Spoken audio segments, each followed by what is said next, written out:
Madam, First Lady, Second Lady. The young master sent word that the fifth young lady's carriage has reached the city gate. A servant from the general's mansion came running, panting heavily, but the joy on his face could not be hidden. That's wonderful, wonderful. My dear granddaughter is finally coming home. Help me up, I want to go greet her at the gate. The old madam of the general's mansion held onto her eldest daughter-in-law's arm, eager to get up and welcome her beloved granddaughter. Mother, please don't get too excited. Shuer has just reached the city gate. It will still take some time for her to arrive. You only just recovered yesterday, so it's better not to go out. The wind outside might make you sick again. Let's wait in the courtyard, all right? Murong-shu's mother and her second aunt quickly stepped forward to support the old lady, worried she might overexert herself. The old madam's health had always been poor, and the imperial physician had just advised her to rest more. I'm not sick anymore. As long as my dear Shuer comes back, I'll be perfectly fine. Don't hold me back. Come with me to wait for her. Don't you miss her too? The old lady grew anxious when they tried to stop her. Instead of sitting down, she urged her daughters-in-law to go with her to the gate, her heart already light and happy. But mother, Murong-shu's mother, Song-wei, tried to persuade her again, but the old lady interrupted. No more buts, my dear. If we wait any longer, Shuer will already be here. Yes, sister-in-law, let's listen to mother. Even if we stay here, our hearts are already at the gate. Let's go welcome Shuer together, said the younger sister-in-law, Rong-ching, with a smile. Song-wei hesitated for a moment, then turned to her maid. Go fetch the new cloak I made for the young lady. The wind at the gate is strong, and Shuer's health is delicate. She'll need it. Sister-in-law, you're so thoughtful. Shuer's health isn't good. She really should wear a cloak, Rong-ching said, feeling a bit embarrassed that she hadn't thought of it first. Mother, please slow down. Let us support you. The old lady walked quickly in her excitement, so Song-wei and Rong-ching hurried to hold her steady. With the maids and servants following behind, the group made their way grandly toward the mansion gate. The Mu family was quite unusual. After 3 generations, Murong-shu was the only girl born into the family. Her birth brought great joy to everyone, but less than half a month later, a hermit from the valley predicted that she had a short life ahead. To change her fate, she had to be sent to Tianmen Mountain and stay there until she turned 16. Although the Mu family was heartbroken, they wanted Murong-shu to grow up healthy, so the old matriarch made the final decision to let the hermit take her away. For 16 years, Murong-shu never left the mountain. Every year, the Mu family sent her many treasures, but no one was allowed to visit her. They only saw her through her portraits. Now that she could finally return home, all the men of the family who could leave had gone to welcome her back. Murong-shu's father, Mu Shi, and her second uncle, Mu Si, even fought over who would go to Tianmen Mountain to bring her home. In the end, Mu Si lost to his elder brother and had to stay behind. When the women of the Mu family reached the main gate, they happened to meet Mu Si, who was returning from court on horseback. Mother, sister-in-law, Chinger, why are you all outside? I thought I had missed Shuer's return, Mu Si said as he dismounted and handed his horse to a servant. Seeing his mother, who had just recovered enough to get out of bed, he stepped forward with concern to greet her. We wanted to see Shuer as soon as possible, so we came out with mother, Rong-ching explained gently, noticing her husband's worried look. Mother, you should wait in the courtyard. When Shuer arrives, I'll bring her in to see you, all right? Mu Si said, still worried about his mother's health. I want to wait here for my precious girl. Your elder brother is always so careless. I just hope he takes good care of Shuer on the way, the old lady said, though her eyes were fixed on the end of the street, full of worry. Mother, don't worry. Even if Big Brother is a bit careless, the maids and attendants will look after Shuer. And besides, her brothers are with her, Rong-ching said softly to comfort her. Yes, mother, Mu Si added, sister-in-law, made sure to send careful people along. You can rest easy. He silently prayed that his niece's carriage would arrive soon so that his mother, sister-in-law, and wife could finally see her. After waiting for about half a quarter of an hour, the old lady was the first to spot her eldest son and grandsons at the corner of the street. She asked uncertainly, "Second son, is that Shuer and the others?" "Mother, it's Big Brother and his group. Our Shuer is finally home." Tears of excitement streamed down Moose's face. The Moo family had finally waited for this day to come. "Congratulations, sister-in-law. We've finally welcomed our Shuer home," Rongqing said, holding her sister-in-law's hand tightly. Both women's eyes were filled with joyful tears. "Quick, wipe your tears. We don't want to scare Shuer when she arrives. She's finally home, and our family is together again. Today, we must be happy," the old madam said. Everyone quickly dried their eyes. As the carriage came closer, several grandchildren's voices could be heard. "Grandmother, mother, we've brought our sister home." Musher was the first to step down from the carriage and greeted his mother respectfully, but the old madam didn't even glance at him. She walked straight past him toward the carriage. Musher wanted to greet his wife, but Songwei ignored him too, her eyes fixed only on the daughter inside the carriage. He was about to ask his younger brother why their mother had come out, but his brother had already hurried after her. At that moment, Musher felt completely lost. Who am I? Where am I? What just happened? The younger generation, seeing how their father and uncle were treated, quietly stepped aside to make way for their grandmother and mother. In this family, their sister was clearly the most important. Murong-shu had just been woken by her maid and still looked a little dazed. An hour ago, she had suddenly found herself transported into this unfamiliar, ancient world. She had been born into a family of doctors. Her grandfather was a master of traditional medicine, and her maternal grandfather specialized in Western medicine. She had studied both fields and had been working in the lab for 3 days without rest before fainting from exhaustion. When she opened her eyes again, she was already in the carriage. Fortunately, she still retained the original owner's memories, which would save her from many troubles later. After accepting her new identity, Murong-shu decided to live a carefree life, enjoying wealth, beauty, and affection without worries. She guessed that the people waiting outside the carriage were her new family. Since she now lived in this body, she would fulfill the duties and responsibilities owed to them. After preparing herself mentally, Murong-shu stepped down from the carriage with the help of her maids. The moment she appeared, she saw 3 women with tearful eyes looking at her with joy. The woman standing in the middle was clearly older than the 2 beside her. Though no longer young, her graceful bearing still hinted at the unmatched beauty of her youth. The old madam's face showed both joy and nervousness, along with a trace of frailty. Murong-shu immediately recognized her as her grandmother, Madame Ning, whose health was not very good. The lady on the right looked about 70% similar to the man who claimed to be her elder brother.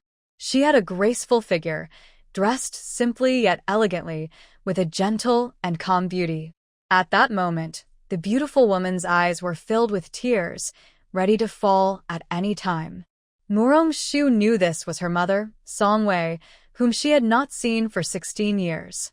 The woman on the left wore a white dress as pure as snow. There was a hint of pride in her expression, but her gaze toward Murong-shu was full of affection. She must be the second lady of the general's household, her second aunt, Rongqing. Murong-shu slowly walked up to the 3 women, bowed politely, and said softly, "Grandmother, mother, second aunt, Shuer has come home." The 3 women were so moved that they wiped their tears while trying to help her up, their hands trembling in excitement. "Good child. It's wonderful that you're home." The old lady looked at the young girl before her, her skin fair as snow, her smooth black hair tied simply with a jade hairpin, and she couldn't help but feel proud. With such beauty and grace, even in the capital where many beauties lived, the old lady thought her granddaughter outshone them all. "Grandmother, mother, second aunt, I've made you all worry. This time, I won't go anywhere else. I'll stay home and keep you company," Murong-shu said playfully, trying to comfort them. "Oh, my dear child, then we won't let you go anywhere again." The old lady took Murong-shu's hand lovingly, her heart aching. Her granddaughter was finally home after so many years. Who knew how much she had suffered outside? Mother is right, said Rongqing quickly, seeing her sister-in-law and mother-in-law about to cry again.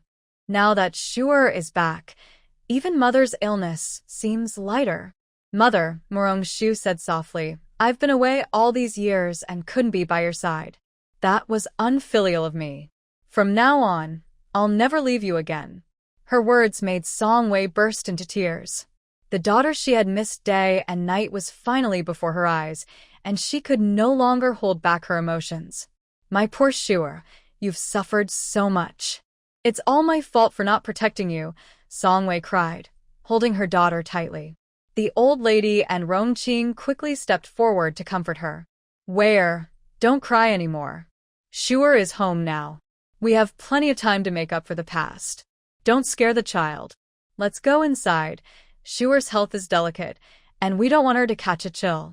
The old lady, ever caring, worried that her granddaughter might get cold standing at the door.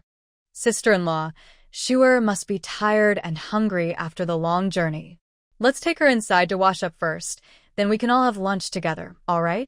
Hearing her sister-in-law say this, Song Wei finally let go of her daughter. Murong-shu took out a handkerchief and gently wiped her mother's tears. Mother, let's go inside. I'm really hungry.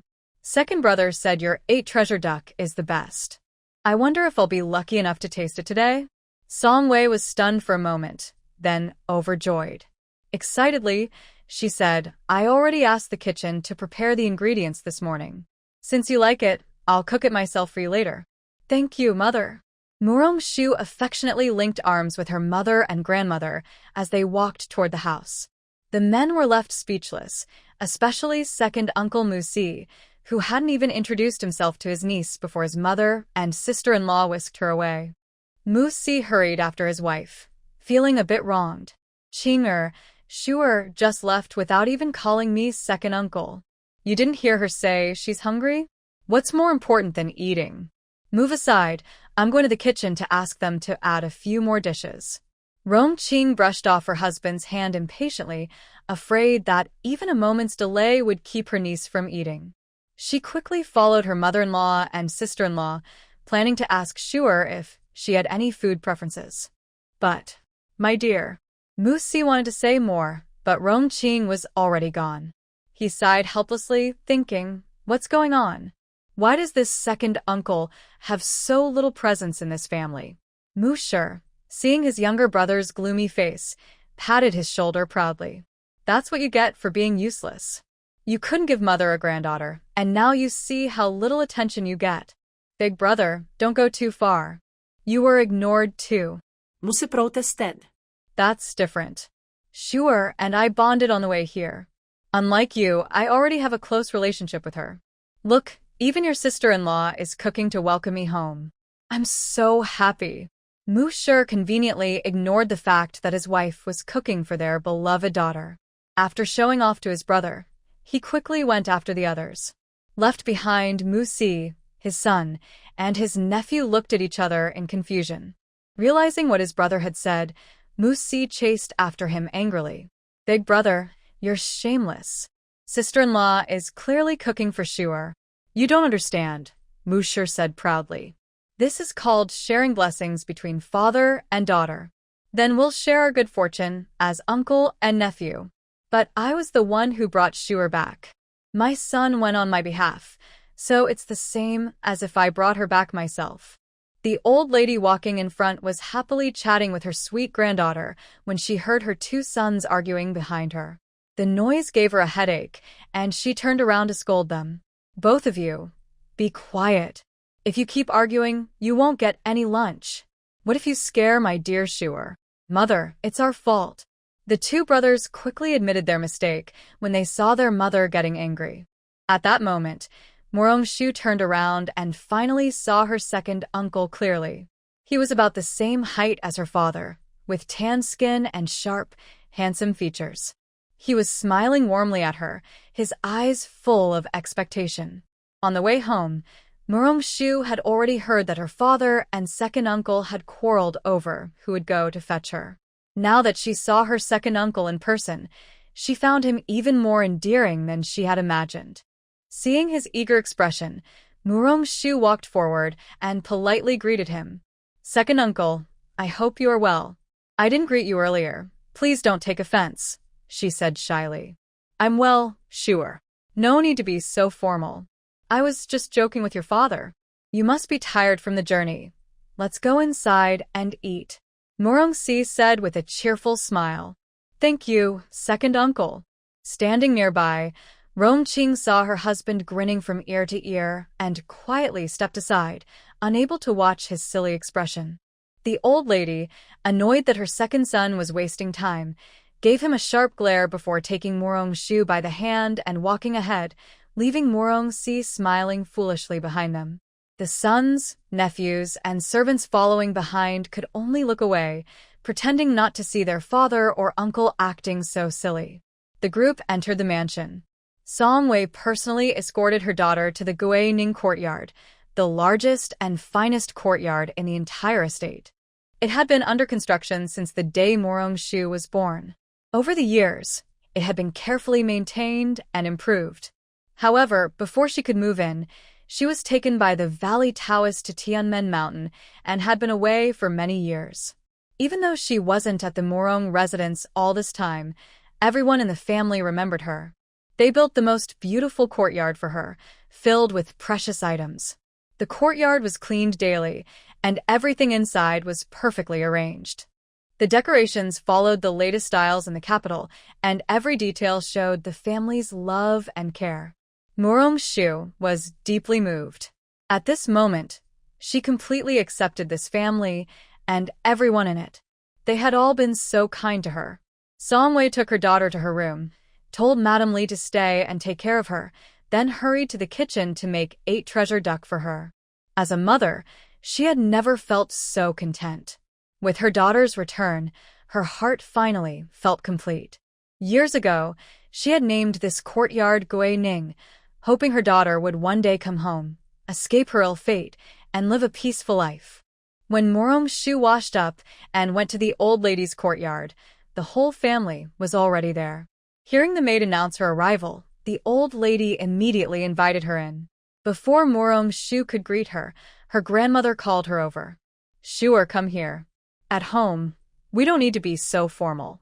You must be hungry. Let's eat right away. The old lady held her sweet granddaughter's hand, looking at her with endless affection. Her sure was truly beautiful. Hearing this, Song Wei and Rong-ching tried to hold back their laughter. Mu Shi and Mu Si, the two brothers, were stunned. The other grandchildren looked at each other, too surprised to react. Who was the one who always made them follow the rules? Especially Mu Shi and Mu Si, despite being grown, they were still often scolded by their mother and could only suffer in silence. Thank you, grandmother, for your kindness. I've just returned to the capital and still have much to learn. I'll need your guidance in the future. Murong-shu affectionately held her grandmother's arm and spoke sweetly. The old lady's heart melted at the sight of her gentle granddaughter. Our Shuer is still young. She can learn slowly. Chinger, hurry, and have the meal served. We can't let our Shuer go hungry. To the old lady, teaching manners was far less important than feeding her beloved granddaughter. She turned to her second daughter-in-law as she spoke. Mother, I've already arranged everything. We'll dine here in your courtyard today to welcome Shua home. The whole family will share a reunion meal. Rong-ching quickly replied, having already made all the preparations. She also felt sorry for this niece, who had been away since childhood. Then she and Murong-shu helped the old lady walk to the dining room. The Murong family had waited 16 years for this reunion meal, and everyone was filled with joy. Whenever Murong-shu looked at a dish, someone would immediately serve it to her. Mu Shi and Mu Si even started competing to see who could serve her faster. Mu Si had lost the chance to pick her up earlier, so now he was determined not to lose when it came to serving food. As a result, Murong-shu ended up eating too much under everyone's caring and expectant gaze. After the meal, Song Wei worried that her daughter might feel uncomfortable from overeating, so she asked the kitchen to make some digestive tea. Everyone drank the tea together in the old madam's courtyard before going about their own business. The old madam, feeling sorry for her granddaughter after the long carriage ride, urged her to return to her courtyard for a nap once she finished the tea. Murong-shu was indeed a little tired after sitting in the carriage for so long, so she didn't refuse. She took her maid, Xiao Dao, and went back to Gwining courtyard. Only when she lay down on the soft, spacious bed did she feel alive again. A life without work, school, or experiments was simply wonderful. Pure happiness. Before she traveled through time, she had to see patients, perform surgeries, study traditional medicine with her grandfather, and do research with her other grandfather. She was so busy that she often couldn't eat on time. Now, being able to live such an easy life felt like a dream. With a happy heart, Murong-shu soon fell asleep. Xiao Dao waited until her lady was sound asleep before quietly stepping out to keep watch. Murong-shu slept deeply and peacefully. In her dream, she was back in the hospital and laboratory. Strangely, there was no one in the hospital, and the lab data was exactly as it had been before she fainted. She touched this and that, wandering from the first floor of the hospital up to the top floor lab. Everything seemed to be working normally. The elevator, the water dispenser, just like she had stepped into a parallel world. When she woke up, she was a little confused. It took her a few minutes to remember that she had traveled to ancient times and that everything she saw had just been a dream. Murong-shu thought to herself, if only my lab could have come with me. Just as she had that thought, the scene before her suddenly changed. She was back in the dream, inside the hospital, while her body still lay in bed in the ancient world. Murong-shu was overjoyed.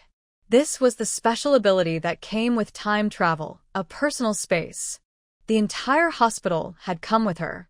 Better late than never. After exploring for a while, she discovered that she could enter the space anytime and take things out with her mind. Large items couldn't be moved, but medicines and small supplies could be taken freely, and the stock would automatically refill. Murong-shu wandered around the space again, feeling completely different this time. The place where she used to work and do research had now become her private treasure. She felt so happy that she wanted to laugh out loud. Maybe she was too excited. When she came out of the space, she was still smiling foolishly. When Little Peach heard her lady moving, she thought her lady was getting up. But when she saw Murong-shu smiling foolishly on the bed, she was a little stunned. Worried, Little Peach asked, "Miss, are you getting up? Do you feel unwell?" Her voice brought Murong-shu back to her senses. Smiling, she replied, "Yes, thank you, Little Peach. I feel refreshed after a good sleep." "Madam just sent someone to ask if you were awake," Little Peach said as she helped tidy up. "Did Mother say what it was about? Is it urgent?" Murong-shu asked quickly, afraid of delaying her mother. "Don't worry, Mississippi. Let me comb your hair first. Madam just wanted to make sure you're comfortable after returning home. I already told her you're fine." Little Peach helped Murong-shu to the dressing table, seated her, and began to fix her hair while explaining why Madam had sent for her. "As long as Mother's fine, that's good. Let's finish getting ready and go see her. Keep the hairstyle simple," Murong-shu reminded, afraid Little Peach would make it too fancy. "Miss, you're naturally beautiful. Even without any styling, you're as lovely as Madam. If Mother heard you praise her like that, she'd be delighted. I'm only telling the truth. I think Mother is the most beautiful too." The two looked at each other and smiled, their bond clear without words. When Murong-shu arrived at her mother's courtyard, Granny Li was already waiting at the gate. Seeing her from afar, she smiled and said, "Miss, you're here. Come in quickly. Madam was so happy about your return that she couldn't even take her nap." "Granny, why didn't you persuade Mother to rest? If she loses sleep because of me, Father will blame me." Hearing that her mother hadn't rested, Murong-shu quickened her pace. Granny Li hurried to stop her. "Miss, don't rush. Walk slowly or you might fall. Madam and Master both adore you too much to ever blame you." "Yes, Miss, slow down. Let me hold you," Little Peach said, catching up. "No need to worry. I'm walking steadily. I just want to see Mother soon." Though she said not to worry, Murong-shu's steps grew even faster. Song-wei heard her daughter's voice from inside the house and quickly went out to greet her. "Sure, you're here? Come in quickly." Mother made peach blossom pastries for you. Come and try them. Wow. Mother, you're amazing. I'm so lucky today, Shu said happily. She had only ever seen peach blossom pastries on TV before. Try one first and see if you like it. If you do, I'll make more for you later, Songwei said with a smile. Seeing her daughter made her mood brighten instantly. Where's father? Why are you alone, mother? Shu looked around but didn't see her father.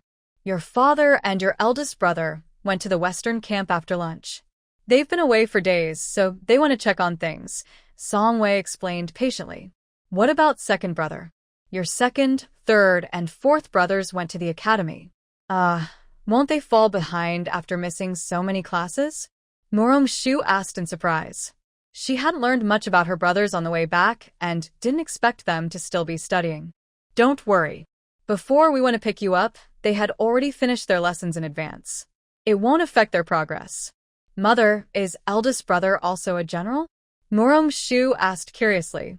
No, he's currently working with your father as a vanguard officer, Songwei explained, making sure her daughter understood what that meant. And father?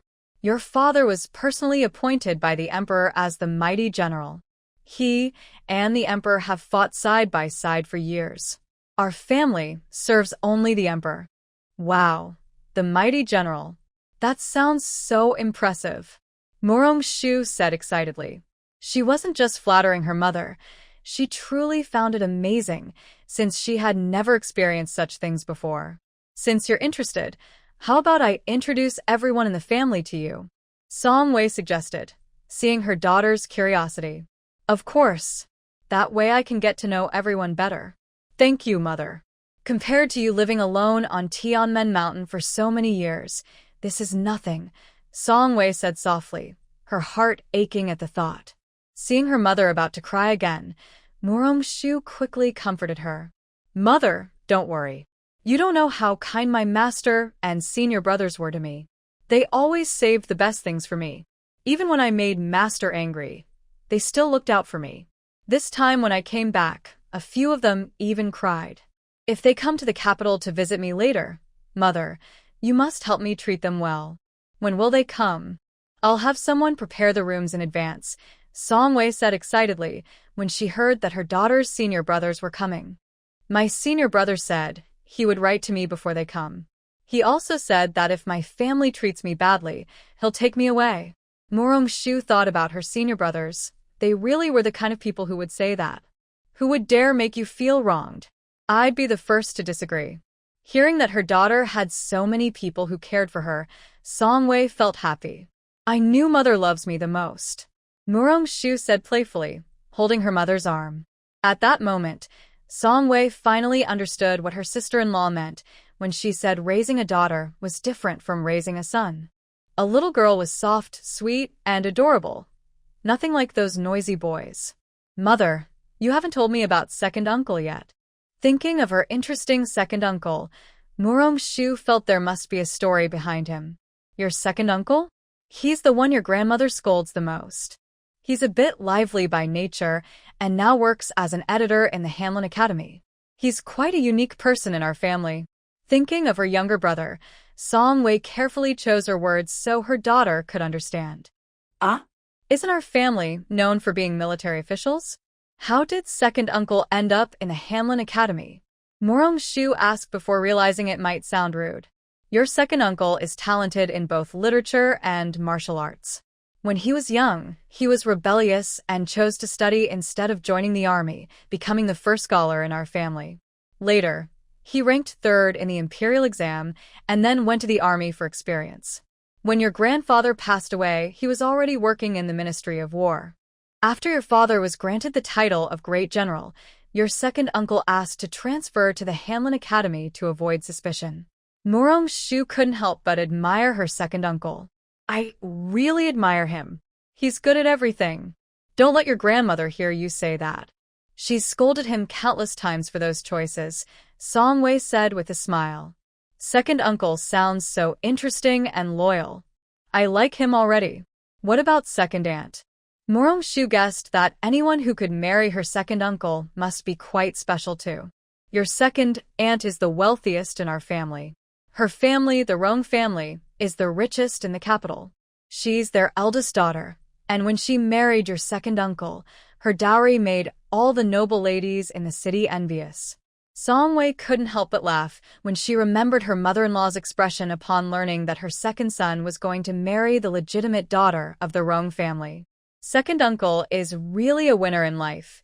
He has a good family background, looks decent, can change jobs whenever he wants, and even has a rich, gentle, and beautiful wife, Morong Shu said with admiration.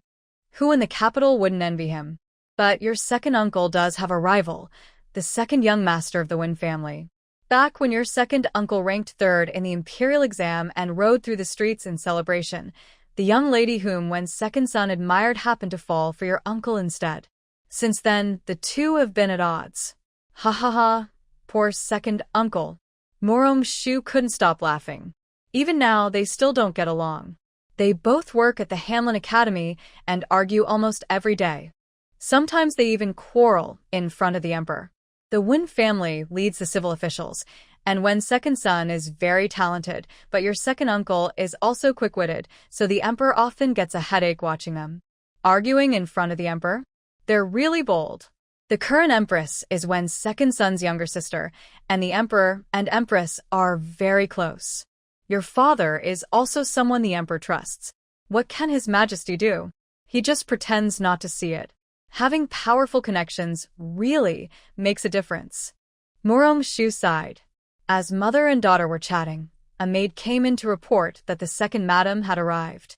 Both of them felt a little guilty. They had just been talking about the second uncle and aunt, and now the second aunt was here. Rong Qing entered with a smile. I sent someone to Ning Courtyard and heard Shuer was here with sister-in-law, so I came straight over. I hope I'm not interrupting your conversation? We were just talking about my second brother's younger days, and here you are.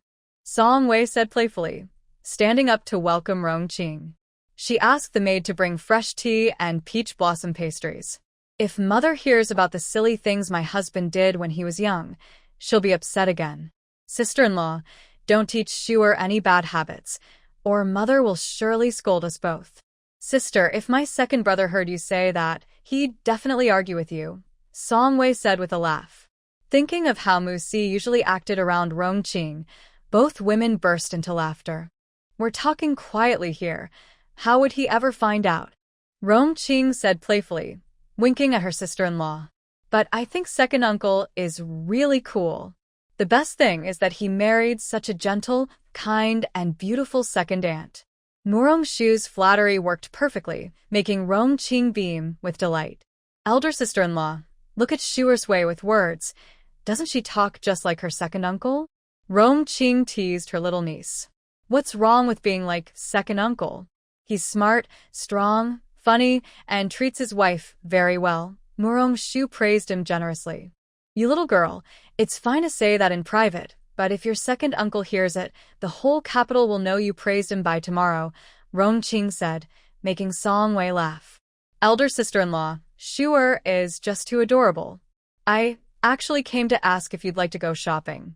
The shop just got some new fabrics, and we can pick a few for Shuer. Rong Qing finally remembered why she had come and shared her plan. I was just about to ask Madam Li to see if my sister-in-law was free today. Let's go together. You have a good eye, and you can help me choose some of the latest styles in clothes and jewelry for Shuer, Song Wei said warmly, holding Rong Qing's hand. The two sisters-in-law were very close. Song Wei, the youngest daughter of Duke Song, had two older brothers and was pampered since childhood. After marrying Mu Shi, her life remained peaceful and happy. That's perfect. Let's take Shuer out today. Shuer, if you see something you like, just tell your second aunt. Our shop has everything, Rong Qing said proudly, watching her cheerful niece. Second uncle is really lucky to have such a wonderful wife. Second aunt, you're so generous. I'll have to stay close to you from now on. Morong Shu was thrilled to hear that her mother and second aunt would take her shopping. She had never explored the streets of the capital before and was eager to experience it, especially since her mother and aunt would be paying. Elder sister-in-law, did you hear that? If we don't take her shopping today, we'll look like bad mothers and aunts, Rong Qing joked. I'm just too excited. I want to see how lively the capital is, Morong Shu said, knowing her aunt was teasing her. All right, let's get ready and head out soon. That way, we can be back in time for dinner, Song Wei said after checking the time. Can't we eat outside? Morong Shu asked hopefully. Song Wei smiled at her daughter's eager look and explained, next time, dear. You just got back today. If we eat out, your father, second uncle, and brothers will all be upset. Then next time. Morong Shu felt a bit uneasy at the thought of a few grown men crying in front of her. After packing up, everyone set off happily. It was Morong Shu's first time seeing the legendary ancient streets. The capital, being the center of power, was bustling and lively. On both sides of the street were tea houses, taverns, pawnshops, and workshops. There were also many small vendors along the open spaces. When the carriage stopped in front of the largest establishment in the capital, Silver Wind Pavilion, a servant quickly came forward and greeted, "The young lady has arrived." "Send all the new goods to my room," Rong Qing said to Manager Wang, who came out to welcome them. "Please, young lady, take the general's wife and this young lady inside to rest. What you ordered will be delivered shortly," Manager Wang said respectfully as he led them in. When he brought the three of them to Rong Qing's private room, he reminded her, "Young lady, the second young master is here today as well." Rong Qing asked in surprise, "Why did my second brother come today?" "The second young master came to check the accounts," the manager replied honestly. "How long has he been here?" "His health isn't good, so please take good care of him." "You may go now. I'll visit him myself in a while." Rong Qing was happy to hear her brother was there, but she couldn't help worrying about his health. Every spring, his illness would return even though he regularly saw doctors. The Rong family was large and prosperous. Since she was already married and their younger brother was still a child, only their father and second brother could manage the family business. This trip must have been unavoidable for him. "Qing'er, if you're worried, go see him." "Sure, and I will take our time looking at the jewelry." "Your brother's health is more important," Song Wei said gently, holding her sister-in-law's hand to comfort her. She knew well about the second young master's condition. "Yes, and go ahead if you need to." "Mother, and I will look around slowly," Morong Shu added. "Then take your time choosing, both of you. If it's not enough, have the manager bring more. Anything you like, take it." "Sure. Don't try to save your aunt's money," Rong Qing said sincerely, eager to give her niece the best. "Thank you, aunt." "Mother, you have to help me pick carefully," Morong Shu said playfully, holding her mother's arm. "You little greedy one. Have I ever let you go without?" Song Wei laughed, gently tapping her daughter's forehead. Morong Shu playfully stuck out her tongue, then urged her second aunt to hurry. Before Rong Qing could step out of her room, an anxious voice called out, "Miss, something's wrong. The second young master is having an attack." Hearing that her younger brother was ill again, Rong Qing staggered slightly, and Morong Shu quickly supported her. Everyone rushed out together. "Go call the doctor right away, and send someone home to inform father," Rong Qing ordered as she hurried toward her brother's room. When they arrived, they saw the second young master struggling to breathe, his face pale as if he might faint at any moment. Everyone panicked. Morong Shu followed Rong Qing into the room. After observing the patient closely, she quickly judged that it was an asthma attack. Seeing how serious it was, she spoke firmly. "Second aunt, please help uncle sit up so he can breathe more easily. Everyone else, don't crowd around. Open the windows for fresh air." Rong Qing instinctively followed Morong Shu's instructions, helping her brother sit upright. Seeing him suffer made her tears fall uncontrollably. "Don't cry, sister. I'll be fine after a short rest," Rong Yunan said weakly, raising his hand to wipe her tears. "Second aunt, I've studied medicine at Tianmen Mountain. If you trust me, may I take a look at uncle?" Morong Shu asked. She had some knowledge of asthma and already had an idea of what to do, but she still sought her aunt's permission first. "That's wonderful." "Sure, please help your uncle Yunan," Rong Qing said eagerly, as if grasping a lifeline. "Please help him sit up straight, aunt. I'll use a special remedy. So, could you turn around for a moment?" Morong-shu said a little shyly. She needed to take out medicine from her secret space, and there was no time to disguise it. Without hesitation, Rong-ching turned around and even closed her eyes, afraid of accidentally seeing her niece's secret method. Song-wei quickly did the same. Rong-yunan also closed his eyes cooperatively. Morong-shu hadn't expected that and quickly took out an asthma spray from her space, giving him a few doses. Then, feeling short of breath and tightness in his chest, Rong-yunan suddenly sensed something being sprayed toward him. Soon after, his discomfort eased, and his breathing became much smoother. "Uncle Yunan, you can open your eyes now. Do you feel better?" Morong-shu asked confidently. She trusted the medicine from her space hospital, some of which was developed by their own team. Hearing that it was safe to open their eyes, Rong-ching and Song-wei quickly did so. Rong-ching hurried to her younger brother's side and asked anxiously, "Yunan, are you feeling better? Does it still hurt?" "Elder sister, I'm fine now." Look. To reassure her, Rong-yunan moved a little to show he was all right. Seeing that her brother's face was no longer pale and his breathing had returned to normal, Rong-ching finally relaxed. "Thank you, Aunt Shuer," Rong-ching said gratefully. Although she hadn't seen exactly how her niece had saved her brother, she had heard the sound of the spray and knew it was her niece's doing. In the past, her brother always suffered for a long time during his attacks. She hadn't expected her young niece's medical skills to be so impressive. "Aunt, there's no need to thank me. I'm just glad you trusted me, and that Uncle Yunan is fine now," Morong-shu replied politely before bowing to Rong-yunan. Rong-yunan looked surprised. He turned to his sister and asked uncertainly, "Sister, is this really Shuer?" "Yes, this is Shuer, our eldest brother's daughter. She just returned to the capital today, and she's already saved you." Rong-ching confirmed with a smile, feeling that Morong-shu truly brought good fortune to their family. "Uncle came out in a hurry today. I'll send a proper gift to Shuer later." Rong-yunan patted his clothes, found only a few silver notes, and handed them all to Morong-shu a bit awkwardly. Morong-shu was stunned. So this was what people meant by throwing money without hesitation. How lucky! Seeing her niece dazed, Rong-ching laughed and reminded her, "Shuer, take it quickly. Your Uncle Yunan is wealthy. We'll make sure he sends a proper gift later. And we'll help you check. If it's not valuable enough, we won't accept it." "Thank you, Uncle Yunan," Morong-shu said, realizing that this amount was nothing to the Rong family, though she was still a bit shocked after just arriving in this world. "Since Uncle Yunan has given me such a generous gift, let me check your pulse once more." Morong-shu had already planned to check Rong-yunan's pulse, so she took the chance to bring it up now, making it seem natural. "That's wonderful. Thank you, Shuer." Rong-ching, who admired his young niece completely, quickly made room for her. Morong-shu sat down, and Rong-yunan cooperatively extended his hand.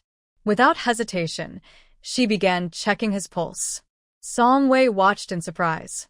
Her daughter seemed quite skilled in medicine. She decided to ask her more about it later that evening. Morong-shu felt deeply grateful that she had studied traditional medicine with her grandfather. It was proving useful now. Uncle Yunan has allergic asthma. It flares up every spring, but otherwise, his health is fine, Morong-shu concluded seriously after finishing the pulse check. The doctors always say the same thing.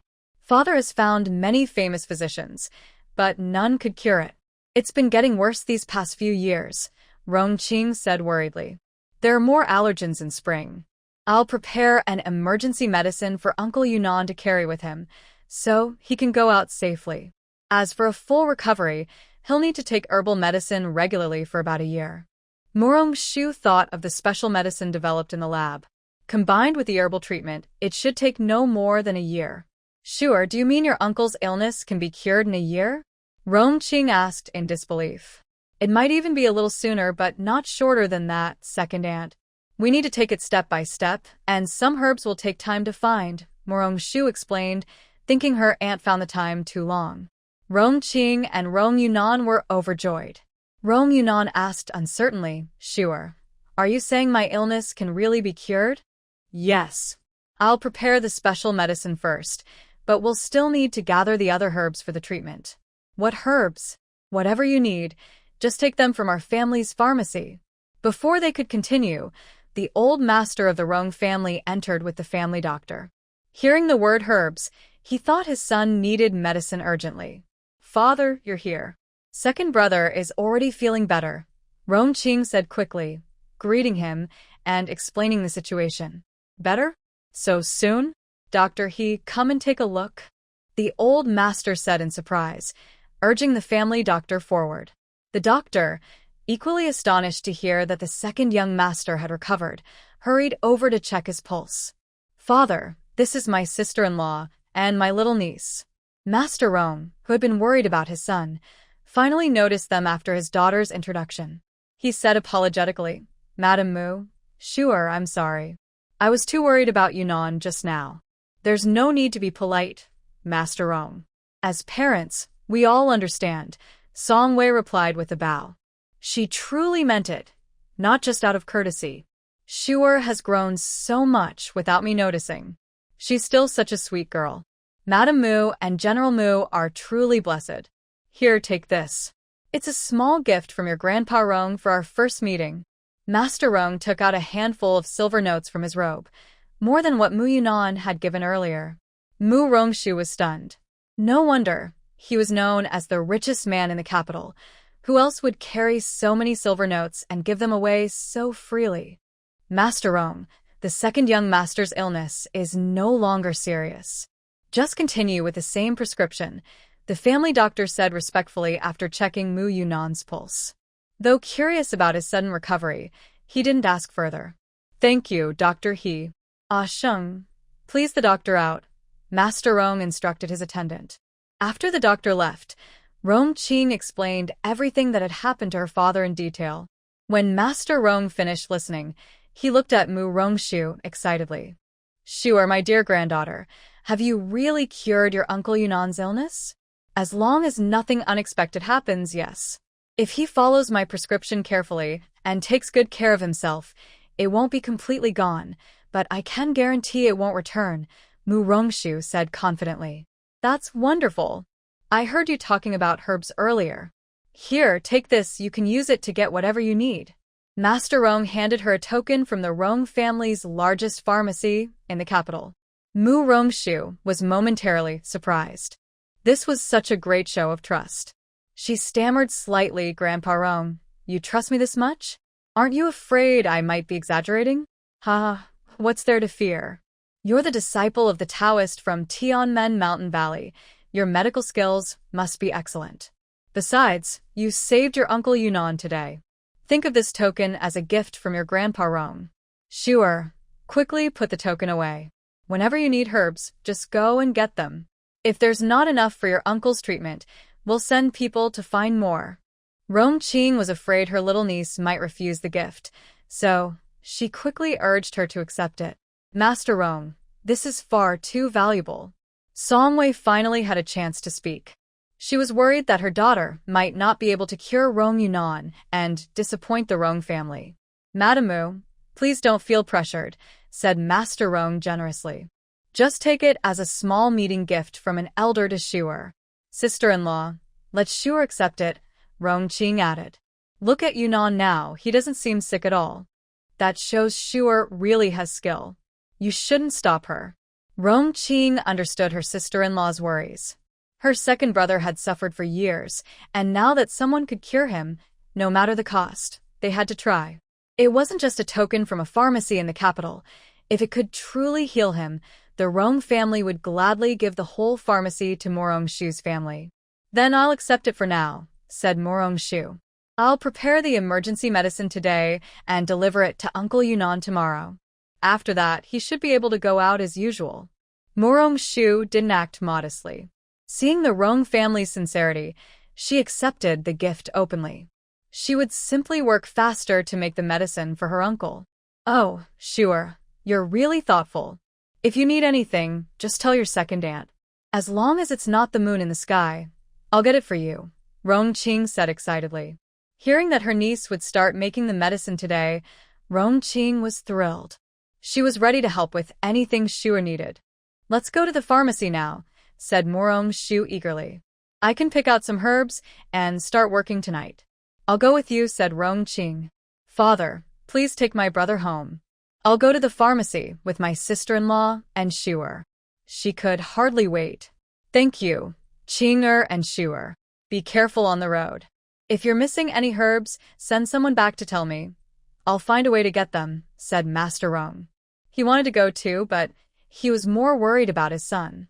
His eldest daughter was reliable, so he trusted her to handle things. It's no trouble at all, said Morong Shu playfully. Grandfather Rong gave such a generous consultation fee. Making a few trips is nothing. Sister-in-law, look at our Shuer. She's quite the little money lover.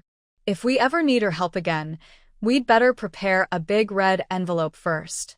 If it's for second aunt, I won't give any discounts, Morong Shu said with a grin, holding on to Rong Qing's arm affectionately. After all, second aunt is the richest. All right, stop joking around. Let's go to the pharmacy first and get medicine ready for your Uncle Yunnan, so he can feel better soon. Although Song Wei trusted her daughter, she couldn't help but worry. She wanted to see if Rong Shu could really prepare the medicine, mainly because she was afraid of delaying Rong Yunnan's treatment. Uncle Yunnan, Grandpa Rong, my mother's second aunt, and I will go to the pharmacy first. Grandpa Rong, please take Uncle Yunnan home early. All right, take your time on the way. Once you get the herbs, come back soon. Shuer just returned today, so I'll visit you another day. Because of their family ties, the Rong and Mu families often visited each other. The Rong family was wealthy, and the Mu family held influence in the capital, so they looked out for one another.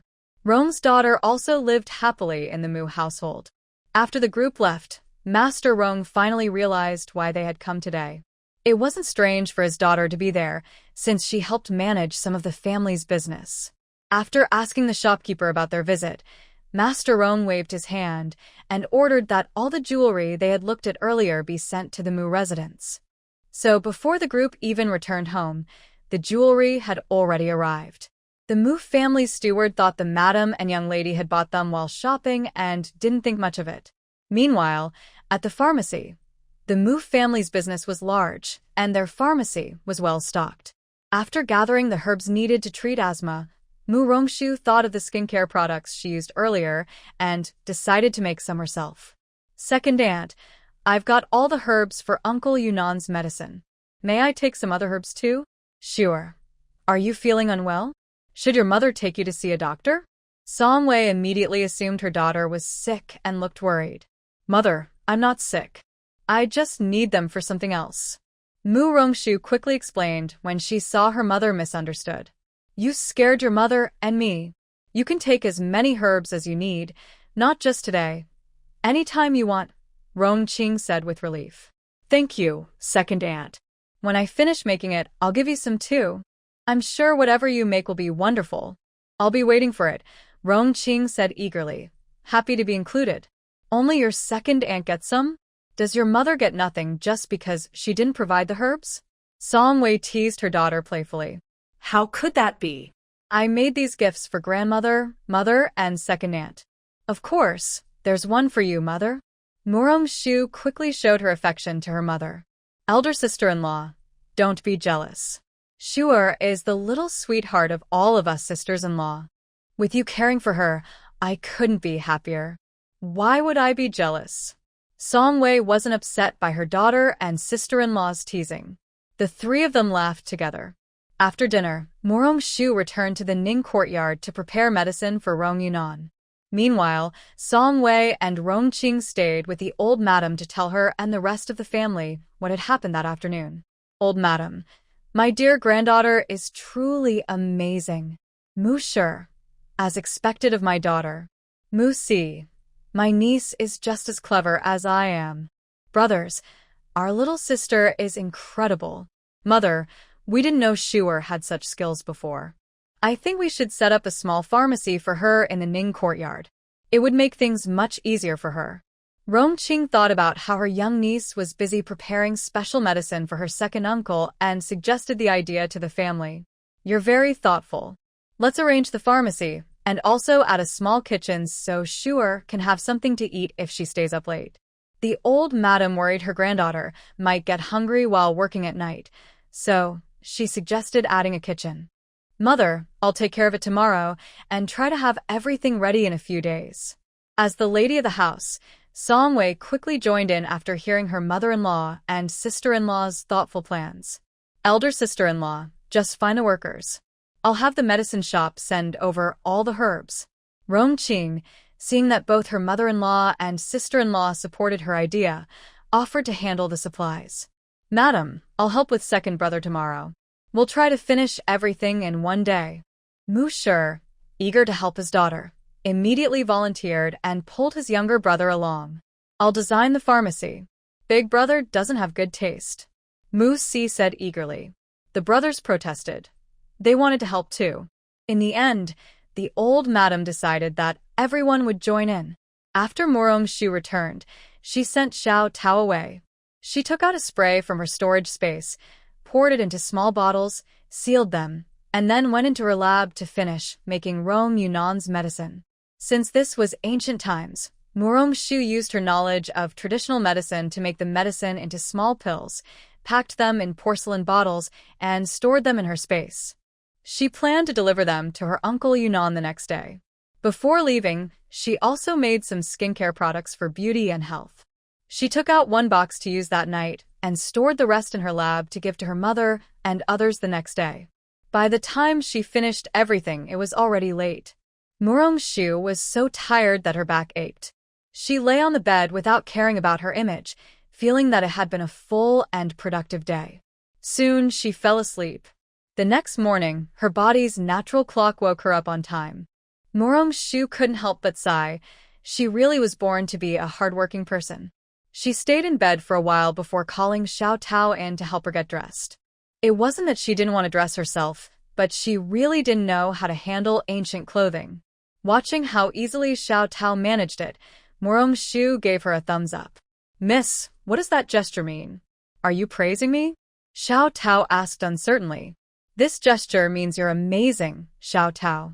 Morong Shu repeated the gesture and explained. Xiao Tao laughed. If you like it, miss, I'll help you dress every day. That's great. I'll be counting on you then.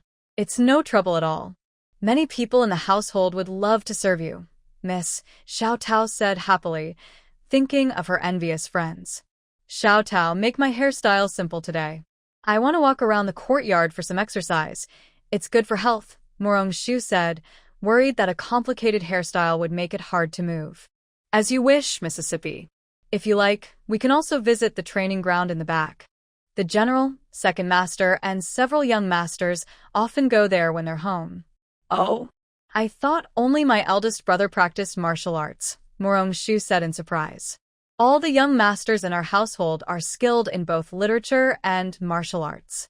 It's just that only the eldest young master currently assists the general, while the others are still studying, Xiao Tao explained.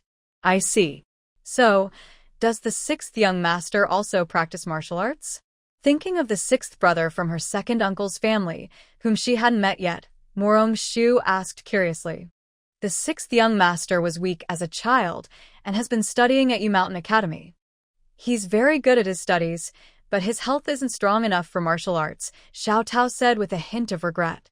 Morong Shu thought to herself that when her younger brother returned, she would check his pulse and see if she could help improve his health. After all, he was the only younger brother in the family. When Morong Shu finished her morning exercise, Xiao Tao reminded her, Miss, it's about time for the old madam and the madam to get up. Should we go and greet them? I'll tidy up and then we'll go. Should we visit mother's courtyard first or grandmother's? Morong Shu asked, still unfamiliar with the household customs. Miss, I think we should go straight to the old madam's courtyard. At this hour, everyone in the house should be there to greet her, Xiao Tao suggested. After getting ready, Morong Shu and Xiao Tao went to the old madam's courtyard. Just as Xiao Tao said, everyone was already there. Shu, you're up. Did you sleep well last night? If you feel unwell, remember to tell your mother, her father, Mu Shi, said as he hurried over to check on his daughter. Good morning, father. I'm fine, Morong Shu replied. After greeting her elders and brothers, she presented the gifts she had prepared. Sure, what is this? The old madam asked happily, looking at the small porcelain bottle her granddaughter handed her. "Grandmother, this is a beauty cream I made myself using herbs from Grandfather Rong's pharmacy. Apply a little after washing your face and massage gently. It will make your skin smooth and soft." "Does the cream I received have the same effect?" Rong Qing asked excitedly. "Yes, they're all similar, but I adjusted each one slightly based on everyone's needs. They'll all help you look more beautiful," Morong Shu said with a smile. "That's wonderful. My skin has been a bit rough lately. I'll try it as soon as I get back," Rong Qing said happily. "I want to try it too," Song Wei added eagerly. "After all, what woman doesn't like to look beautiful?" "Sure. Why don't we have gifts?" Mu Si asked, voicing what the other men were thinking. "Father, second uncle, and brothers, I'm sorry. I was too busy yesterday and only managed to make these. I'll make yours later, all right?" Morong Shu said with a smile. "You all can't wait a little? Shuer just came back and hasn't had any time to rest. How can you all be so eager? Don't you know how to care for your own daughter, niece, or sister?" When the old lady heard that everyone was asking her granddaughter for gifts, she felt annoyed. Her granddaughter was the most thoughtful one. She had just returned and already brought her a present. What if she got tired? Of course, the old lady had to protect her more. That afternoon, since she was free, Morong Shu invited Rong Qing to deliver medicine to Rong Yunan. Although Morong Shu didn't have to go herself, she decided to go out of a sense of responsibility as a doctor.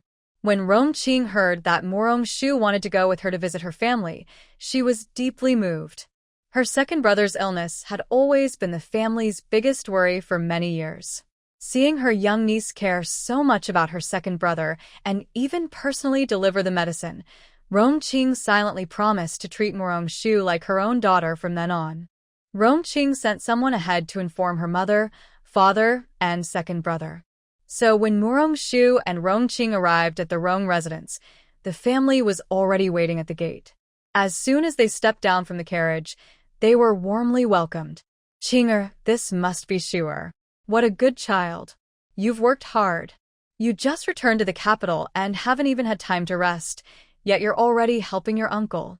Stay for dinner tonight. I'll have the kitchen prepare something special to make up for your hard work." Madame Zhang, Rong Qing's mother, looked at Morong Shu with great affection. This young girl was not only her son-in-law's niece, but also her own son's savior. Ever since she learned yesterday that her second son's illness could be cured, Madame Zhang had wanted to treat Morong Shu with the utmost care. "Father, look at mother. She's so biased. Every time I come home, she's never this warm to me," Rong Qing teased her mother. In the past, Madame Zhang always carried a trace of worry because of her second son's illness, but today her face was full of joy. You're already grown and still jealous of Shuer?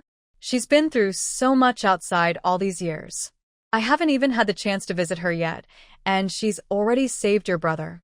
You must treat her well from now on, or I won't forgive you. Father, see? Mother doesn't love her daughter anymore. Rong Qing turned to her father playfully, making him laugh heartily.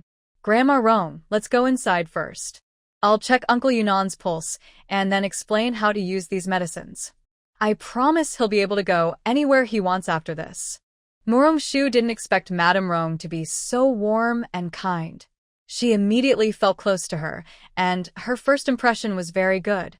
Madame Rong found the young girl so sweet and couldn't help but like her even more. "All right, let's go in then. Thank you for your help, Shuer." Seeing his mother happily pulling the young girl along, Rong Qing, Master Rong, and Rong Yunan all exchanged smiles. When Madame Rong saw the special medicine Morong Shu had prepared for her son, she finally felt at ease. After checking Rong Yunan's pulse and explaining how to use the medicine, Madame Rong sent Master Rong and Rong Yunan away, keeping her daughter and Morong Shu to chat. It wasn't until after dinner that Rong Qing and Morong Shu finally left, with Madame Rong reluctantly seeing them off. They had come in 2 carriages, but returned with 5. Madame Rong had wanted to empty her storeroom for them, and if Morong Shu hadn't stopped her, she might have filled 10 carriages. On the way back, Morong Shu leaned weakly against her aunt, looking tired. Rong Qing noticed her low spirits and thought she must be exhausted from the day. Sure, are you tired today? I should have thought of that. Auntie, Grandma Rome was just too enthusiastic. I couldn't handle it. With all those gifts, it felt like we were robbing the place. Murong-shu's words made Rong-ching pause, then she smiled. You think there were too many gifts? Murong-shu nodded helplessly, and Rong-ching couldn't help but laugh. Oh, that's nothing. My mother would give you the whole storeroom if she could. You'll have to get used to it. She's always loved girls, and now that you've not only made her happy but also cured my brother, her excitement is understandable. Auntie, you call that just a little enthusiastic? Don't worry, my mother's well off. She keeps all the storeroom keys herself. You'll have to get used to her spoiling you. She's never had a granddaughter before, and now that she finally does, she'll want to shower you with love. Then, Auntie, maybe you and Uncle should try to have a little sister for me, so I won't be the only one getting spoiled. You little one, if we could, we wouldn't need you to remind us. Rong-ching sighed deeply. Why not? You and Uncle are still young. You can keep trying. No, your grandmother said that your father used up all our family's good fortune just to have you. Your second uncle can't have children, and we've all accepted it. Since your second aunt doesn't mind, you'll be like her little daughter from now on. How about I go back and help second uncle? I have a secret recipe for having daughters. Murong-shu said playfully. Stop right there. We already have 3 mischievous ones at home. If there's another, I might not survive it. Please spare me, and don't tell your second uncle about that so-called secret recipe. Ha, second aunt, you're so funny. Did second uncle really try that hard to have a daughter? Sigh, better not talk about it. Rong-ching clearly didn't want to mention her husband's silly attempts. Come on, second aunt, tell me. We've got nothing else to do in the carriage anyway. Murong-shu's curiosity was instantly sparked, and she tugged at her aunt's sleeve playfully. You really take after your second uncle. You love hearing about other people's business. Fine, I'll tell you, but you must promise not to mention it to him, or I'll be the one in trouble. Don't worry, second aunt, I just want to hear the story. I promise I won't say a word to him. Murong-shu almost raised her hand to swear. After getting her promise, Rong-ching told her niece all about her husband's foolish attempts to have a daughter over the past few years. Murong-shu couldn't help but burst out laughing, not because she lacked self-control, but because her second uncle's antics were just too funny. Second aunt, does second uncle still care about it now? He's probably given up after all that trouble. Good thing he married you. If he'd married someone with a bad temper, he might not have survived. Murong-shu said with a laugh. You little girl, Rong-ching said, feeling a bit shy after being praised. I'm just telling the truth. Having you as my aunt is not only my uncle's good fortune, but mine too. I'm so lucky to have such a wonderful second aunt. And being your aunt is my good fortune as well. Rong-ching smiled sincerely, and the two shared a warm look. Second madam, fifth miss, the carriage can't move forward. The driver called from outside. What happened? Rong-ching asked anxiously. It seems the Wen family's carriage ran into ours. Should we turn back? The driver asked uncertainly.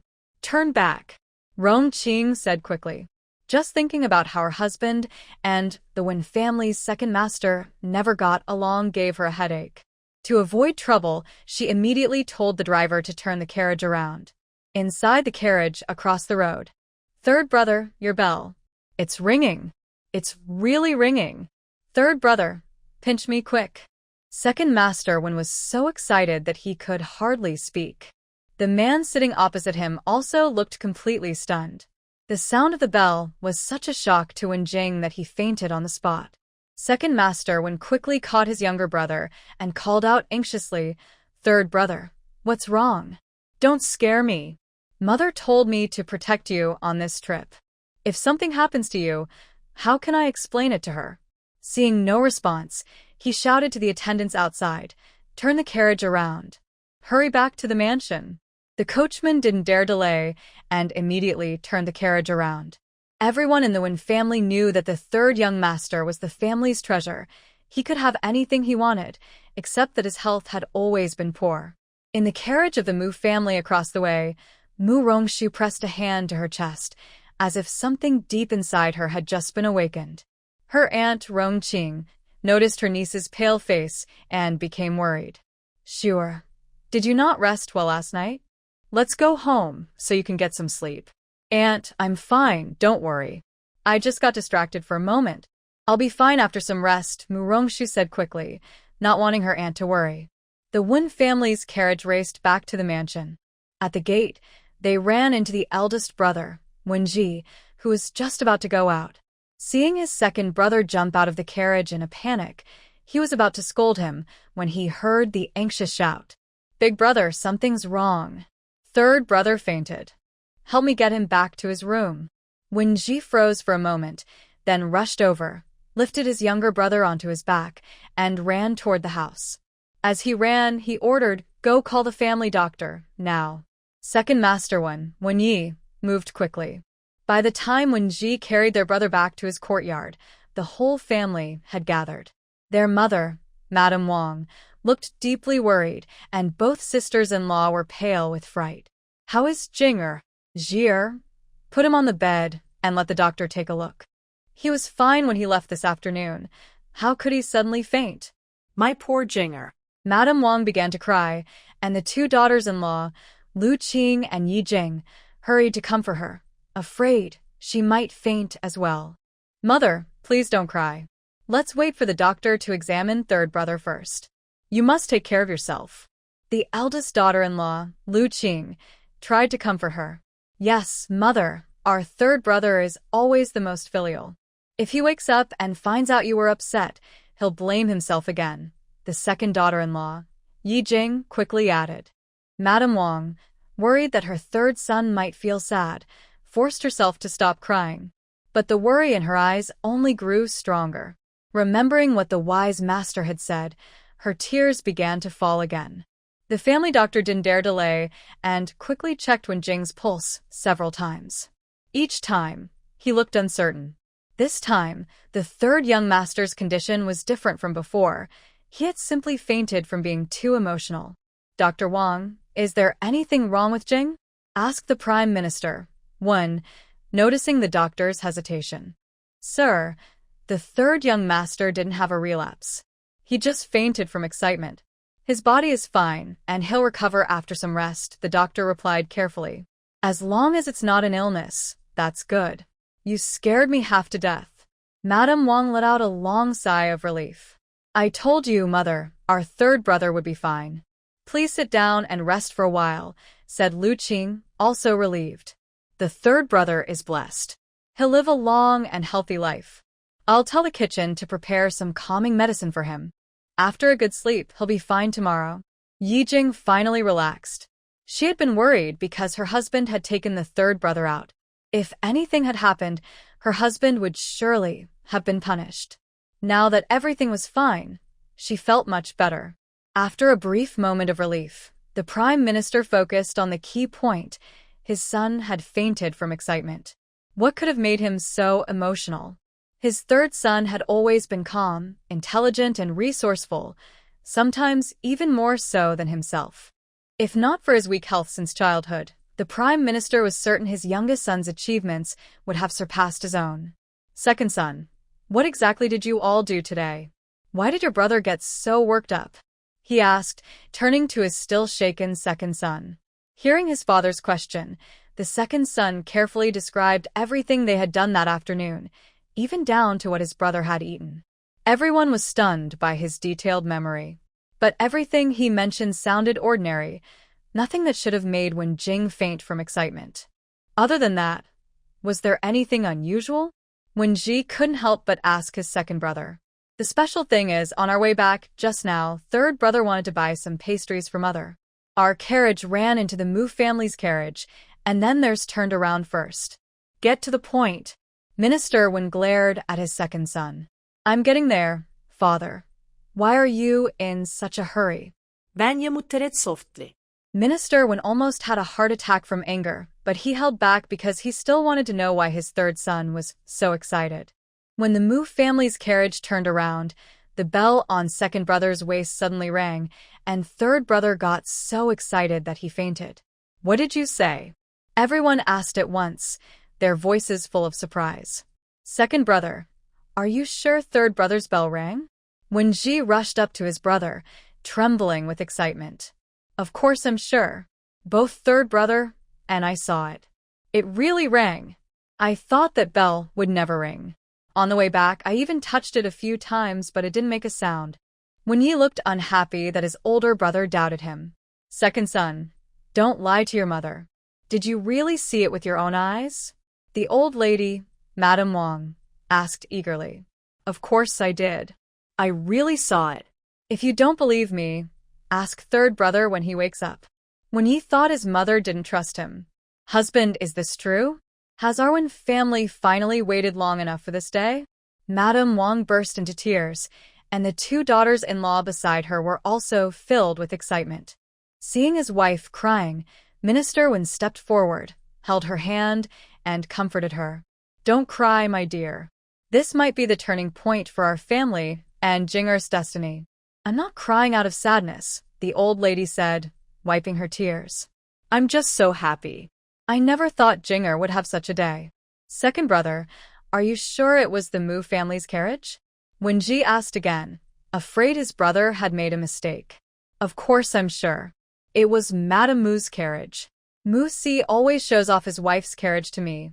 I'd recognize it anywhere. When Yi frowned, still annoyed at the thought of Mu Si.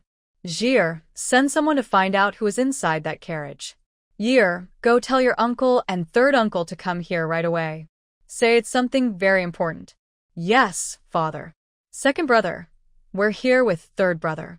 How is Jinga now? We came as soon as we heard the news. The eldest brother, Wen Meng, and the third brother, Wen Ji, hurried into the room, their faces full of worry. Elder brother, third brother, you came at the right time. Jinger is fine now, just needs a little rest. I have something to discuss with you both. Let's go to the study. Although Wen Meng and Wen Ji were puzzled, they still followed the first assistant, Wen Shoufu, to the study. Their wives, who had come along, stayed with the elderly Madame Wang. When Wen Ji saw his father heading to the study and taking his cousins along, he noticed that everyone looked serious. Wen Yi originally didn't plan to go, but seeing his elder brother's expressions, he quickly followed.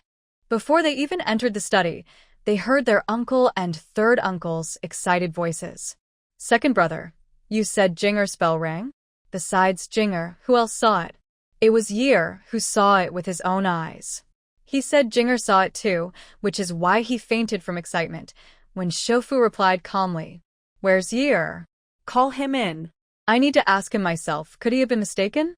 When Meng paced back and forth anxiously. Uncle, I'm here. I really saw it and heard it too. I always thought third brother's bell would never ring. When Yi quickly stepped forward to answer. If that's true, then it's wonderful. Heaven truly blesses our Wen family. I never thought I'd live to hear the bell ring again. At last, we can face our ancestors with pride.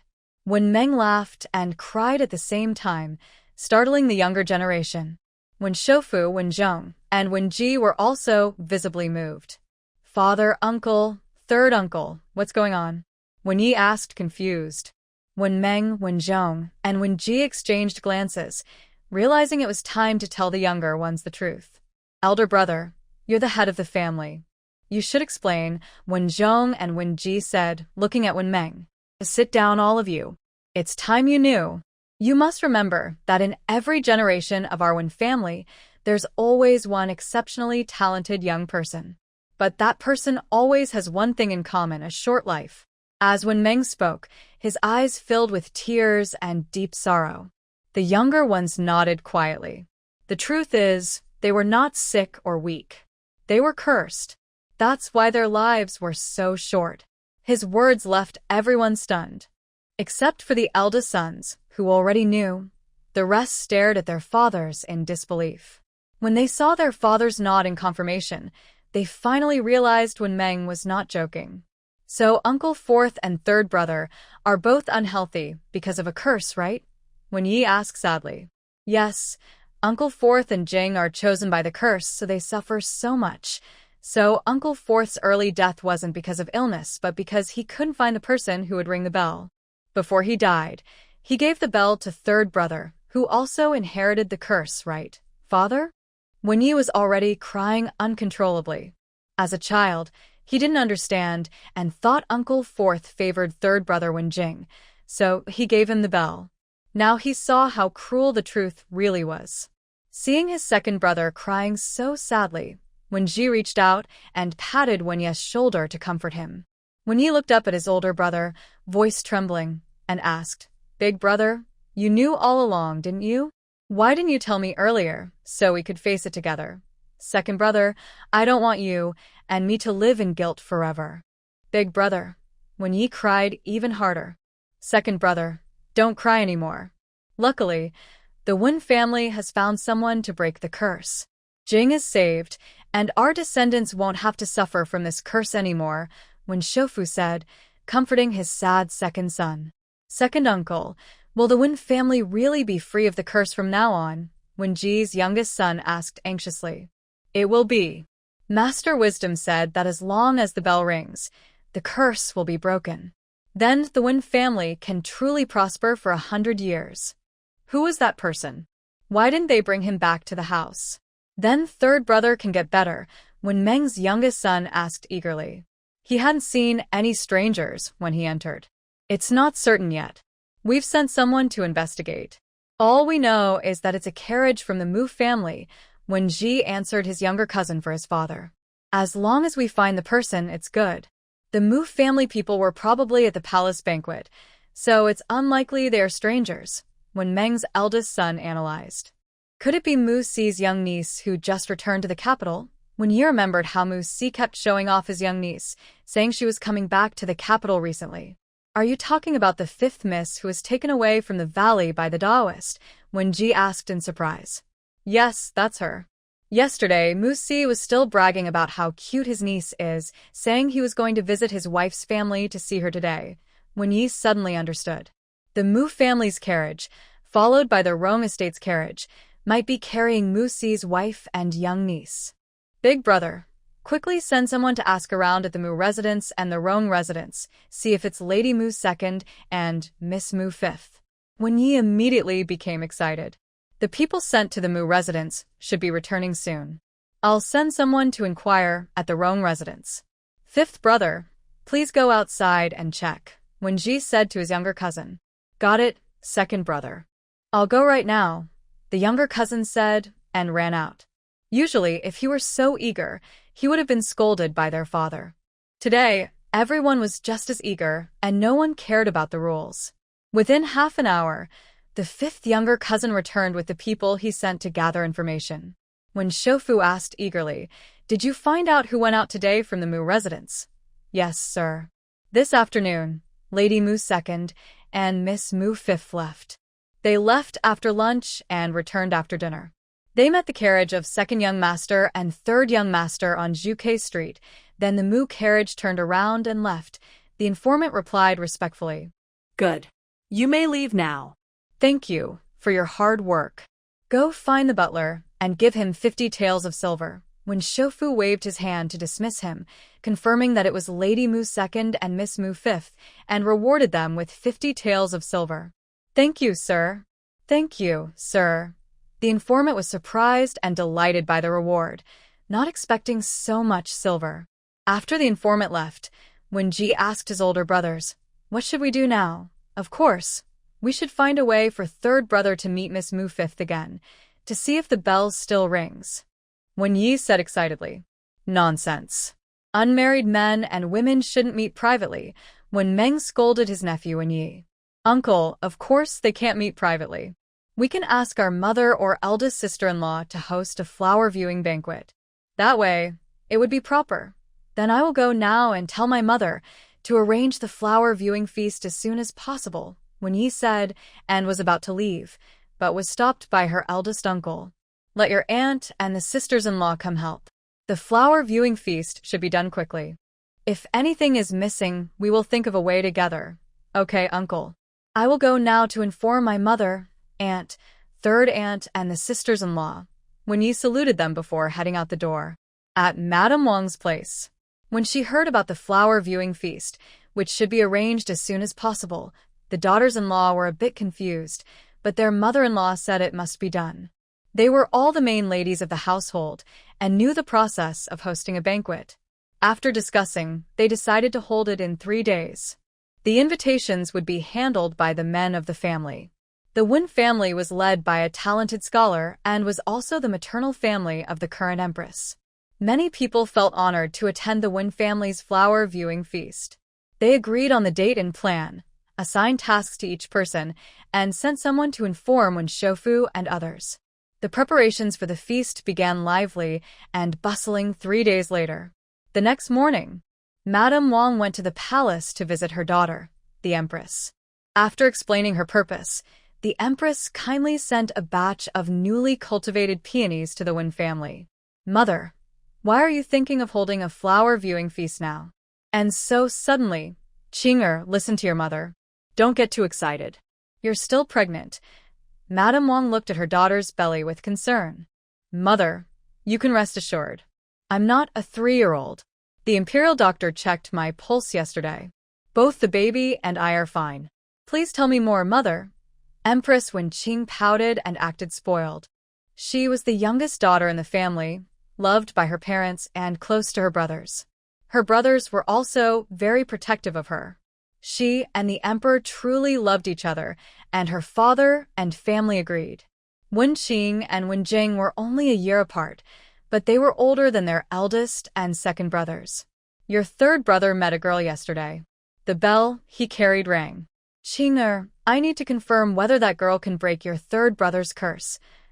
Madame Wang looked at her youngest daughter and asked, "Mother, that's wonderful.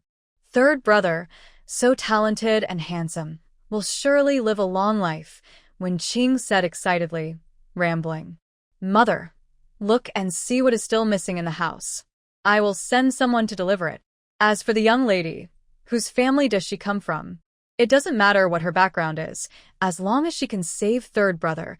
She is part of our family's ancestors." "Qing'er, don't get too excited. Mother has everything arranged. Once it's confirmed, Mother will send someone to inform you. That young lady is the youngest daughter of General Mu's family." Old Madame Wang gently comforted her young daughter, knowing she was very excited. Her hands were still trembling. "Mother, I understand. I am just so happy. Third brother is really lucky. He has truly been saved." Wenqing's eyes filled with tears. "Heaven bless our Wen family. Bless third brother. In a few days, I will go to thank the heavens."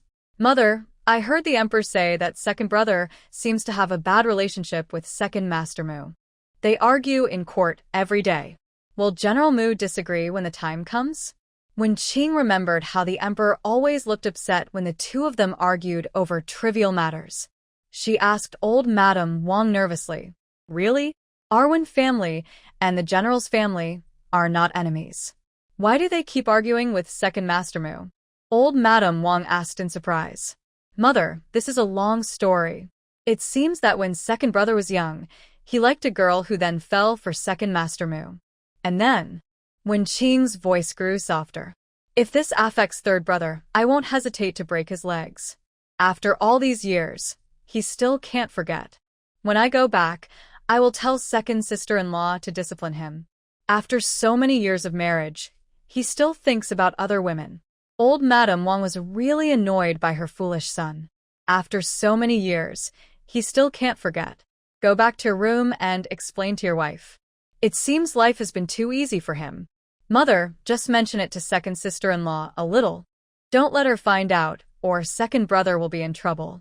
Those are all past matters. Maybe second brother is just jealous that second Master Mu is better than him." Wenqing couldn't help but laugh when she thought about how her second brother might get scolded by second sister-in-law. "You must not pity him, and don't always cover for him. Next time they argue, tell the emperor to send someone to beat your second brother a few times. Then he will dare not argue anymore." "Mother, second brother usually cares a lot about me. He and second Master Mu just argue sometimes, but they don't have deep hatred. Just remind second brother, and he will surely mend his relationship with second Master Mu." "You are right." When Mother returns to the estate later, She will warn your second brother not to argue with Lord Mu again, so it won't affect the relationship between the two families. Mother rarely visits. Won't she stay for lunch in the palace? Wen Qing looks at her with regret. Qing'er, Mother will come to see you again in a few days. Please rest assured and take care of the baby. Old Lady Wang looks at her daughter with love. Mother, don't worry about me. I'm fine. Hosting the flower viewing banquet is the most important thing right now. If it really is Miss Mu Wu, then our families are well matched. You and father can be at ease. Qing'er, Mother will go back now to help your sisters-in-law. Old Lady Wang looks at her daughter with reluctance, but urgent family matters require her attention. I will send someone to see Mother off.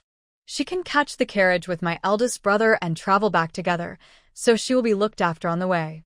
Thinking about going to court, Wen Qing feels that Mother can go back with father conveniently. After Old Lady Wang returns to the estate, invitations to the flower viewing banquet are sent to all the households. When the Mu family's main and second branches receive the invitations, Mu Si is very confused. Does Wen Yi have a problem in his mind? He argues with me every day and still sends us an invitation? Second uncle, maybe this invitation isn't meant for you. Could it be for second aunt? Mu Rongshu's words make the whole family laugh out loud. Mu Si awkwardly scratches his head. Haha, Shia is so clever. You figured it out. The whole family can't stand Mu Si's foolishness. His usual sharpness seems to have disappeared. Since the Wen family sent the invitation to the flower viewing banquet, Vieri and Qing'er will take Shuer with them. Shuer has returned, and it's time for her to see the world. The Wen family's banquet will surely be wonderful. Old Lady Wang makes a firm decision. Yesterday, Mother brought some new fabrics from the south. The patterns and styles are the best. This afternoon, I will ask the tailor to come and measure Shuer for a dress. When it's done, Shuer will look beautiful.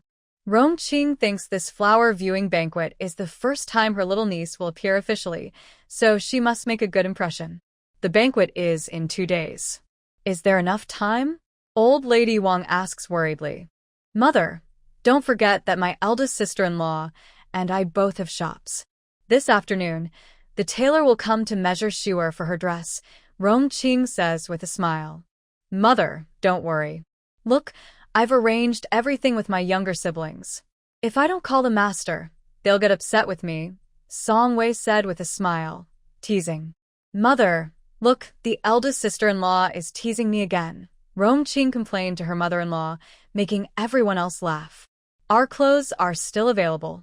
This time, let's make something for Shuer first. After the banquet, I will share the fabric I gave everyone. Rongqing thought it would be too busy for everyone to make clothes, so she suggested making something for Rongshu first. Madam, can you also make me a set first? Mu Si asked with a smile. Your clothes were just made last time. Why are you in such a hurry this time? Rongqing said, confused. Madam, look, we're going to an heir's house. He usually likes to argue with me. This time, I want to wear the brightest clothes and show off Shuer in front of him. Who wouldn't want to see his adorable little niece? Hubby, this is the flower viewing banquet, and it's Shuer's first time appearing in front of everyone. Please don't cause trouble, especially don't argue with second Master Wen. Just bear with it, Rongqing warned. Mother, Mu Si wanted to ask the old madam for permission, but she was glared at and didn't dare to speak further. Second brother, if shining is also about me and Shuer, think again, Mu Shi said, annoyed. And us too, several older brothers said unwillingly. All right, everyone, be quiet. Just do as the younger sister-in-law said.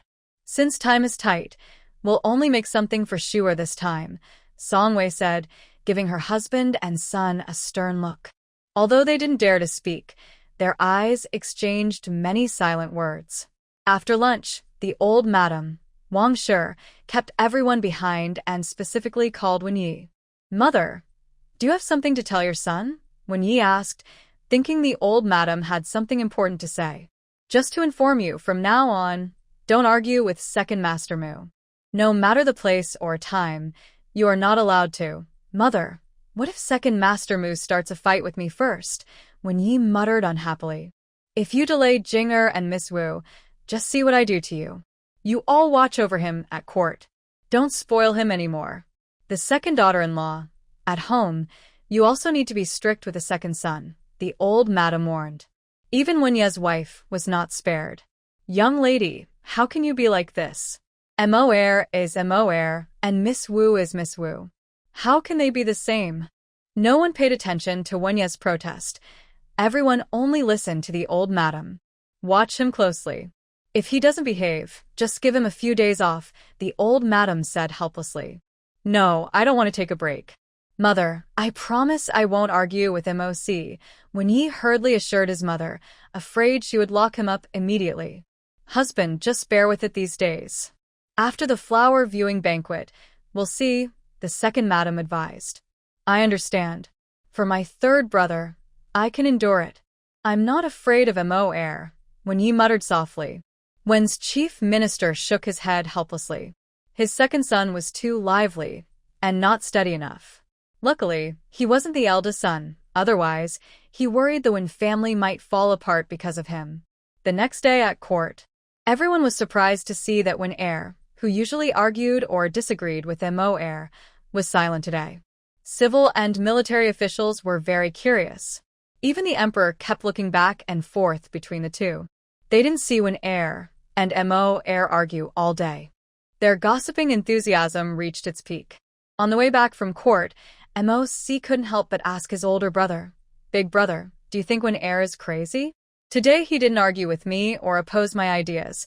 Mo sure really didn't want to pay attention to his brother, but his mother told him to watch over him. He glanced at his brother and said, Did you forget what mother said? No, look, I haven't argued with him today. When I get back, I'll tell mother that Wen heir must be scared because he didn't argue with me last time, MOC said, practically wagging his tail. These days I advise you to behave. Otherwise, if mother finds out, you'll be the one to suffer, Mo sure said before closing his eyes and pretending to sleep. Seeing his older brother ignoring him, MOC felt bored. He thought his brother was too dull. The victory was sweet, but he couldn't share it with anyone, which made him feel very frustrated. Until they returned to the mansion and saw Mo Rongshu, who loved to watch gossip. The emperor, after a quick morning court, hurried to the empress's palace.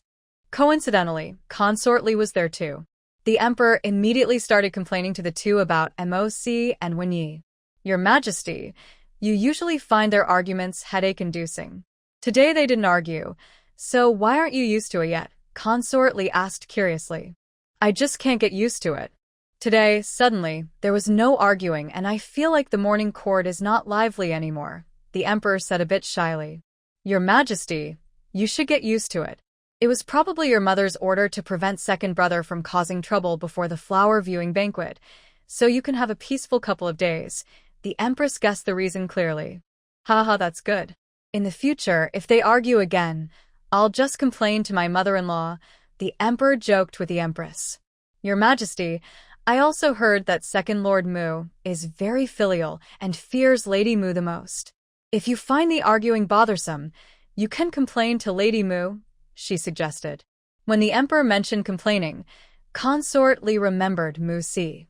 Her older brother had a very good relationship with Mu Si, but when they were young, Mu Si was very naughty and often bullied her. Now, she saw a chance for revenge. As the saying goes, a gentleman takes 10 years to get revenge, and Mu Si was the perfect target. Haha, that's a good idea. When the empress has free time, she can invite Lady Mu into the palace for a chat, the emperor said. I think Sister Li just wants to settle her personal grudge, the empress chuckled, covering her mouth. She knew very well about the feud between Mu Si and Consort Li. After 3 days of preparation, the flower viewing banquet arrived as scheduled. The Mu family was busy early in the morning. Song Wei was worried about Mu Rongshu, so she sent her most skilled maid to the Gui Ning courtyard. When Mu Rongshu finished dressing and appeared before everyone, she stunned them all. Amid their praise, they set out for Wen House. Today, General Mu had something to do, so Mu Si took his eldest nephew, Mu Rongshu's older brother, Mu Sishu, along. The women's side, led by the elderly Lady Ning, who didn't like lively events, was accompanied by Song Wei and Rong Qing to the banquet. Worried about any trouble at the banquet, Song Wei briefly introduced the important families in the capital and one house on the carriage. She didn't expect her daughter to remember everything, just to have a general impression. Older sister-in-law, you rest first. I'll briefly tell Shua what to watch out for at the banquet. Rongqing saw that her sister-in-law was a bit nervous. Yes, mother. You rest for a while. Let second aunt tell me about the process, Mu Rongxu said, noticing her mother's tension. All right, second aunt will tell you the same. When the time comes, you'll follow me and second aunt to meet the daughters of the other families. Song Wei gently patted Mu Rongxu's hand. Thank you, mother. Mu Rongxu nodded politely. When the carriage arrived at the Wen residence, Mu Rongxu truly felt the charm of a century-old noble family. Their arrival was neither too early nor too late, but the carriages at the gate were already lined up. The words that came to mind were, a flood of carriages. Although there were many, everything was in order. As soon as the Morong family's carriage appeared, news quickly spread to the Wen family. The butler hurriedly sent clever servants to the inner courtyard to relay the message and directed quick-footed staff to arrange the carriages in front of the Morong family efficiently. Song Wei, Rongqing, and Mu Rongxu admired. No wonder the Wen family is known for strict rules. Look at their efficiency. Yes, just now I thought we'd have to wait a while, but we got in so quickly, Mu Rongxu said inwardly, impressed by the efficiency, even by modern standards. The group got out of the carriage and went to the gate, handing over the invitation to the flower viewing banquet. Madame Wen and Madame Wen hurried over. Madame Morong, Madame Morong's daughter, we're sorry for not welcoming you personally. Madame Wen and Madame Wen looked a bit embarrassed. Hosting a banquet is busy enough. We didn't want to trouble Madame Wen and Madame Wen to come personally. Just find a servant to lead the way, they said. Mother-in-law specifically asked us not to be negligent. Please, ladies, Miss Morong, follow us. Madame Wen and Madame Wen led the way. Madame Wen and Madame Wen had secretly observed Mu Rongxu. The young girl could be described as beautiful and charming, with delicate features. Her most lively feature was her eyes, which seemed to speak. Madame Wen was very curious about Mu Rongxu. She slowed her steps slightly and started chatting with Rongqing. Madame Morong, my husband isn't usually very attentive. Please don't distance yourself from me. What are you talking about? My husband also has his faults. We don't interfere with their affairs. We are our own people, Rongqing said kindly, holding Madame Wen's hand. Rongqing often helped manage the family business and was good at socializing, which quickly brought her closer to Madame Wen. Miss Morong, are you still getting used to being back in the capital? Madame Wen, lively herself, felt a bit more enthusiastic when she thought Mu Rongxu might be the person Wen Jing was looking for. Thank you for your concern. I am still adjusting, Mu Rongxu replied sweetly. Hearing her gentle voice, Madame Wen's good impression of her grew even more. A few people entered the garden, and a familiar lady came over to greet them. Hearing that the main hostess, Lady Da and Lady Air, were feeling shy, they had to leave first. After all, today was the host's party, and it would be strange to keep circling around the Mu family. Shuer, come meet Aunt Ming. Song Wei introduced Mu Rongxu to her close friend Ming Shu. Shuer greets Aunt Ming. Mu Rongxu politely stepped forward to bow. Good girl, it's good to see you back. Your mother can finally relax. Here, take this. Aunt Ming gives you a little gift. Ming Shu took off her bracelet and put it on Mu Rongxu's wrist. Mu Rongxu wanted to return it, but the bracelet was already on her wrist.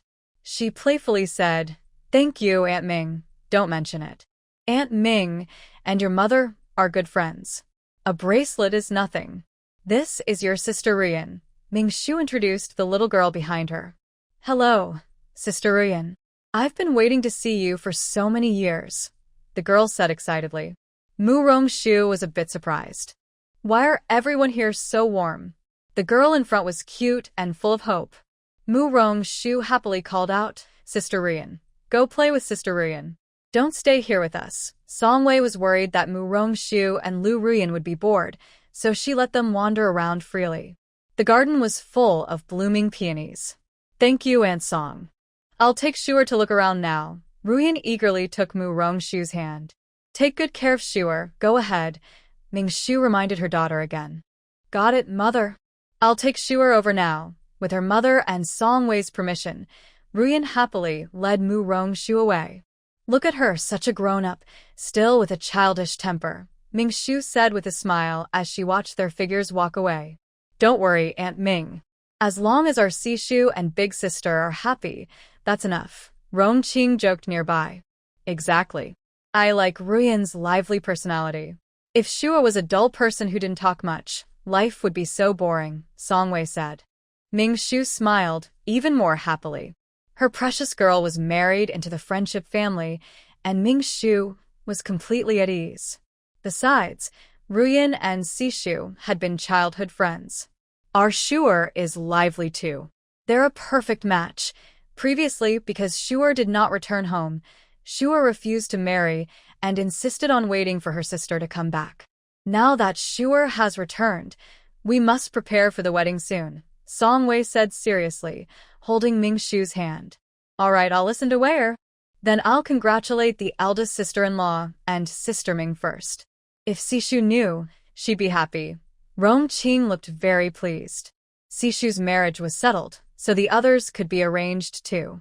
Later, I'll find a good date for the wedding.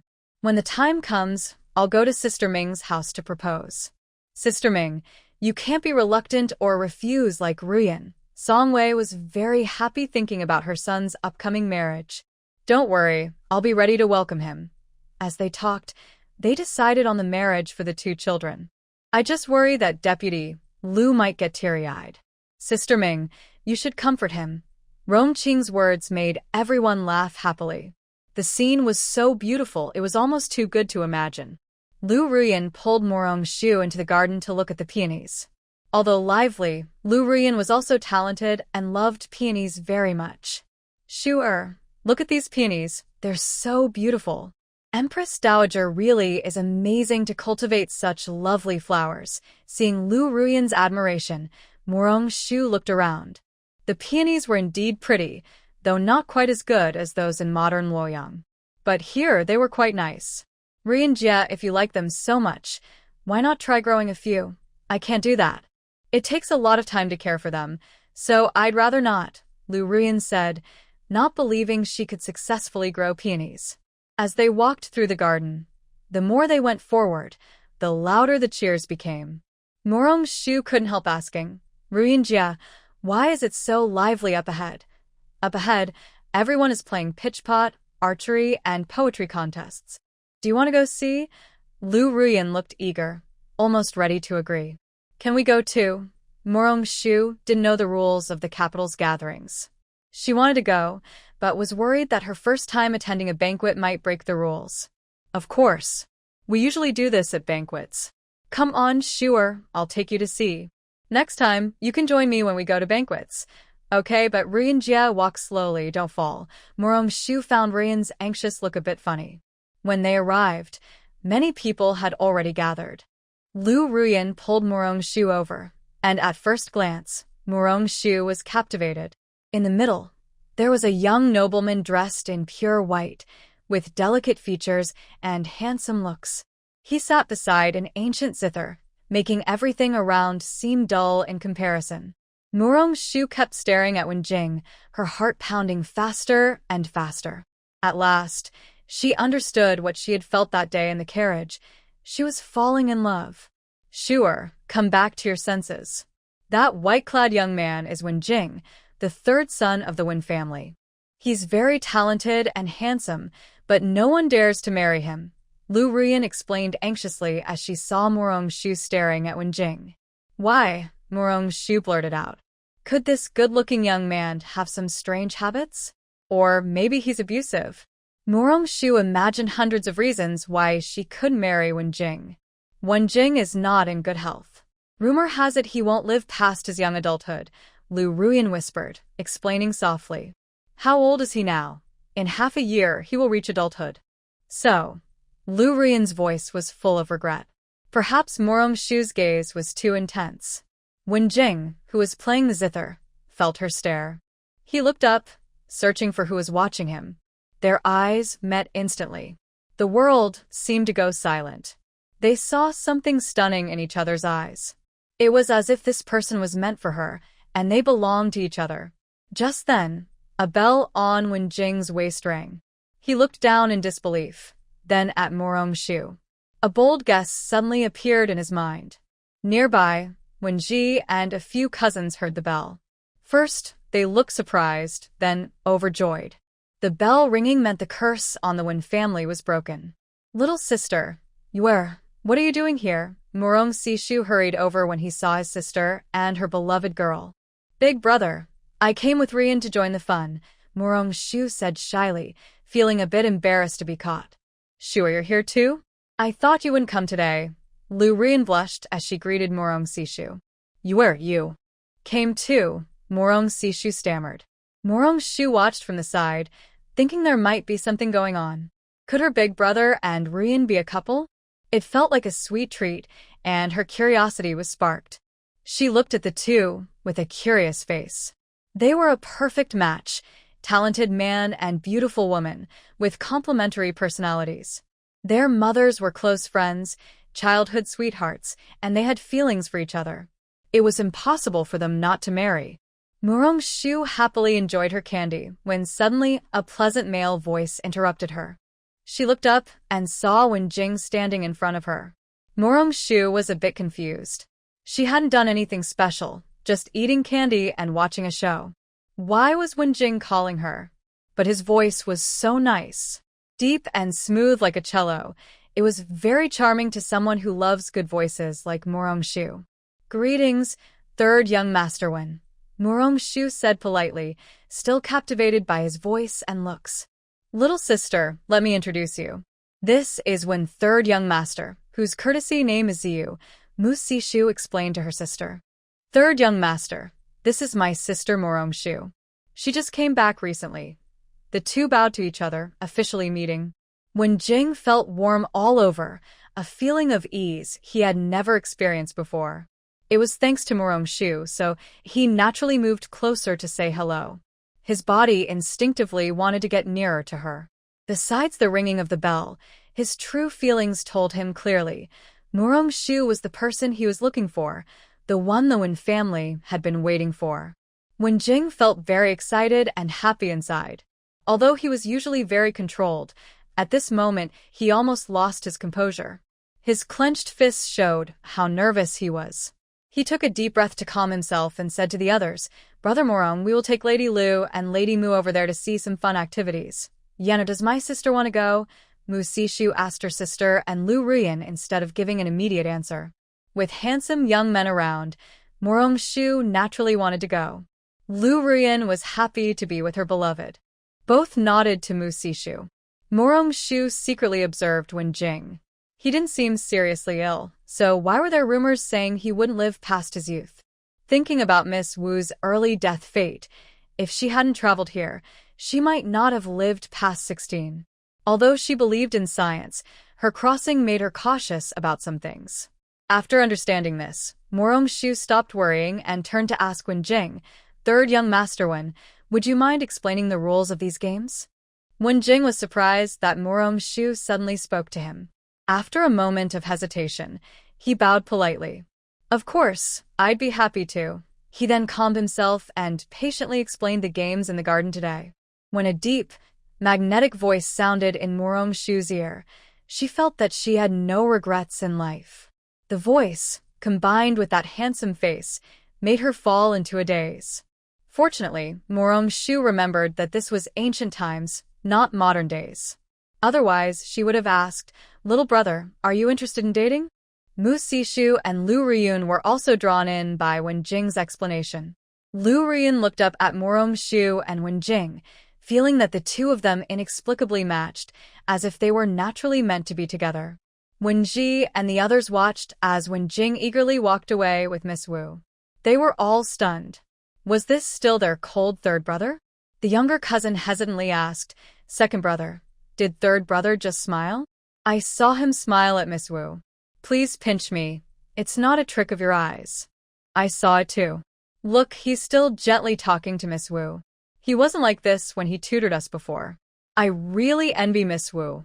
"Boo-hoo, Third brother is following after him eagerly. I also heard the bell just now. Are we sure about this? Should we do something else? Stop envying. Go back to the eldest uncle, father, and third uncle. The big problem in the Wen family has finally been solved. Wen Ji patted his younger cousin's shoulder and led the way to find their father. Wen Shoufu, Wen Meng, and Wen Ji had come to the banquet early in the morning. Now they were anxiously waiting in the study. Seeing their son and nephews enter, they excitedly asked, "How did it go?" "Father, everything is settled, just as we wished." Wen Ji's words reassured the elders of the Wen family, followed by excitement and joy. "Where is Jinger?" third uncle Wen asked, noticing that his third nephew was missing. Hearing Wen Ji ask about Wen Jing, everyone vividly described what Wen Jing did at the banquet and how he left with Morong Shu. "This is good news, good news. Jinger has had a hard life these years. Now that he has this opportunity, it is a great blessing from heaven. From now on, just let him be happy," Wen Shoufu said with tears in his eyes. "Big brother, let's open the ancestral hall tomorrow and inform our ancestors and ancestors." Third brother is right. Such an important matter should be reported to our ancestors. Wen Shoufu agreed with his third brother's suggestion. "Let's wait a bit longer. After Yuer is brought back from Master Wisdom, we will open the ancestral hall. The whole family needs to be united," Wen Meng said with concern, remembering his cursed grandnephew. Hearing Meng's words, Wen Ji's eyes filled with tears. The person he called Yue was actually his son, Wen Yu. When Wen Yu was 5, he inherited a curse. Wen Ji was worried about sending him to the wise master, hoping to break the curse. His wife often cried uncontrollably when she thought of their son. Now that the third brother has found someone who can break the Wen family's curse, Wen Ji hopes that his son can also be freed. This made Wen Ji very excited. "Father, once the third brother confirms everything, I will go to bring Yuer back. Thank you. When the time comes, bring Jinga along, and we will go together to visit the wise master." Actually, Wen Shoufu also wanted to ask about the future of the Wen family and what else they needed to do. So, they decided to go together to pick up the eldest grandson, Wen Yu. Over with Wen Jing. Wen Jing explained things simply and clearly. Mu Rongshu listened and understood right away. When she had questions, Wen Jing patiently explained. The atmosphere between the two was very friendly. Lu Ruyan whispered to Mu Si Shu, "Brother Shu, I didn't expect third young master Wen to be so knowledgeable and patient. He's very different from the rumors. Yes, today I only wish we had met him sooner." Mu Si Shu also thought Wen Jing had a very good temper. So, until the banquet ended, Wen Jing still seemed a bit reluctant, as if he couldn't get enough. It was as if he was explaining to Mu Rongshu that true knowledge never tires. After all these years, his cold body and heart finally felt warmth. With each illness, he had hated, resented, and finally become desperate. When he was ready to accept death, she appeared. For the first time, he felt the meaning of life. No longer cold, no longer hopeless. From then on, he would start a new life. Song Wei and a few familiar ladies were chatting. From afar, they saw Mu Rongshu and Lu Ruyan walking hand in hand. Just as they were about to say goodbye and leave, a lady hurriedly stopped them. Song Wei looked at her with some confusion. "Madam Mu, please don't misunderstand. I've endured for a long time. I don't know which brand of rouge and powder Madam Mu uses, but her makeup still looks so good," the lady said apologetically. My Shuer makes it herself." Song Wei smiled and explained. "That's really a pity. Madam Mu and Madam Second are so beautiful. Everyone envies you." It's a shame we can't buy it." The lady sighed regretfully. Mu Rongshu and Lu Ruyan just happened to hear this. They looked at each other with questioning eyes. Rongqing then told Mu Rongshu about the lady's worries. "It's simple. Silver Phoenix Tower will sell the products in half a month. Ladies can go there and choose based on skin color. Is Miss Mu telling the truth?" Everyone was excited when they heard they could buy it. "Of course, but it takes time to make, and there is a limited amount each month. First come, first served." Mu Rongshu winked playfully at Rongqing. Rongqing immediately understood Mu Rongshu's meaning and stepped forward to explain. Ladies, don't worry. Silver Phoenix Tower has always been honest. The ladies happily went home after Rongqing's reassurance. When Mu Rongshu and Lu Ruyun parted ways, they quietly said to her, "Go find Ming Auntie when you're free. After you take my pulse, I can help you mix a beauty cream. It will work even better." Wow, Shuer can take pulses? Then I'll come find you tomorrow to play. Lu Ruyun was surprised to hear Mu Rongshu could take pulses.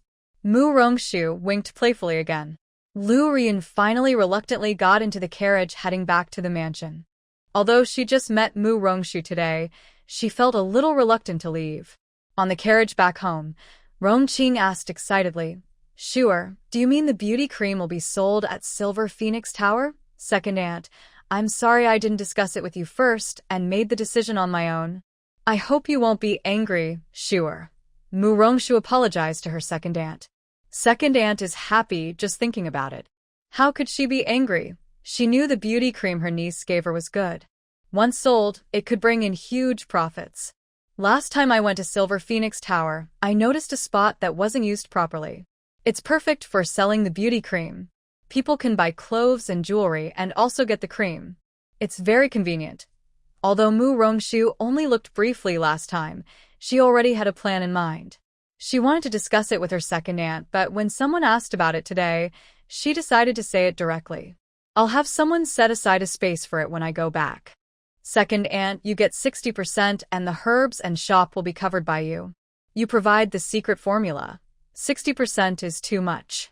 Sister-in-law, you shouldn't take so much." Song Wei immediately opposed when she heard her daughter would get 60%. "Big sister-in-law, the secret formula belongs to Shuer. It's only fair. Big sister-in-law, if you keep refusing, I'll be angry.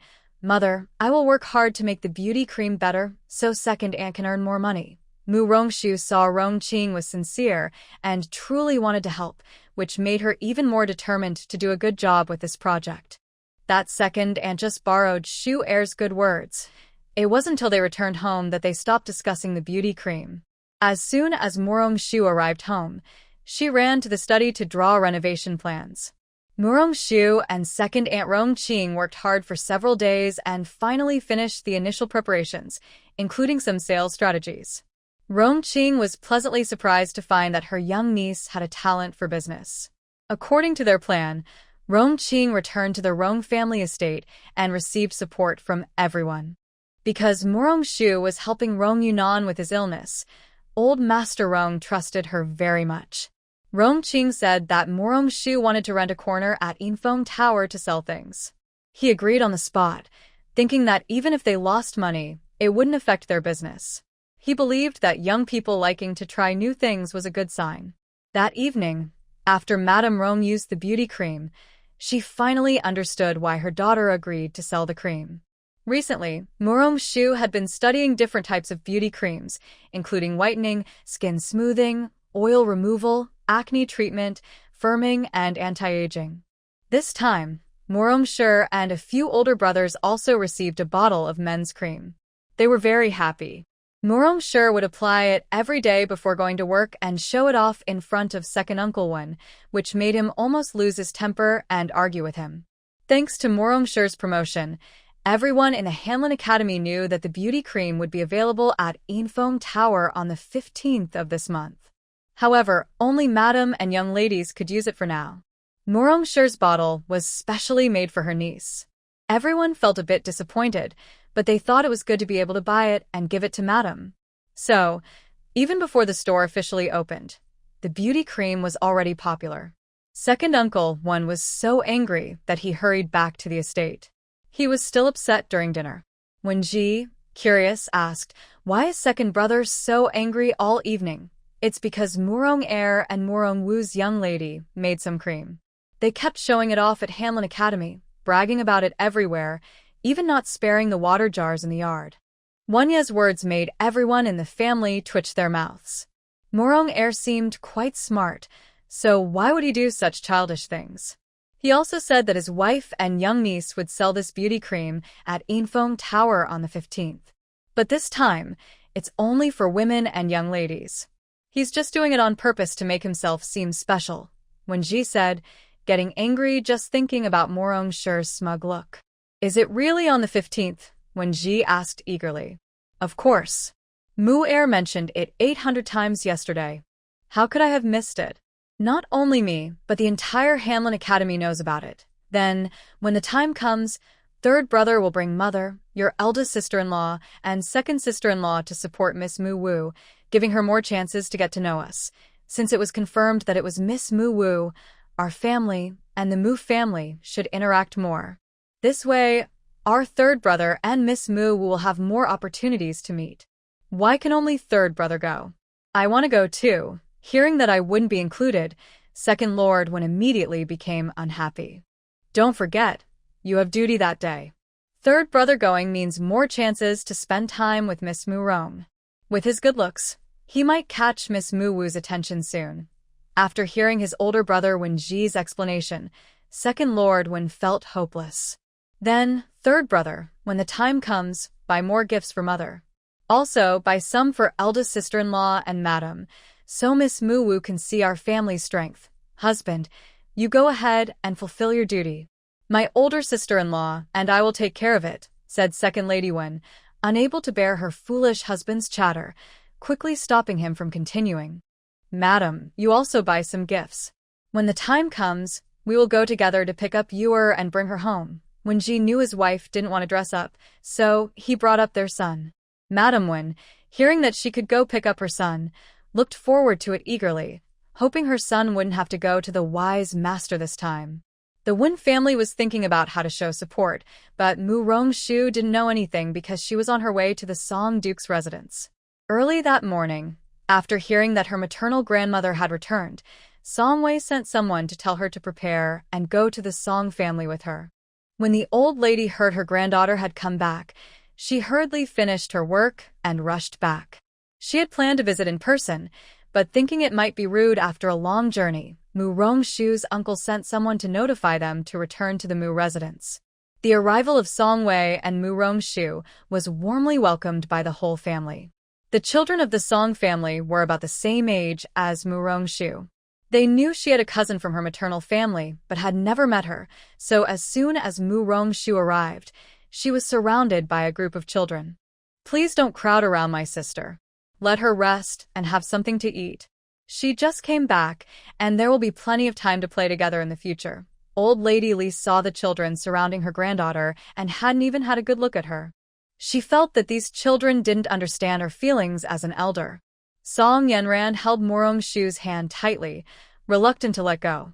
Shu'er's sister has finally come back. From now on, I can invite Shu'er's sister to go out together. Shu'er just returned and isn't familiar with the capital city. From now on, I will rely on elder sister Yanran to take care of me, Morong-shu said happily, loving her cousin. Little sister, we can also take you out to play. How about riding horses in the western suburbs in a few days? The new small red horse at the stable is very gentle. You will definitely like it, the youngest cousin said happily. Maybe not in the next few days. The beauty cream from Infong Building will be on sale the day after tomorrow. After I finish my busy days, we can go horseback riding, okay? Morong-shu thought she might be busy in the coming days, so she agreed to delay with her cousin. Does little sister want the Infong Building's beauty cream? We will take you to buy it then. Her cousins thought she wanted to buy something from Infong Building, so they volunteered to take her. No, big cousin. The beauty cream is something I made myself. I want to try buying it at Infong Building, Morong-shu explained with a smile. Wow, is little sister so talented? Then we will bring some friends to support her, her cousin said, worried she might lose confidence if they didn't buy anything. They decided to buy some themselves. Don't cause trouble, you all. The old lady worried they might cause chaos. Grandmother, don't worry. I brought some for you, aunties, and elder sister Yanran today. You can try them first. If they work well, you can help promote them for me, Morong-shu said, taking out several boxes of the prepared beauty cream from her sleeve and handing them to her grandmother, aunt, and cousin. They happily accepted the cream, their smiles genuine and natural. Sure, sister, are you and little aunt using this beauty cream today?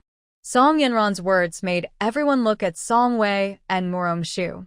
Mother, eldest sister-in-law, We are using the beauty cream that Shuer made today, Songwei said, noticing her mother and sister-in-law's surprised looks, trying not to laugh. This effect is so amazing.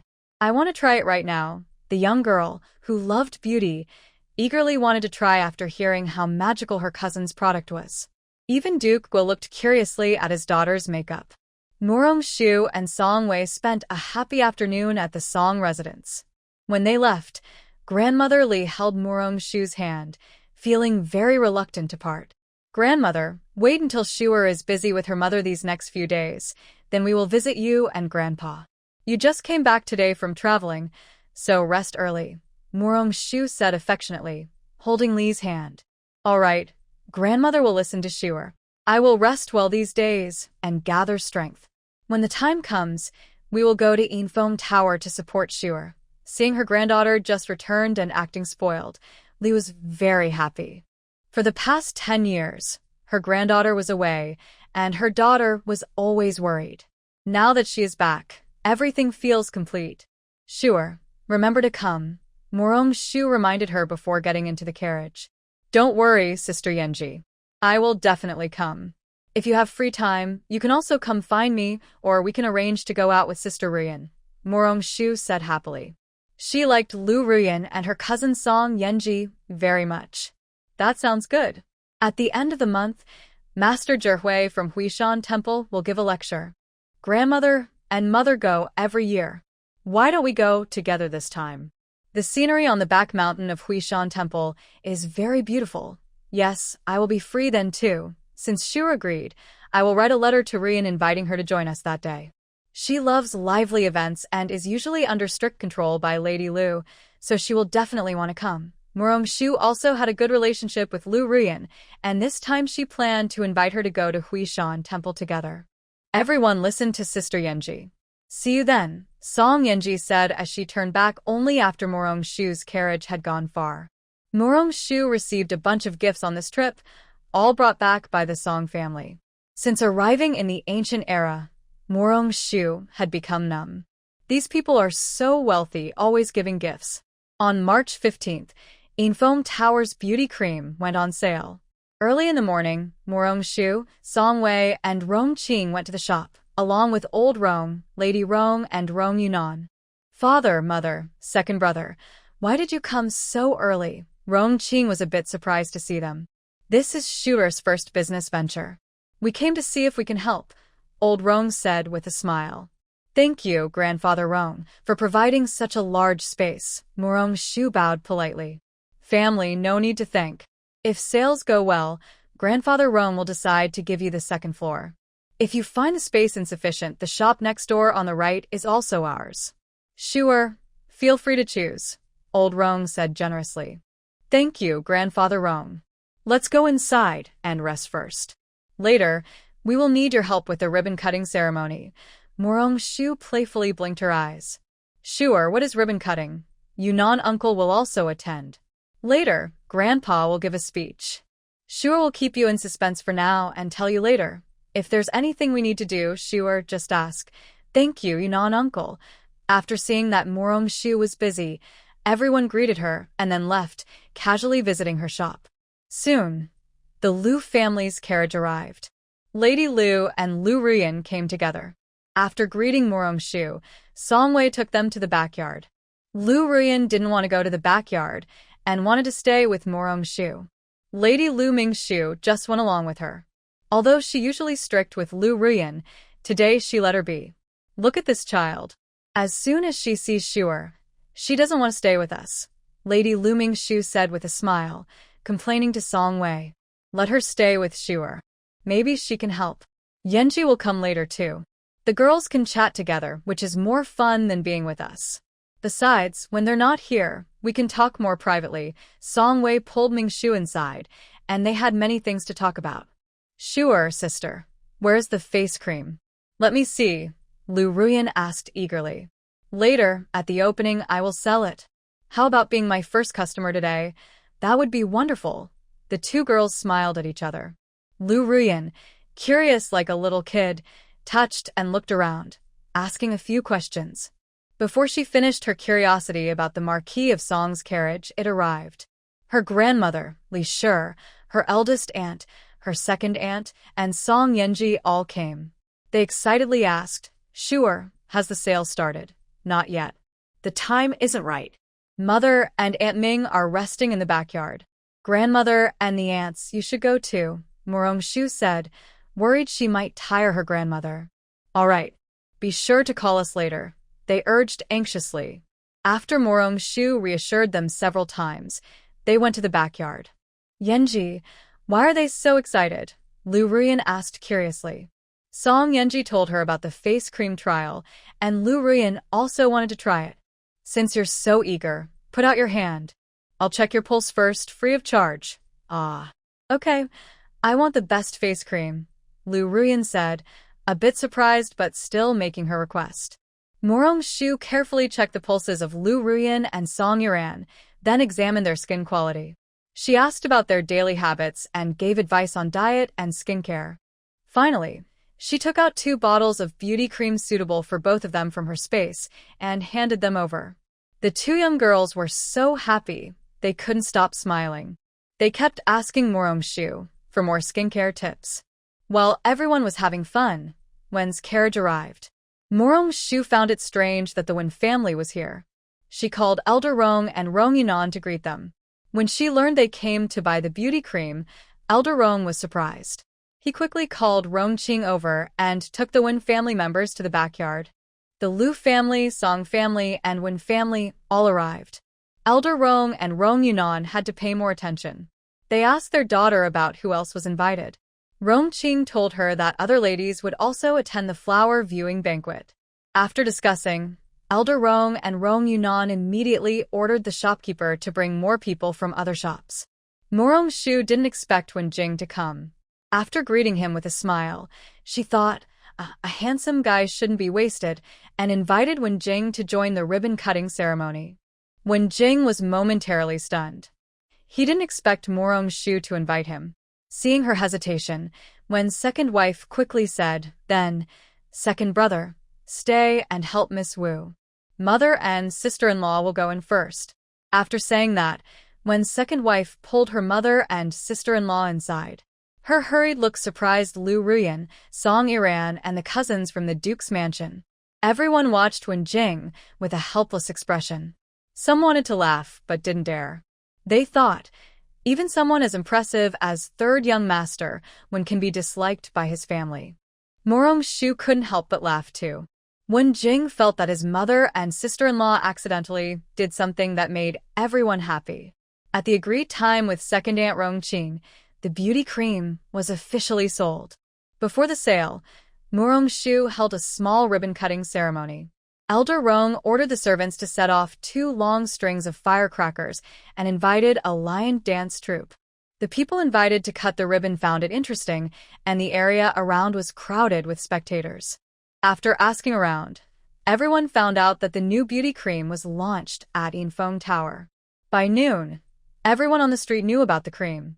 After noon, Musi brought her colleagues over. Every day, Musi would show off in front of her, which made her colleagues very curious. Also, Second Lord, Wen came along. He didn't want to come just to be with Musi, but since everyone else was there, he didn't want to seem out of place. Fortunately, old Lord Rong had sent more people today, or they would have been overwhelmed. Since the ribbon-cutting ceremony, Morong-shu had been busy.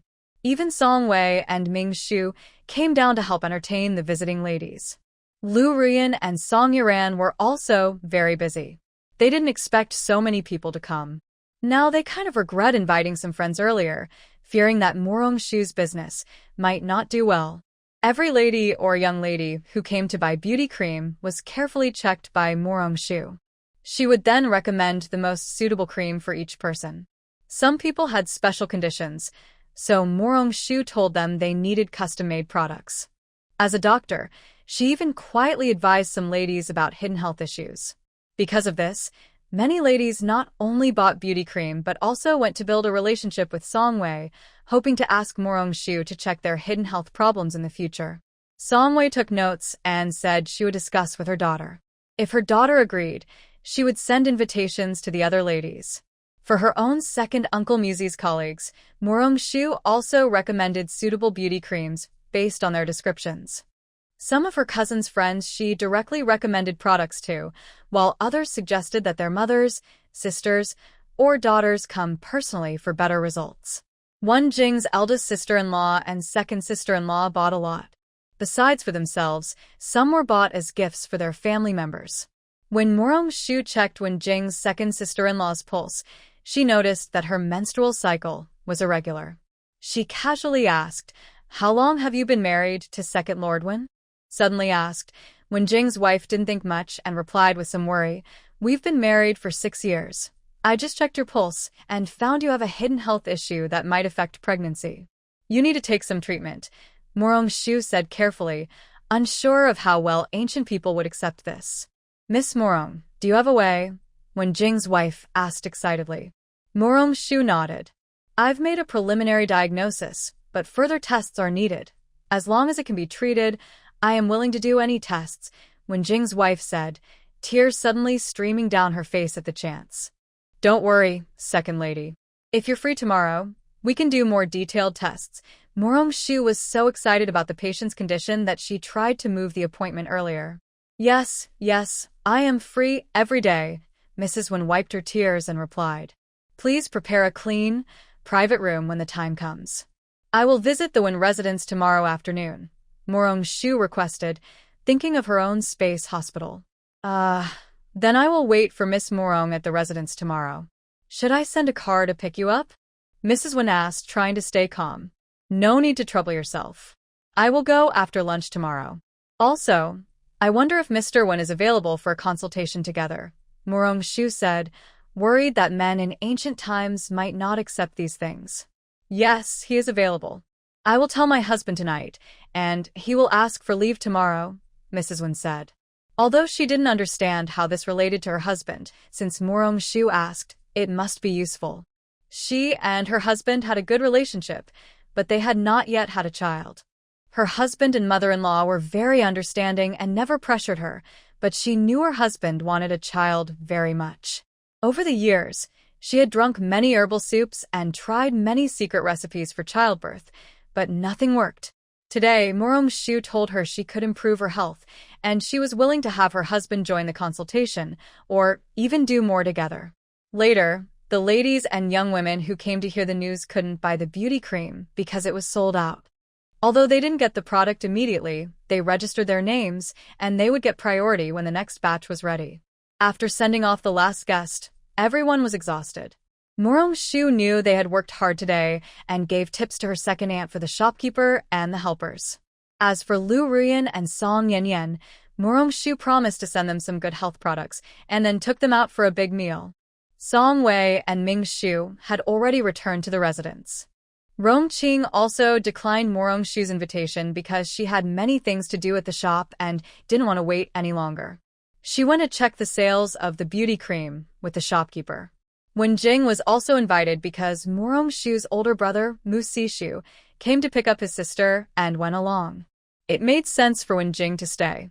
Morong-shu, feeling wealthy and confident, took them to the best restaurant in Beijing. When the staff saw the third young master with his friends, they quickly led them to a VIP private room on the second floor. "Sure, you're being too generous. This place is very expensive. I think my father has never been here.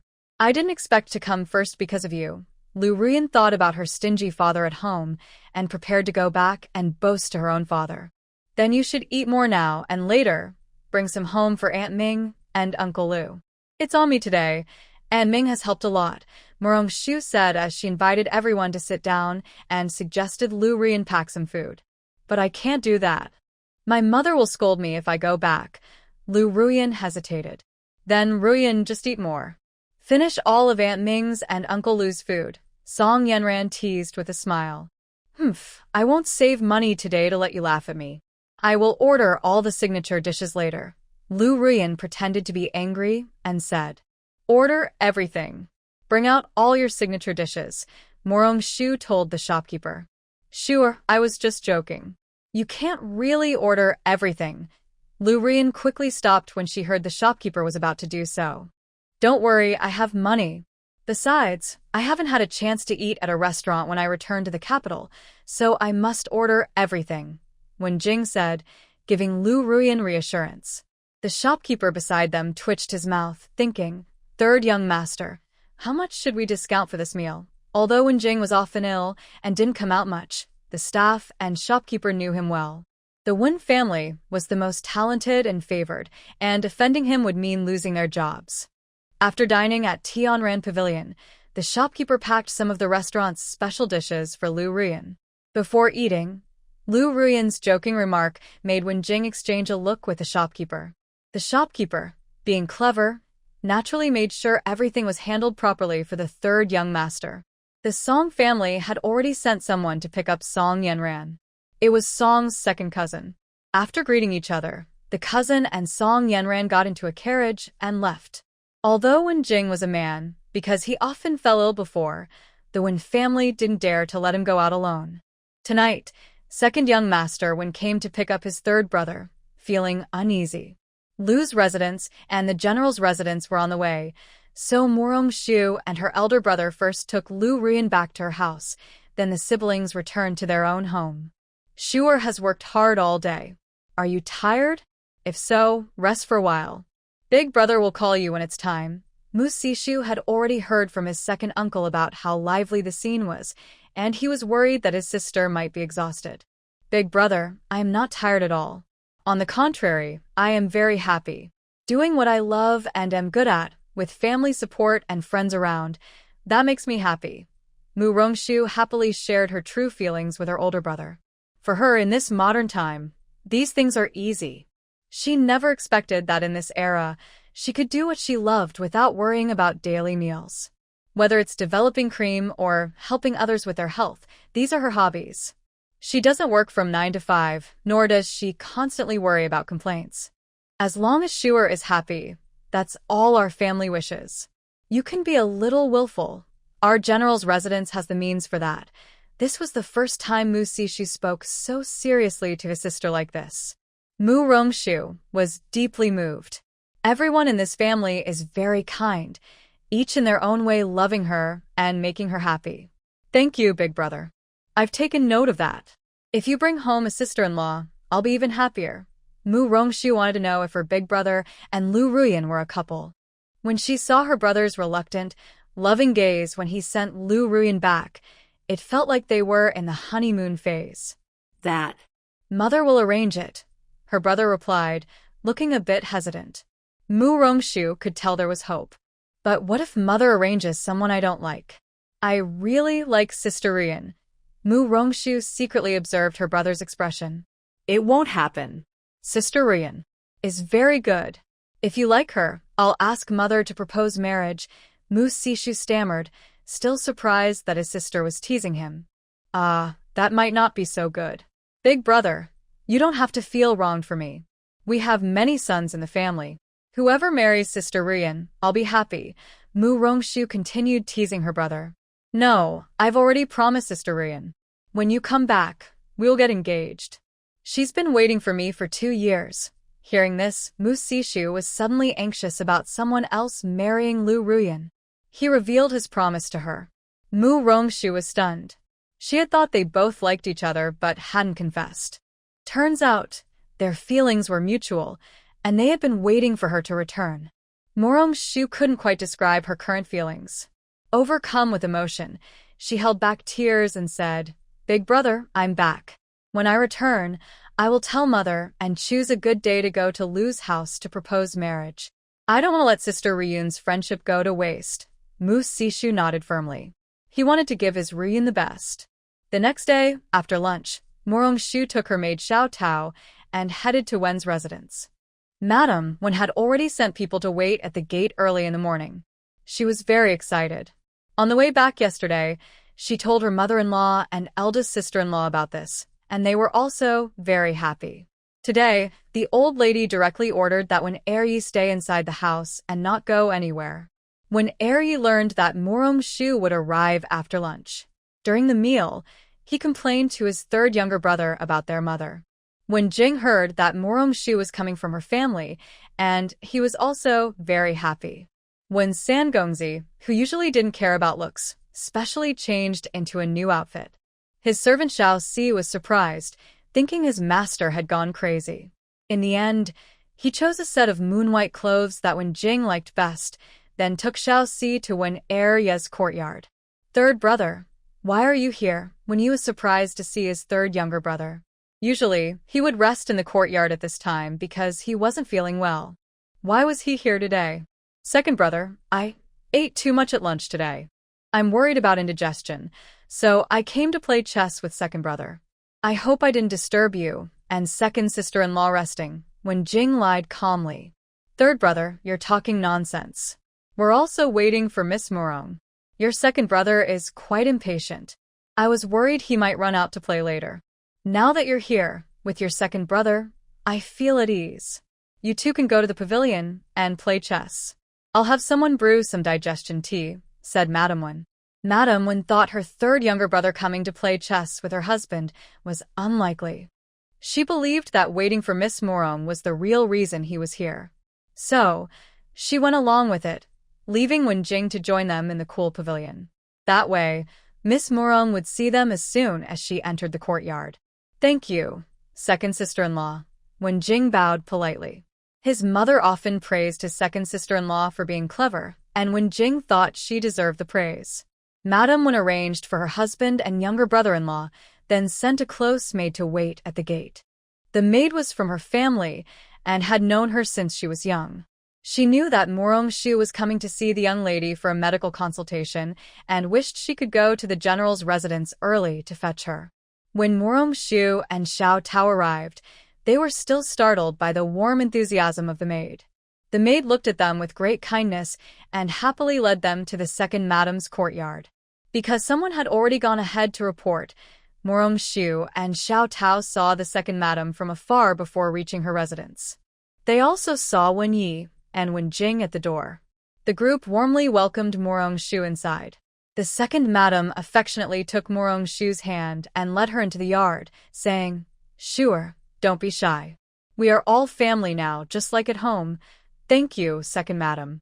I understand," Morong Shu replied. Today, Morong Shu came prepared with a medical box to look more like a doctor. After getting off the carriage, Xiao Tao carried the box for her. Once inside the yard, Wen Jing came to greet them. "Miss Xiao Tao, you've traveled far. Let me carry this for you. Please rest for a while." Xiao Tao was stunned. Such a handsome young man wanted to help carry her medical box. She instinctively handed the box to Wen Jing. Wen Jing silently followed behind Morong Shu, holding the medical box, as if trying to stay closer to her. Wen Yi was also surprised. He only now realized that his third brother might not have come to play chess with him, but was actually waiting here specifically for Miss Morong. Once he understood this, Wen Yi felt sad. But he didn't know that the person who would make him even sadder was still behind him. After resting for a while, the second madam took Morong Shu to a prepared room. Yesterday, Morong Shu was pleasantly surprised to find that the equipment in her space could connect to this time period. When she first traveled here, she tried to use it but found it didn't work. She hadn't figured out why yet. Today, she wanted to do an ultrasound for the second madam, but was worried she might not accept it.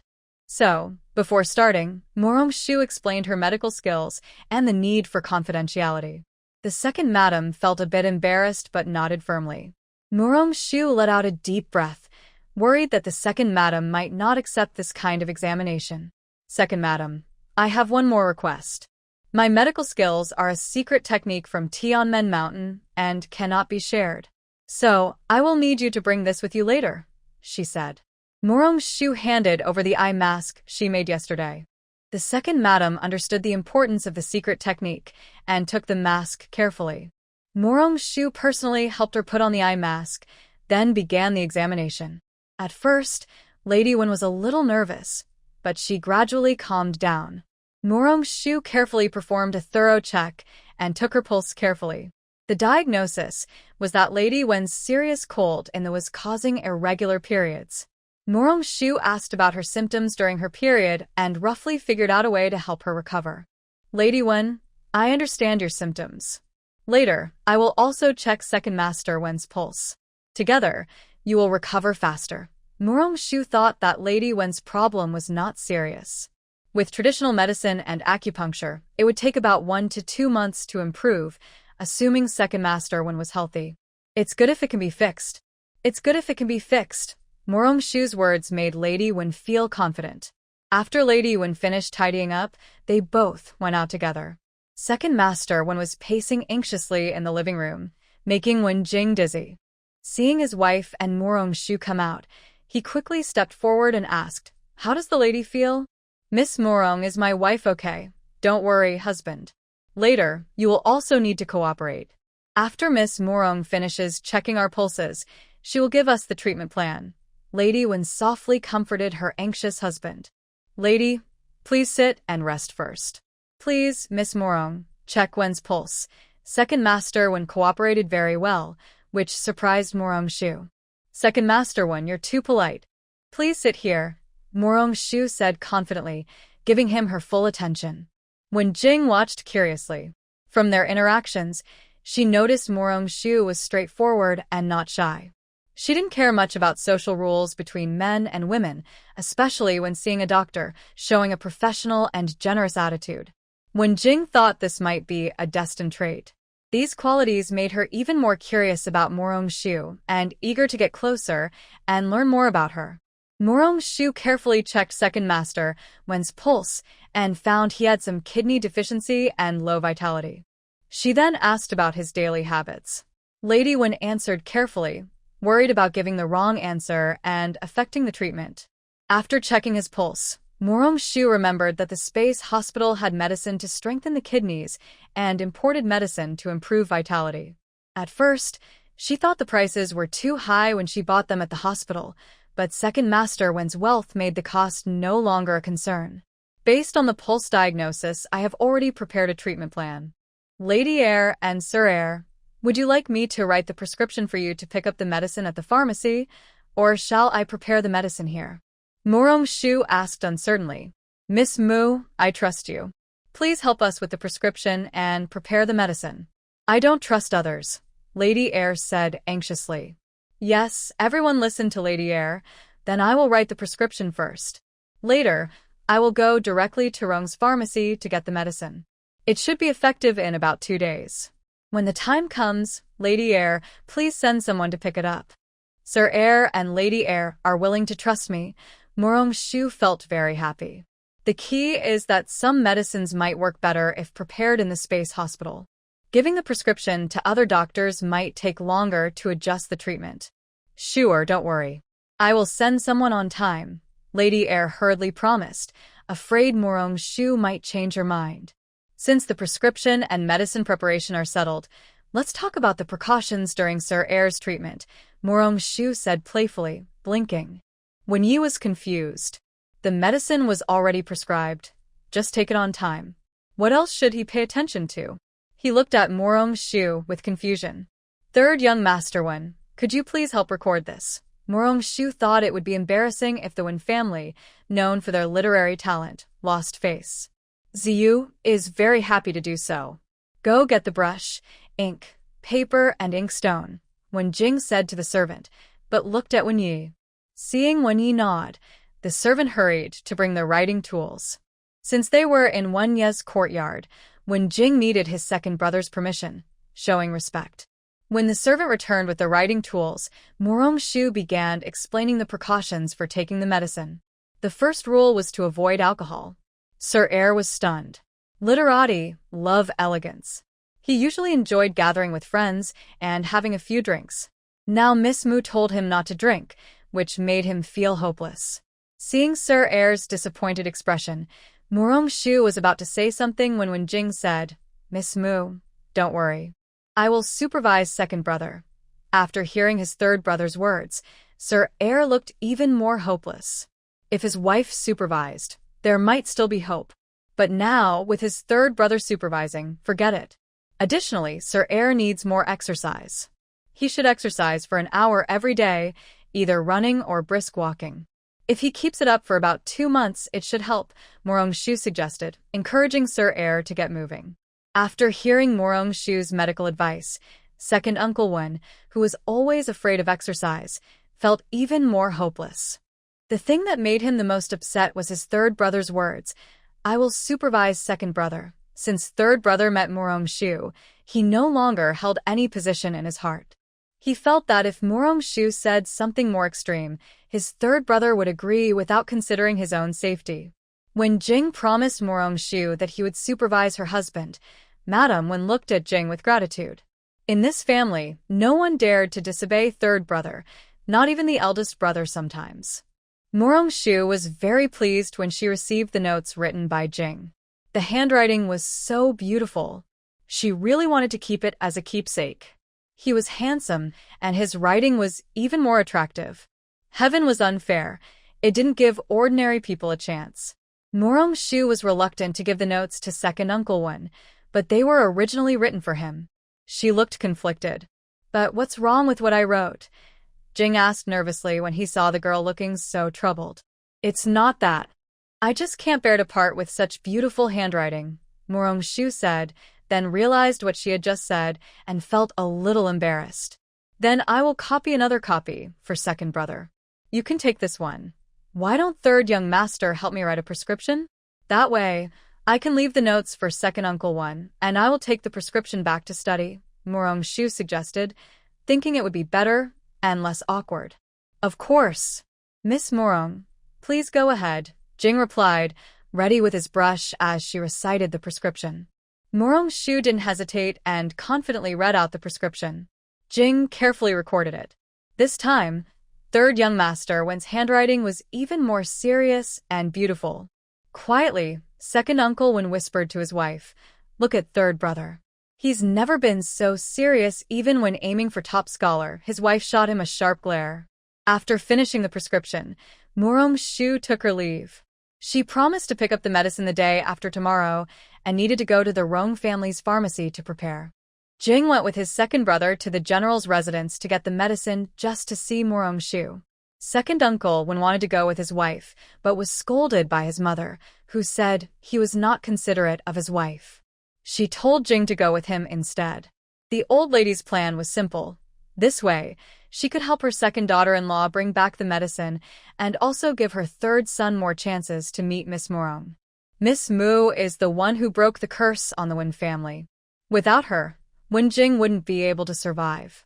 She is selfish. As a mother, she only wants her son to live healthily and happily. Second Master Wen was in low spirits all the way. The baby felt wronged but didn't say anything. However, Second Master Wen's energy immediately returned when he saw Mu-si at the gate of the general's residence. Mu-si had planned to go out, but at the gate, he saw the Wen family's carriage and became curious. When he saw Second Master Wen come out, he was a bit surprised and asked, "Young Master Wen, why are you at my house?" "This is the general's residence. Why can't I come?" "We were invited by Miss Wu." "What's it to you?" Although they were at the gate of the general's residence, they were used to arguing. Second Master Wen habitually started arguing with Mu-si. "Why don't you care about my matters? She's our precious little one. If you bully her, what will happen? Take the horse back. We're not going out today." Mu-si originally planned to visit friends, but decided not to go now. Second Master Wen's mouth is too sharp. He must be present to prevent Morong-shu from being bullied. "Second Master Mu, are you well?" When Jing saw his second brother arguing with Mu-si and hurried forward to bow. He wanted to build good relations with the Mu family to get along well with everyone. "Young Master, San has also arrived. Shuer has already gotten up. I'll take you to see her." Mu-si had a good impression of Wen Jing, especially compared to Wen Yi. He happily led the way ahead. Second Master Wen pouted and thought, I'm not here to see Mu'er. Since Miss Mu is treating my wife and me, I won't argue with Second Master Mu today. Sure, your guests have arrived. Second Uncle will bring them in," Mu-si happily called out as he entered Morong-shu's bridal chamber. Xiao Tao heard the voice and hurried out to lead the group to the pavilion in the yard. "Second Old Master, Second Master Wen, Third Master Wen, please wait a moment. Miss Mu is busy in the medicine room. I will go call her. No need to rush. Let your lady be busy. We arrived too early. We'll wait here," When Jing heard that Morong Shu was still busy in the medicine room and wanted to stop Xiao Tao from calling her. Don't worry, third young master. My young lady has already told her maid. If any guests arrive, she will go to the pharmacy to call her. Please wait a moment. After explaining, Xiao Tao took her leave and went to call her young lady. Soon after, Morong Shu arrived. Second uncle, second master one, third young master one. I have kept you waiting. Morong Shu bowed to them and then sat on a stone bench. Xiao Tao immediately served her young lady a cup of flower tea. Morong Shu took a sip of the warm flower tea, then handed the medicine she promised to second master one and second mistress one. I have written down how to take the medicine. You can follow the doctor's instructions, Morong Shu said as she handed the medicine to second master one. Thank you, Miss Mu. We will follow the instructions carefully. Is there anything else we should pay attention to?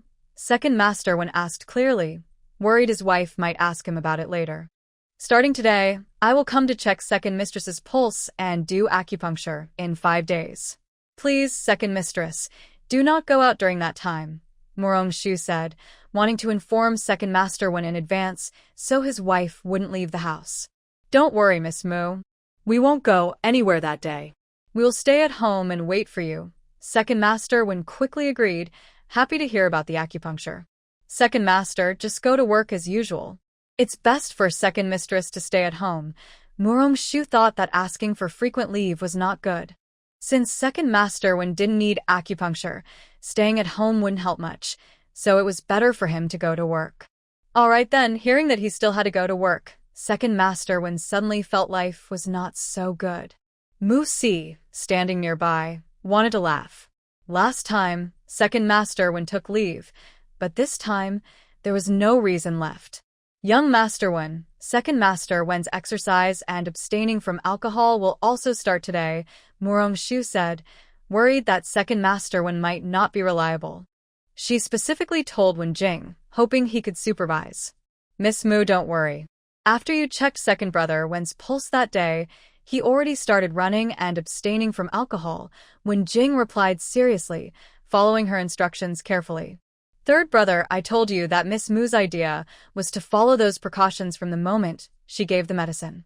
Yet, you insisted I start immediately, and I missed Lord Li's invitation. Second master Wen looked very wronged. One was his most beloved younger brother, and the other was his wife. Neither of them was someone he could offend. The baby felt wronged, but didn't say anything. Hearing the second master's upset tone, Morong Shu wanted to laugh. She cleared her throat and said, stop drinking and exercising early. Taking medicine will work faster. Morong Shu's words successfully comforted second master Wen. Otherwise, he would have had no one to cry to for the suffering he endured these days. When Jing saw that his second brother was comforted by Morong Shu's words and couldn't help but smile. To make his second brother cooperate well, Wen Jing said happily, as long as second brother keeps going, I will give you the ancient book from the previous dynasty that you've always wanted. Is what third brother said true? Will you really give me that ancient book from the previous dynasty? Second master Wen was excited. He had asked his family for that ancient book several times but was never willing to give it. Now they agreed so easily. He didn't care about stopping drinking or exercising. Even skipping meals every day would be fine. Of course. When has Ziyu ever lied to his older brother? Then it's settled. Miss Morong, is there anything else I should pay attention to? I can handle anything. No new instructions. As long as second master Wen can do these things, it's enough. So, until they left the general's residence, second master Wen was still feeling excited. In the last few days of March, Lu Ruyan and Song Yiran had already sent invitations to Morong Shu. They had previously planned to go together to Hui Mountain Temple. Song Wei and Rong Qing happened to be busy today. Song Wei was also worried about Morong Shu going alone, so she asked her eldest son, Mu Sishu, to her sister. The Morong family and Lu family were on the way, and Morong Shu and her brother went to Lu's house to pick up Lu Ruyan. Lu Shilang originally thought Ruyan would be unsafe going alone, but seeing Mu Sishu and Morong Shu, he felt relieved. Sure, it's a good thing you and brother Shu came. Otherwise, my father would keep talking. Sigh, my father is really more than my mother. Is Uncle Mu usually like this? Lu Ruyan started complaining about her father as soon as she got into the carriage. My father is similar to Uncle Lu. Sometimes my second uncle is even more emotional than Uncle Lu. Murong-shu thought about her second uncle's childish behavior of competing for her father's favor and felt he was not much better than Lu Shiling. Sigh, he can imagine a lot of things whenever I go out. What if I get married in the future? What will he do then? Lu Ruyan was truly worried about her father and sighed. Why don't you ask Uncle Lu if he wants to bring some dowry to our general's residence? Murong-shu joked with Lu Ruyan. Sure, I won't talk to you anymore. Blushing with embarrassment after being teased by Murong-shu, Lu Ruyan's face turned red. Brother Shu was still outside, and since Shuer had just spoken so loudly, he must have heard everything. Big brother can't hear us, Ruyan sister, so don't be angry. Also, Big brother told me himself that he only likes Ruyan sister, and Ruyan sister can only marry him, Murong-shu said, acting cute while holding Lu Ruyan's arm. Murong-shu's words made Lu Ruyan even more shy, but her eyes showed a happy surprise. She stammered, Brother Shu, did you really say that? Or are you just making it up? Of course not. How could I lie to Ruyan sister? Murong-shu swore loudly, almost promising. I believe you, sure. Lu Ruyan quickly stopped her from swearing, worried she might do so. Inside the carriage, the two young girls were giggling and playing. Mu Sishu, who had practiced martial arts for many years, had better hearing than most. He clearly overheard his sister and Lu Ruyan talking inside the carriage. In his heart, Mu Sishu promised to treat his sister and Ruyan's sister better in the future. Today, when they went to Hui Mountain Temple, he planned to ask for a good marriage for Ruyan. When they returned, he would tell their mother to hurry and arrange a marriage proposal. Only when the marriage was settled could he feel at ease. When Murong-shu and her group arrived at Hui Mountain Temple, Song Iran was already waiting for them. Iran's sister, why did you come so early? Murong-shu looked a little surprised to see her cousin waiting. It's not early at all. You don't know how early our grandmother and mother wake up. Today, Master Ji Hui is giving a lecture, and our grandmother comes early every month, Song Iran said, feeling she should come with her cousin. Waking up early was too tiring. Thank you for your effort, Iran sister.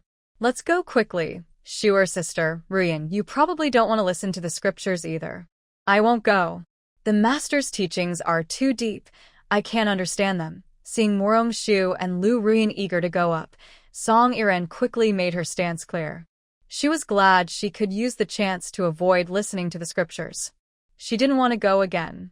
Her words made everyone laugh. Murong-shu pulled her cousin and said, Iran's sister, don't worry. I definitely won't go listen to the scriptures. You said last time that the scenery behind Hui Mountain Temple is beautiful, right? I just want to go see it. Big cousin, you can't fool me. The scenery behind Hui Mountain Temple is famous in the capital. I come here every year. This year, I want to take you to enjoy it properly. I promise you'll fall in love with it. Upon hearing that Murong-shu was eager to go sightseeing, Song Iran immediately became excited.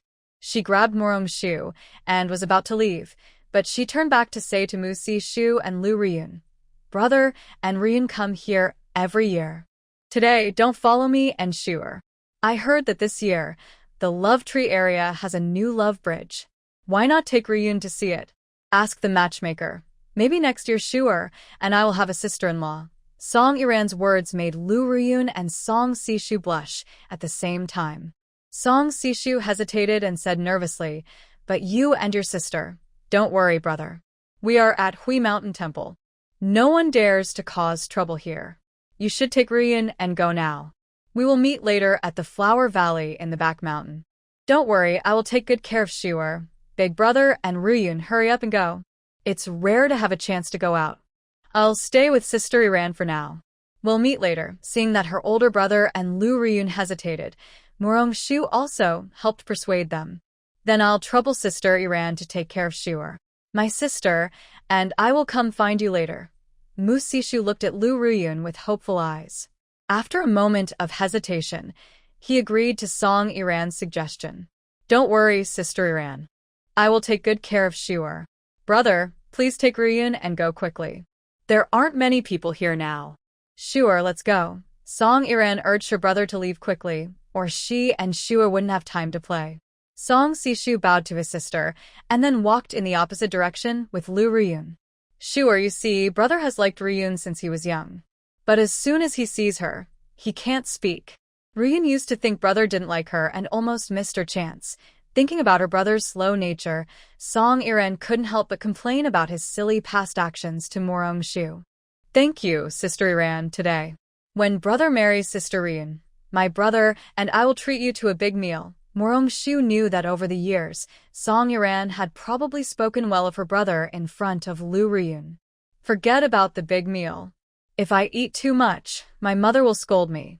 Sure, how about giving me a bottle of beauty cream? Song Iran really liked the beauty cream made by Morong Shu. That's easy. Sister Iran can just ask me for it after she's used it up. I promise you'll look beautiful every day. With what Shuer said, I feel at ease. From now on, I'll rely on Shuer. Two young girls walk forward, chatting and laughing. Perhaps because they arrived early, there aren't many people on the back mountain yet. Occasionally, they meet groups of friends or young nobles out for a trip. Song Yenran visits here every year and is very familiar with the area. She pulls Morong Shu along to explore, explaining each place they visit. Morong Shu thinks that if her modern-day cousin were a tour guide, she would be a top guide. She even knows about last year's incident where a young lady fell here. While Song Yenran excitedly introduces the scenery to her cousin, she notices that her cousin is staring blankly at a sea of flowers in the front left.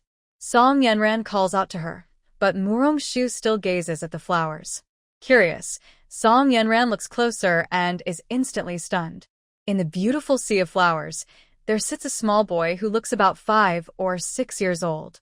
He seems like a fairy sent from heaven, innocent, pure, and adorable. Sure, is that little prince a fairy child? He's so handsome, Song Yenran can't help but exclaim, pulling her cousin closer. She dares not blink, afraid the little boy might disappear at any moment. He might be a child who wandered into the flowers by mistake.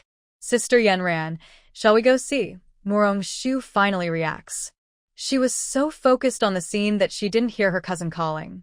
Yes, let's go. If he's lost, we can help find his family. It's too dangerous for such a small child to be alone. As Morong Shu and Song Yenran approach, they notice that the little prince probably just cried. Tears still glisten on his eyelashes. Morong Shu has no resistance to anything beautiful. She gently asks the little kid, "Little friend, why are you here alone? Did you get separated from your family?" Hearing her call, the little boy lifts his head.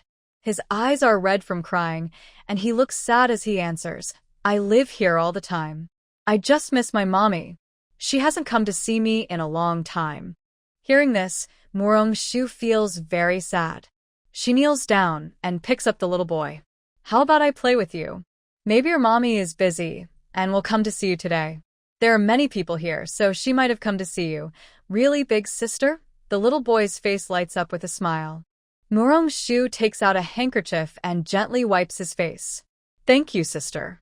You feel warm, and Yor doesn't feel cold anymore." The little girl affectionately hugged Morong Shu and acted cute. Song Iran watched nearby, stunned. They had just met, yet they seemed so natural together, like family. "Maybe you miss your mother too much. Yor wore too little today," Morong Shu said, recalling that the girl called herself Yor earlier, so she called her by that name. Pretty sister isn't like that. Every month Yor feels very cold and hurt. The doctor couldn't do much, so Yor was sent here. The girl looked sad when she remembered these unhappy things. "Have you been living here all the time?" Song Iran asked with curiosity. "I came last year.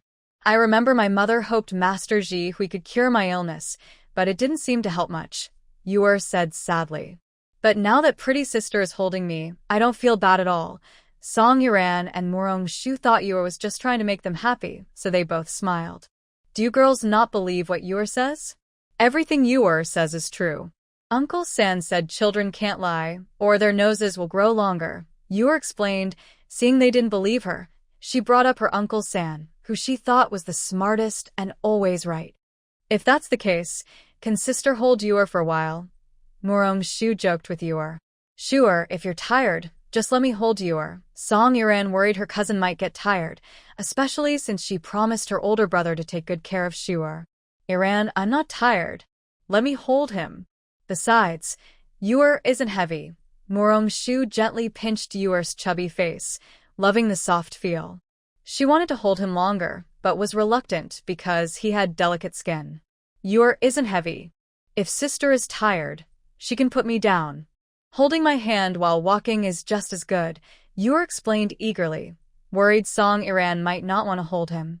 Her words made Murong Shu laugh loudly, but Song Iran felt a bit defeated. She thought, why is it so obvious that she doesn't want to hold him? Why does Shuar seem so charming to everyone she meets? Sister doesn't want to hold you. Sister is angry now, and she can't be soothed. Song Iran pretended to be angry and turned away.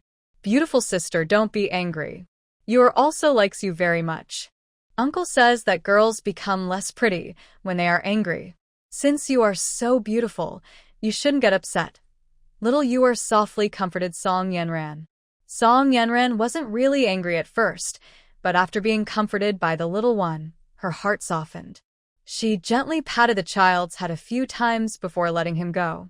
Yor was afraid Song Yenran would get mad, so he didn't resist, but his eyes showed he didn't want to accept it. Seeing this, Song Yenran wanted to laugh and teased him. You just said you liked sister a moment ago. Why are you unhappy now that I only touched you twice? Uncle said that children shouldn't be touched on the head because it might affect their growth. Little Yor confidently explained, Uncle said that, but Uncle isn't a saint. Maybe he's not always right. No way, Uncle is the best. Yor immediately defended his uncle when he heard Song Yenran mention him. All right, your uncle is the greatest. That's enough. Song Yenran was worried Yor might cry if she kept talking, so she praised his uncle to stop him. Uncle really is the best, Yor said proudly. Murong Shu couldn't help but pinch his face, thinking about how lucky his parents must be to have such a cute child. He secretly wished he could take him home. Murong Shu and Song Yenran took Yor to the place where their older brother, Mu Sishu, had arranged to meet. Yor was so happy that he forgot about missing his mother. In the Wisdom Master's meditation room, Wenjing had been waiting for a long time. The master looked at Wenjing's face again and was surprised to see changes. The previous danger had quietly passed. Benefactor Wen, have you had any special luck recently? Asked the master. Wenjing took a moment to gather his words and softly said, I met a girl, and then the master's bell rang. The master once said that when the bell rings, the curse on the Wen family is broken. Is that true now? Congratulations, benefactor. You've finally met her. The curse on the Wen family can be broken. But this girl is not an ordinary lady. If she later does something rebellious or unusual, you might have to accept it. The master was worried that in the future, they might have conflicts, so he warned them to be careful. Don't worry, master. Since Wenjing is destined for her, no matter what kind of person she is, I will love and respect her. I will never keep her confined in the inner chambers. On the first day when Jing met Murong Shu, he already had this idea. Fate is decided by heaven. Don't worry too much, benefactor.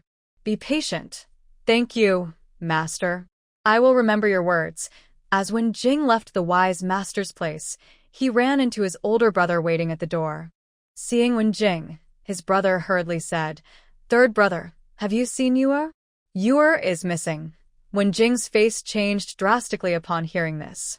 These days are near the end of the month, a time when curses might strike at any moment. Although they found someone who could lift the curse, they still didn't know if it would help their nephew. Big brother, send people to look immediately. Everyone should go. Many noble families are here today to listen to the wise master's teachings. Let the eldest sister-in-law and second sister-in-law borrow some people, and we will thank them at Wen's house later. Wen Jing quickly calmed himself down. After instructing his brother, he turned back to the wise master and asked for help in finding Yor. Wen's wife and second wife, after borrowing some people from familiar ladies, joined the search for Yor. No one could persuade them to stop. The second wife understood her sister-in-law's feelings and silently stayed by her side to help look. Sister-in-law, take it slow. Yor will be fine. Dear sister, I am useless. If I weren't sick, I would have gone to bring Yor back already. What if Yor gets sick again? The wise master isn't here now. I feel so guilty about Yor, said Wen's wife, her long-standing guilt making her feel on the verge of breaking down. Finally, they found someone who could lift the curse on the Wen family. It seemed Yor was saved. But then, Yor disappeared. Sister-in-law, stay strong. We'll find Yor soon. Don't cry, or Yor might get scared when he sees you like this, said Wen's wife, feeling sad for her sister-in-law but knowing she had to keep her calm. You're right, dear. I can't fall apart. Yor is waiting for me to save him, her sister-in-law replied.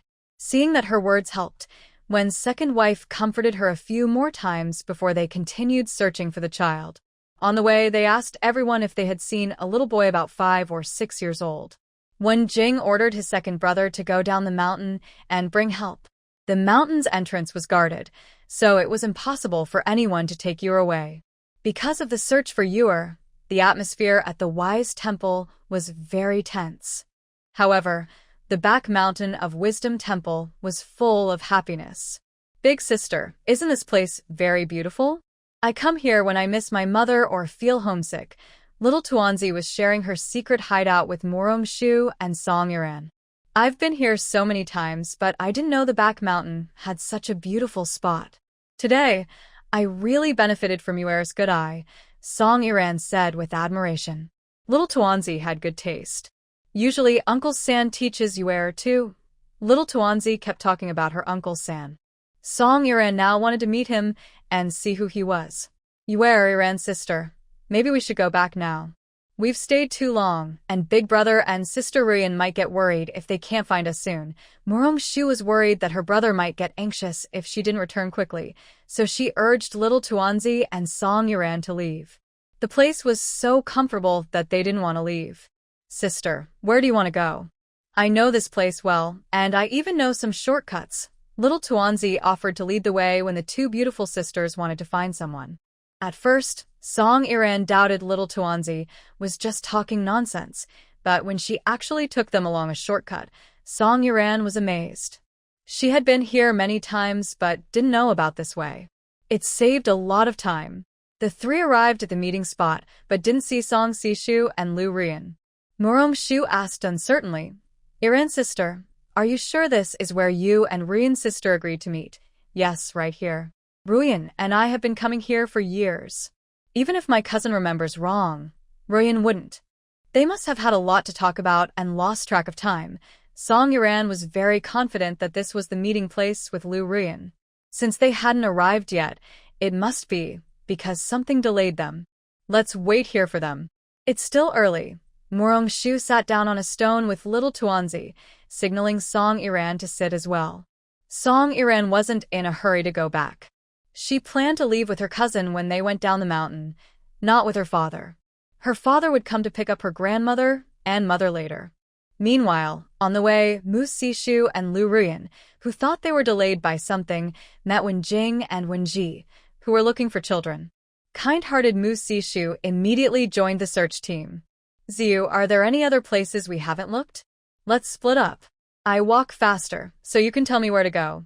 Mu Sishu knew Wen Jing's health was not good, and Wen Ji was a scholar.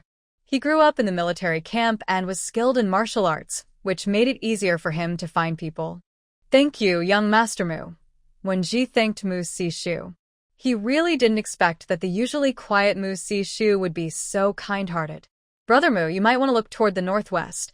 Wen Jing's intuition told him that Yuer might be there. Brother Ziyu, don't worry. I will go now. Sister Yen, you go to the agreed place to find your sister and cousin and ask them to help look for her. More people mean more strength. Before leaving, Mu Sishu told Lu Ruyan that finding someone might take a while, so he couldn't let his sister wait too long. His sister is very clever and might have a way to find her. Don't worry, Brother Sishu. I will go find Shuer and Yiran now. Miss Lu, did Miss Mu come here today too? Wen Jing looked at Lu Ruyan expectantly, waiting for her answer. We went up the mountain together this morning. Later, We split up to look around. We were supposed to meet at the agreed place, but on the way we ran into you. Lu Ruyan felt a bit guilty. She and brother Sishu went to pray for the old matchmaker to bless them to be together forever. Now, when asked by the third young master, she felt a little guilty. Her words gave Wenjing and Wenji hope. With Murong-shu here, they weren't afraid Yuer would fall ill. The two brothers exchanged a glance, and Wenjing spoke first. Miss Lu, can you take us to the agreed place first? Then we can ask Miss Mu and Miss Song to help find Yuer. Lu Ruyan initially wanted to say she would ask Shuer and Iran to help once she found them, but thinking about the meal they had together last time, they were acquaintances. So, she decided to go together. All right, Lord Da. Third young master, follow me. The place isn't far from here. Lu Ruyan led the way, with Wenjing and Wenji following closely behind.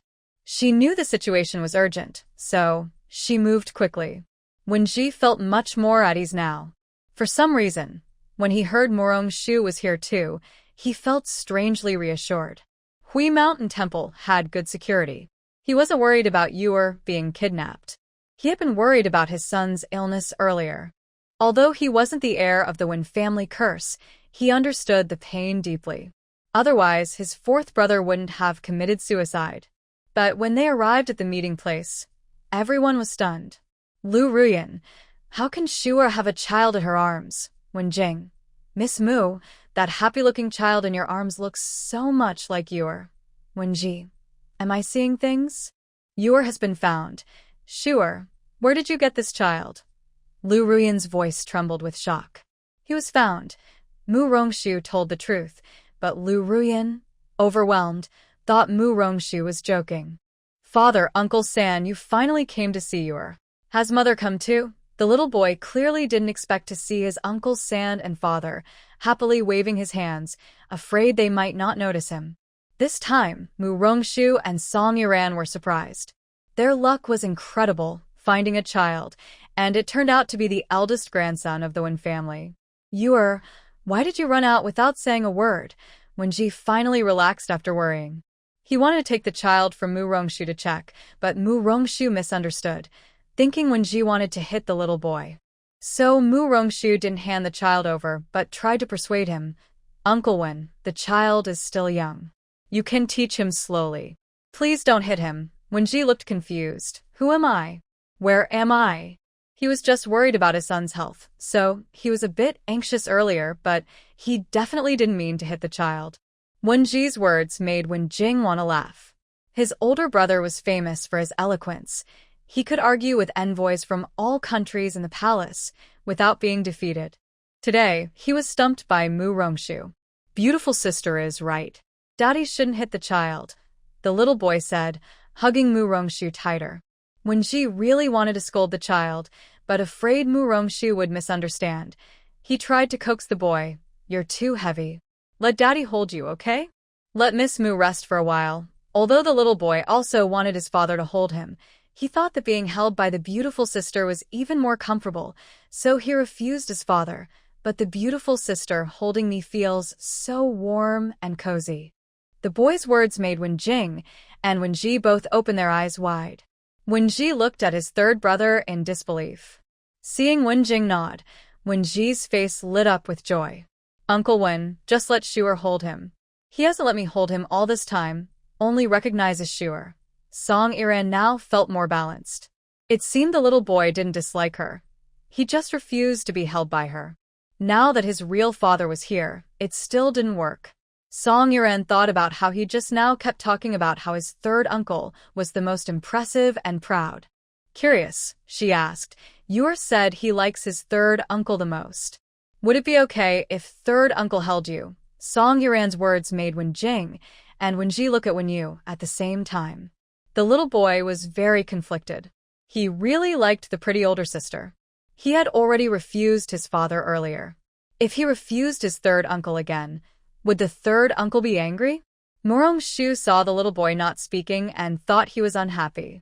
She reached out and pinched his face, saying, Let me hold Yuer. He's not heavy at all. Wenji was completely heartbroken. Now, Yuer only wanted Miss Murong. What if he saw his wife later? Thinking of his wife, When Ji remembered, he hadn't told everyone that Yuer had been found. Third brother, you stay and take care of Yuer. I will go find your eldest sister-in-law and the others. I'm worried they might get upset if they see you are missing, because of the trouble caused by his son, when Ji decided to handle it himself. Since his son didn't want him, he would go deal with other things first. Big brother, don't worry. I will take good care of you. Goodbye, father. After saying goodbye to everyone, Wenji immediately ordered people to stop searching and went to find his wife. After Wenji left, Morong-shu noticed only Lu Ruyan was there and asked, Ruyan's sister, where's big brother? We met when Sangongzi and the others on the way back. Sishu Gij went to help find the child. Since you might be worried, he asked me to come find you first. Morong-shu couldn't help but feel that not having a phone in ancient times was really inconvenient. Sometimes, you could easily lose track of people. Then let's wait here for Cousin Biao for a while, they said, worried about missing him again. So they decided to wait where they were. Fortunately, Sishu soon arrived. Seeing the child in his sister's arms and when Sangongzi, he roughly understood the situation. Lu Ruyan explained softly to him, fearing he wouldn't understand. However, when he felt sorry for his sister and wanted to hold the little boy, he was also refused, making everyone laugh. After hearing Song Iran's explanation, Sishu shyly rubbed his head. Sishu, who was very protective of his sister, thought she must be too adorable for the little boy to only want to be held by her. Children are always the most sincere. Soon, Sishu and the others, led by Wenjing, went to find the little boy's mother, who was Wenjing's eldest sister-in-law. Previously, because of Wen family's curse, little Wenyu was sent to Hui Mountain Temple. Today, missing her mother very much, she sneaked out while Master Ji Hui was giving a lecture. The young monks were busy, so she quietly ran to the back mountain flower sea to cry. She was accidentally seen by Morong-shu and Song Iran. Because she was very close to Morong-shu, she forgot she had sneaked out, which caused the later confusion of everyone searching for her. Now, Wenyu knows she caused trouble and worries that her mother will be upset if she can't find her. She feels unmotivated all the way. When Wenjing and the others found Wenji and her mother, Madam Wen fainted after hearing her daughter was found. Wenji quickly took her to a side room at Hui Mountain Temple to rest. They originally wanted to find a doctor, but Morong-shu was a doctor herself, so she gave Madam Wen an injection. Madam Wen woke up soon after. Seeing Wenyu in front of her, Madam Wen finally relaxed and hugged Wenyu, crying uncontrollably. Mother, don't cry. It's all you's fault. From now on, you will not run around and make you worry, little Wenyu said softly, wiping her mother's tears. Madam Wen, please stop crying.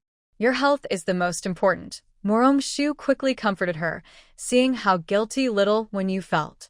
Miss Morong, thank you so much, Madam Wen said gratefully, knowing Morong-shu had given her the injection. Mother, do you know the pretty sister? Little Wenyu looked at her mother and Morong-shu, feeling they seemed familiar, along with her father and third uncle. Yes, we even visited your home before. At that time, you wasn't there, Morong-shu said with a smile, pinching little Wenyu's face. Mother, can pretty sister live with us in the future? You likes pretty sister. When she hugs you, you feels warm and no longer hurts. Little Wenyu looked at her mother expectantly. Their yard was very big, and her own courtyard was large too. She hoped they could live together with her sister someday. Wenyu saw her mother crying more intensely and thought she was too sad to see her. He quickly said, Mother, please don't cry. Yuer won't invite sister to our house anymore. Yuer will stay with mother. Madam Wen cried even harder. She wiped her tears and said, Yuer can invite sister to our home anytime, but sometimes sister has her own things to do and might not have time. What if I miss my pretty sister? The little boy was really sad to part with Morong-shu. Sister lives at the general's house. If you miss her, you can go visit her there, Morong-shu gently suggested, not wanting the little boy to be upset. Can mother go too? When he was worried about making his mother sad. Although he really wanted to visit the general's house, he first asked for his mother's opinion. Of course, Yuer can go whenever he wants, Madam Wen happily agreed. Maybe more visits will help break the curse on Yuer. Hearing he could visit his pretty sister anytime, the little boy was instantly happy. He held Murong-shu's hand and swung it happily. Madam Wen, considering your health, it would be best for you to rest here tonight. Would that be convenient? Murong-shu, being a doctor, kindly made a suggestion. The side room here is suitable for staying overnight. I will talk to the master here later.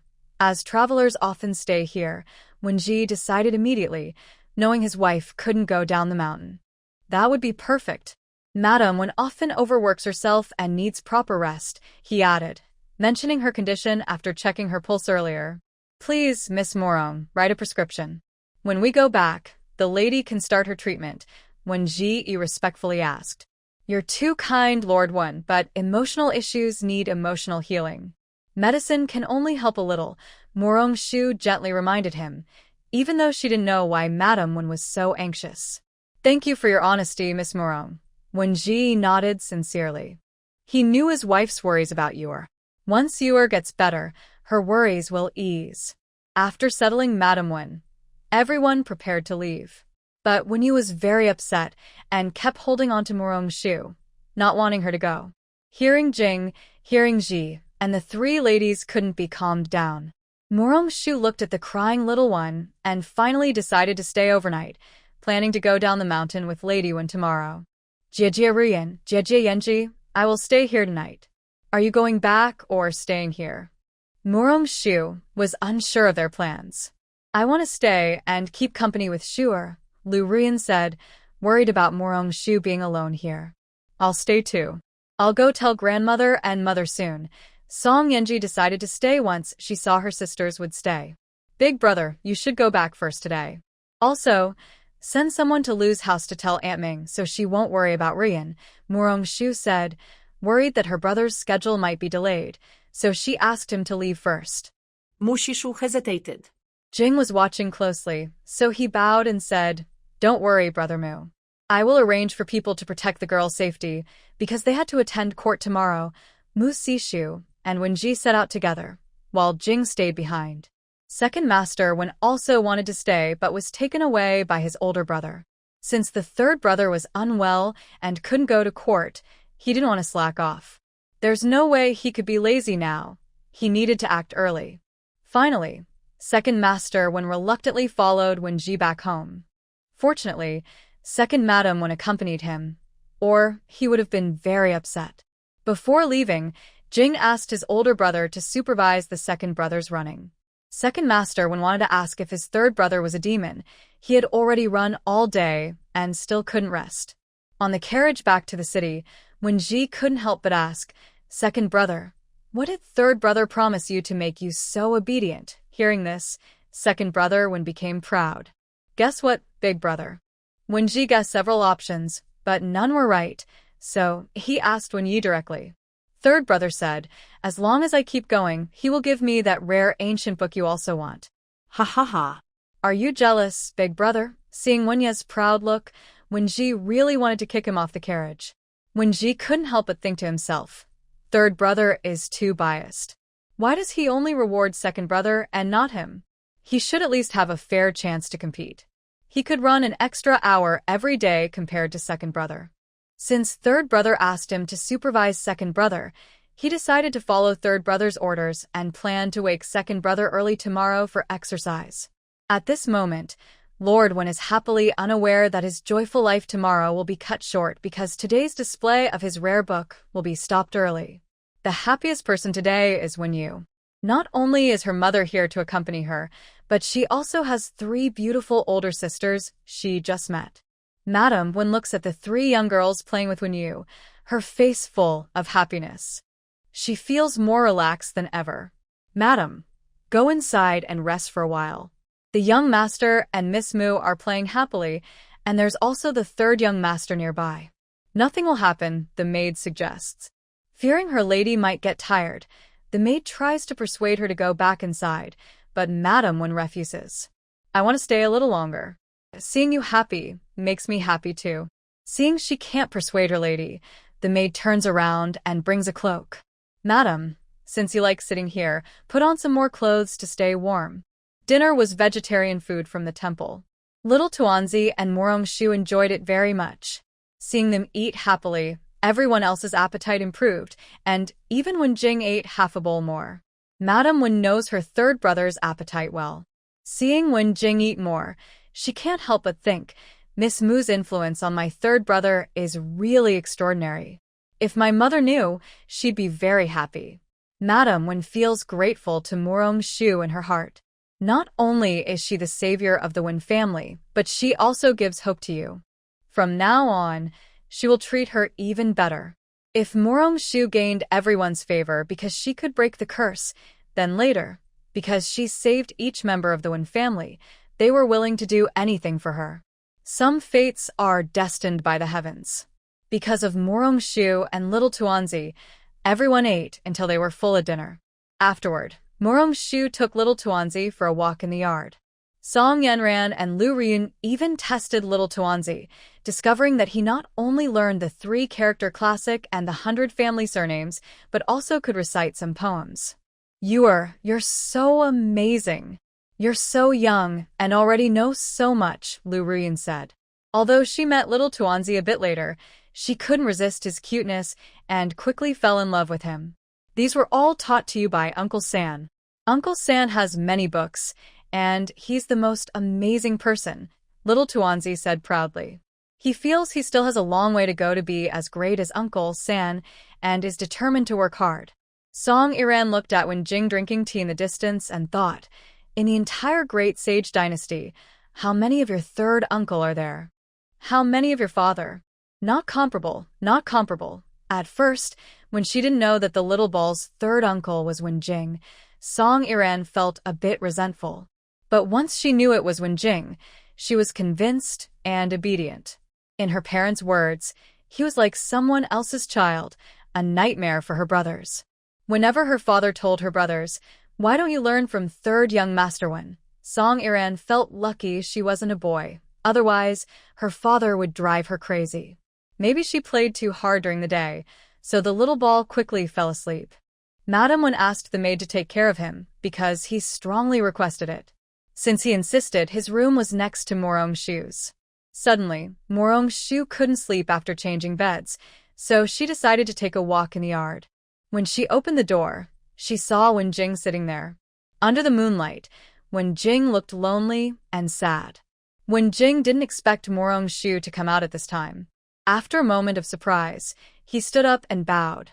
"Miss Morong, have you changed to a new place and can't sleep?" Morongshu wanted to tell Wen Jing she liked staying up late, but since this was ancient times, third young Master Wen might not understand the joy of staying up late. So she simply nodded. "Please sit, Miss Morong. It's all because of you that you have to suffer from insomnia," Wen Jing said, feeling that insomnia was painful. He felt more guilty because of his little nephew. "I usually sleep late too. It has nothing to do with you," Morongshu tried to explain, but it didn't seem to help much. "Third young master, do you mind if I take your pulse?" Out of curiosity as a doctor, Morongshu wanted to know what was wrong with Wen Jing's health. Wen Jing didn't expect Morongshu to ask to take his pulse. His body reacted faster than his mind, and he extended his hand to the stone table. "Thank you, Miss Morong." Morongshu immediately became serious, just like when she encountered a special case before. She gently placed her fingers on Wen Jing's pulse. Perhaps because it was nighttime, Morongshu's fingers felt slightly cold. When her fingers touched Wen Jing's wrist pulse, Wen Jing immediately felt a steady flow of warm energy entering his body. At this moment, Wen Jing finally understood the warm feeling that Wen Yu mentioned during the day, realizing that this was the power capable of breaking curses. Wen Jing even wished to have more, to hug Morongshu like you did, but his manners and upbringing made him feel that his thoughts were inappropriate. He fell into deep self-doubt. Morongshu, feeling Wen Jing's pulse, also fell into thought. From the pulse, his body seemed only a little weak, with no major issues, but it also seemed to have suffered some serious damage before. For the first time, Morongshu doubted her medical skills.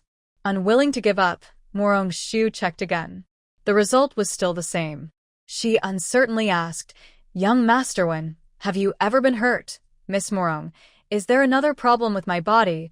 Wenjing saw her disappointed expression and thought there was something wrong with his health. No, 임수리. My medical skills are not good enough to see any issues with young Master Wen's body, Murong-shu explained carefully, worried that her words might be too direct and cause him to worry. Miss Murong, don't blame yourself. I've gotten used to it. My family also searched for famous doctors, and their diagnoses were similar to Miss Mu's. Wenjing wanted to tell Murong-shu that he wasn't actually sick, but unfortunately, he had inherited the Wen family's curse. His ancestors had never found someone who could break it, so he didn't know how to lift the curse. Would young Master Wen be disappointed? Murong-shu softly asked. No one had ever asked him if he would be disappointed. His father only told him to be strong, to stay hopeful, and that with confidence, he would find the person who could ring the bell. Maybe I was, but those days are gone. Now I feel much better. Look, I can sit here and enjoy the moon with Miss Mu. Wenjing's self-deprecating words made Murong-shu feel distressed. Young Master Wen, I will definitely find a way to cure you, she blurted out, surprising herself. Why did her emotions always get out of control when she was with Wenjing? I believe in you. Wenjing's 4 words made Murong-shu's heart leap. That heartbeat, it sounded like the flowers blooming. Wenjing, from now on, let's just call each other by our names. You can call me Rong-shu, she said. She felt uncomfortable being called Young Master Wen or Miss Mu. Rong-shu can call me Ziyu, my name is Ziyu. Wenjing was like he was bewitched at this moment. He really wanted to hear the young girl in front of him call him Ziyu. That would be the most beautiful sound. Murong-shu nodded obediently and called out, Ziyu. For some reason, because of this name Ziyu, Murong-shu felt that her relationship with Wenjing suddenly changed, becoming more subtle. Although Wenjing rarely went out, he read widely. No matter what Murong-shu asked, he could explain it. His deep voice drifted in the quiet night, and Murong-shu was lost in the pleasant sound. Murong-shu even thought that if every night before sleep she could listen to such a nice voice reading to her, she would be very happy. The two talked happily, so much so that they forgot the time. In the middle of the night, Song Yanzren got up, worried about Murong-shu, and saw the two chatting in the yard. Yanzren was no longer sleepy and hurriedly woke Lu Ruyun, who was sleeping beside her. Yanzren, is something wrong? Lu Ruyun was suddenly awakened, thinking something had happened. She hadn't slept well outside either. Yanzren, I was about to check on Sister Shu, but I saw her talking with third young Master Wen in the yard. Yanzren, are you sure you're not dreaming? Lu Ruyun thought Song Yanzren must be hallucinating. How could Shu'er be having a date with young Master Wen in the middle of the night? Ruyun, I really didn't lie to you. If you don't believe me, come with me to the yard and see. Song Yanzren was anxious when Lu Ruyun didn't believe her. She grabbed Murong-shu and headed toward the door. Yanzren, be gentle. Don't wake others. It's late now, Lu Ruyun warned softly, watching the energetic Yanzren. Got it. We'll open the door quietly and take a look. Otherwise, Shu'er might feel shy, Yanzren said, and her movements became much gentler after Lu Ruyun's reminder. They gently opened the door a little. 2 heads peeked out. When they saw the scene in the yard, Lu Ruyun doubted herself. Why was Shu'er talking with third young Master Wen in the yard? Was she sleepwalking? Lu Ruyun pinched herself hard. The pain made her more awake. Yanzren watched her with a forced smile, trying not to laugh. I wasn't lying, right? Are they really on a date with third young Master Wen? But when did Shu'er become so close to young Master Wen? Lu Ruyun was puzzled beyond words. Maybe today is the day. Fate is unpredictable. I keep thinking that Shu'er and young Master Wen are a perfect match, the more I look at them. Song Iran whispered to herself. Lu Ruyun looked up again at the two people in the yard. As Song Iran said, they do seem very compatible. Murong-shu and Wenjing were happily chatting in the yard and didn't notice the two people inside the door watching them. Ruyun, why do you think they're still awake so late? What do you usually talk about with your cousin? Song Iran was no longer sleepy and just wanted to listen in. Why don't you get closer and listen? I want to know too, Lu Ruyun suggested, as the girls were at the age of curiosity. No way, if Shu'er and young Master Wen find out, it wouldn't be good. Let's wait here for Shu'er and ask her when she comes back, Lu Ruyan nodded. Asking Sewer is the easiest. Let's go back now and sleep. When she returns, we can ask her together. Yes, let's discuss how to ask her later, Song Iran said, pulling Lu Ruyan toward their resting place. They planned to lie down and chat while waiting for Moromshu. But soon, both of them fell asleep. When they woke up, it was already the next day. They were annoyed and hurriedly packed up to find Moromshu. When they left, Mu Sishu, her father Mu Shur, and Wenji had already arrived. Considering Lady Wen's condition, Mu Sishu had recommended a portable chair on the way back yesterday.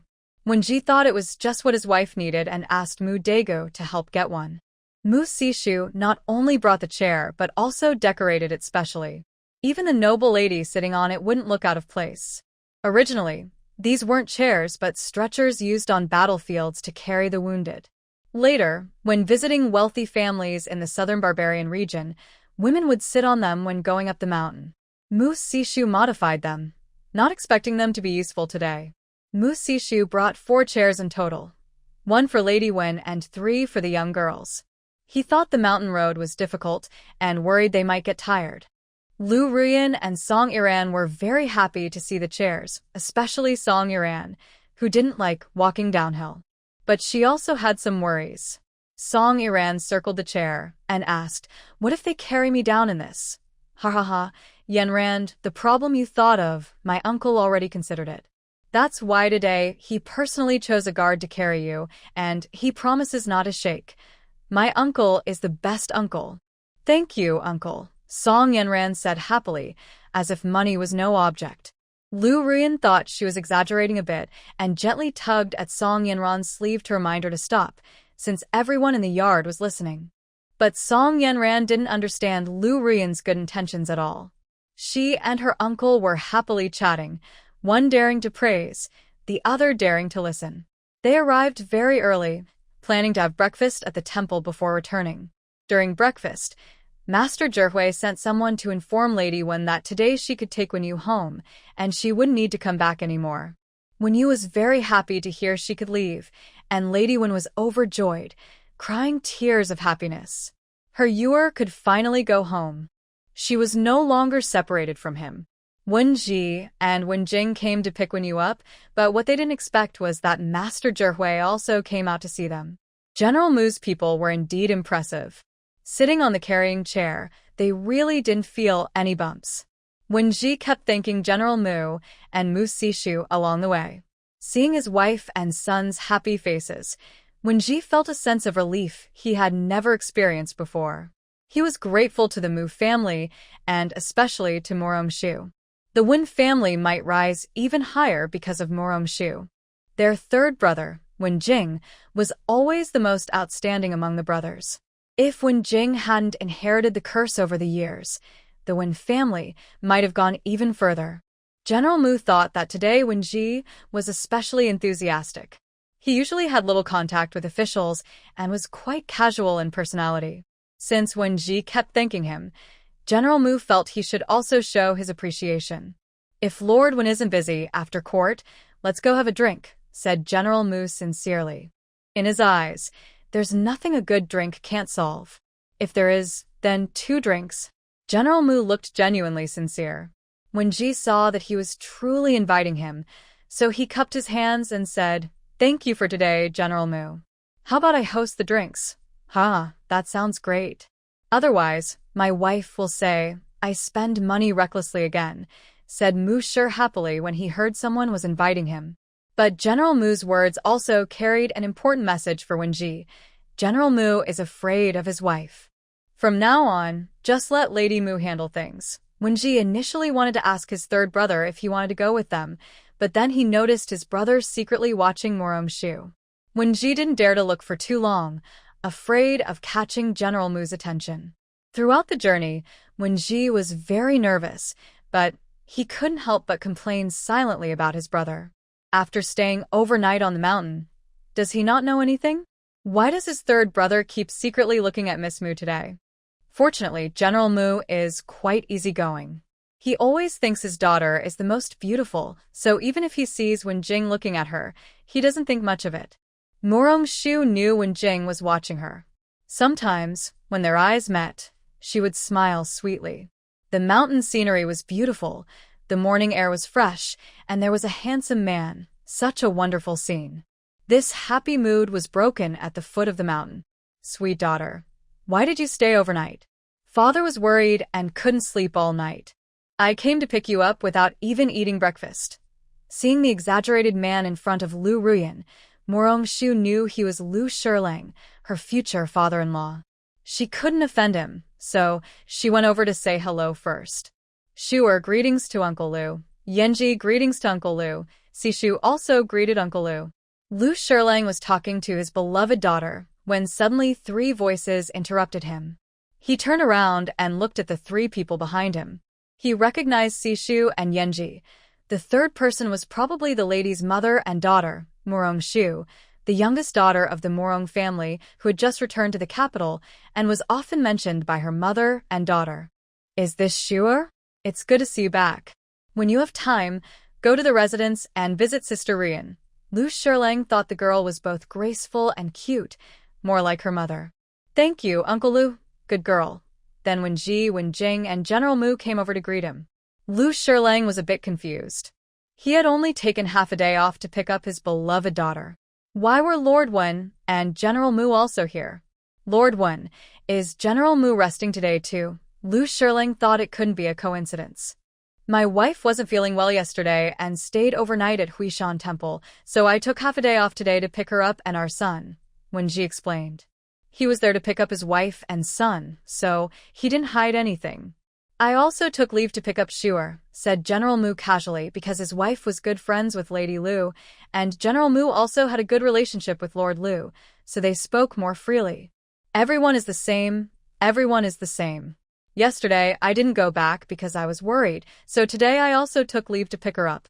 Lu Shiling thought since everyone was here to pick someone up, there was no need to hide anything. Dad, aren't you afraid the Emperor will scold you for skipping work? Murong-shu asked out of curiosity. She wondered if such important people could really get permission to take leave.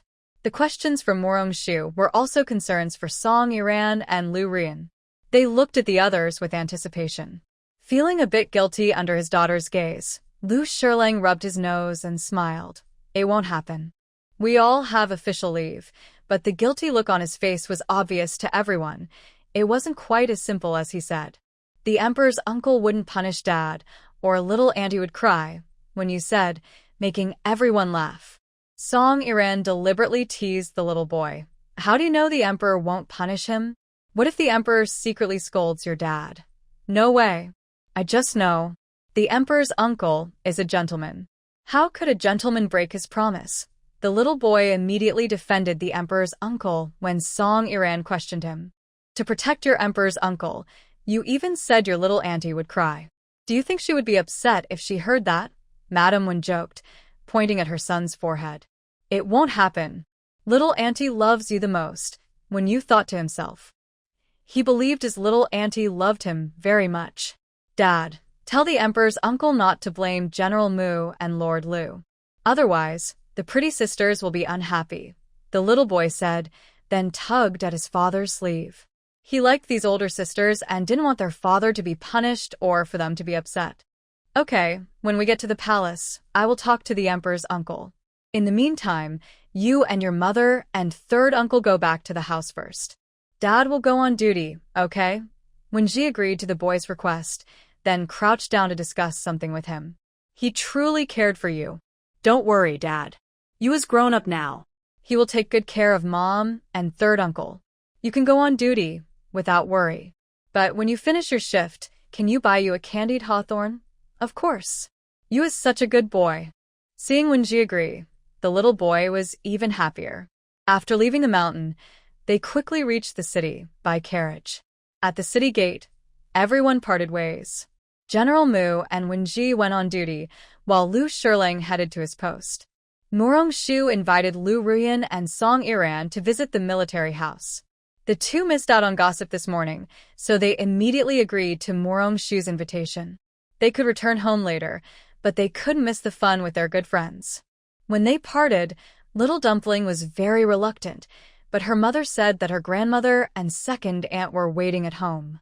Reluctantly, Little Dumpling got into the carriage with her mother to return to the house.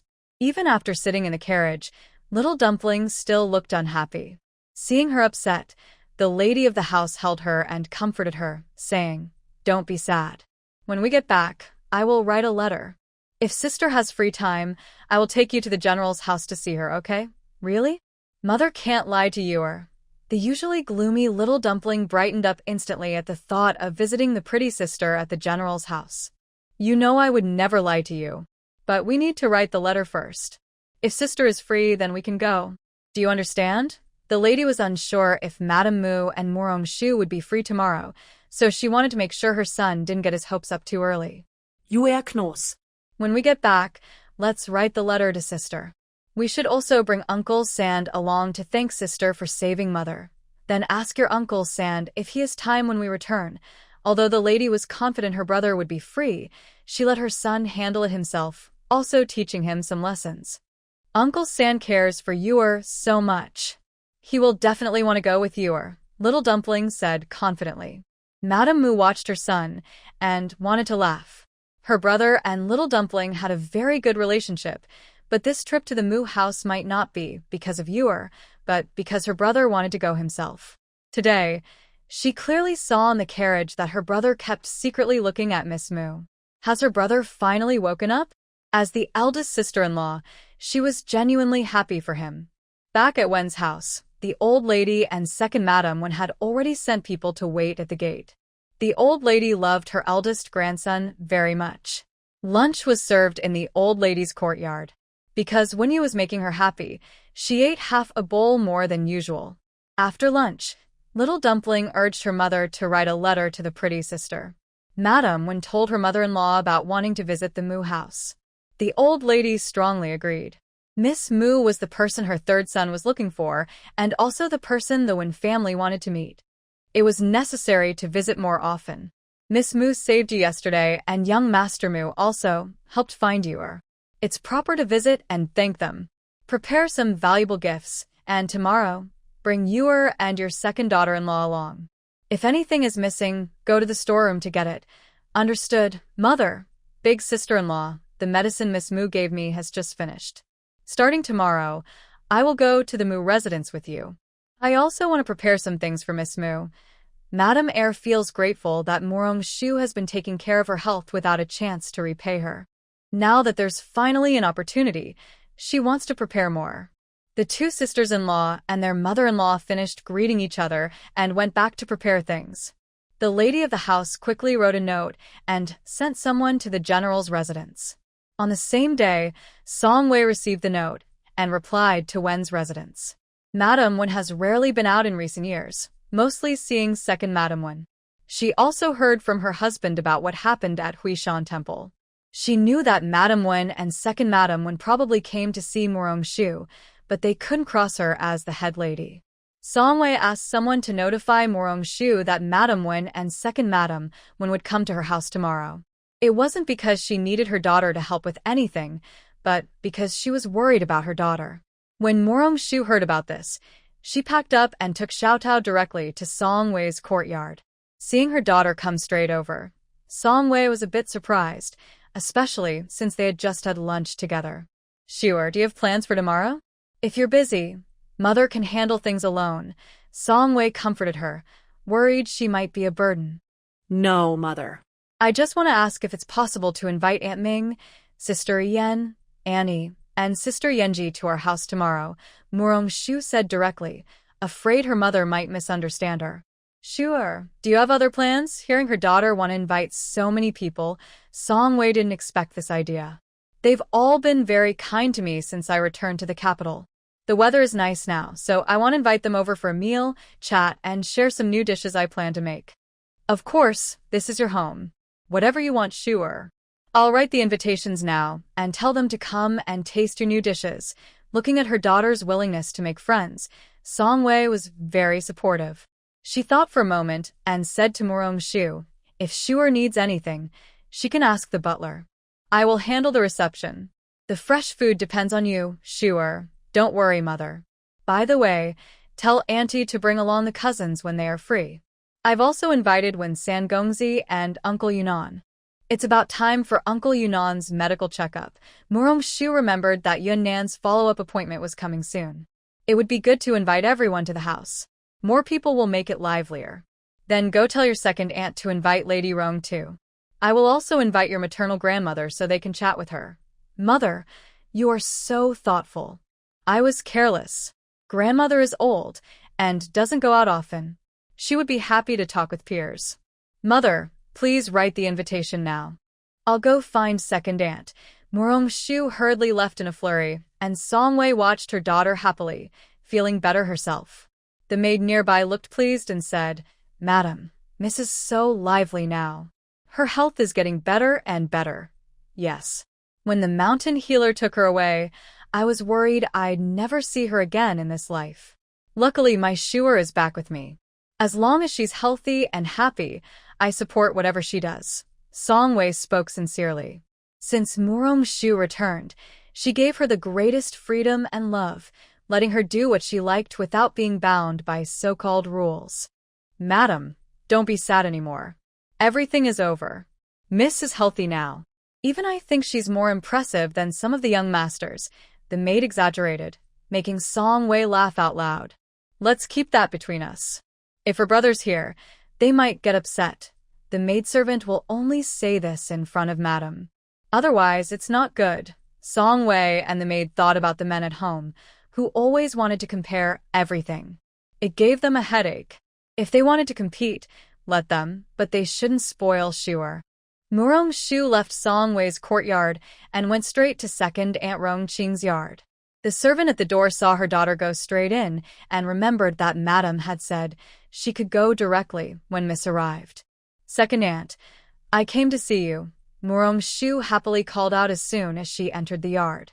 Rongqing heard someone calling her and thought she had heard wrong. When Murong-shu called again, she finally realized it was her little niece calling her and hurried outside to meet her. Shuer, why aren't you resting? You probably didn't sleep well last night after going up the mountain.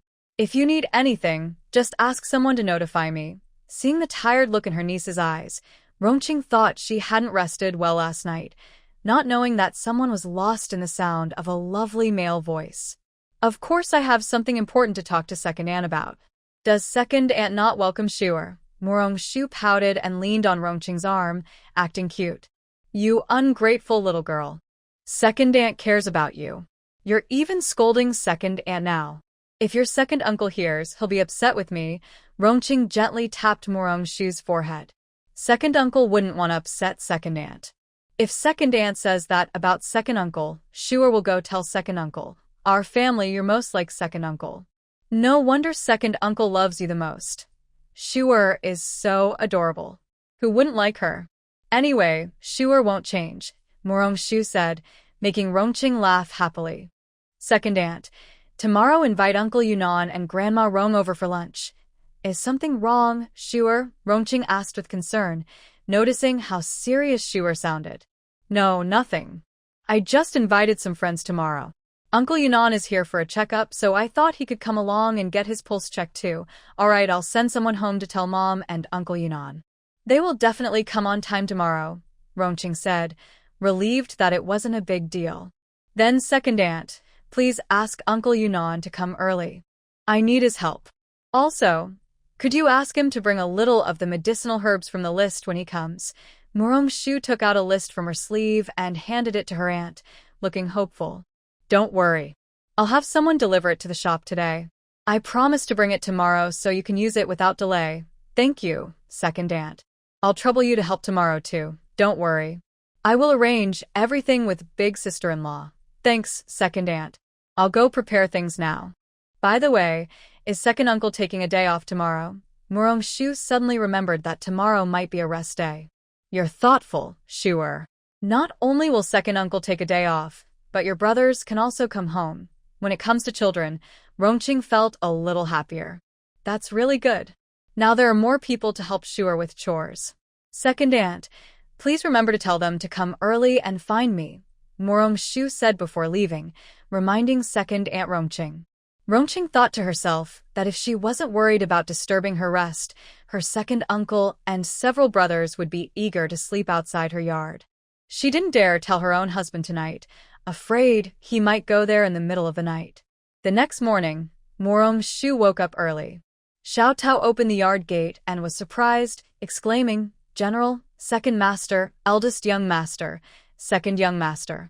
Why are you here so early? Has your young lady gotten up?"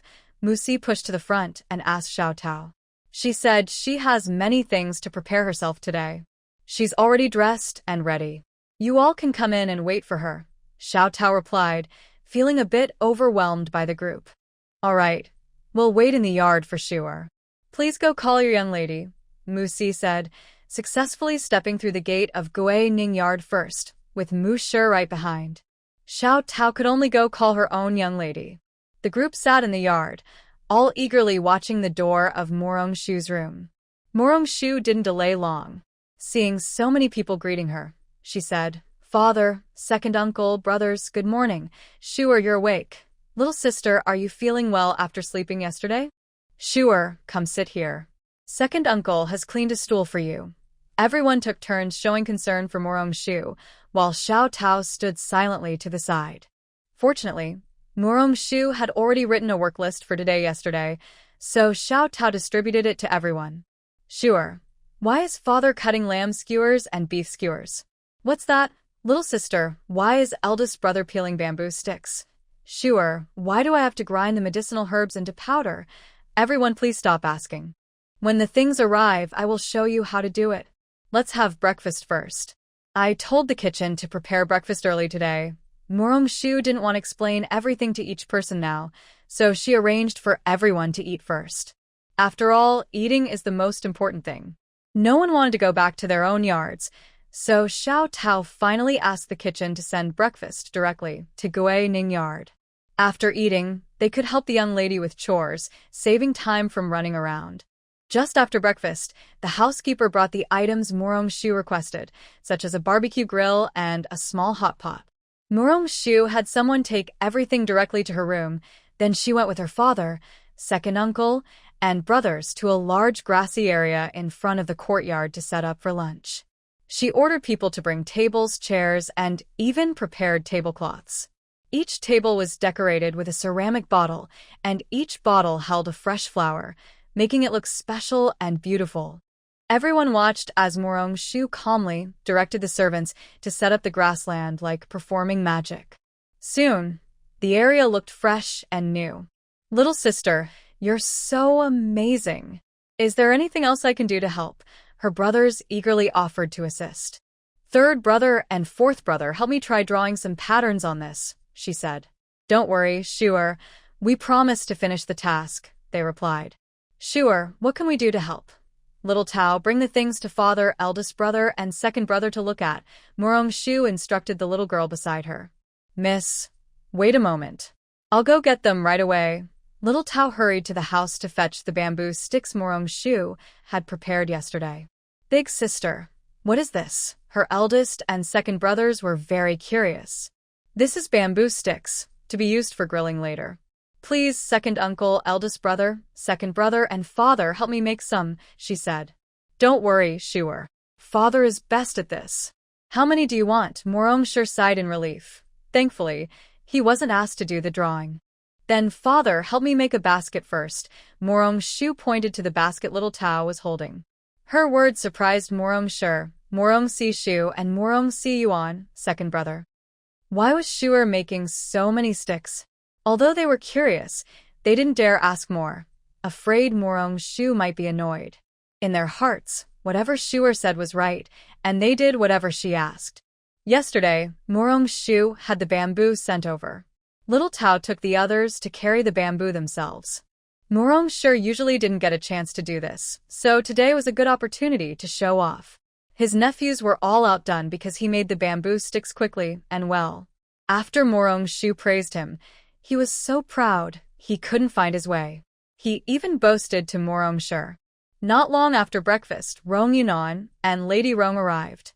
Rong Qing was very happy to see his mother and second brother. Mother, second brother, why did you come so early? Have you eaten breakfast? We have all finished breakfast. Yesterday, you sent someone home to say you would come early today. Your second brother got up very early to wait for her mother. When Mother Rong thought about how her son got up before dawn, she felt a little amused. Rong Qing also smiled when she heard this. She knew her second brother had rarely gone out in recent years and was excited to be invited to visit. Yunnan from Yunnan was the person Xu Er specifically wanted to arrive early. It was right to come early, though it was a bit tiring for Mother Rong. Big sister, please don't tease Yunnan. Today is a rest day. Why haven't we seen brother-in-law and the nephews? Rong Yunnan thought they arrived too early, and the others hadn't woken up yet.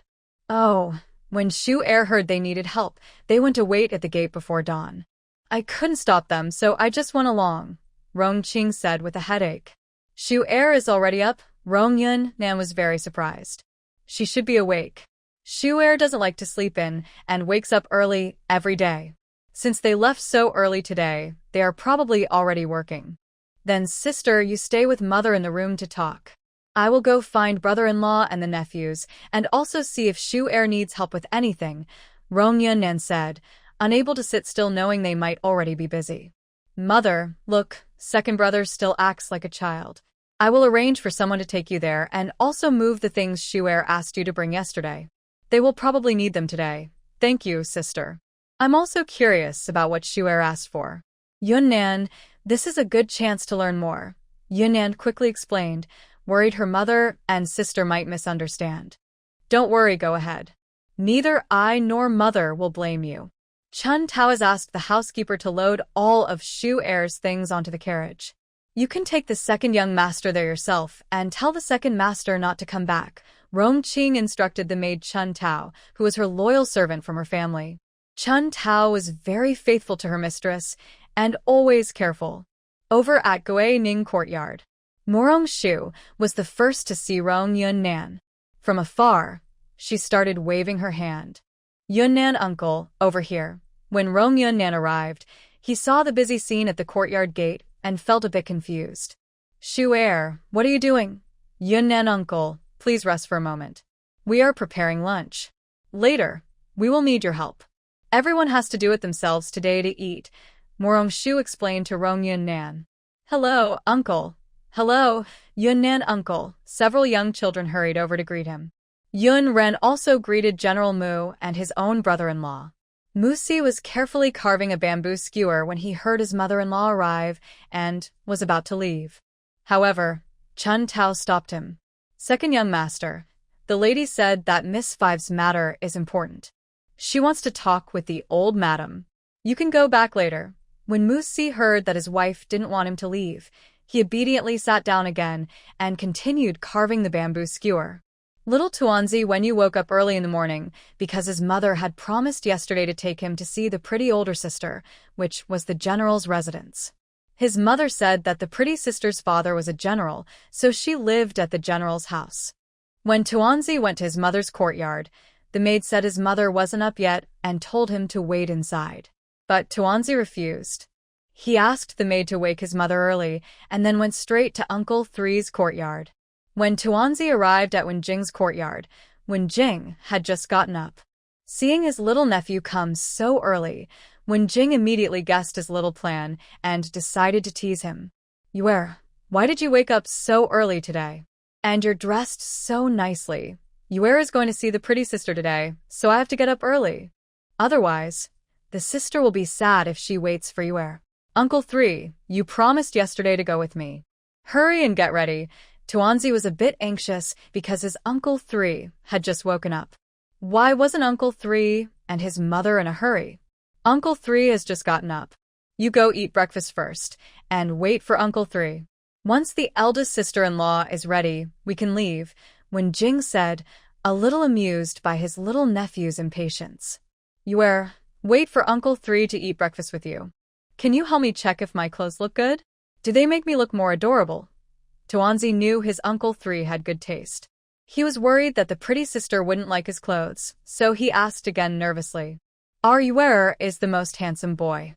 Whatever he wears looks good. Didn't you and the eldest sister-in-law pick out these clothes yesterday afternoon? Why are you worried now? I'm not worried, Tuanzi said shyly.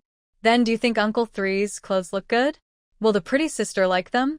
Wen Sangongzi, who usually didn't care much about clothes, blurted out this question. Little Tuanzi listened carefully when Uncle Third asked about himself, then carefully examined Wen Jing and firmly said, "This outfit is too plain." Pretty sister doesn't like it. Wen Jing was surprised to hear this. He had already been a bit impulsive when asking his little nephew to help choose clothes, and he never expected the boy to actually give advice. But somehow, he was also very curious about why Morong-shu didn't like it. "You're, how did you decide that sister doesn't like this outfit?" "Because of the color. Pretty sister likes bright colors. The day before yesterday, on the back mountain, she only said those bright-colored flowers looked nice, so Yor thinks she doesn't like the color of this outfit." The little boy's reasoning was clear and logical. When Jing started to feel conflicted inside, just as the servant was about to fasten the last button, he changed his mind. "Go bring my long gown made of Yuan brocade."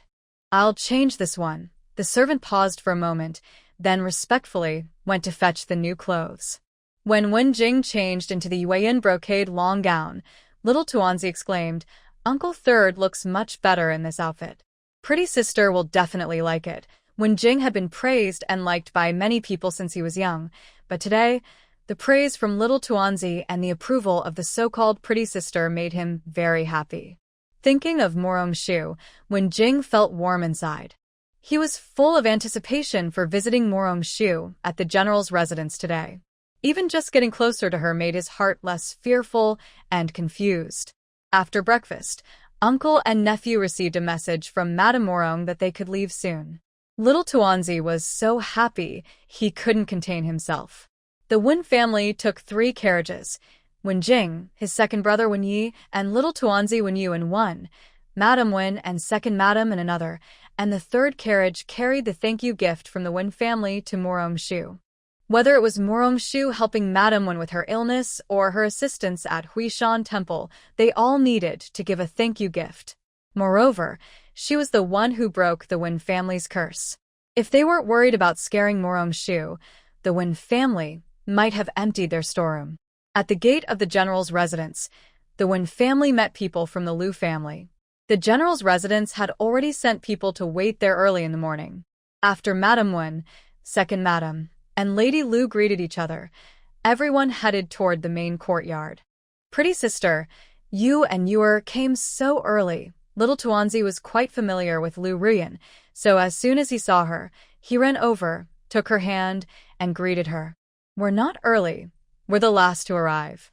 Sister Song and the others got here earlier." Liu Ruyan teased the little kid on purpose. "Sister is lying. Yuan woke up very early today, so she wouldn't be late like Sister Song," when you said, making everyone laugh. While they were happily chatting, Xiao Tao hurried over and greeted everyone, saying, "Miss said that if Liu girl arrives, she can go with third young master Wen to help at the Guining courtyard. The old master, second old master, and the young masters are all there." Hearing this, Madame Wen understood and said to Wen Yi, "Second brother, take third brother, and you are to find General Mu and the others. I, my sister-in-law, and Lady Liu will go to talk to Lady Mu." "Got it, older sister-in-law. I will take good care of third brother and Yor," Wen Yi replied, normally calm except when he was around Mu Si. "Don't worry, older sister-in-law. I will take good care of Yor," Liu Ruyan promised quickly, thinking her mother was worried about her. Madame Liu was truly amused. Her silly daughter just wanted to help Shuer. Oh well, let her be. Kids don't understand grown-up matters. When they heard they could see pretty sisters, they got excited and urged, "Liu's sister, let's go quickly." "Got it, got it. Do you want sister to carry you?" Liu Ruyan asked, worried the little kid might get tired. "No need, Liu's sister. You are Vikes fast. Do you know the way? Don't take the wrong path," the kid said, worried Liu Ruyan might lead him astray and delay meeting the pretty sister. "Of course not. Sister comes here often," Liu Ruyan said, just teasing the kid. "This isn't Liu's sister's home. Why can she come every day?" "Third uncle, Yor wants to come every day too," the kid said, thinking Liu Ruyan could come often, and looked eagerly at his third uncle. "Yor, this is your sister Mu's home. You should ask your sister Mu," When Jing coughed awkwardly to cover his embarrassment. Dad said that once I get married, I can live with her every day. When I grow up and marry Sister Mu, I can be with her every day, the kid said innocently. His words surprised everyone. Wen Yi almost fell on his face, thinking, "Kid, I admire your courage. If nothing goes wrong, she's your third aunt, and she's competing with your third uncle for a wife. Do you think you're immortal?" When Jing thought to himself, "I don't mind if this nephew doesn't want it. If he wants to marry the girl I like, he has to be my opponent." Lu Ruyan said, "Little brat, wait until you're grown up and the flowers have withered. It wouldn't be nice if your third uncle marries her." When you saw that his second uncle looked scared, Lu Jiajia looked regretful, and his third uncle had a dark face. The little kid was confused. Just a moment ago, everything was fine, but then his face changed. Adults are so complicated. He quickly decided to find the pretty older sister. The little kid happily ran ahead, while the three adults behind him each had their own thoughts. Lu Ruyan was mostly curious about gossip. Luckily, they soon arrived at Gui Ning courtyard. As soon as Morong Shu saw the little kid, he ran over. "Pretty sister, Yor is here to help." When everyone heard Wen Yu's voice, they all looked up. They saw the rushing little kid and Wen Jing behind him, along with Lu Ruyan and second master Wen. "Yor, walk slowly, don't fall." Morong Shu hurriedly stood up to catch the little kid, reminding him not to fall. "I won't, pretty sister." Yor runs fast and steady. "What are you all doing? It looks so lively." The little kid was curious seeing so many people busy and asked. "We're preparing lunch. Later, Yor can help too, okay?" Morong Shu liked the little kid very much and pinched his face to ask for his opinion. "Yor loves helping sister the most. Later, sister, you can also give tasks to second uncle and third uncle." The little kid was worried Morong Shu might forget about his second and third uncles. "Got it. You go see what you like to do first. Later, sister will assign you tasks." Morong Shu dismissed the little kid and then stood up to greet Lu Ruyan and the others. Sha'er, Amilate? "It's all my mother's fault for saying it was too early. Otherwise, I would have come to help earlier." Lu Ruyan felt a little upset thinking about her mother saying it was too early and that she might have disturbed Shuer's rest. If Aunt Ming hears you, she'll definitely scold you again. How can it be too early? We just started. You'll have plenty to do later." Morong Shu gently took Lu Ruyan's arm, showing closeness. Wen Jing could see that they had a good relationship. "Miss Morong, second brother, and I also want to help. Just tell us what to do," second master Wen said, seeing everyone busy and eager to join. After greeting everyone, Morong Shu arranged for them to help with the work. He initially wanted second master Wen to draw on the dining table, but he saw Marusi sharpening bamboo sticks and insisted on helping Marusi. "Second master Wen, you usually argue with me during work hours, but today you even came to our house to argue. Let me tell you, today you can't win against me. Look at the quick and good job I did on the bamboo sticks." Shuer even praised me. Seeing Wen Yi, Musi finally found someone to show off to. Who knows how long he had been holding back. He had nothing to boast about with his older brother and the boys, but second master Wen arrived just in time. General Mu and Musi quietly moved aside. "Oh my, this is so scary." "Thank you, second master Wen, for saving them. Uncle is so proud." "Rong Shu, is there anything I can help with?" Wen Jing was worried that Morong Shu might forget about him, especially since his second brother had already found a new job. "Go draw a picture on the dining table with my brothers. It should be meaningful and match today's theme." "Ziyu, do you want to try?" Morong Shu had a secret reason. She heard that Wen Jing's paintings were very valuable, and today she wanted him to guide her brothers. So she arranged this task for him. Ziyu is willing to try. Wen Jing didn't expect Morong Shu to have such high demands for painting. Could it be that the girl was recording today's gathering scene? He guessed what he needed to paint. Morong Shu organized everyone and then took Lu Ruyan, Rong Yunan, and Song Yenji to grind medicinal powders, actually, today's barbecue seasoning powders.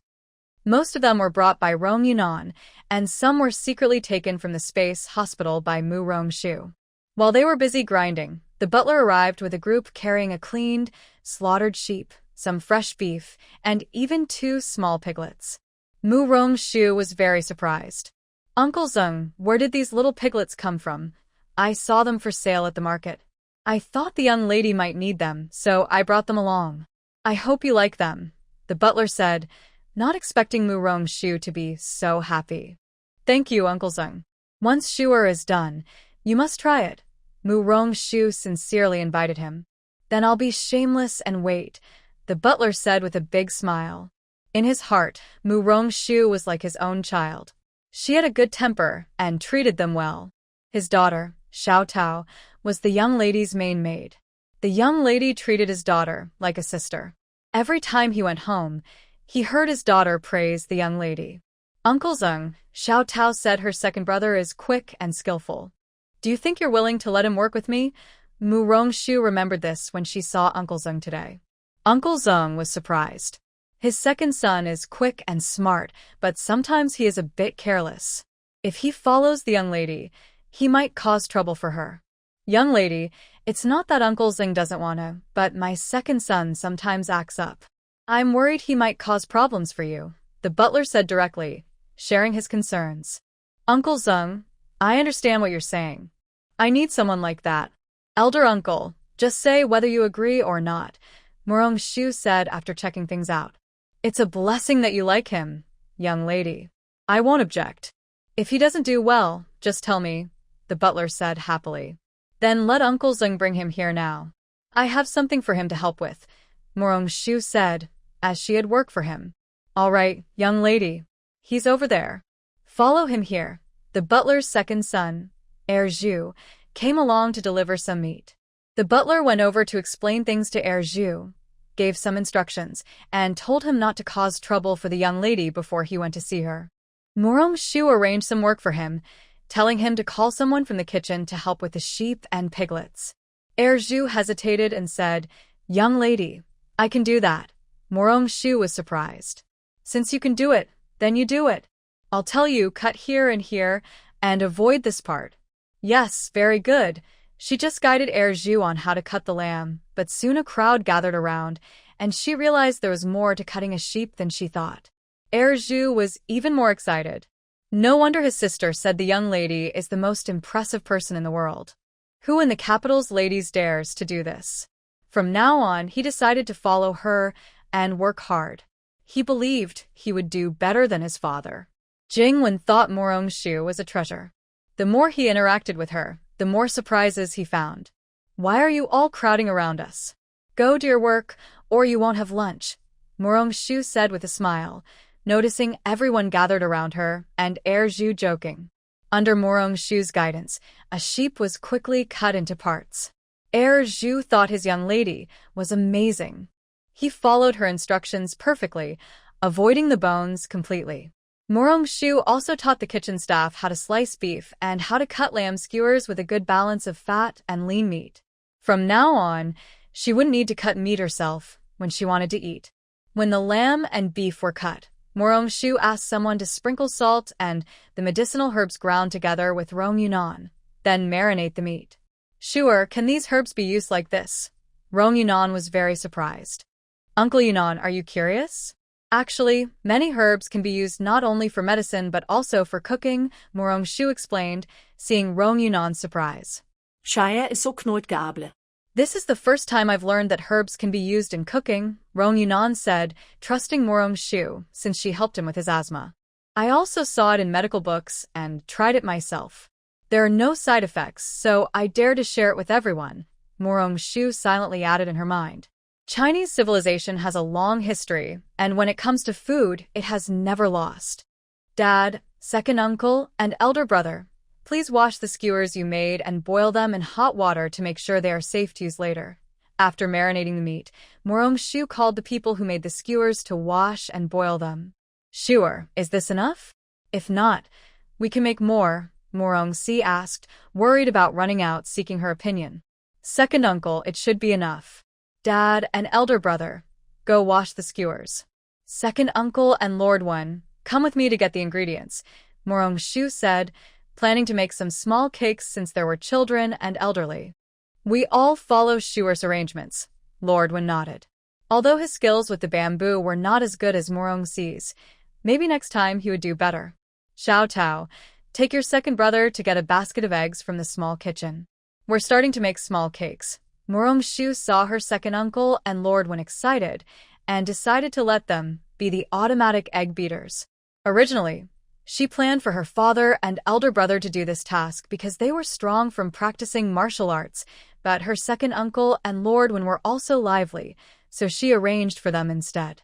When Xiao Tao and Heir Zhu brought the eggs, Murong Shu asked the kitchen staff to help separate the egg whites and yolks into different containers. Sure, why do they need to be separated? Aren't they all for eating together? Murong Si asked, curious because he had never seen eggs prepared this way. Second uncle, separating them is because they have different uses. Now, you and Lord Wen each take one, and follow my instructions to stir in one direction until the egg whites turn white. Murong Shu poured the liquid from the egg whites into 2 containers, handed them to her second uncle and Wen Yi, and demonstrated a few times herself. Miss Murong, can this really turn white? Wen Yi asked out of genuine curiosity, not because he doubted. As long as second master Wen works hard, it will definitely turn out. Now, it depends on you and my second uncle. Whether we can enjoy delicious pastries today depends on you too. Don't worry, Shuer. Second uncle can do it. I will supervise second master Wen. Who asked you to supervise? I'll definitely finish first. Second master Wen, you weren't as good as me when making the skewers just now. Let's see who's better. The 2 men, feeling competitive, started a new round of their challenge. Murong Shu looked at them helplessly and shook her head. She took Xiao Tao and Heir Zhu to find her father and elder brother. Sure, my father and I have already boiled and dried these skewers. Is there anything else we can help with? Murong Sishu was very happy today. Her sister's tasks were all interesting. Right now, we're going to thread the meat onto skewers together. Heir Zhu, go find someone to catch a few fish from the pond behind, clean them in the kitchen, and bring them here. Murong Shu suddenly craved grilled fish. Understood, miss. Heir Zhu quickly went to find someone to help catch fish.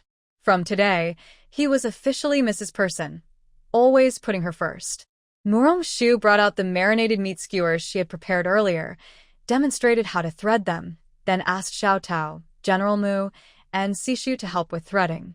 She went to check how the seasonings were grinding. In Yongnan, Rongyun, Song Yenran, and Lu Ruyun were diligently grinding seasonings, working quickly. When Murong Shu arrived to watch, they had almost finished. She looked at their progress and told them to stop. She had initially wanted them to rest for a while, but they couldn't sit still, and all went to help thread the meat. Murong Shu didn't stop them and instead went to her small kitchen in her courtyard to prepare ingredients for making cakes. The young men from the Murong and Song families gathered around Wenjing. Wenjing was drawing and explaining at the same time. They learned a lot. His explanations were easier to understand than their teachers. No wonder he was a top scholar in the imperial exam. She secretly thought Wen Gongzi's talent would be wasted if he didn't pursue a career in officialdom. When Murong Shu finished preparing everything, she sent someone to call her mother, second aunt, and grandmother. She was worried her grandmother, being older, might not want to come out, so she asked someone to check with her first. The old lady was pleased to hear that her granddaughter was making fresh food, and since her eldest son, second son, and grandsons were helping, she decided to go see. She invited Mother Rong to join her at Gui Ning Court. Lady Lu and Lady Song had been hearing their daughter talk about it since yesterday. Today, no matter what, they wanted to see for themselves. In the end, everyone went to Gui Ning Court. Although they knew their daughter was busy with preparations, they didn't expect it to be so lively. Even though there were few guests at the banquet, it was very lively and full of warmth. Before they arrived, lamb skewers, beef skewers, roasted piglet, and grilled fish were already being cooked. From afar, they could smell the delicious aroma. Vera, sure, what are you making? Why does it smell so good? It's not that sister-in-law doesn't know about cooking, but sprinkling barbecue seasoning on skewers makes everyone hungry. Older sister-in-law, you've arrived too. I've sent someone to ask Mother to come see us. She also wants to visit. I was worried about her health, but now I see she's wise. With such a smell, she can't miss out. If she doesn't come, she might not sleep well tonight. Rongqing personally went to the old lady's courtyard to fetch her mother-in-law and her own mother. On the way, she met sister-in-law and her group. After greeting them, they continued walking. No one wanted to delay because of the tempting smell. As they got closer, they saw a group gathered around Murong-shu. Murong-shu was teaching everyone how to grill the food. Every time she sprinkled seasoning, Little Dumpling would swallow hard, and Murong-shu looked like she wanted to laugh. Everyone else was in a similar state of hunger. Murong-shu sped up her work, thinking to herself that she should teach everyone quickly. Later, each table would have a small grill and a hot pot, enough for everyone. Mu-si greets mother-in-law, Lady Lu, Lady Song, and Lady Wen. Mu-si was the first to notice the visitors. When she bowed, everyone else hurried to greet her. Grandmother, Rong Grandma, Auntie, Lady Wen, Shuer, greetings. Murong-shu was busy grilling lamb skewers and couldn't fully bow, so she did a half bow, making everyone laugh. You little rascal, focus on grilling your skewers. Look at young Master Wen. He's drooling with hunger, the old lady teased her granddaughter. Everyone laughed even more when they saw Wen Yu, smiling happily. Father, Yen, please let grandmother and the others sit first. I'll be ready soon. I want everyone to taste it now. Later, everyone will have to do it themselves. Murong-shu saw that everyone was gathered at home, which was not a problem. Especially since her grandmother and Rong's grandmother were both quite old, she asked her father to arrange seats for them first. Madam, please take everyone over there to sit. I want to learn how to make skewers with my daughter. Later, I will let you cooking, Murong-shu said, asking her wife, Song Wei, to invite everyone to sit while she continued practicing. Madam, I am the smartest. I will definitely cook better than my older brother. Please take my mother and mother-in-law to rest. I will be there soon. Mu-si believed she was better at cooking than her older brother. Mother, you, Auntie, and Mingy, go sit down first. I want to keep learning. Song Yiran was very passionate about barbecuing. Mother, Annie, and I am sure I learned better than Uncle Air. When you didn't dare compare himself to Uncle San because Uncle San was so skilled, he was sure he learned more than himself. Why don't you dare say you learned better than Uncle San? When Yi, hearing that his nephew only dared compare himself to his second uncle and not his third, felt instantly unbalanced. Uncle San is definitely better than us. Don't you know that after all these years? When you said confidently, which made Wen Yi want to scold him. He was annoyed that Wen Yu was exposing his shortcomings in front of Mu-si. Wen Yi, I didn't expect you to have no status at home. Unlike me, I am always the first in Shu Air's heart, Mu-si shamelessly said, earning a collective eye roll from everyone around. The sizzling sound of the barbecue filled the air, with hot oil slowly sliding down the juicy meat, making everyone feel intoxicated. All right, stop arguing. The first batch is ready. Each person take a skewer to taste. First, send some to Grandma's side. Everyone has learned how to do it now, right? Later, you'll have to do it yourself, Murong-shu said. The first batch of lamb skewers was cooked. Murong-shu decided to let everyone join in to speed up the process. Otherwise, she was worried everyone would go hungry if she cooked alone. Fortunately, she had 3 outdoor barbecue grills made, which were just right now. She asked Zhu to add charcoal, and everyone took turns grilling, which freed some people to eat and chat. Murong-shu personally grilled a suckling pig and fish. Zhu was clever and quick. Murong-shu taught him once, and he learned. From then on, Zhu helped watch the pig and fish, doing whatever Murong-shu asked. She handed each of Zhu and Xiao Tao a skewer of grilled lamb and said, "Try some first. Later, you can use a small stove to grill your own." Little Tao was used to her young lady's behavior, but second uncle was clearly stunned. He didn't expect to receive anything himself and was very touched. "Thank you, young lady." Murong-shu's father took a skewer, and the tempting smell from earlier made her crave it even more. Now she could finally eat. She didn't care about burning her fingers and took a big bite, so satisfying. Her mouth was filled with spicy, hot flavor, and she felt very happy. Wow, this is so delicious. At first, I only smelled the wonderful aroma, but now that I've tasted it, it's tender and crispy, Morong-shu thought, impressed by her second uncle's praise. What could be more joyful than a food lover happily enjoying grilled skewers? Rong-ching listened to her husband's exaggerated comments and felt a little shy.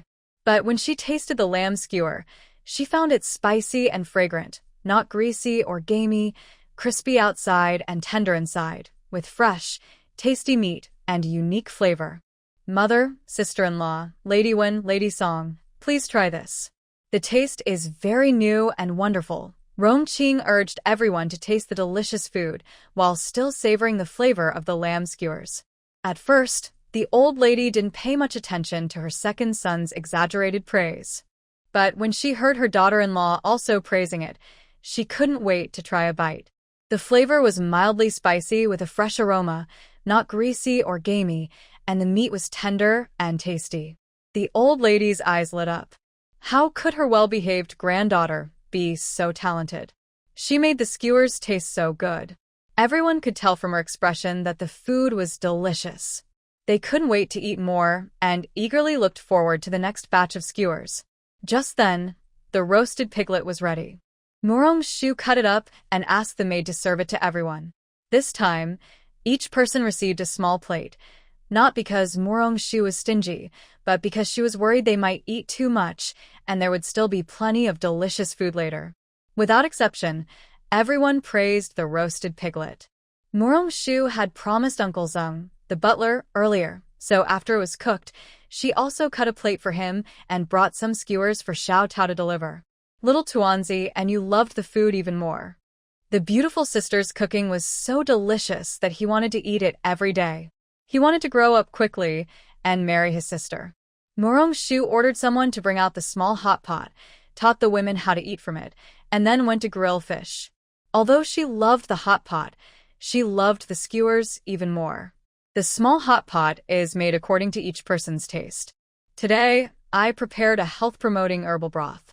At first, everyone was a bit hesitant, but after dipping the first slice of beef, everyone's appetite was captured. It was so fresh, with no medicinal taste at all. The tender, smooth beef slices paired with the vegetables prepared by Morong-shu were truly delicious. Later, the grilled fish arrived, and everyone was satisfied. I only wish my appetite were bigger. After eating and drinking enough, everyone was served a digestive tea. Then Morong-shu brought out the small cakes she made today. When Muzi and when Er-yi saw the cakes, they remembered how their hands trembled when whipping egg whites, almost wanting to cry from frustration. But once they tasted the small cakes, Muzi and when Er-yi felt they could do it again, they could whip up 2 more big bowls. The women loved these small cakes even more. They were soft, not too sweet, and melted in the mouth. They were especially friendly for the elderly with dental issues. After so many years in the capital, I've never tasted such delicious pastries. I didn't expect Shuer to be so talented. Shuer, we want to learn too. Everyone gathered around Morong-shu, praising her or asking to learn her skills. Morong-shu quietly glanced at Wen-jing and saw that only Wen-jing was quietly eating the cake. It was clear he liked it very much. Discovering Wen-jing's little secret made Morong-shu very happy. She never thought handsome guys liked sweets too. By the time they left in the afternoon, little Tuanzi Wenyu almost cried. He really didn't want to part from Morong-shu. His eyes turned red as he asked, "Sister, can I come see you again?" "Of course. Look, I even brought your favorite small cake. When I have free time, I'll come to visit you at the mansion, okay?" Morong-shu also liked little Tuanzi very much. Before leaving, she brought him some cakes. "Sister, you have to keep your promise. You will go home first today," little Tuanzi said reluctantly, saying goodbye to Morong-shu. Actually, Wen-jing didn't want to leave either, but they had to go back. "Brother Ziyu, stay in touch. My second and third brothers admire your talent very much and have many questions they want to ask you," Morong-shu said, as her younger brothers begged her to ask Wen-jing for advice. Originally, Wen-jing was thinking about how to find a chance to see Morong-shu, but now the opportunity was here. "Brother Mu, Ziyu often reads at home and is available anytime." "That's wonderful. I will tell them later, and they will be very happy." Then I will post a message for Brother Ziyu. Musishu took a deep breath, finally finishing the tasks assigned by his younger brothers. In the end, little ball of fur looked back 3 times, happy to see second master eating happily. Jingman happily rode back in the carriage. That evening, the Mu family held a family meeting.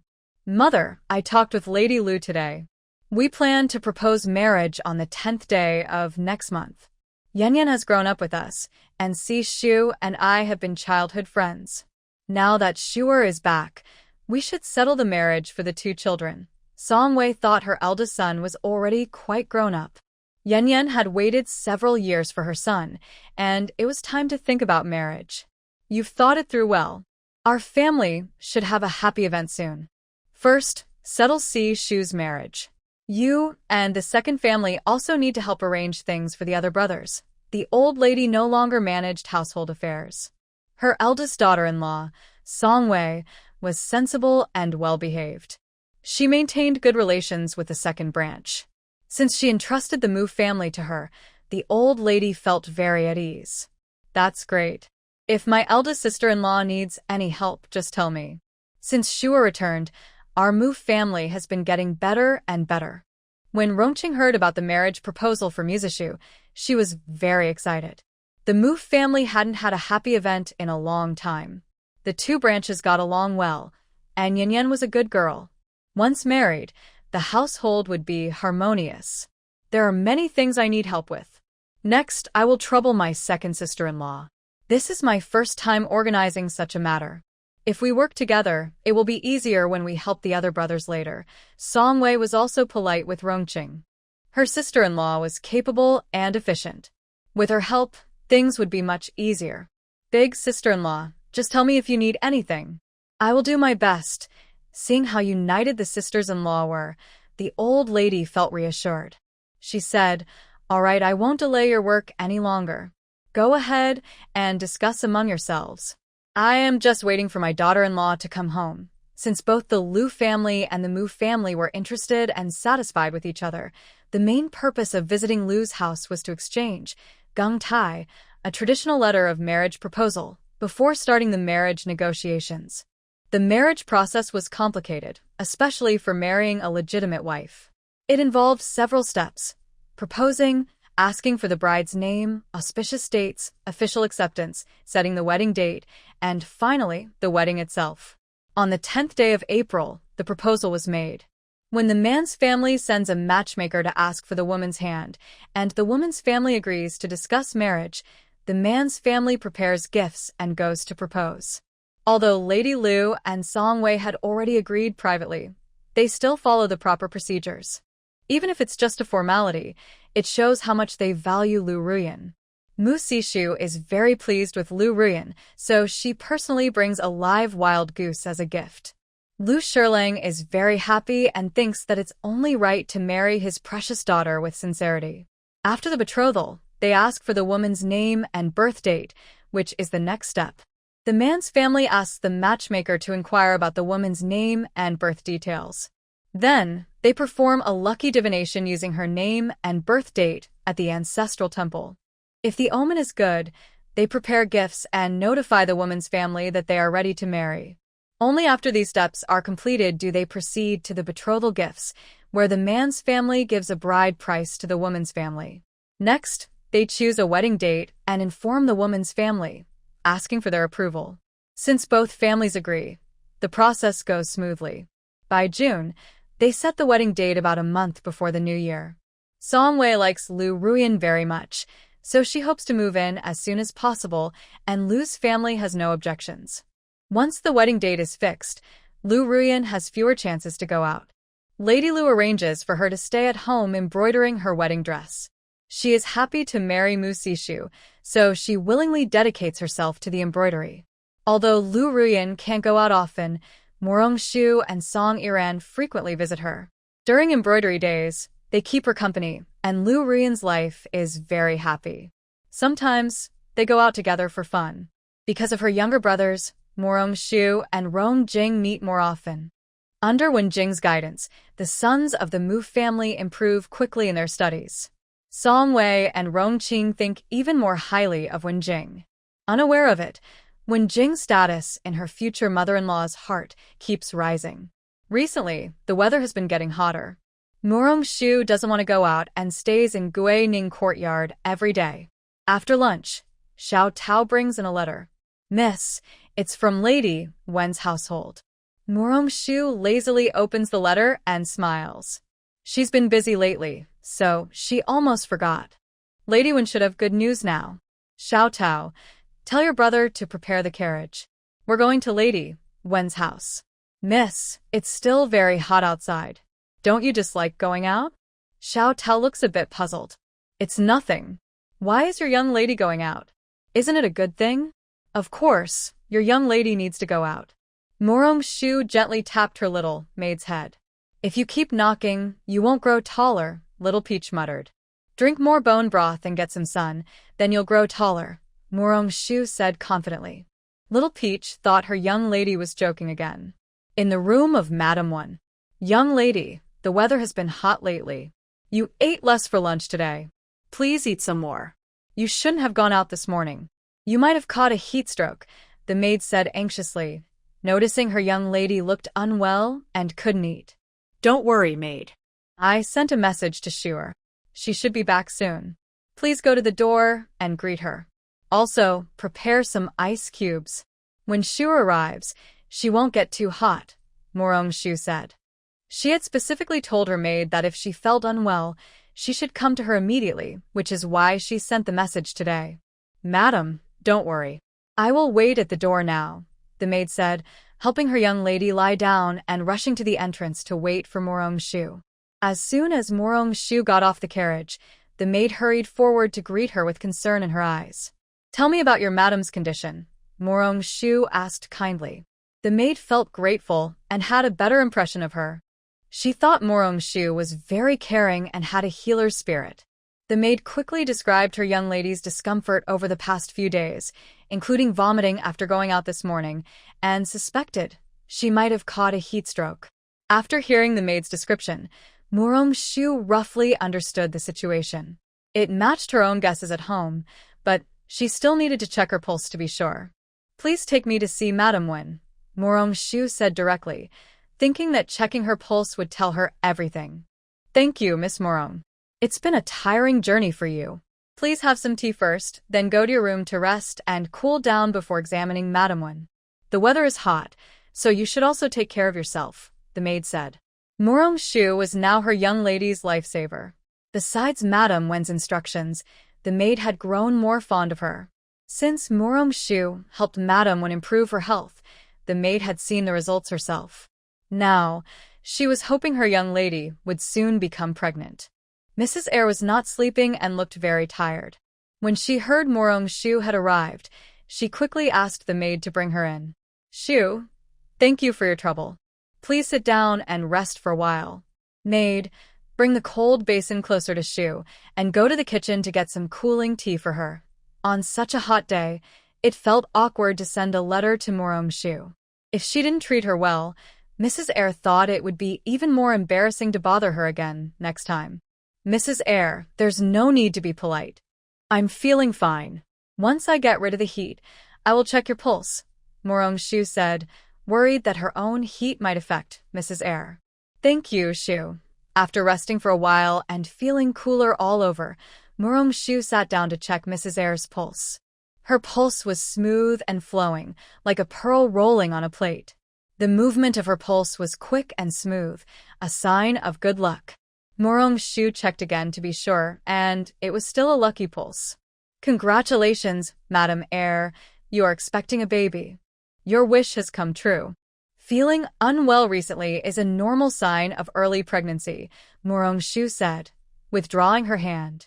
Her words surprised Mrs. Eyre and the maid. After trying many remedies for years without success, Murong-shu, in less than half a year, had helped her become pregnant. The maid was so excited her voice trembled. Miss Murong, our madam isn't sick, she's pregnant. Yes. Maid, your lady is pregnant. If you're still worried, you can ask the doctor to check her pulse again, Murong-shu said, noticing their disbelief. No. I don't doubt Miss Murong. I'm just too excited, the maid hurriedly explained, afraid Morong-shu might think she was questioning her medical skills. Don't be nervous, maid. I can't always come here, and since this is her first pregnancy, we should prepare properly, Morong-shu said, knowing the doctor would need to be involved. Thank you for reminding me, Miss Morong. I will arrange everything right away, the maid said, so excited she didn't know which foot to step out with first. Shu, thank you so much. If it weren't for you, Mrs. Eyre suddenly started crying with joy. Her long-held wish had finally come true, and she was full of gratitude toward Morong-shu. Madam, please don't cry. Otherwise, the baby might be a little crybaby, Morong-shu said, handing her a handkerchief and comforting her. The second madam stopped crying after hearing this. I was just too excited. I won't cry anymore, I promise. Madam, don't be nervous. Later, I will write down some tips for pregnancy. The weather is hot now, so you shouldn't go out during the first 3 months, especially to banquets or similar events, said Morong-shu, a doctor, who couldn't help but add more advice. I will listen to Shuer. I won't go anywhere, just stay at home and rest to take care of the baby. Madam, remember not to stay in bed all the time. When the evening is cooler, you can go for a walk. After the first 3 months, you can go out.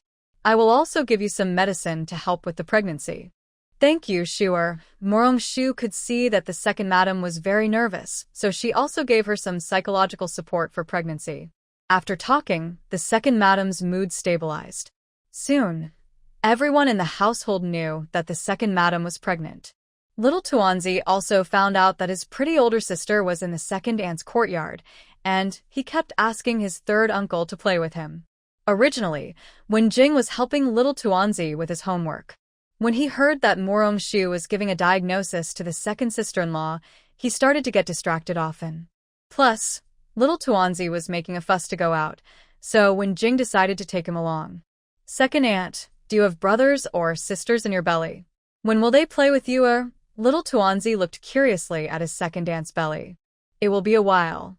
You will be a big brother soon. Morong-shu quickly diverted his attention because he was curious. You must study hard with a third uncle and become the best big brother, little Tuanzi said with determination, making everyone smile. Yes, you have to work hard, little Tuanzi nodded happily with everyone's encouragement.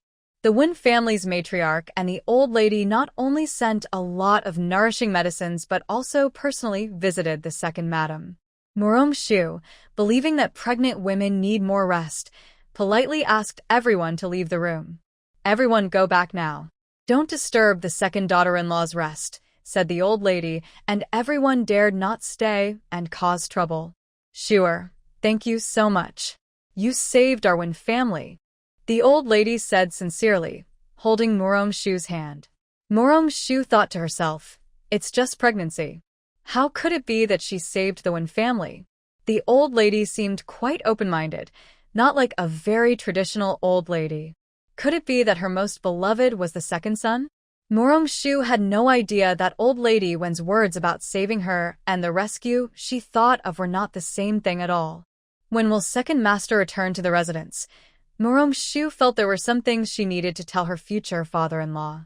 Sure, you have something to discuss with the second young master. I'll send someone to call him back. As long as Morong-shu nodded, old lady Wen could immediately send someone to summon him. In her mind, Morong-shu's position was unmatched. Not only would she call the second young master, but even the prime minister would have to come back immediately. Some things need to be spoken to the second young master in person.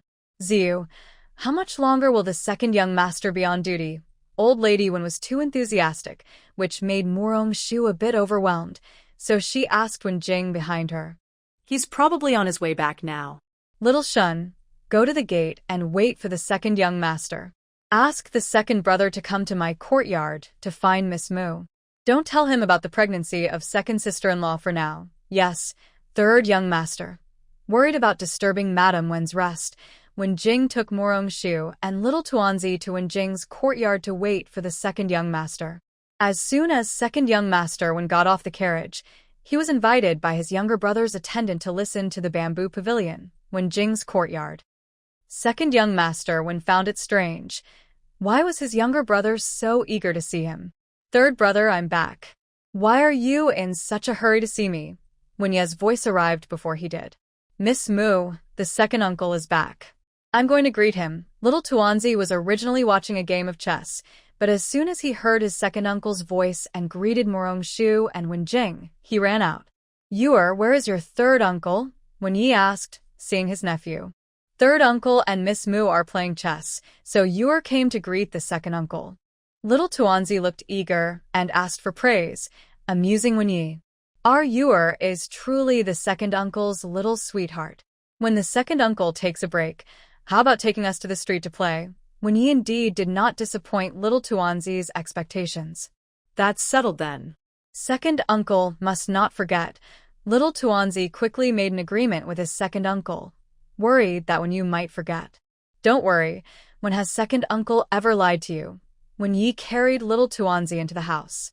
Seeing his nephew's distressed, he decided to take him out to play during this break. Once inside, he saw Shu was also there, and Wenyi immediately became serious. Why is third brother so anxious to find me? Second young master, it's me. I came to see you, Shu said after placing her last chess piece, looking up at Wenyi. This time, it was Lord Wen who was surprised. His first thought was that Muse had complained to his young niece, but then he realized that wasn't right, as he hadn't argued with Muse recently. Miss Muse came to see me on purpose?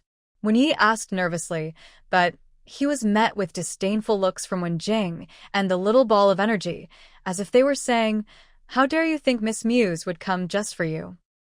I was waiting specifically for you. I want to talk to the second lord about the lady, Muse Rongxu said, which made Wenye's voice tremble with shock.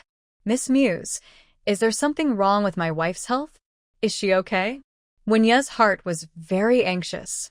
Second madam has been pregnant for over a month? If she's pregnant, how should we treat it? Wait, what? You mean my wife is pregnant? Wenyi initially wanted to ask how to treat a pregnancy, but halfway through, he realized that his wife was pregnant again. I just checked second madam's pulse this afternoon. With the hot weather lately, it's best not to let her go out. Wait until the first 3 months are over, Muse Rongxu advised. Not going out, then I won't go either, Wenyi said, still stunned and unable to respond.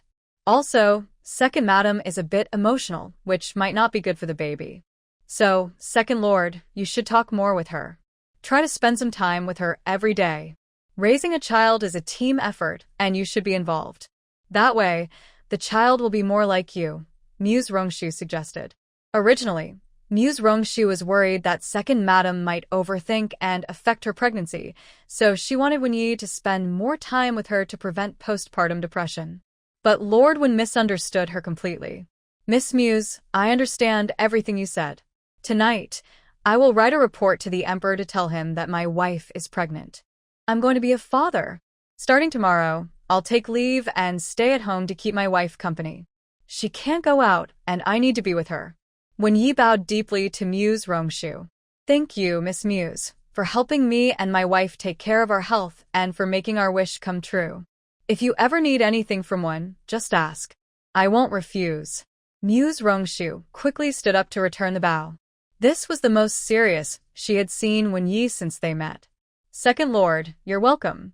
Miss Muse, may I go see my wife now? Of course, Muse Rongxu replied. After Wenyi left, Muse Rongxu realized she had forgotten to give other medical instructions. So, she had Wenjing pass on the remaining notes to her second brother. After finishing her errands, Shu prepared to leave for her home. Little Tuanzi and Wenjing looked at her with sad faces. Shu found it amusing to see the two most handsome men from the Wen family showing the same expression.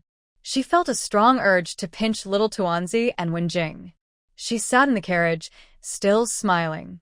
Xiao Tao saw her happy and asked, Miss, you always feel especially good when you see the young master.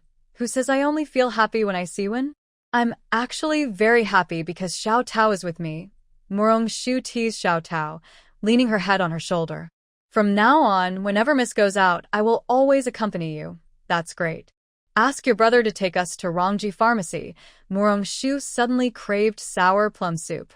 She thought it would be very refreshing to have it chilled on this hot day. Today, Zhu was driving the carriage. He overheard some of the conversation between the miss and her sister. When he heard his sister call him, he quickly turned around and took Morong-shu and her sister to Rongji Pharmacy. Recently, he had been learning a lot by working with Mississippi. She always took him along and even taught him a new way of bookkeeping. She said that once he learned it, he could become the shopkeeper. He didn't really understand what a shopkeeper was, but he trusted whatever Miss said. The staff at Rongji Pharmacy all knew Morong-shu. She was very important to their family's master, and young lady. Seeing her come in, the staff hurried to greet her. Miss Morong, why are you here? If you need anything, just send someone to tell us. I had some errands to run and happened to pass by. I want to buy some medicinal herbs. Can you help me check if we have them in the shop? Morong-shu was very pleased with the young staff. Does Miss have a prescription? I forgot it in my rush to leave. I'll recite it and you can help me check. Yes, Mississippi. Do we have dried black plums, hawthorn, licorice, dried tangerine peel, mulberry, mint leaves, roselle flowers, dried osmanthus, and yellow rock sugar? Morong-shu asked the young helper, unsure if they had all these herbs. Yes, Mississippi. We have all of them. How much of each do you need? The young helper had never prepared herbs for someone before and was unsure about the weights. Just a small bag of each. I am a doctor and know how to use them, Morong-shu explained, understanding his concern. I'll prepare them for you right away. Please wait a moment. The young helper happily went to gather the herbs, glad that Morong-shu was also a doctor. As long as she used the herbs properly, everything would be fine. Morong-shu's impression of Rongji Pharmacy improved even more. No wonder the Rong family became the richest in the capital, as even the young apprentices in the shop are so responsible and dedicated. After collecting the medicine, Morong-shu insisted on paying. The young clerk enthusiastically helped load the herbs onto the carriage. Only then did Morong-shu get on the carriage to return home. After dinner, Morong-shu repackaged the herbs she collected from the pharmacy into small bags, following the same ratio as sour plum soup. This recipe was still a popular product at their hospital. Early the next morning, she had Xiao Tao cook a large pot in the kitchen. During lunch, everyone in the Morong family drank a bowl of chilled sour plum soup, which received unanimous praise. Morong-shu sent sour plum soup ingredient packs to Song Yanran and Lu Riyun, along with instructions on how to cook and chill them. The next day, she received thank you letters from both of them. Thinking of Madame Wen's poor appetite during pregnancy, Morong-shu also sent some to her, along with Wen Jing and the little dumpling, clearly noting that Madame Wen should not drink chilled soup. Madame Wen, who already had a poor appetite, was worried about the whole household. After drinking the sour plum soup Morong-shu sent, her appetite improved, and she ate a bit more at every meal. Old Lady Wen and Madame Wen were very grateful and sent several carriages of gifts to Morong-shu. Madame Wen was the only child of the Yi family. Her father was Yi Yushi, who had studied under the Prime Minister. Later, he married his daughter to Wen Yi. Her daughter and son-in-law lived harmoniously, but they had no children. Her husband and she only had one daughter, Madame Wen. Many years had passed, and because of her daughter, her wife hadn't slept well. A few days ago, the Wen family received news that their daughter was pregnant. They were overjoyed. Yesterday, after visiting their daughter at the Wen residence, they learned that it was General Mu's daughter who had helped their daughter recover. Her wife was so excited she couldn't sleep all night. Early the next morning, they packed up some supplies and sent several carriages of gifts to Miss Mu. Yi Yushi also personally thanked General Mu after the morning court session, leaving the official stunned. Usually, Yi Yushi was very strict and rarely interacted privately with others. Today, he was so courteous to General Mu. Mu Shi was also confused until he returned home and heard his wife explain everything. Only then did he understand the reason. Mu Shi smiled and said to Songwei, Madam, our Shuer is truly amazing. Hubby, I used to think Shuer only knew medicine, but I didn't expect her to be so talented.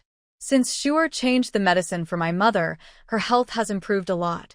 Songwei always believed that her daughter's change of medicine was the reason her mother got better, but she had no proof.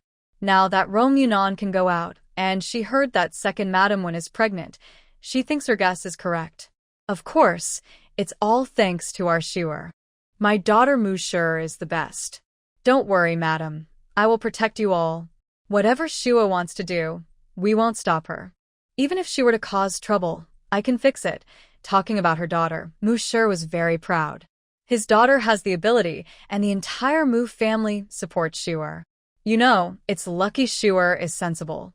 Otherwise, she would be spoiled by you. She won't be spoiled.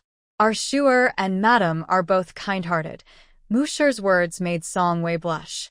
The children are grown, but her husband still sometimes says silly things.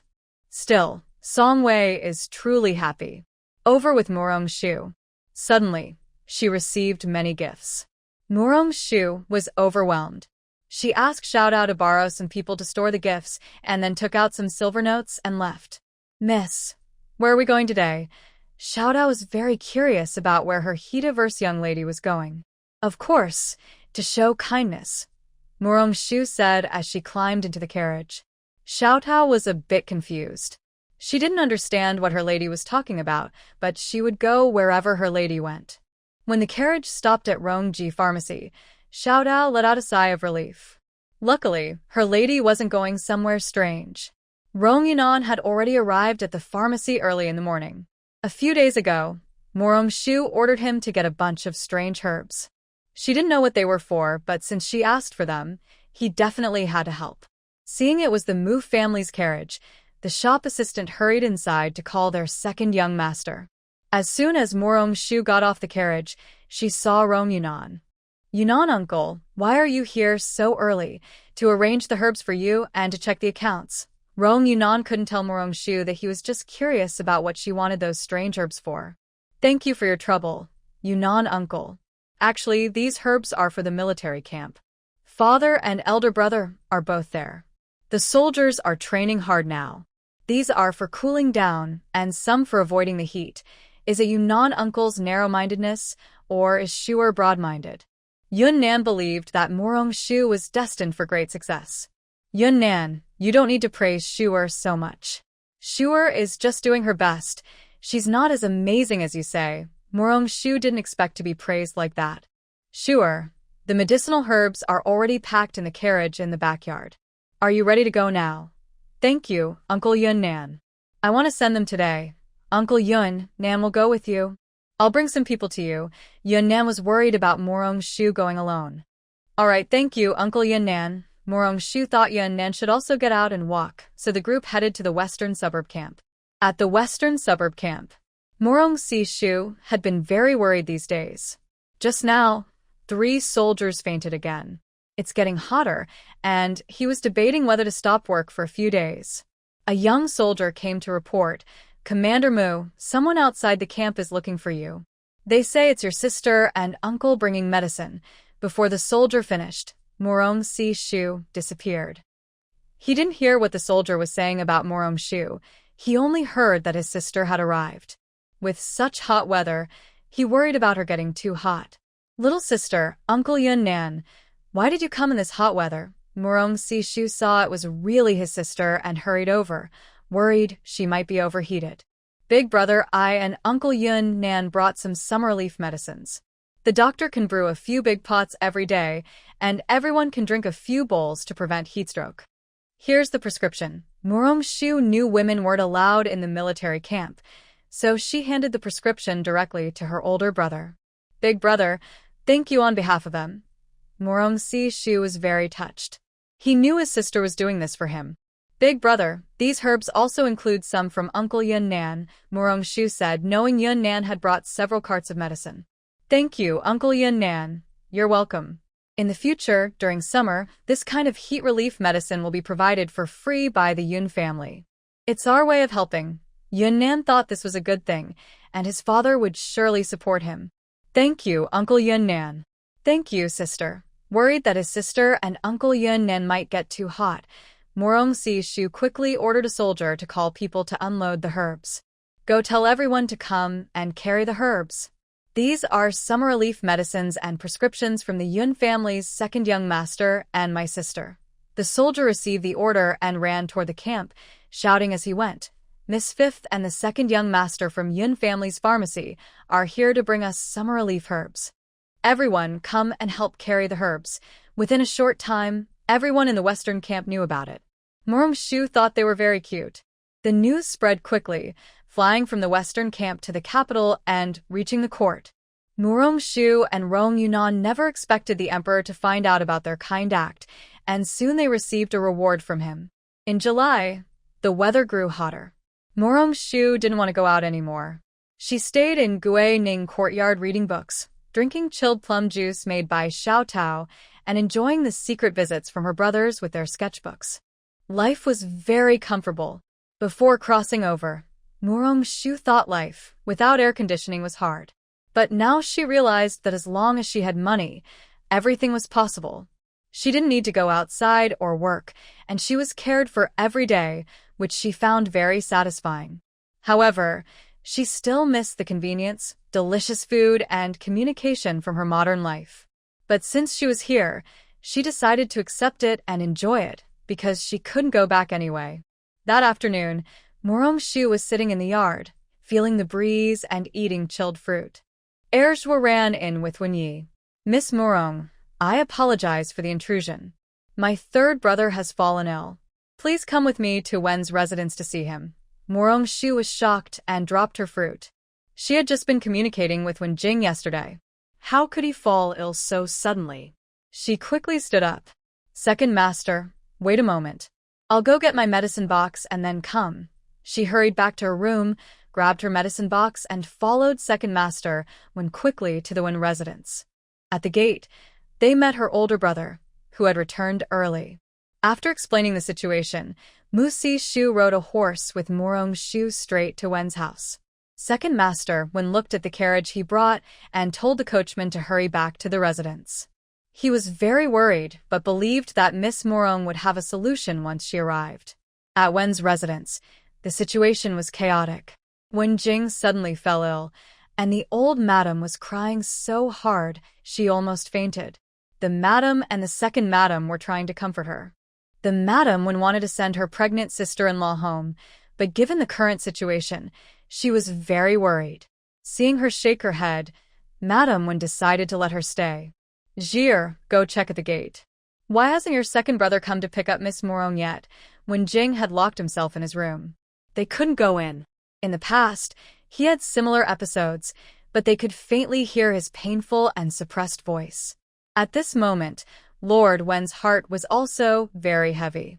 He had thought that finding the person who lifted the curse would mean his son no longer had to suffer.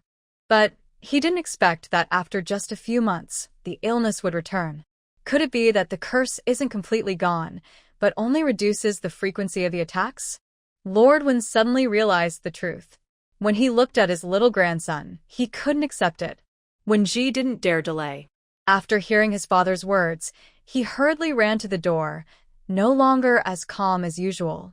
He even felt a bit regretful, thinking he should have gone to the general's residence to pick up Miss Mu. As soon as he reached the door, he bumped into Murong-shu and Mu Si-shu, who were riding horses. Miss Mu, you've traveled far. Please come with me. Lord Wen, I'll go ahead. Sorry, Murong-shu didn't want to follow him. If her brother had taken her, it might have been faster.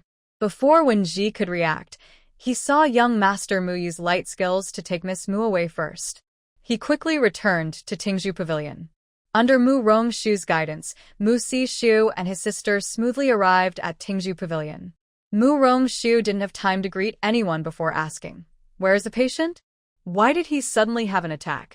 Is he still conscious now?" As a doctor, Murong-shu's habit was to ask directly. Her questions stunned everyone. Fortunately, Lord Wen remained calm. Miss Mu, Ziyu locked himself in his room when he had an attack. He used to do the same before, and he would recover by the next day. Lord Wen's words shocked Murong-shu. Not seeing a doctor when someone is ill and locking them alone in a room. What kind of logic is that? Murong-shu tried to push the door, but it wouldn't budge. She turned to her older brother and said, "Kick it open." Although they were from the Wen family, Mu Si-shu saw the anger on his sister's face. His foot moved faster than his mind, and he kicked the door. The previously closed door collapsed with a loud crash. Mu Rongshu stepped inside directly. Mu Si-shu knew his sister disliked being disturbed when she was seeing a doctor, so he stood at the door. The situation was so sudden that even old lady Wen forgot to cry. The main wife and second wife looked confused, and Wen Yu, standing beside the grandfather, was so shocked he opened his mouth wide. Lord Wen wanted to explain, but didn't know what to say. Seeing how worried Mu Rongshu was about her brother, Lord Wen felt a deep sense of relief. Old lady Wen also wanted to go inside to see her son, but seeing her husband shake his head, she could only stop and sit in the yard, waiting. When Mu Rongshu entered the room with her medicine box, she was stunned. She saw Wen Jing, usually cheerful and joking with her, lying curled up under the blanket with a pale face, furrowed brows, trembling all over, as if deep in cold ice. At this moment, his consciousness was not very clear, as if he was lost in another world. Mu Rongshu felt very sad at this moment. This feeling seemed to come from deep inside her heart. She placed her fingers on Wen Jing's pulse, which was irregular and chaotic. The patient seemed to be experiencing extreme cold and heat at the same time. Gently, Mu Rongshu called out Ziyu. Wen Jing slowly opened his eyes. When he saw Mu Rongshu, his expression seemed to become clearer. Excited, he grabbed Mu Rongshu's hand. Sure, you're here. I'm Fine. Don't be afraid. Mu Rongshu's heart ached sharply. She reached out to feel Wen Jing's forehead, trying to smooth his furrowed brows. A cold air passed from her hand into her body, making her feel cool all over. She was surprised to find Wen Jing gradually calming down. Wen Jing was still holding Mu Rongshu's left hand. She wanted to pull her hand away to give him an injection, but he held it tighter. Mu Rongshu had no choice but to softly coax Wen Jing to loosen his grip. After giving him the injection, she held his hand again. Wen Jing seemed to understand and slowly released her hand. Mu Rongshu quickly took out a silver needle and gave him a few injections. After the injections, Wen Jing seemed to become restless again, calling Shu'er softly. This time, Mu Rongshu took the initiative to hold Wen Jing's hand, and only then did he gradually become quiet. During this process, Mu Rongshu tried several times. She found that whenever she let go of Wen Jing's hand, he would immediately become anxious. If she didn't know his nature, she might have thought he was acting strangely. An hour later, Mu Rongshu called her family and her elder brother inside. It wasn't that she didn't want to go out, but Wen Jing simply wouldn't let go. When everyone came in, they saw Wen Jing lying quietly on the bed, seeming to be asleep, not at all looking sick. The Wen family was very surprised. Mu Rongshu looked at her sister's hand being held and was also very surprised. She awkwardly coughed a few times. Ziyu's condition, as you can see, is now stable. But if I leave, maybe you can try? Mu Si-shu is honest and sincere. Although he feels that holding hands with a man is not proper, he still chooses to go first and replace his sister. However, when Mu Rongshu's hand is taken away and replaced with Wen Jing's hand, Wen Jing becomes restless again in less than a minute. This time, Wen Jing seems to be in a blazing fire, with a very painful expression. Old Madam Wen sees her son's condition and feels so sad that she tears up. Mu Rongshu signals his older brother to withdraw his hand. She then holds Wen Jing's hand again, slowly calming him down. Wen Jiha and Old Madam Wen try as well, but the results are the same as Mu Si-shu. The Wen family finally understands what Mu Rongshu means to his son. Holding hands can break the curse and torment, more effective than any medicine. If they can get married and be together every day, perhaps the curse can be completely lifted. Realizing this, Old Madam Wen looks at Mu Rongshu more kindly. She used to call her Miss Mu, but now she affectionately calls her Shu'er. Shu'er, Jing's condition is special. We didn't expect it to be like this. You see, Old Madam Wen asks the question everyone in the Wen family wants to know: what should they do about their third son, who is inseparable from Miss Mu? Rest assured, Madam. Shu'er will stay overnight today. Third young master is not stable and might have another episode tonight. Shu'er, I apologize for the inconvenience. Mu Rongshu, holding Wen Jing's hand, cannot bow properly. She looks up at the Wen family with hopeful eyes and gives them reassurance. No need to apologize. No need to apologize. Thank you, Shuer. Although old Madam Wen says this, Wen Ji and the others bow in respect. Mu Si Shu sees her sister cannot return the bow, so she bows on her behalf. Ziyu's condition is now stable. As for whether he will have an episode later tonight, I can't predict. His pulse is very strange. We can only wait and see. Old Madam, you're getting old, so go back and rest first. Mu Rongshu thinks that having so many people stay here is useless. It seems Wen Jing only calms down when holding her hand. So she advises everyone to go back and rest. Since Shuer says so, Madam, you should go back and rest first. Come back tomorrow to see Jing, when Shofu quickly persuades, worried that his wife won't leave. But old Madam Wen is truly worried. After all, this episode brings her closer to the curse of not living past her young years. When Shofu, you should also go back and rest. You have to attend court tomorrow. Let second young master and my eldest brother stay. Murong-shu saw that they all looked eager to stay, so she made the decision for them. My sister-in-law is pregnant, so second brother should go back and take care of her. I will stay tonight to look after third brother. Wenji thought it was best for her to stay. Murong-shu nodded.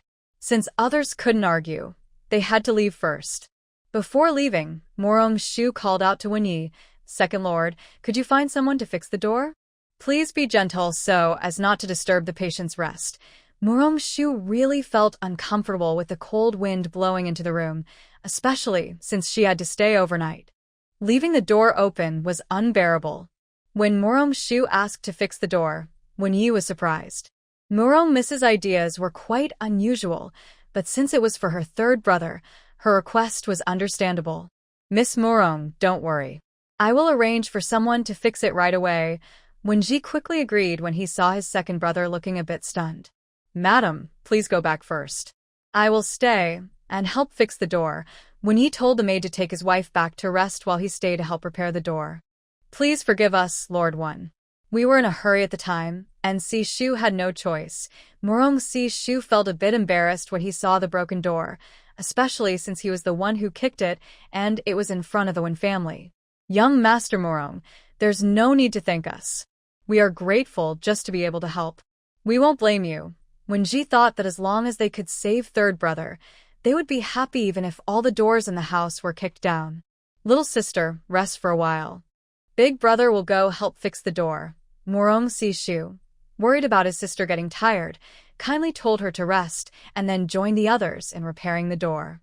After Murong Si Shu left, Wenji felt a bit shy about staying alone, so he also went to supervise the repairs. The housekeeper, hearing that it was for the third young master, immediately brought people over. Because Murong-shu said not to disturb the patient's rest, everyone was very careful during the repair, trying not to make loud noises. When they finished fixing the door and returned to the bedroom, Murong-shu was already lying on the bed's lounge chair, asleep. The lounge chair was usually used by Wen Jing when he was tired from reading. Murong-shu asked the servants to help move her onto the bed, so she could rest comfortably through the night. Wen Ji and Murong Si Shu saw that Murong-shu was asleep and felt it would be rude to stay and disturb her. They ordered 2 basins of ice water to be placed beside her and then went to the courtyard to play chess together. When Wen Jing slowly woke up, he saw Murong-shu sleeping peacefully beside the bed. Wen Jing thought he was dreaming.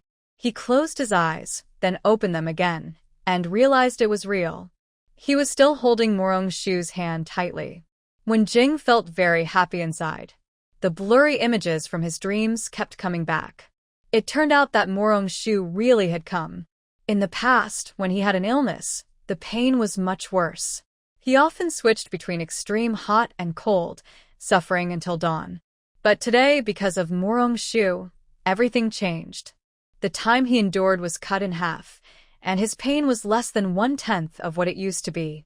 It turned out that the person who could break the curse really existed and could truly relieve pain. He was so lucky to have waited for this moment. At first, he got close to Murong-shu because she was a special person. But as they spent more time together, he realized that what he cared about was Murong-shu herself. Even without the curse, this bright, lovely, and unique girl would have captured his heart. He wanted to be with her forever, not because of the curse, but because he truly liked her deep inside. Still, he was worried she might not accept him. After all, his initial purpose was not pure. He approached her just to survive.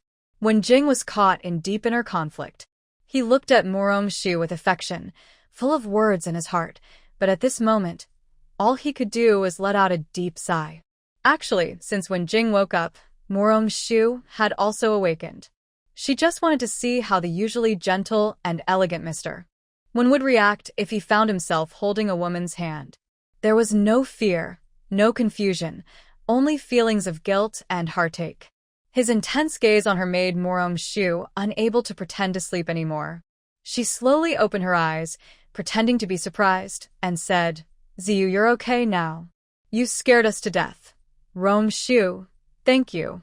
I feel much better," when Jing stammered. But Ziyu kept calling me Shuer just now." Why did he change his way of speaking after waking up? Morong-shu teased, wanting to make Wen Jing laugh. Wen Jing, usually calm and composed, blushed all the way to his neck. He couldn't say a complete sentence for a long time. Sha'er, I'm sorry. For being so rude, Wen Jing stammered, apologizing to Morong-shu. He didn't know what he had done during his illness, but seeing her upset face, he felt it was all his fault. "How do you plan to make it up to me? My hand hurts so much from your grip that I can't lift it now," Morong-shu teased, enjoying Wen Jing's embarrassment. Wen Jing struggled to find words, and after a long pause, he couldn't come up with a solution. His face turned even redder than before. Morong-shu was amused by his reaction and couldn't help but laugh. In the yard, Wen Ji and Mu Sishu heard Morong-shu's laughter. They exchanged glances and quickly walked into the house. Seeing their second brother standing by the bed with a red face, Miss Mu smiled happily. Wen Ji looked surprised and asked anxiously, "Third brother, are you okay?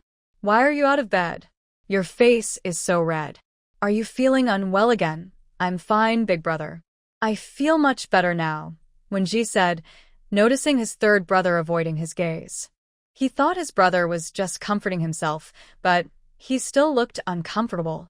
"Miss Mu, were you laughing just now?" Mu Sishu, who had better hearing than Wen Ji, asked.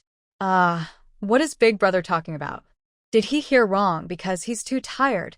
Morong-shu firmly refused to admit she was laughing earlier. Who could possibly make her admit that? It wasn't sister's laughter. "Maybe I heard wrong," Mu Sishu, the overprotective brother, said. "If sister said she wasn't laughing, then it must be a mistake on my part." Wen Ji watched in shock. "No, big young Master Mu, you should at least try to deny it a little longer. It was obvious they all heard it just now. If you admit it like this, I won't feel comfortable gossiping anymore." "Lord Wen, big brother, the third young master is feeling much better now, but I can't leave yet. I don't know if he'll have another episode later. You can go sleep next door first. I'll call you if anything happens," Morong-shu said. She didn't know if Wen Jing would have another attack later, but she cared about her big brother and wanted them to rest. "Phone. Take the young Master Mu and big brother to the guest room next door to rest," Wen Jing ordered his personal attendant without hesitation. "Third brother, are you really okay now?" Wen Ji still felt worried. "Big brother, rest assured. Miss Mu's medical skills are trustworthy," Wen Jing replied. Hearing this, Wen Ji thought that Morong-shu was the one who lifted the curse from Wen Jing. With Miss Mu by his side, his third brother would be safe. "Sure, big brother isn't tired. Big brother will stay here with you." Mu Sishu thought it was strange that his sister would spend the night in Wen Sangongzi's room. It felt awkward to him. "Big brother, I am a healer." Morong-shu noticed that Mu Sishu was feeling awkward, so she explained that she was a healer. Mu Sishu immediately understood her sister's meaning. Her sister had told him before that in the eyes of a healer, there is no distinction between men and women. So Mu Sishu said nothing more and left with Feng. Wen Ji still couldn't understand why the young Master Mu had left, especially since he didn't even call out to him. It made him feel awkward, so he decided to leave quickly. Wen Jing watched the two people rushing in and out with puzzled faces. He wondered if his older brother and Mu Si-shu really came to see him. Mu Rong-shu looked at the two people leaving and then at Wen-jing, who had a face full of doubt. She thought they were all very cute. She had thought ancient people were very traditional, but after coming here, she realized they could be quite open sometimes. When did Shuer arrive? Wen-jing wanted to know how Mu Rong-shu ended up at his room. When you had your attack, your second brother came to find me at my house, Mu Rong-shu said, lying on a lounge chair. She found the lounge very comfortable and decided she wanted one too. Did Shuer have dinner? Wen-jing asked, and his stomach growled loudly in response. Hearing his stomach, Mu Rong-shu almost laughed but realized that she and her older brother hadn't eaten dinner either. Wen-jing could tell from her reaction that she probably hadn't had time to eat. I'll ask Ting-feng to make something in the small kitchen, Wen-jing said, about to go call Ting-feng, but Mu Rong-shu stopped him. Can you light a fire? Seeing Wen-jing nod, Mu Rong-shu got up from the lounge, stretched her muscles and said, Take me to the kitchen. I'll cook noodles for you. Although surprised that Mu Rong-shu wanted to go to the kitchen herself, Wen-jing obediently took her by the hand and led her to the small kitchen. The small kitchen was tiny but had everything needed. Mainly, old Madam Wen was very attentive because her third son often needed things, so she paid extra attention to this small kitchen. Mu Rong-shu found some flour and started kneading dough. She also found lean meat, eggs, and some green vegetables. She used to be very interested in making hand-pulled noodles, so she had learned how to do it before. Now her skills came in handy. Mu Rong-shu found a jar of oil and asked Wen-jing to start a fire. When the pot was hot, she added some lard, then put the cleaned shredded meat into the pot to stir-fry. When the meat changed color, she took it out and put it in a bowl for later. Thinking that her older brother and Wen-jing hadn't eaten either, she fried 4 eggs and put them in bowls for later. Then, she washed the pot thoroughly, refilled it with clean water, and brought it to a boil. She blanched the greens in hot water and then took them out. Wen-jing saw Mu Rong-shu perform a magic trick as she directly turned the dough in her hand into noodles. Mu Rong-shu put all the pulled noodles into the pot, cooked them until done, and then divided them into 4 large bowls. She then heated some oil and made a simple sauce for the noodles. Each bowl was topped with a fried egg and some greens, then poured with the sauce she prepared. The meal was ready. Initially, Wen-jing's stomach was only half hungry, but now, seeing the noodles Mu Rong-shu made, he was very hungry, so fragrant he couldn't resist. Wen-jing unintentionally swallowed hard, and Mu Rong-shu heard it. She was also hungry herself. She placed the 4 bowls on a tray, smiled at Wen-jing, and said, Let's go. Wen-jing led Mu Rong-shu to the front, walking until they reached the stone table in the yard. Mu Rong-shu set the tray down and said to Wen-jing, Go ask if Big Brother and the others want to eat. I'll wait for you to come back. Wen-jing didn't waste time. He placed the lamp on the stone table and knocked on his older brother's and Mu Si-shu's doors. When they heard Wen-jing mention food, Mu Si-shu and Wen-ji hurriedly ran outside. Shuer, did you make this? It smells so good. Mu Si-shu knew her sister was a good cook, but she rarely cooked. Wen-darin, Big Brother, please sit and try this. It's Shuer's favorite shredded pork noodles. Mu Rong-shu invited everyone to sit down. The smell made Mu Si-shu and Wen-ji's stomachs growl. They couldn't care about manners anymore, and all sat down to eat. Soon, the yard was filled with the sounds of eating noodles.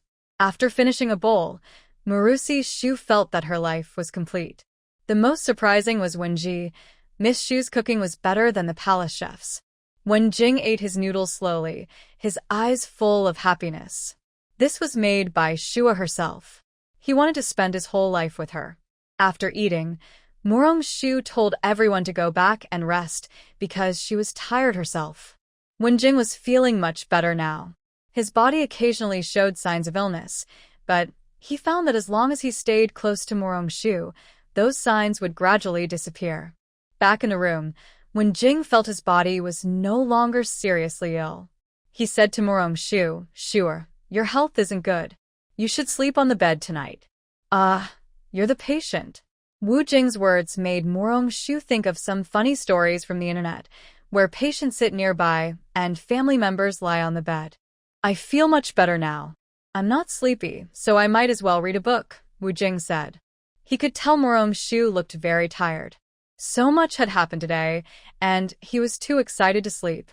You're really eager to learn. Shu couldn't understand the mindset of a top student. If you want to study, just do it. You have a bed, but you're not sleeping. What a fool. Shu then climbed onto the bed and lay down. Wu Jing sat at the desk, holding a book that he hadn't turned a page of for a long time. He wanted to tell Shu he liked her, but in this situation, he felt like he was being too flirtatious. Shu on the bed also hadn't fallen asleep. She was a bit full from eating and was used to her bed, so she wanted to listen to a story. Ziyu, do you have any drawing notebooks? Shu suddenly asked, interrupting Wu Jing's wandering thoughts. Wu Jing was momentarily stunned by the question.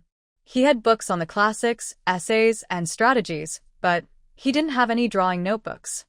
Ziyu, I don't usually read those, so I don't have any, Wu Jing said, feeling a little regretful. If he had known Shu liked to look at those, he would have bought some for the study. I'm a bit restless and can't sleep. Since you don't have drawing notebooks, tell me a story, Shu said simply. She just wanted to hear Wu Jing's soothing voice. Which kind of story would you like to hear? Wu Jing asked, not knowing what a story was, but he had no drawing notebooks.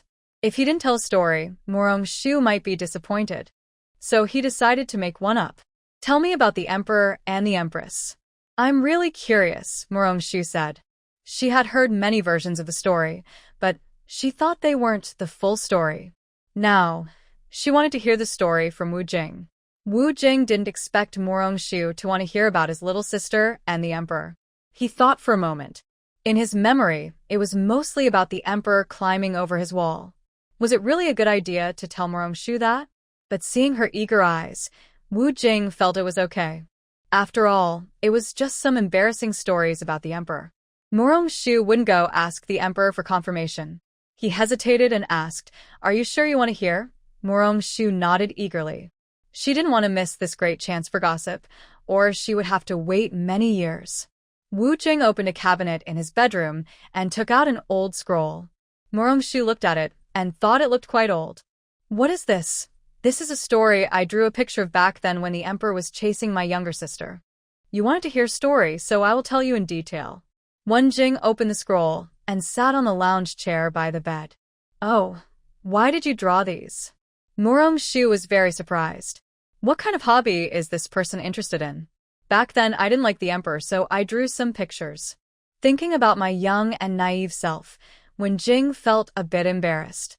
At that time, I saw the Emperor taking my sister away, and I thought he was not a good person. Shu made a, "You're awesome," gesture to Wu Jing.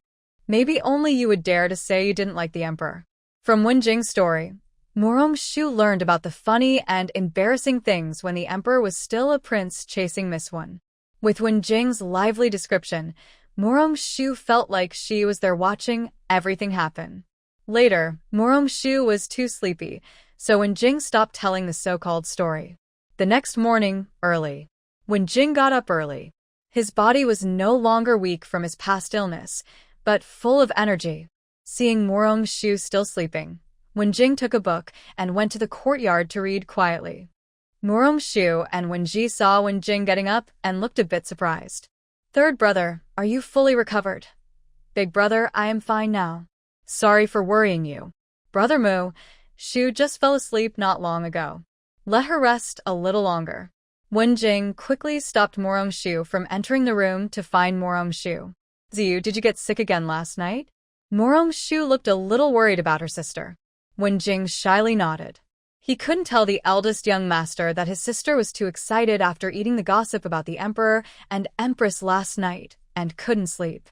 While they were talking, old Madam Wen Jubu, Madam Wen the First, and Madam Wen the Second came in. Seeing Wu Jing sitting in the courtyard, they all looked at him in surprise.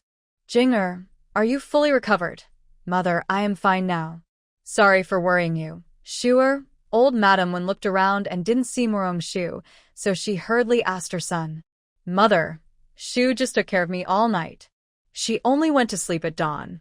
Let's speak softly, so Shu can rest well. Wu Jing lowered his voice and told his mother. Seeing that Wen Jing was fine, old Madam Wen finally felt at ease.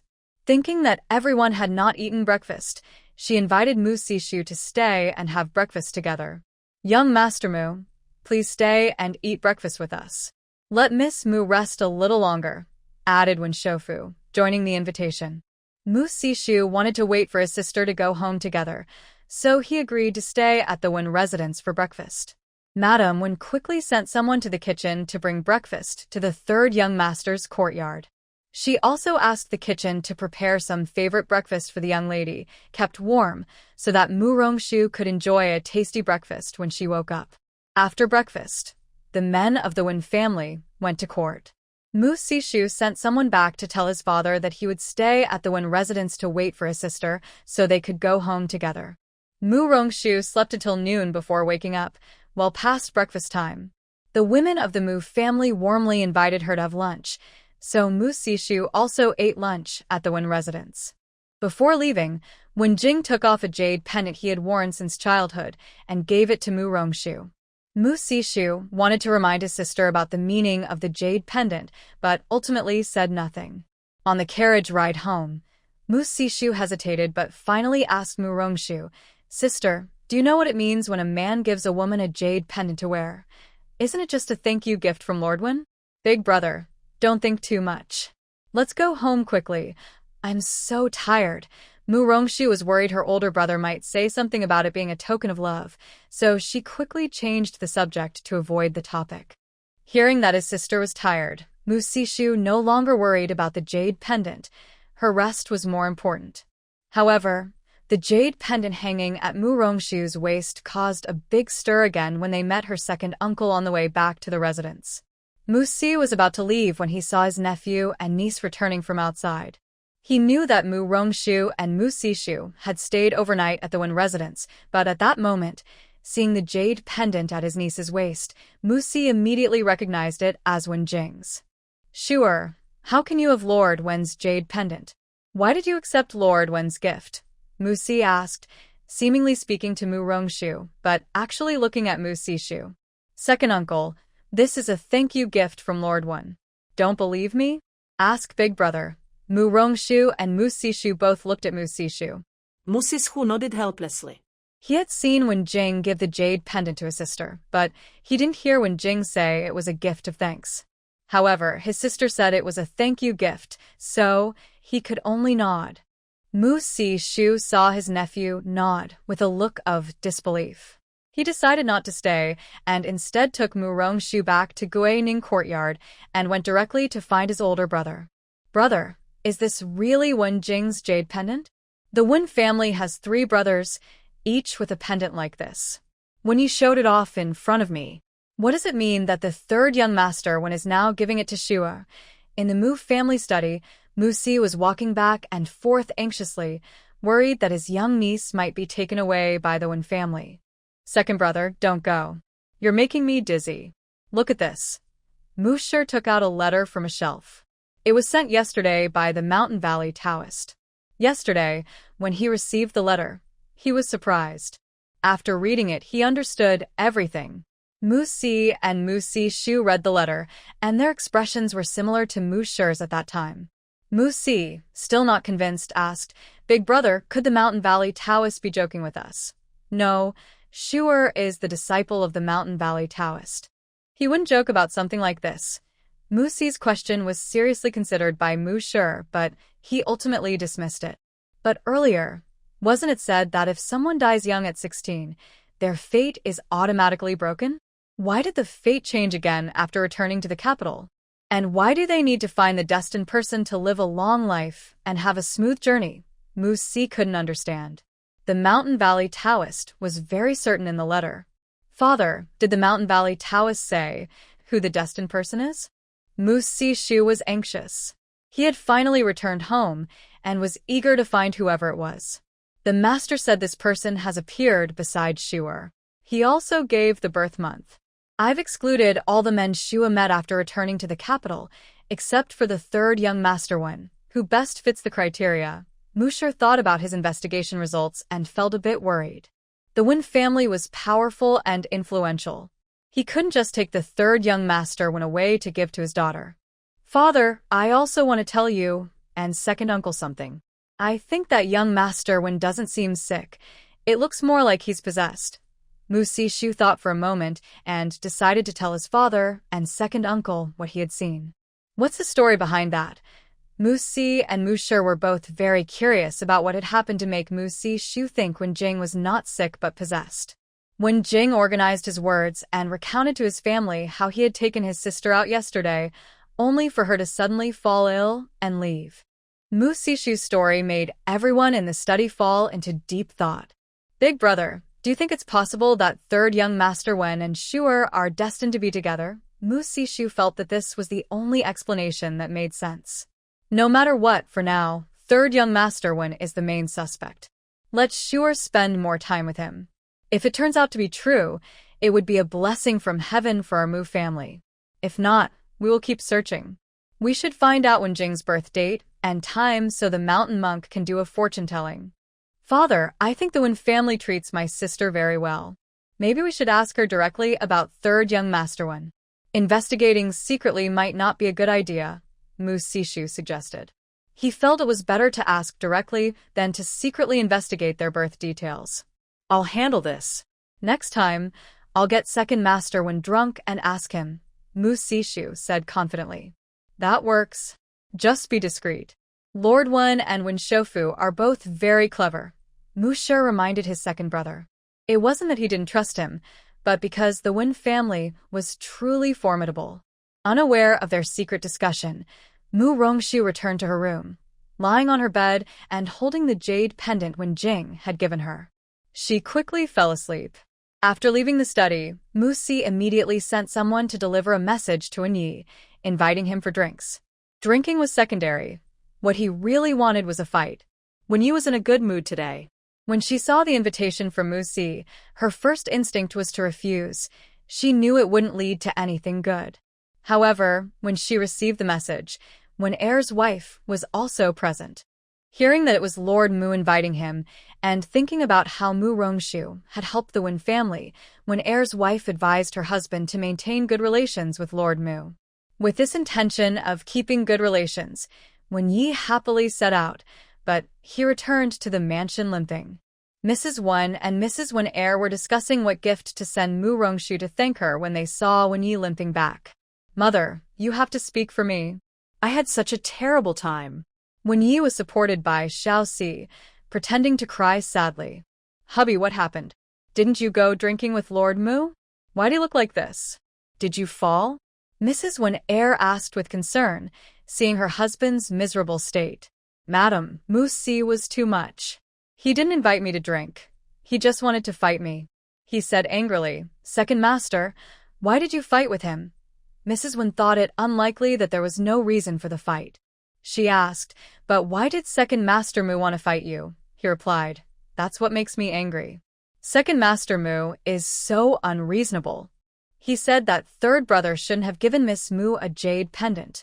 He blames me, the older brother, for not teaching him well. He was afraid his niece would be upset, so he beat me up. I feel so miserable. Mrs. Wen didn't believe Mu Si's words, and even 6-year-old Wen Yu didn't believe him. He asked his second uncle, if it's because I didn't teach him well, why did he only hit my father and not me? Wen Yu's words made Wen Yi silent. He didn't realize that Mu Si and he usually didn't get along, and maybe Mu Si was just looking for trouble. Stop crying. Let the doctor check you. Your voice doesn't sound serious. Shuer didn't come home last night, so it's understandable that second uncle is worried. Having experienced what happened last night, Mrs. Wen now saw Mu Rongshu as perfect in every way, and everyone related to her was also under her good impression. Why is my life so hard? The jade pendant was a gift from third brother. Why am I the one getting hurt? Second brother, are you sure that Second Master Mu is only angry because of the jade pendant? Wen Jing finally understood what was going on. Of course. Mu Si said it himself, so it must be true. It was Ziyu's fault. Second brother suffered because of it. Wen Jing sincerely apologized. His sudden apology made Wen Yi feel embarrassed. Third brother, you're just recovering. Don't think too much. Second Master Mu is just making trouble out of nothing. We only fought a little. Don't take it to heart. All right, let's have the doctor check you quickly.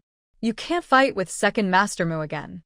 You're too fragile, and he was just showing mercy. Mrs. Wen thought Mu Si was talented both in literature and martial arts. Her second son wouldn't really fight if he didn't mean it. Otherwise, it wouldn't look like that. Yes, dear. Our Wen family and Mu family will have a better relationship in the future. Don't always dislike Second Master Mu. He's Shuer's uncle. It's hard for Shuer to see you always arguing when you meet. Mu Si looked at his wife with a sad expression and said, Madam, how can you do this? Mother favors Mu Si, but you also speak for him. Mrs. Wen was truly speechless. She was used to her husband's and second master's messy affairs with the Mu family and didn't bother to interfere, as long as it didn't affect her relationship with Shuer. Second brother, haven't you always wanted Master Wu's autumn hunting painting? When the doctor finishes treating the injury, go to my place and get it. Wen Jing was a smart person. From his second brother's description, he understood that the fight between Second Master Mu and second brother was mainly because Second Master Mu thought it was inappropriate to give Morong Shu a jade pendant, but Morong Shu was very happy. If Second Master Mu came to find his little niece, he was worried she wouldn't be happy, so he looked for Wen Yi, who had always been displeased with him. His own second brother was actually taking the blame for himself, bearing Second Master Mu's dissatisfaction. Third brother, really? Is it the original of Master Wu's autumn hunting painting, not the copy you made? When he excitedly asked his third brother. God knows how much he treasured this painting. Now that it was being given to him, he wondered if his third brother was still confused after falling ill. Of course, when Jing replied, amused by how excited and speechless his second brother looked. This is just a minor injury, it's nothing. Third brother, let's go get it now. Wen Yi was eager to go immediately, surprised that fighting with Mu Si could have such benefits. Husband, the painting won't run away. Let's see the doctor first, Mrs. Wen, worried about her husband's health, softly advised. Madam, you don't understand. The doctor can see at any time. I'm fine, no need to see anyone. Wen Yi insisted on going to get the painting first. Just let him go to Jinger's place. He was just trying to get sympathy from us. I knew Second Master Mu was sensible, old Madam Wen persuaded her daughter-in-law. Mother, if you keep talking like that about my son, I'll be very sad. Wen Yi started acting again, pretending to be upset. Look at him, he's starting again. Only Jinger believes him. He's just giving away a painting for nothing. Old Madam Wen joked with the main wife and second wife, teasing her second son. Mother, please don't tease second brother anymore, or he'll start acting spoiled with second sister again. Everyone burst into laughter at the second wife's words, but Wen Yi was indifferent and urged Wen Jing. Third brother, let's go now. Seeing how eager his second brother was, Wen Jing temporarily lost interest in seeing the doctor and took Wen Yi directly to Tingzhu Pavilion to get the painting. Little Tuanzi looked at Grandma, then at her mother and second aunt, and sighed helplessly. She said, if Dad knew, would he regret fighting with Sister Mu and Uncle Air? Her words made everyone remember that Wen Ji also liked this painting very much. If Wen Ji found out that her second brother got the painting by fighting Mu Si, he might really regret that he wasn't the one who got beaten. That evening, after Wen Ji returned from work and heard his wife talk about this, he felt very regretful. Uncle Mu Air wanted to fight, and he could have done so too. He was willing to take the hits and never fought back. Why didn't he come to him? Tomorrow, when they go to court, he plans to remind Uncle Mu'er. Next time there's a good opportunity, he should remember himself and not only look for his second brother. He can do it too. The next day at court, Wen Ji looked at General Mu and Uncle Mu'er with a sad face, making the brothers feel a little guilty. After court, Mu Si caught up with his older brother. Big brother, why do you think Lord Wen kept staring at me today? Mu Shi glared at his younger brother and said angrily, do you still have the nerve to ask? It's your fault. You started a fight with Wen Er. Is Wen Er your opponent? You hit his brother, and he can only look at you with those eyes. Big brother, Wen Yi is probably pretending to seek sympathy. I didn't do anything. Look, my arm is purple from his grip. Besides, it was his third brother who first provoked Shuer. I can't fight the third young master, but I can fight him, right? When Mu Si heard his brother defending Wen Yi, he immediately felt unhappy. He didn't really do anything. Wen Yi was probably pretending. Save those words to tell mother. In the future, stop arguing with Wen Er.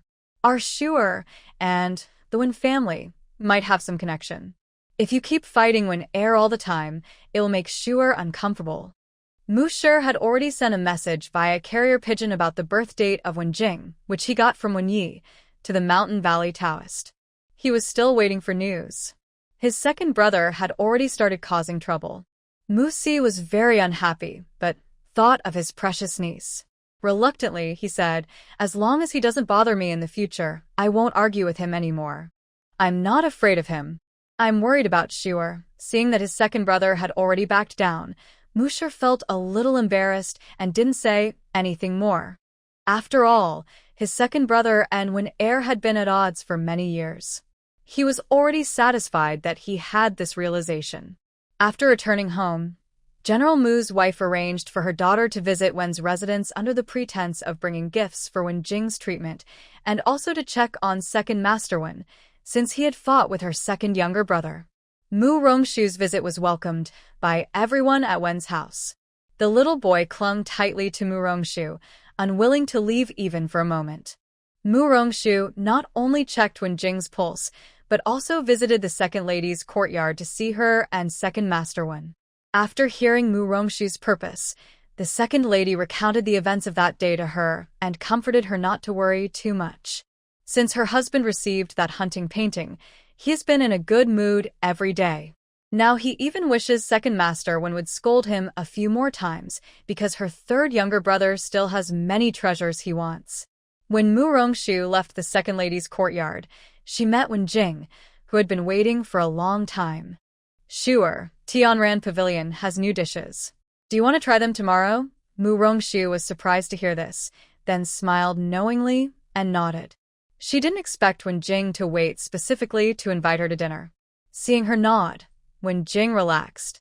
He had never invited a girl to eat before and was worried Mu Rongshu might refuse. His palms were sweaty with nervousness. Third uncle, Sister Mu Yor also wants to go. Yor loves the dishes at Tianran Pavilion, the little boy quickly said, worried that Wen Jing and Mu Rongshu might go without him. Our cute Yor, of course, should come with us. Mu Rongshu took the little boy's hand willingly. He was so happy, surely Sister Mu liked him best. Since Mu Rongshu agreed to go to dinner with the little boy tomorrow, he was very excited. After returning to the house, he asked his mother to help him pick out clothes for the next day and also took some money he kept with her. Yor, what do you want so much money for? If a child loses too much money, it wouldn't be good. Let me keep it for you first, Lady Wen suggested before bed. Mother, Yor wants to buy lots of delicious food for Sister Mu tomorrow, so I need more money, the little boy said confidently, making Lady Wen want to laugh. Mother has already given you enough silver to buy many treats. Can you take a little less? Mother, please give me one more silver note. You're the best, Mother. The little boy pouted and begged his mother for another silver note.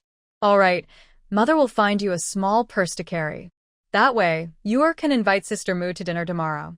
Madam Wen already felt guilty about her son, and now that the little one was acting cute, she couldn't resist. It's just a silver note. Plenty to go around. The little one received what was called a lot of money, hugged his mother tightly, and kept close. Madam Wen's heart softened completely. As long as her Yor was healthy and lively, she was willing to do anything for him. Early the next morning, the little one got up early to find his third uncle. He was worried his uncle might have overslept. When Yor reached Wen Jing's courtyard, he saw that his uncle was already having breakfast. Yor, why did you get up so early today? Have you eaten breakfast? Wen Jing didn't expect his nephew to come so early.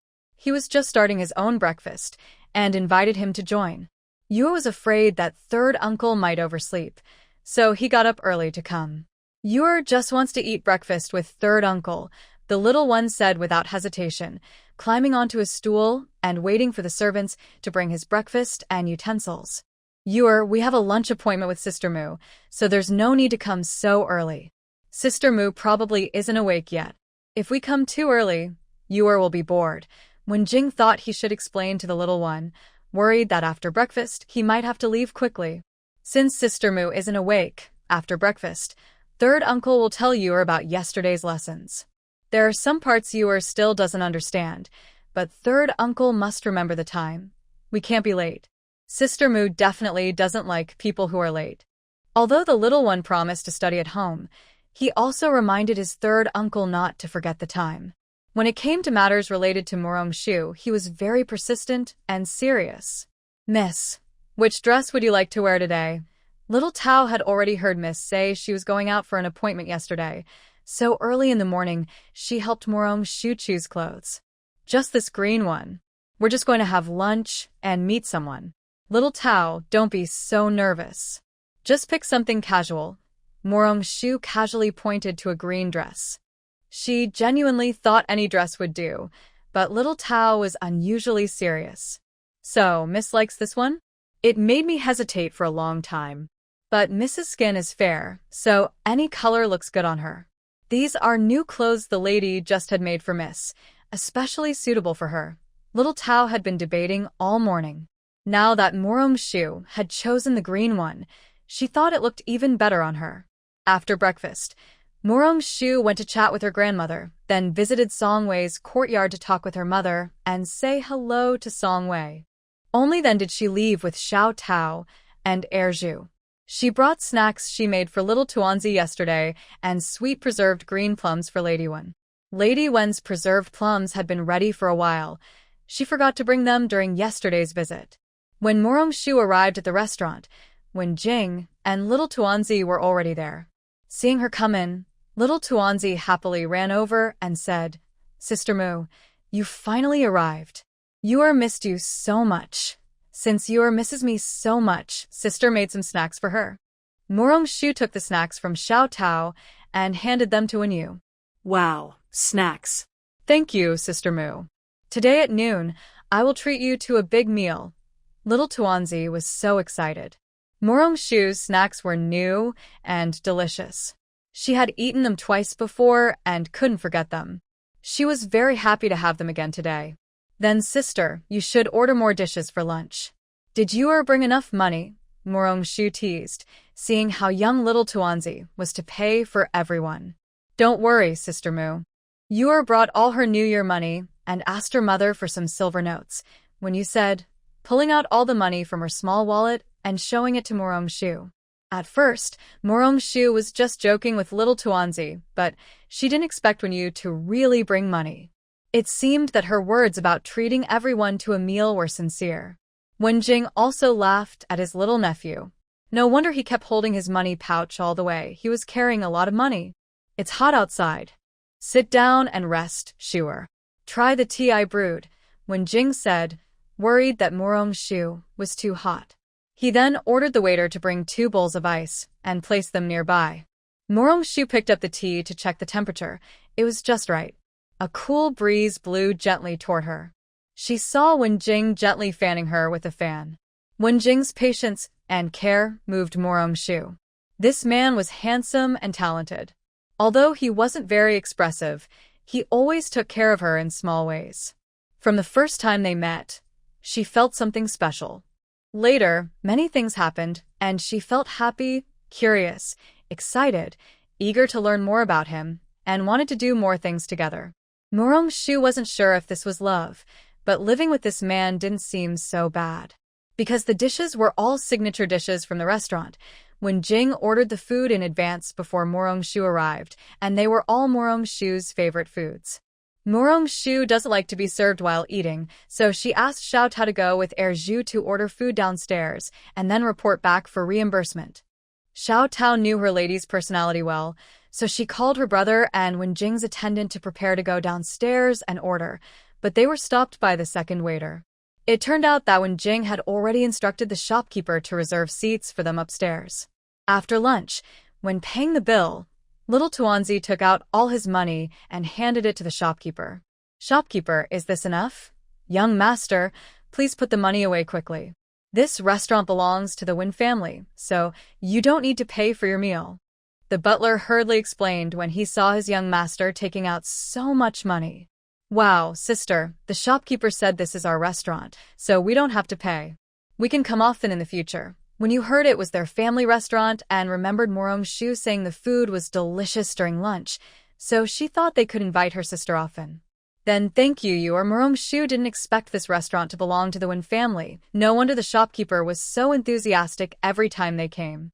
Big sister Moo, Yor still has money left from today. Later, let's go shopping, okay?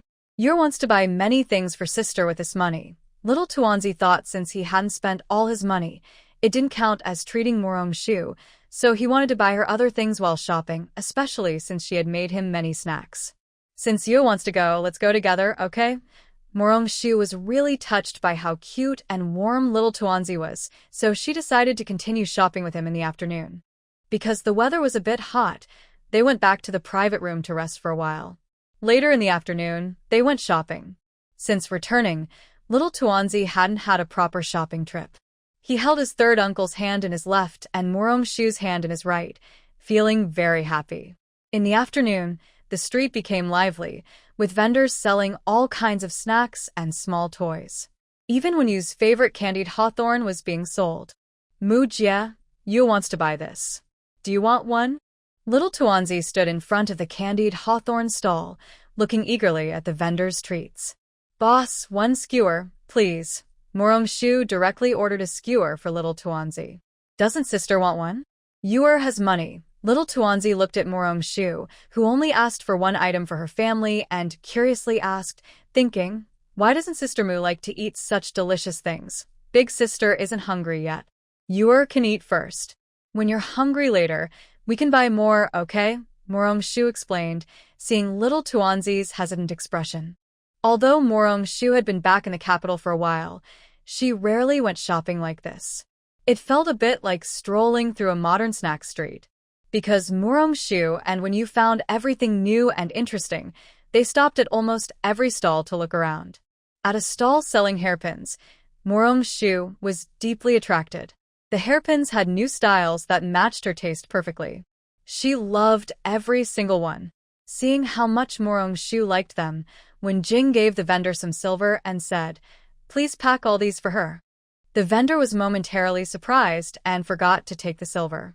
He didn't have many hairpins with him today, only about 10 or so. He didn't expect this young man to buy them all at once.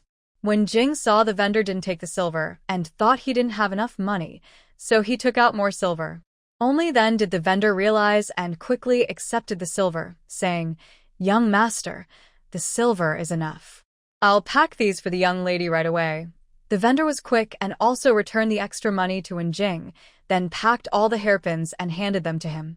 Ziyu, you really don't need to buy so many, Morong-shu said, although she liked them a lot. She thought 2 would be enough. She never expected Wen Jing to buy them all. It's rare to see Shuer like something, Wen Jing said simply, but it made Morong-shu very happy.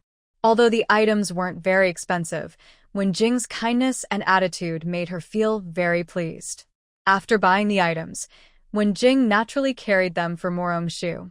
The 3 of them continued shopping happily, chatting and laughing.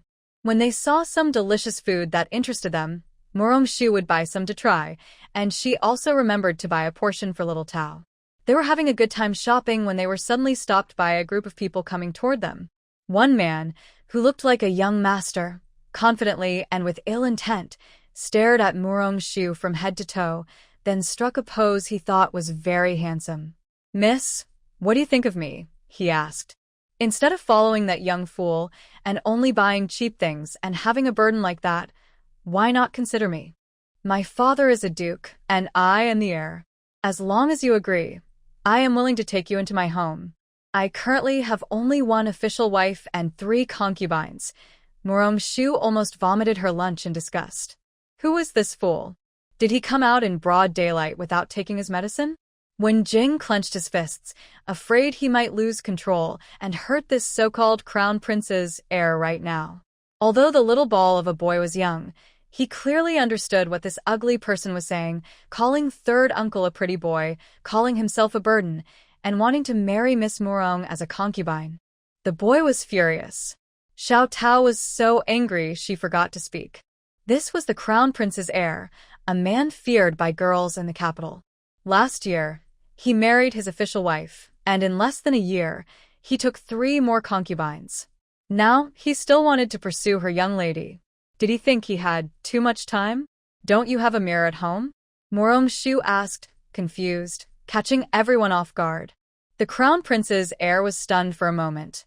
He thought Morong-shu wanted to know if he had a bronze mirror at home, so he proudly said, "Our prince's residence has all kinds of bronze mirrors.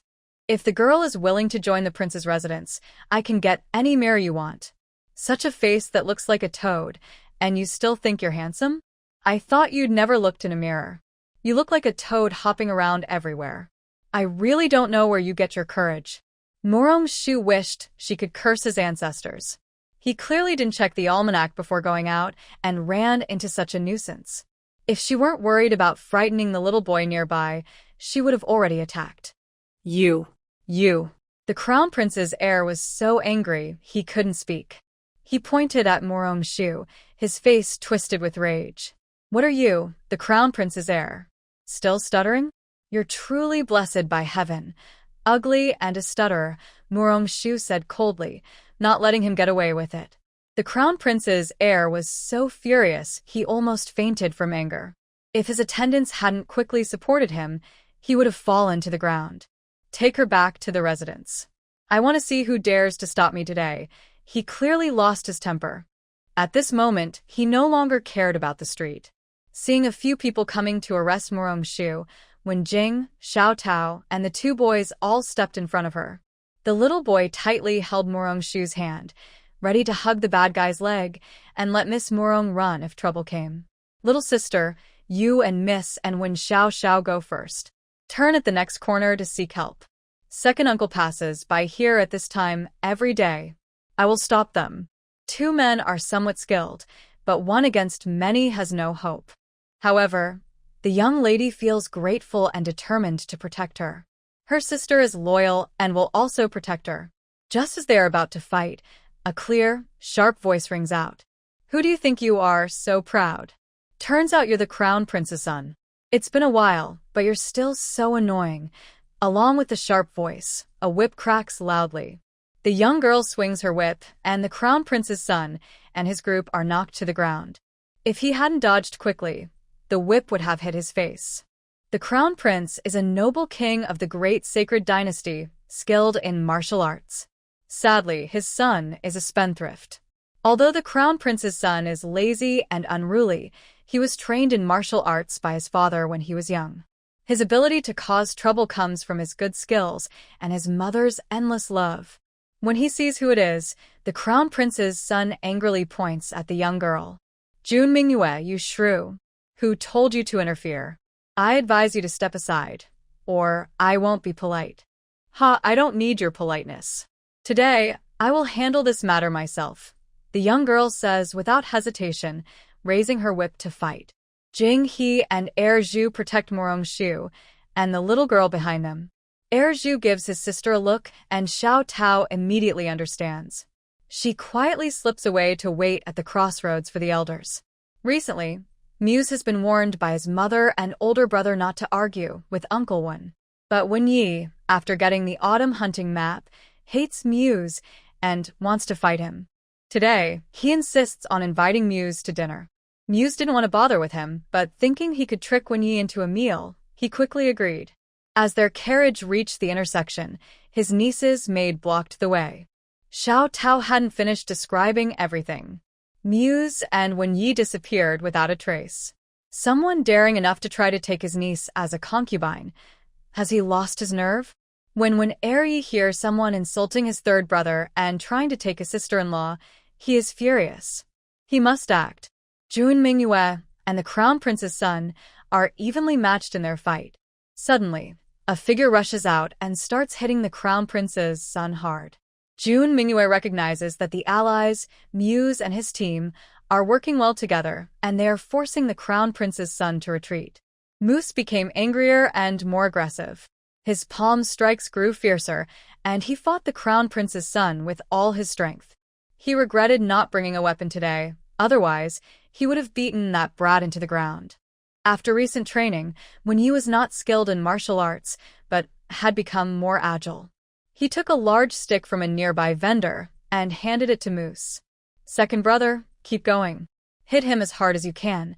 Moose took the stick and immediately went all out, hitting the Crown Prince's son so hard he couldn't fight back. It was a one-sided beating. Jun Mingyue watched Moose handle the situation alone and stopped to watch, occasionally teasing him. The Crown Prince's son was so angry he almost spat blood. Big sister Moose, your second uncle is so strong. He knocked down that bad guy. The little girl looked at the beaten Crown Prince's son with admiration. Miss Moose, third brother, are you all right? Wenyi asked worriedly. Second brother, we're fine. Thanks to this young lady. When Jing pointed to Jun Mingyue, who was watching the scene.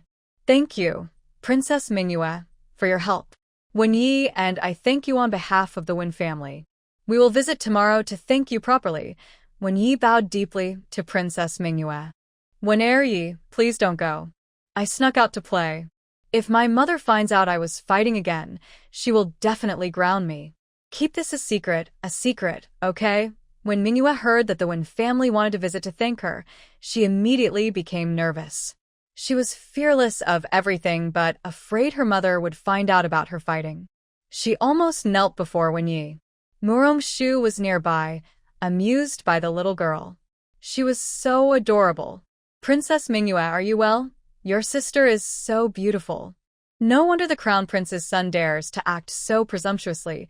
Jun Mingyue was amazed by Murong-shu's looks.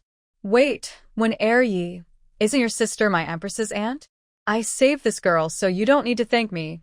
Jun Mingyue was confused. Jing, I have met Princess Mingyue. Jing bowed to her. This time, Jun Mingyue was stunned. She wondered why third young master was acting so strange. Rumors said he was going to die this year. Rong-shu, I have met Princess Mingyue. Murong-shu also bowed to her, feeling very fond of this brave and kind girl. Whose daughter is your sister? I've never seen her before. Jun Mingyue, who loved beauty, looked at Murong-shu's face and thought she didn't look like someone from the capital. If she were, she would definitely remember such a beautiful girl. Rong-shu is from the general's residence, fifth young master. Murong-shu briefly introduced herself. Oh, you're Song Auntie's daughter. That's wonderful. Sister, you're finally back. Hearing that she was Song Wei's daughter, Jun Mingyue immediately became excited. Her dear sister, Shu, had finally returned. Murong-shu was confused by Jun Mingyue's sudden enthusiasm. Jun Mingyue covered her mouth and smiled, saying, Shu, don't be afraid. I am Sister Mingyue. My mother and Song Auntie are good friends. Murong-shu understood now. It turns out she was the daughter of her mother's good friend. What a coincidence. Thinking about how the Crown Prince's heir had bullied her mother's good friend's daughter, her dear sister Shu, Jun Mingyue grabbed a whip and went to scold the Crown Prince again. On her way out, she also pulled Wenyi along, and the three of them teamed up to beat the Crown Prince. If the servants hadn't hurriedly carried the Crown Prince away, he might have died on the spot. Shu, you've been wronged. Second uncle has already beaten the Crown Prince. Today, he ran away quickly, but tomorrow, second uncle will come with your brothers to continue scolding him. Our Murong family's girl dares to bully others, and I won't rest until I make him suffer. Although Murong-si was furious, he still felt it wasn't enough. Anyone who dared to bully his niece deserved a good lesson. Second uncle is already very powerful. Shu has already scolded back. Did you see how close he was to dying from anger? It was so funny. Murong-shu quickly comforted her own second uncle, knowing he was very protective and loved her most. Shu, don't worry. Second uncle will never let you suffer any injustice. Tomorrow, I will go to the emperor to report Crown Prince Ding's violent behavior. Having finished his revenge, Murong-si decided to continue causing trouble the next day. Second Uncle Mu, I'm going too. Let's go together. We've already fought, so why not report it? Wenyi also wanted to go. Anyone who dared to bully them deserved it. Second uncle, he called third uncle a pretty boy, said I was a burden, and that he spilled Auntie's plums. He also said you isn't the child of our father. The little ball explained everything to Wenyi in his own way. Wenyi was stunned. These things too?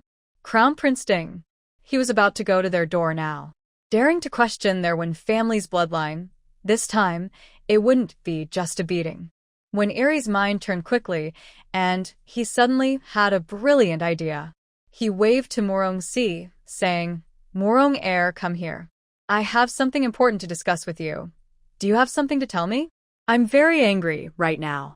"You better not provoke me. The Crown Prince's heir. I want to go home and sharpen my big sword. We've fought and beaten each other, but don't you want to take revenge again?" Second uncle said mysteriously. "Do you have a plan?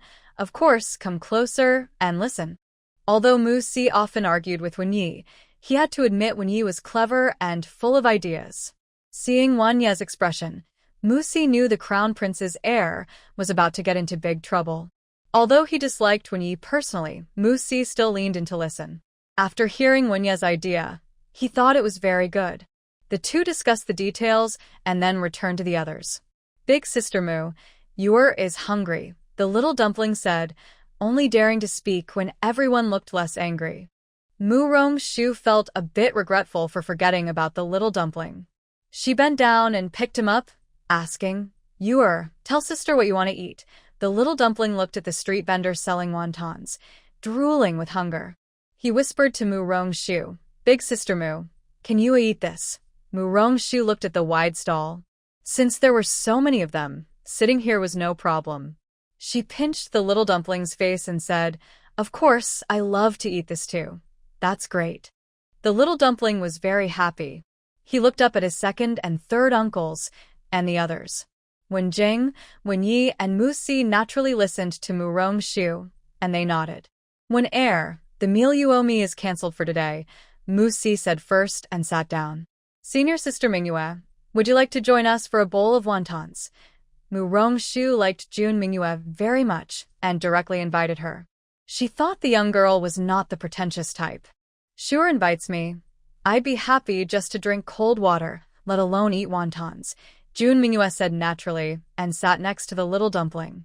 The vendor saw so many people suddenly sitting at his stall, especially after beating up the Crown Prince's heir earlier, and he was trembling as he made the wontons. The vendor was honest and made thin-skinned, meaty wontons. One bite was very satisfying.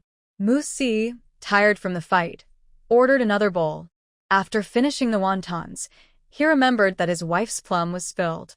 Wenyi, with a thick face, asked Morong-shu for some more, and luckily, she had made extra this time. To help his wife eat plums earlier, Wenyi took Morong-shu back to their house. His wife was very sick with morning sickness, and she needed the plums. He planned to go to Morong's house first to get the plums for her.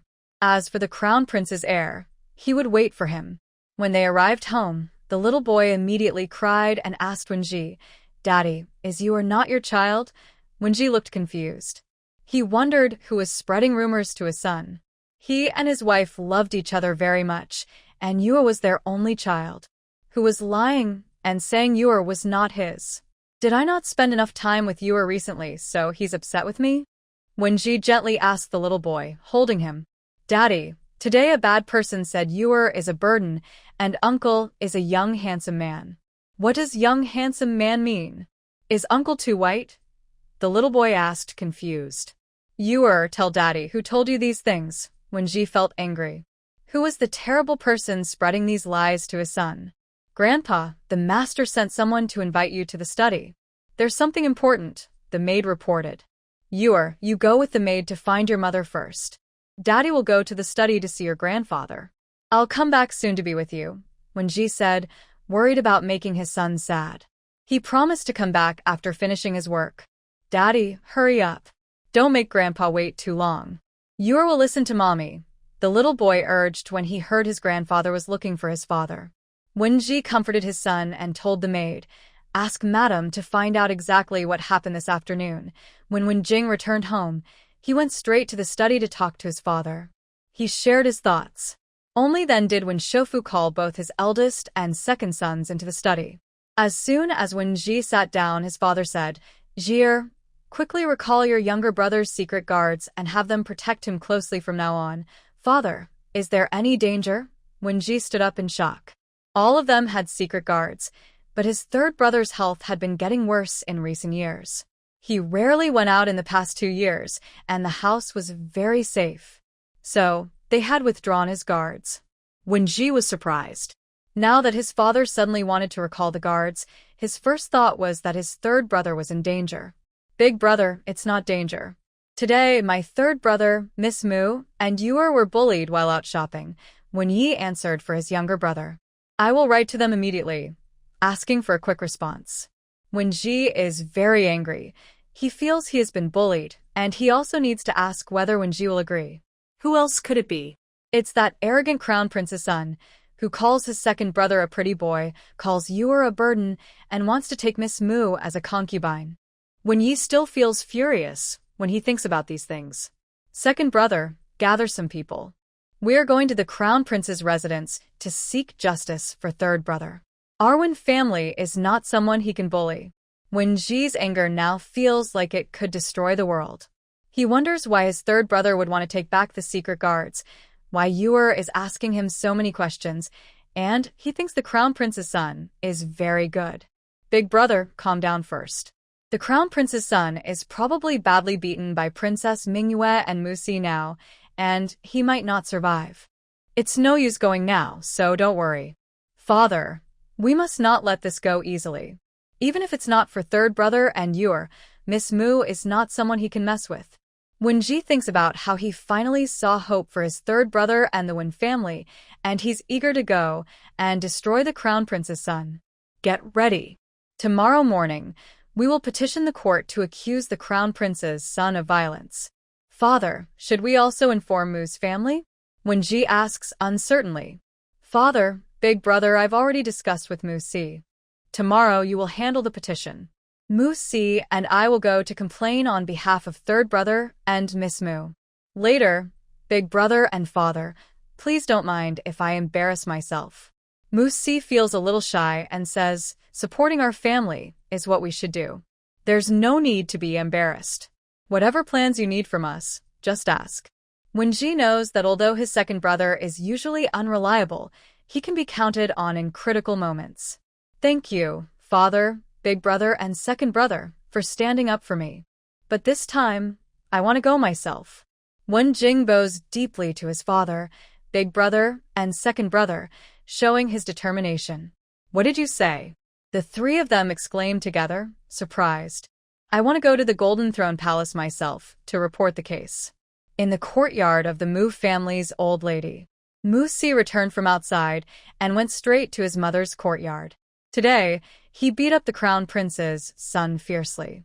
Although it was for his niece, he still needs to apologize to his mother. Even if she punishes him, he doesn't regret it. Old lady, second master is kneeling at the gate of the courtyard. The servant nearby saw second master kneeling and knew he had caused trouble again. The elderly woman had just finished dinner when she heard the servant's report and felt a bit annoyed. Her second son was really restless every day. She wondered what trouble he had caused today as he was kneeling obediently at the gate of the courtyard. Go call second master in. There's no need to kneel outside and embarrass us, said the old lady with some helplessness. He's a government official now. Kneeling outside looks bad. The servant hurried out to call her second son inside. Mu Si was very obedient. When he came in, he knelt directly in front of his mother. Mother, I made a mistake again. The old lady didn't even glance at him. She took a sip of tea slowly before asking, tell me, what did you do this time? I just hit the crown prince's son. Mu Si remembered and thought he had been too gentle. What? Why did you hit him? He's reckless, and his grandmother and father are both clueless and overly protective, said the old lady, annoyed. She disliked the crown prince's son, but didn't want trouble. Hearing that her second son had hit the crown prince's son, the voice of the crown prince's grandmother immediately echoed in her mind, making her head ache. He wanted Shuer to be his concubine in the street. He's not worthy. I not only hit him today, but will do so every time I see him in the future, Mu Si thought, feeling angrier the more he remembered. That scoundrel. My Shuer is also someone he can covet? Good. Next time I see him, I'll beat him up again. Get up. You did nothing wrong today. You've earned praise. When she heard that the crown prince's son was after her granddaughter, the old lady was furious. She thought her second son had been too gentle. She even wanted to go and give that crown prince's son a good beating herself. Is Shuer all right? I want to see my good granddaughter. She must have suffered a lot, said the old lady, about to go see her precious granddaughter. But Mu-si and his close attendants stopped her. Mother, Shuer is fine. When I arrived, third young Master Wen and second pillar protected her. They've already returned to Ning Pavilion to rest. It's late, so we won't disturb Shuer, Mu-si explained. Send someone to Wen's house to thank them. Second pillar protected her well. Give Shuer a calming tea, said the old lady, who loved her granddaughter very much. She liked anyone who treated her granddaughter well. Mother, you truly are the best grandmother in the whole city, Mu-si said happily. With his mother's support, he was determined to beat up the crown prince's son tomorrow. With such a big incident, where is your eldest brother? Mother, my elder brother hasn't returned yet. I've already sent someone to wait for him at the gate. Once he's back, I'll discuss with him about reporting Prince Ding and his son at court tomorrow. If my own daughter has been bullied and her father doesn't stand up for her, I'll break his legs myself, the old lady said angrily, thinking about how her eldest son still didn't know what had happened. Mother, don't worry. My brother will never let Prince Ding's son get away with this. It's getting late. You should rest. I'll wait for my brother in the study. Tomorrow, we'll make sure to stand up for Shuer. If that doesn't work, I'll go to Prince Ding's residence tonight and teach his son a lesson myself. Seeing that his mother was getting angry, Mu-si quickly stepped forward to calm her down, afraid she might blame his elder brother, who is innocent in this matter. Don't go alone. Take your brother and see Shu with you. They're stronger and better at martial arts than you. If you're going to teach that prince's son a lesson, it'll be more effective with them, the old lady said worriedly. Mu-si was stunned. Was this really his mother, who always told them not to cause trouble? Now she was even saying he wasn't strong enough. Feeling a bit hurt, Mu-si decided he would prove himself by dealing with Prince Ding's son personally. All right, you don't need to stay here any longer. You did well this time. You're a good son. Go wait for your brother. Standing up for Shuer is important. It was rare for the old lady to praise Mu-si, especially for something like this. Feeling proud, Mu-si thought Shuer really was his lucky star. He even got praised for fighting. He left happily. Mother, please rest. I'll go wait for my brother now, Mu-si said, leaving in high spirits. On the way, he met Rong-ching, who saw how cheerful her husband looked and asked anxiously, Husband, did you upset Mother again? The servants said you were kneeling outside her courtyard. Why are you back already? Ha ha ha, my mother told me to get up. She even praised me, Mu-si said proudly. What exactly happened? Rong-ching asked, even more confused. Seeing his wife's worry, Mu-si explained everything to her. Rong-ching trembled with anger. How dare Prince Ding's son act like that? Husband, go wait for your brother. I'll go check on Shuer. When Rong-ching heard that her young niece had been bullied, she immediately went to her sister-in-law's courtyard and told her everything. Song-wei was furious, smashed a vase, and sent a message to the Duke of Song's residence, demanding that they file a complaint against Prince Ding at court the next morning. Song-wei calmed herself before going with Rong-ching to Gui Ning courtyard to see her daughter. She was still scared. If her second brother hadn't arrived in time, she didn't know what might have happened to her daughter. Fortunately, third young Master Wen's second brother and little Peach were there. Song-wei and Rong-ching stayed in Murong-shu's courtyard until late before returning home. It was clear that Murong-shu didn't care much about their visit, which made the sisters-in-law feel more at ease. Murong-shu saw them to the door. Seeing their worried expressions, she held her mother's and second aunt's hands and said, Mother, second aunt, Shu has the ability to protect herself. My master taught me self-defense skills, and I also have some protective powder. Only bad people will suffer. Song-wei and Rong-ching remembered that Murong-shu knew medicine. The protective powder was very good, and they felt much better. Second aunt, please thank my second uncle for me, Murong-shu said, thinking of Murong-si's fierce protection.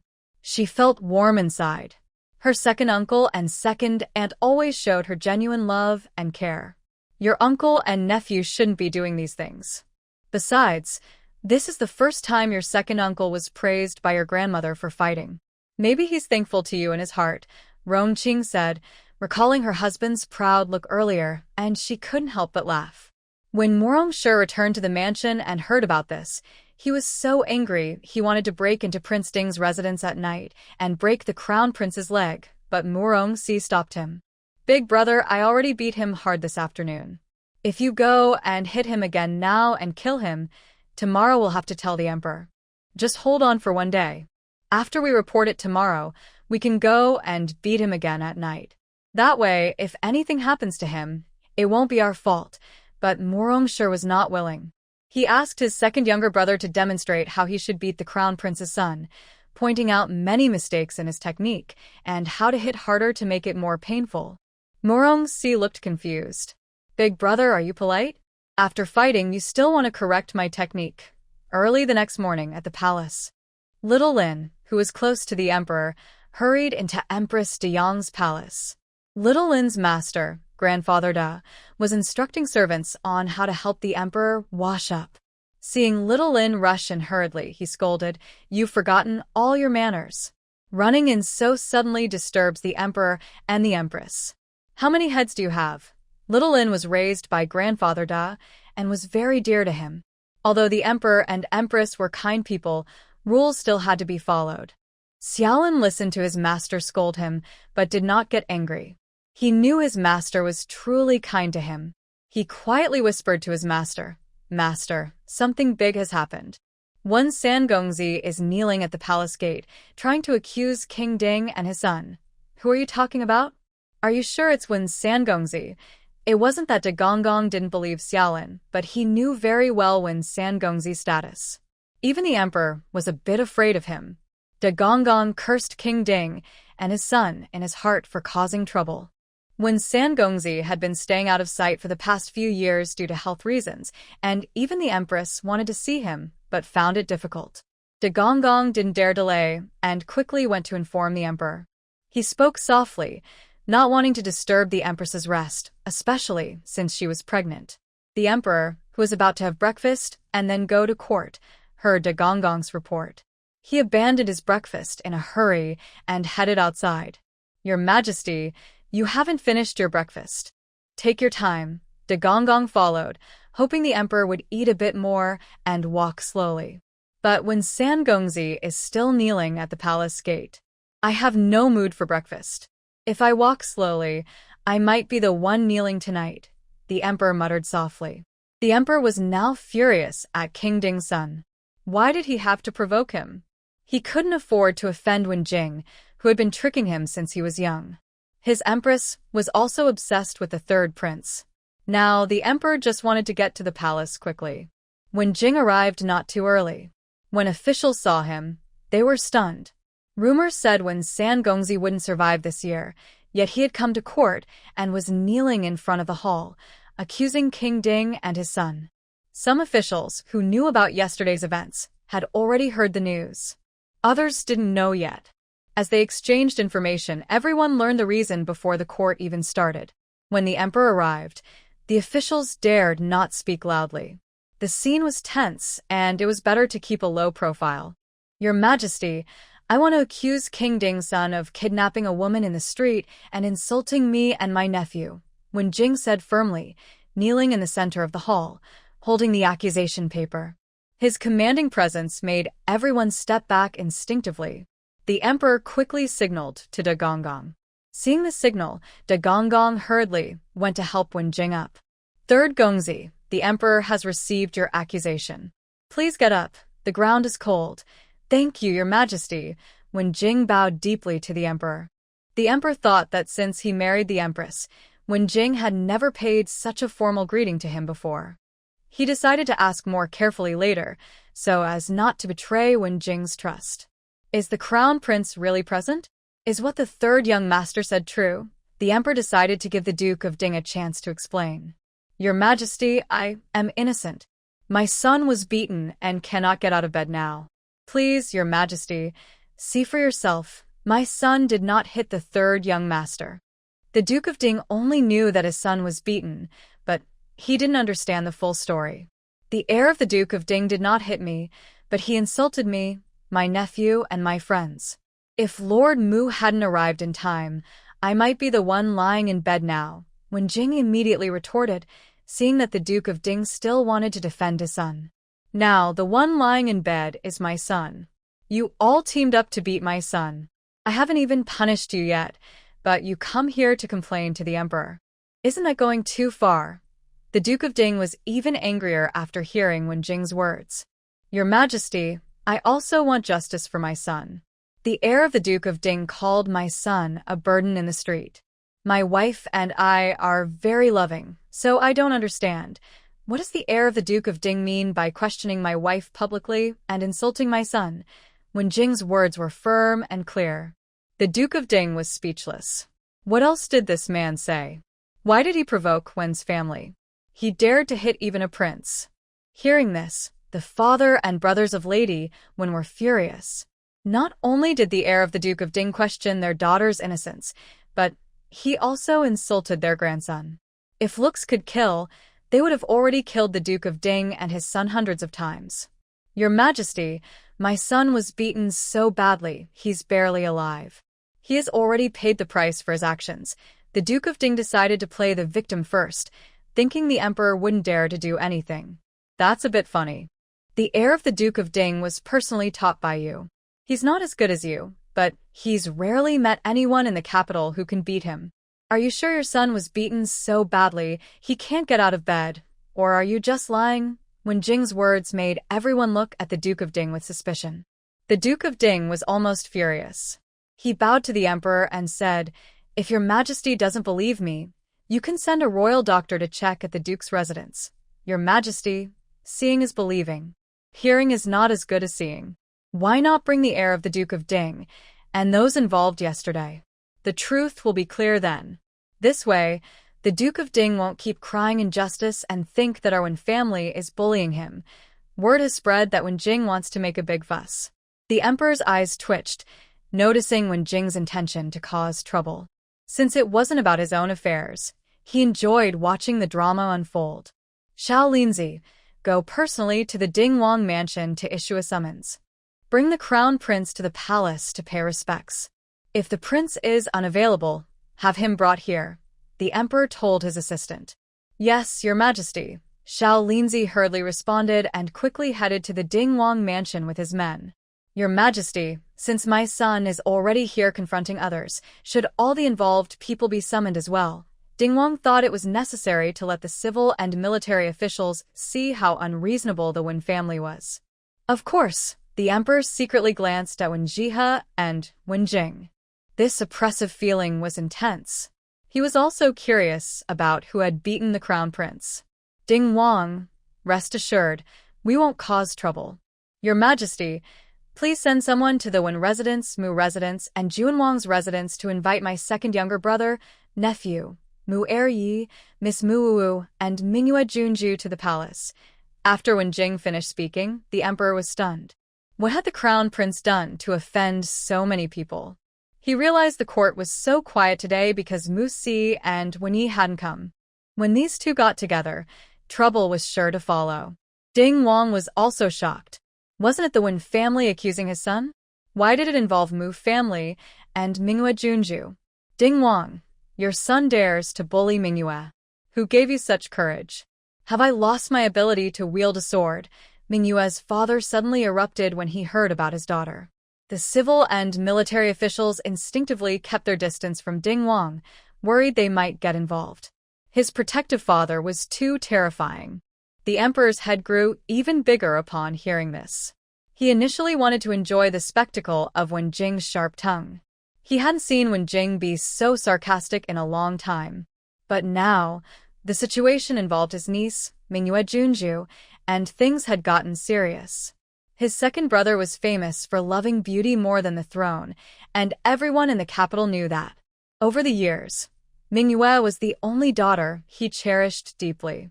Originally, Ding Wang's son offending Wen Jing was already bad luck. Now, Offending Mingyue made the emperor feel a bit sympathetic toward Ding Wang's son. Truly, if there's a way to heaven, he won't take it. If there's he'll rush into it. Xiao Linzi moved quickly. Soon, the crown prince was carried in, badly beaten. The injuries looked severe, and even the emperor felt pained just by looking. Who had done this? It was too brutal. The civil and military officials clearly didn't expect this. Just moments ago, they thought King Ding's words were exaggerated. But now, seeing the situation with the air of King Ding, they realize how serious the grudge really is.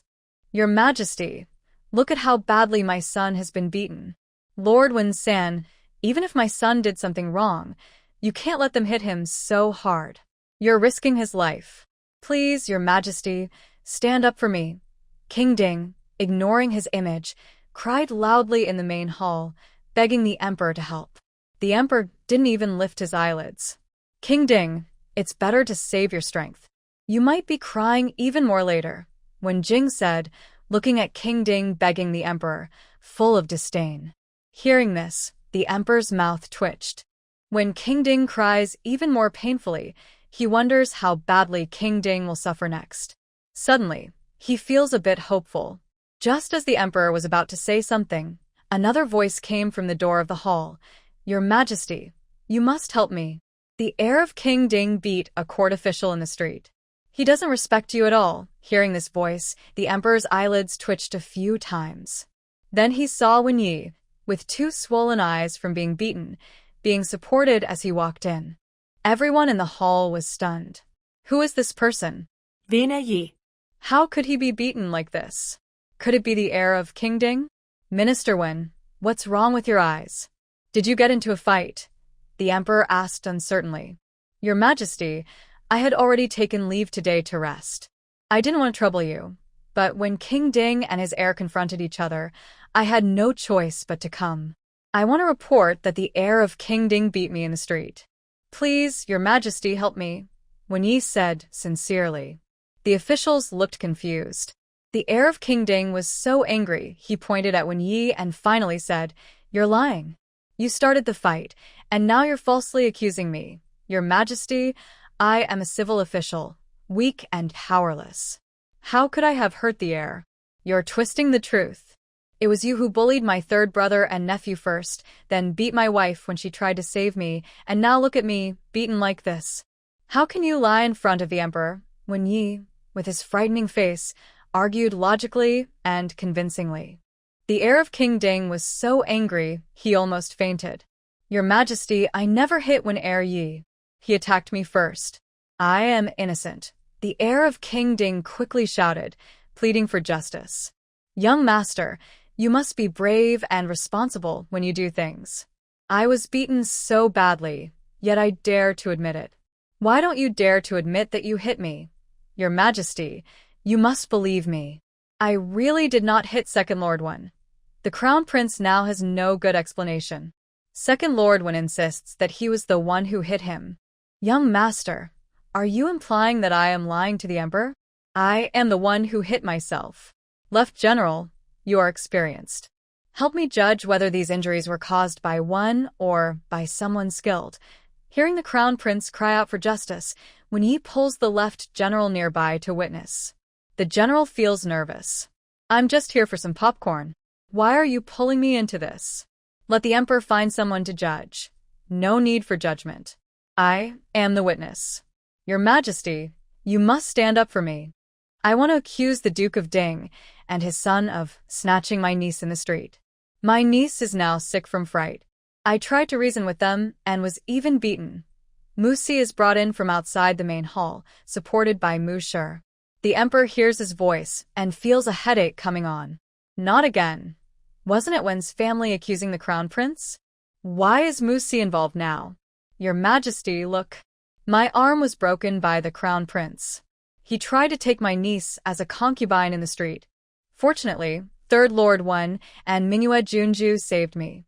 When I met the crown prince and Second Lord Wen, I wanted to talk, but the crown prince attacked first. We had no choice but to fight back. Thanks to Junju's help, or you might not see me or Second Lord Wen today. Mu Si cries loudly, as if he has just survived a life-and-death ordeal. Wen Yi agrees beside him. The officials are stunned. The crown prince must have eaten a big dose of courage. Your Majesty, that's not true. Manhwa princess and I were fighting. Mu Si attacked me without reason. Second Lord Wen was also involved. They beat me, but I didn't hit them. They are lying. They were fine yesterday and had no injuries. Although he was badly beaten, the crown prince remembers clearly. He did not hurt Mu Si or Wen Yi. They are framing him. Young master, do you think anyone believes that? Lord Wan is weak and can't even fight a chicken. My daughter only knows a little boxing. Could it be that Mu Da Ren beat you up alone? If General Mu had really attacked you, we might believe it. But you are clearly trying to fool the Emperor and us. The King of the Bright Moon, known as the Mountain Suppressor, immediately believed that his daughter was at fault because the heir apparent had started the fight. He didn't care if Mu Si and Wen Yi were lying. Anyone who dared to fight his daughter deserved his protection for his allies. Your Majesty, I truly did not do it. The crown prince of the Ding Kingdom was almost in tears. These people's ability to twist the truth was incredible. Now, even his own father was giving him stern looks.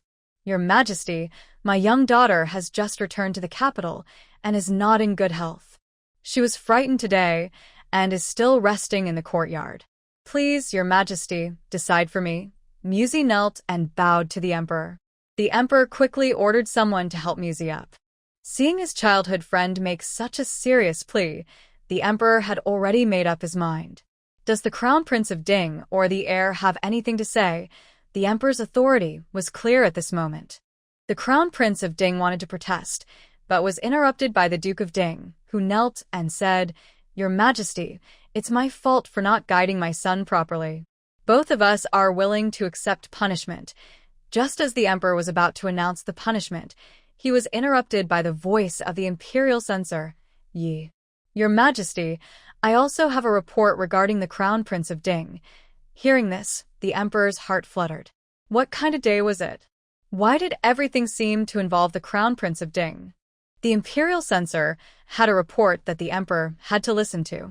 Yi Aiqing, what is your report about the Crown Prince of Ding? The Emperor's reaction to hearing the words, Crown Prince of Ding, was immediate and painful to his mind. Your Majesty, some time ago, someone sent me records of the Crown Prince of Ding's actions over the years in the capital. I dare not jump to conclusions, so I have been gathering evidence.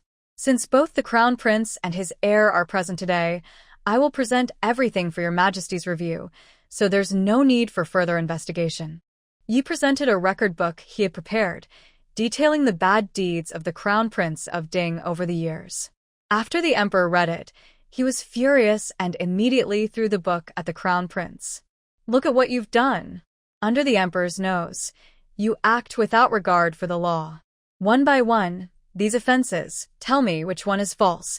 The Emperor was so angry he almost wanted to cut down the Crown Prince on the spot, seeing how many bad things he had done right before his eyes. Your Majesty, I beg your forgiveness. I will discipline my son properly. Please have mercy, the Crown Prince's father pleaded, despite knowing his son's guilt. This was his only son. If he were disowned, the Ding family estate would be finished. Now you finally understand discipline. Why didn't you do this earlier?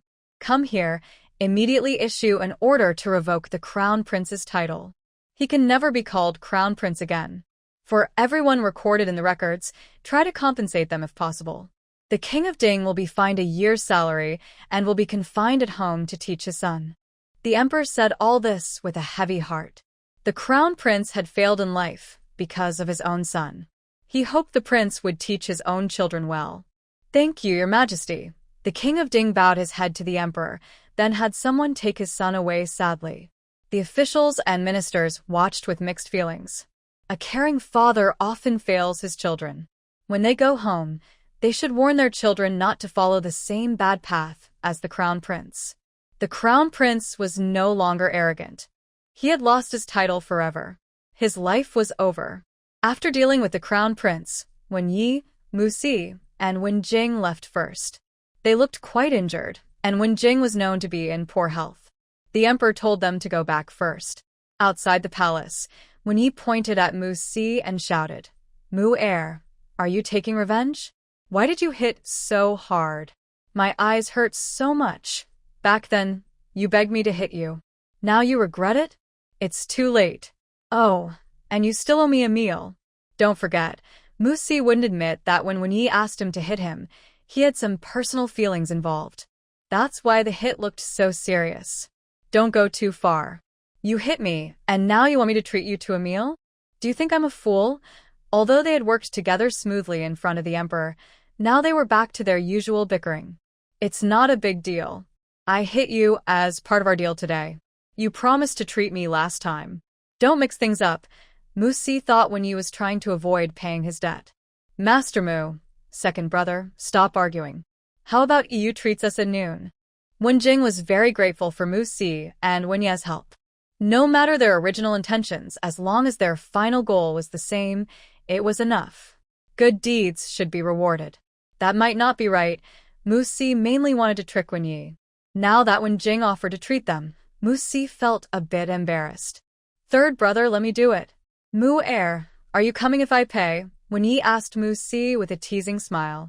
Oh, Lord One, your treat must be accepted. Your generosity is famous. Last time, you promised to take me to Tianran Pavilion. Don't go back on your word. Moose eagerly agreed when Wenyi said that. He secretly adjusted his dislocated arm, feeling very uncomfortable. To avoid the emperor noticing, Moose was very harsh on himself. The three of them went to the best restaurant, Tianran Pavilion. When the shopkeeper saw the condition of their second young master, he was truly shocked. He wondered why he was out eating when he was so badly hurt. Couldn't the second young master rest a bit? The empress waited anxiously inside the palace. Princess Li tried to comfort her, saying, "Your Majesty, don't worry yet. The emperor will finish his court soon. We'll find out what happened then." Princess Li, you know my third brother's temper. Since he knelt in front of the hall to complain, something serious must have happened. I'm worried his health can't handle it. Why are my older brother and father stopping him? The empress, pregnant and worried, paced back and forth. The palace servants nearby were scared, afraid something might happen to her. They felt they wouldn't have enough lives to pay for any mistake. Your Majesty, please stay calm. Little Musi, go ahead and find out what's going on. Princess Li advised the empress and sent someone to inquire ahead. Your Majesty is here. As Grandfather Der announced, the empress and Princess Li hurried to greet him. Seeing the empress come out worried, the emperor quickly stepped forward and helped her, asking anxiously, "Qing'er, take it slow. Your third brother is fine. I already told him to rest at home. Ding Wang and the crown prince have also disciplined him." What exactly happened, Your Majesty? The empress wanted to know what made her third brother so angry. The emperor explained everything he learned after court from Wenji and Mu Shi. He was so angry, he wanted to go directly to Ding Wang's son to settle the score. Is my third brother okay now? Don't worry. He looks healthier than before, the emperor reassured her. Really? That's wonderful. Thank heavens. Wenqing was very happy to hear her brother was better. She knew it was all Murong-Shu's doing. Miss Murong was the only reason her brother still had hope to survive. No wonder Ding Wang's son could make her third brother so furious. All right, Qing'er, you can relax now. Sit down and rest, the emperor said, helping Wenqing sit. Little Lindsay, go send the imperial doctor to check on the empress's pulse, the emperor ordered, feeling uneasy about Wenqing's condition. Servant will go right away. Little Lindsay responded quickly and hurried to the imperial medical office. This morning, Mu Shi went to her mother's courtyard first. At the same time, Murong-Shu was with the old lady, giving her a pulse check. So, Murong-Shu learned everything from her father and felt very touched. She knew everyone was standing up for her. Back at Gui Ning courtyard, he sent medicine to boost her second uncle's strength and ointment to reduce swelling for second Lord One. Thinking of Wenjing kneeling at the palace gate to stand up for her and personally making medicine to reduce swelling on his knees, he sent someone to deliver it himself. She understood his efforts, felt sorry for his dedication, appreciated his support, and liked his quiet care. Early in the morning, Gui Ning courtyard was busy. A few days ago, Lu Ruyan and Song Iran sent people to visit Morongshu, and even Princess Zhenshan sent a message for Song Wei. Lu Ruyan and Song Iran were very angry when they heard about Morongshu being teased in the street by the former crown prince. The two young ladies had wanted to visit her for a while, but Morongshu was busy the past few days, so they planned to come today. Xiao Tao heard that Miss Lu and Miss Song were coming to visit her lady, so she prepared early in the main courtyard. She was worried her lady might feel upset, so she thought that having Lu and Song come would give her some company. Miss, the snacks Miss Lu and Miss Song like are already being prepared in the small kitchen. When they arrive, they can enjoy them. What would you like to eat today? I'll ask someone to make it. Anything is fine with me, but remember to prepare some drinks. It's so hot today, I can't do without cold water, Morongshu said comfortably, lying on a lounge chair. Don't worry, miss, I remember, Xiao Tao said, fanning her with a fan. Morongshu disliked the heat, especially in summer. Xiao Tao is getting more capable, but I don't want her to work too hard. You should ask my mother for a few more maids to help share the work. Miss, you don't like noisy crowds, right? Now that there are just a few of us, it's enough. No need to add more. Xiao Tao knew her lady liked quiet. Usually, she did most things herself, and taking care of her was the easiest job, so she wasn't tired. As long as Xiao Tao isn't overworked, it's fine. If it gets too busy, go ask my mother for more help. Morongshu decided to let Xiao Tao refuse her. In modern times, she was used to being alone, so she wasn't used to having so many people around. Miss, did you stay up late again last night making medicine? You should rest for a while. I'll go see if Miss Lu and Miss Song have arrived. Xiao Tao handed her fan to her young lady and hurried out. Morongshu smiled helplessly. Her maid was full of energy, quick to do things, and very loyal to her. Morongshu was lying comfortably on a lounge chair. She felt very happy during these peaceful days. The first to arrive was the Lu family carriage. Since her engagement, Lu Ruyan had been busy with her mother sewing wedding clothes and learning to manage accounts. She hadn't gone out for a long time and was feeling cramped at home, so she came early in the morning. She first went with her mother to visit her future mother-in-law, Song Wei. Song Wei and Ming Shu had been close friends, and now their families were even more connected, so Song Wei was especially kind to Lu Ruyan. Ruyan, you don't need to stay here with me and your mother. Go to Gui Ning courtyard and play with Shuer, Song Wei said, worried Ruyan might be bored, and told her to find Morongshu. Thank you, Auntie Song. Mother, you and Auntie Song talk, I'll go find Shuer, Ruyan said happily when she heard she could see Morongshu. Look at her, such a grown-up, but still like a child, Ming Shu said with a bit of helplessness. She is just a child. Don't worry about her. I'm not a bad mother-in-law. As long as she and Shuer are happy, I'll be happy too. Rest assured, Song Wei joked, knowing Ming Shu was worried about her daughter. Wei, I trust you, but sure Shu is the eldest son. I just worry that Ruyan will be. Ming Shu didn't finish her sentence, but Song Wei and Ming Shu understood. Shuer, don't worry. When Ruyan gets married, I will teach her these things. The children being happy is the most important, Song Wei said kindly. Then it will be you, Wei, Ming Shu said gratefully, holding Song Wei's hand. Our relationship, if you say these things, I might get angry, Song Wei teased. Everyone listens to Wei, Ming Shu said obediently. Unaware of Lu Ruyan's thoughts, Song Wei and Ming Shu were thinking about Morongshu. She was very happy because Morongshu had sent her many delicious pastries before, and she loved them very much.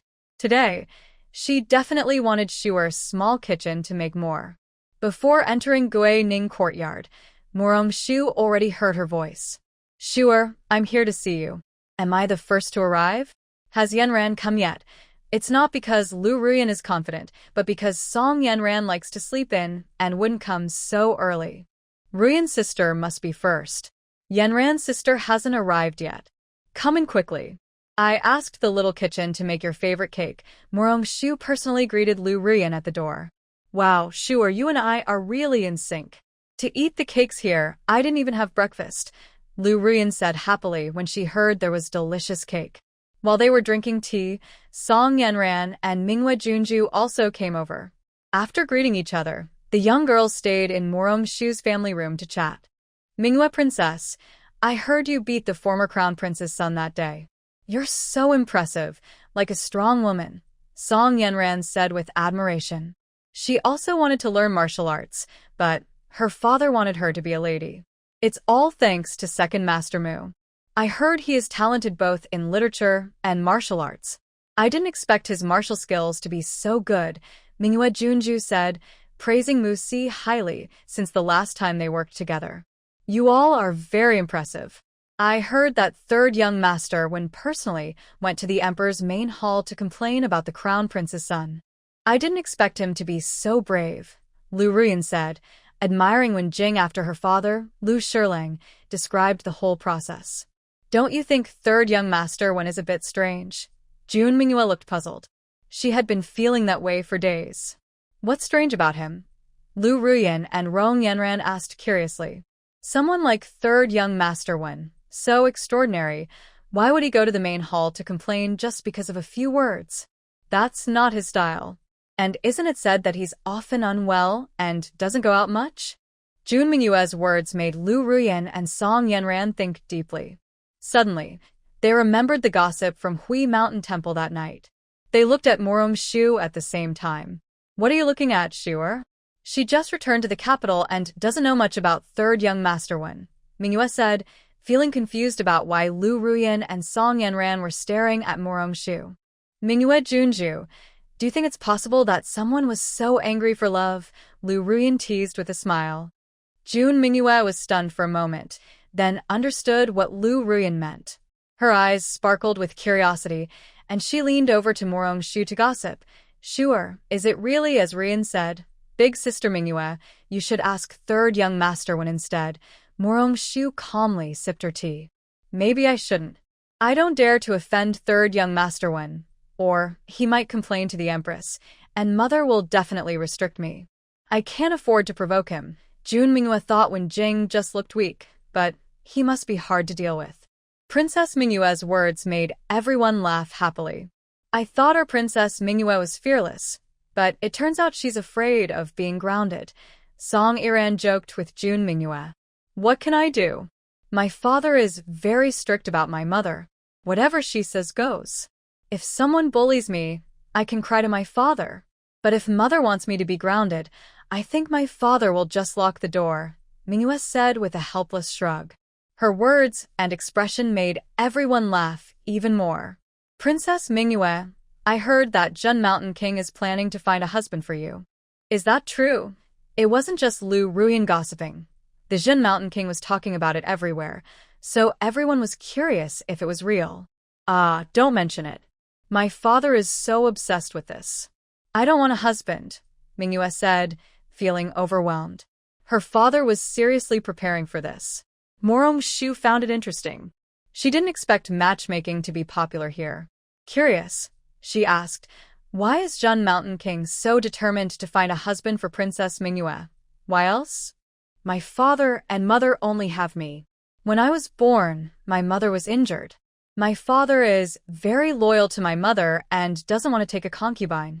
He raised me like a boy from a young age and naturally hopes I can stay by his side, Mingyue explained.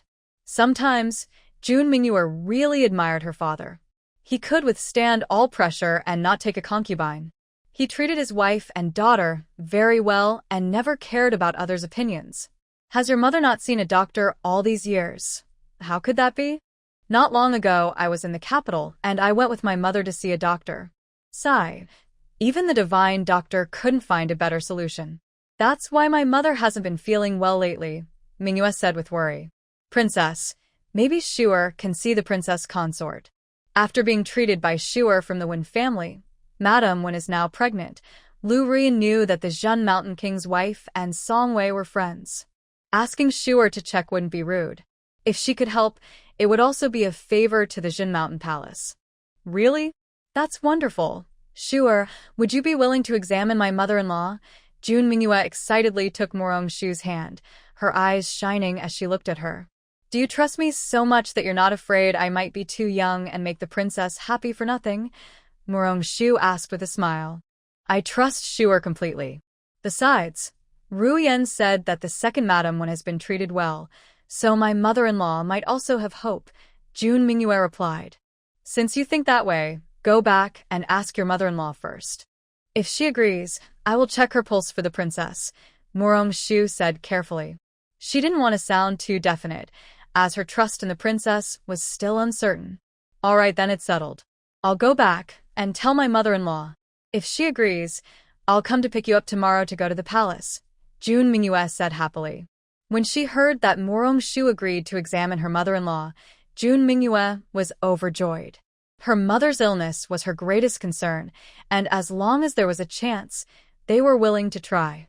Calm down now, and try some of the new cakes made by Xiaotao, Morong-shu said as she pulled Jun Mingyue to sit down. Sure, you're so kind. Sure has always been kind. Look who's talking, it's your cousin. I envy Ruyen. Maybe she can be Shuer's sister-in-law in the future. My brother has many. Maybe I can introduce one to you too. Shuer, you're so naughty. Besides my eldest cousin, you can pick anyone you like. The little girls giggled and played together, filling the Ningning courtyard with joyful laughter, bringing a bit of life to the hot summer. Meanwhile, in Song Wei's courtyard, Song Wei hesitated for a moment, but decided to tell Princess Jinshan about her daughter's good medical skills and share her thoughts. She was worried that the princess might not agree, but to her surprise, she readily agreed. Princess Jinshan and Song Wei had been close friends for many years, and she wouldn't recommend someone without confidence. Aaron, are you really willing? Ning Ran was the princess's name. Song Wei didn't expect it to go so smoothly. Wei, I know you're doing this for me. Shuer studied with the Mountain Valley healer, so she must be skilled. I want her to examine me. Even if she can't cure me, it gives me hope, right? Aaron, you've suffered a lot these years. I'll have someone call Shuer right away, Song Wei said without delay. She was very worried about her friend's situation. Grandma, go to the young lady's courtyard and call her over. Just say I need to see her, she added. Song Wei wanted her daughter to check the health of the princess of Zhen Mountain quietly, without making a fuss, so as not to reveal any problems. The maid received the order and left. Song Wei and Ming Shu also spoke some comforting words to Ning Ran. When they heard that Song Wei needed to see Morong Shu, everyone followed her to Song Wei's courtyard. The maid also reminded her daughter to bring the medicine box. Morong Shu thought someone was feeling unwell, so she hurried over with the medicine box. On the way, the maid wanted to remind her, but felt shy about speaking in front of the young ladies. Shuer, give your respects to Mother, Aunt Ming, and the princess. After arriving at Song Wei's courtyard, Morong Shu first greeted the elders. Jun Mingyue, Lu Ruyen, and Song Iran also took turns to greet her. Good girl. Aunt Iran is seeing you for the first time. Here, this is a gift for you.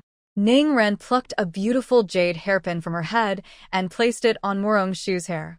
Thank you, Aunt Iran. Morong Shu was initially worried that the princess might be difficult to get along with, but now she found Ning Ran very kind. Sure, you look very nice wearing that. You're even more beautiful than Wei was when she was young.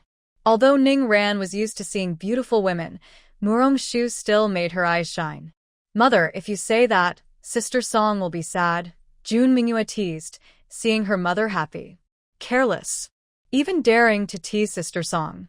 Be careful or General Mu, carrying a big sword, might chase you for 10 miles. Even your father can't protect you, Ning Ran joked. Ning Ran's words made Ming Shu and Song Wei recall some stories from their youth.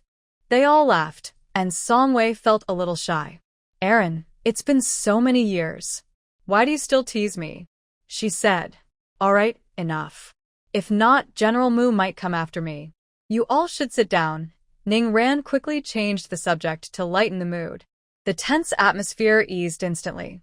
Mother, I asked the maid to call me earlier, but was someone feeling unwell? Morong Shu asked when everyone seemed more relaxed. Sure, no one is unwell. Ning Aunt has some health issues and wanted you to check her pulse. Do you think you can do that? Song Wei asked gently. Morong Shu looked up at Ning Ran. Seeing she didn't seem to mind, she nodded. Aunt Ning, please extend your hand. Morong Shu took a small pillow from her medicine box and placed it on the table. Then she asked Ning Ran to put her hand on it. The princess consort of Jinshan felt strangely nervous at this moment. This strange nervousness might come from a deep inner desire. She had seen many doctors and even divine healers before, but now, facing this young girl who was about the same age as her daughter, Ning Gran, she felt full of hope. It was as if a voice was telling her, "This is your chance." Morong Shu carefully checked her pulse.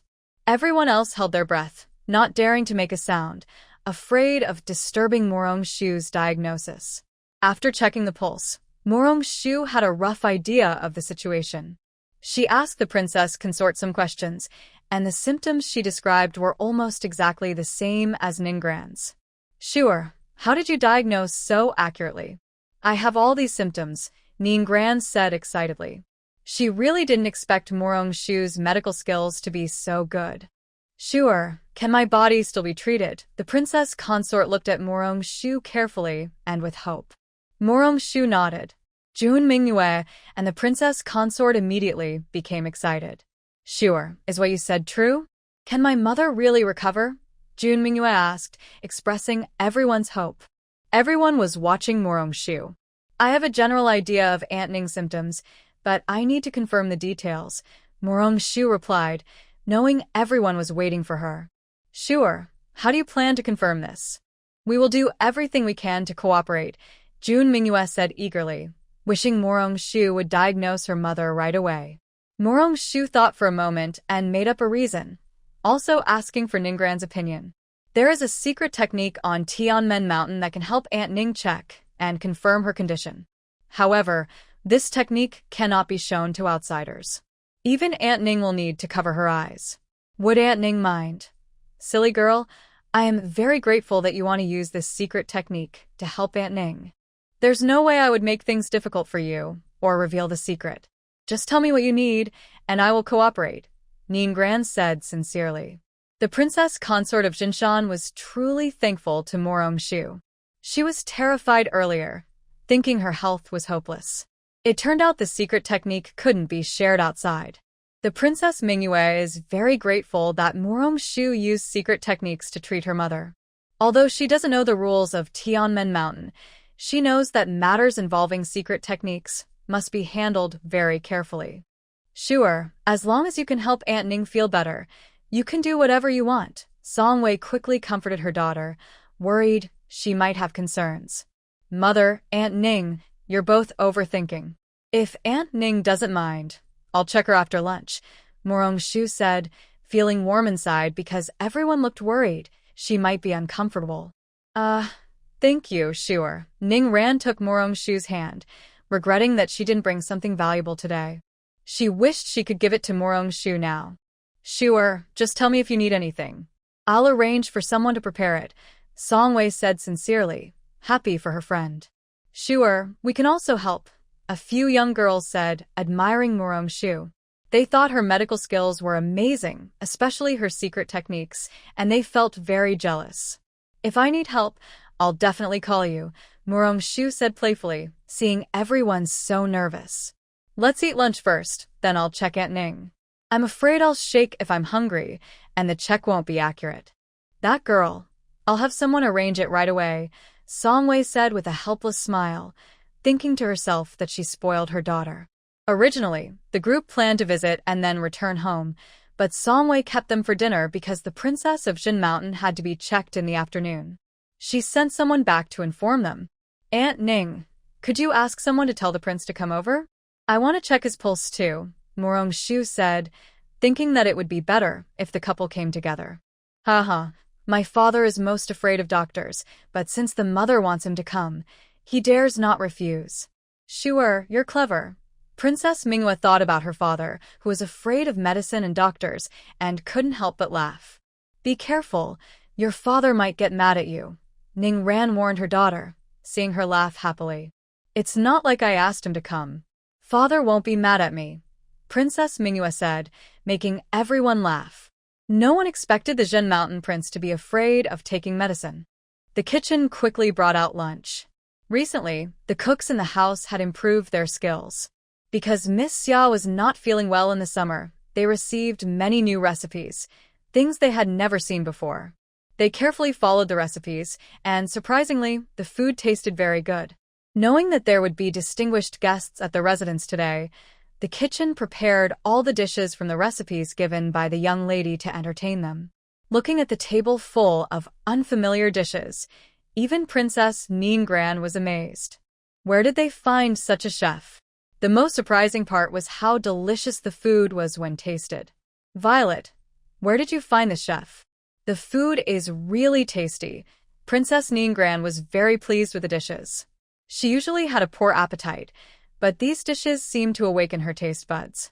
These dishes were all created by Shuer during her free time. The kitchen practiced a few times and then made them. If you like, I can give you the recipes later. Songwei was also quite happy with these dishes. Her daughter always had strange and wonderful ideas in her mind. So it turns out Shuer was the one who came up with these. We are truly lucky to have such a clever daughter, Ningran sincerely praised Morongshu. Yes, and we are all benefiting from her talent. Today, we should eat more since these dishes are so delicious. Mingshu also liked the food very much. Her daughter will definitely have a good life after marriage. Aunt Ning, Aunt Ming, these are just home-cooked dishes. Later, you can send the maids to learn how to make them, so you can enjoy them often, Morongshu suggested since she liked these dishes and was willing to teach them. Shaya, really? Can we learn? The three young girls looked at her expectantly. Yes, we start learning tomorrow. Cousin will also ask her aunt to send someone to learn. I have some medicinal recipes that I can prepare for Grandma. Don't worry, Shuer. I'll tell Grandma when I go back. She needs to learn the medicinal recipes I developed. I'll make sure she is arranged properly at the general's residence. And she can also learn these recipes. Song Yuran was worried that her father might find out about her education, so she used her grandmother and Shuer as an excuse. Her father wouldn't dare say anything, especially since her grandmother would handle him. Everyone laughed at her words. Song Wei smiled and said, "If Big Brother finds out, he definitely won't let you come to see Aunt. Aunt, don't worry. We have Grandpa and Grandma backing us, so we're not afraid of him. All right, you two. Hurry up and eat." Mingshu smiled and teased the Princess of Jinshan. "Shuer, you're wrongly accusing our Jinshan king. I think he must have flown over using light skills." Song Wei's words made everyone in the room laugh. Ningran thought that her husband might really be capable of what Song Wei said, and she couldn't help but smile happily. Morongshu asked Xiao Tao to tidy up the room. It was done in the time it took to finish a meal. After lunch, Morongshu took the Princess of Jinshan to her own courtyard for a checkup. Morongshu said that too many people could cause interference, so only the Princess of Jinshan and Jun Mingyue went together. Song Iran and Lu Ruyan went to keep Jun Mingyue company. When the Princess of Jinshan entered, Jun Mingyue was very nervous inside. She really didn't want to go in and stayed at the door, guarding it for Morongshu. So, a strange scene appeared at Gui Ning courtyard. 3 young girls stood at the door. At least, that was what Jinshan King saw when he arrived. Where is your mother? How is she? Why are you just standing here? Her father's 3 questions made Jun Mingyue roll her eyes. Father, Shuer is checking on my mother. You better not go any closer. Shuer is using a secret technique from Tianmen Mountain. I am here to guard the door for Shuer and my mother. Jun Mingyue quickly stopped her father from going in. That was Shuer's secret technique, and her father was an outsider, so he couldn't see it. How is your mother? Why does she need to use a secret technique? The Jinshan King was very nervous when he heard about the secret technique. Father, please stay calm.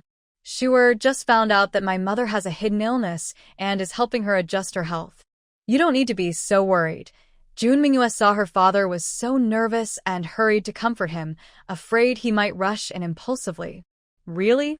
I didn't expect Miss Morong to be such a good doctor. Then I will stay here with you and guard the door. Let's wait together for your mother to come out. Hearing that his wife was fine, Jinshan King didn't want to leave and stayed with his daughter at the courtyard gate, waiting for his wife. Song Yuran and Lu Ruyan exchanged a quiet look. The Jinshan King's favoritism towards his wife was no rumor, it was even worse than rumors. After Morongshu finished the checkup, she found that her initial guess was correct.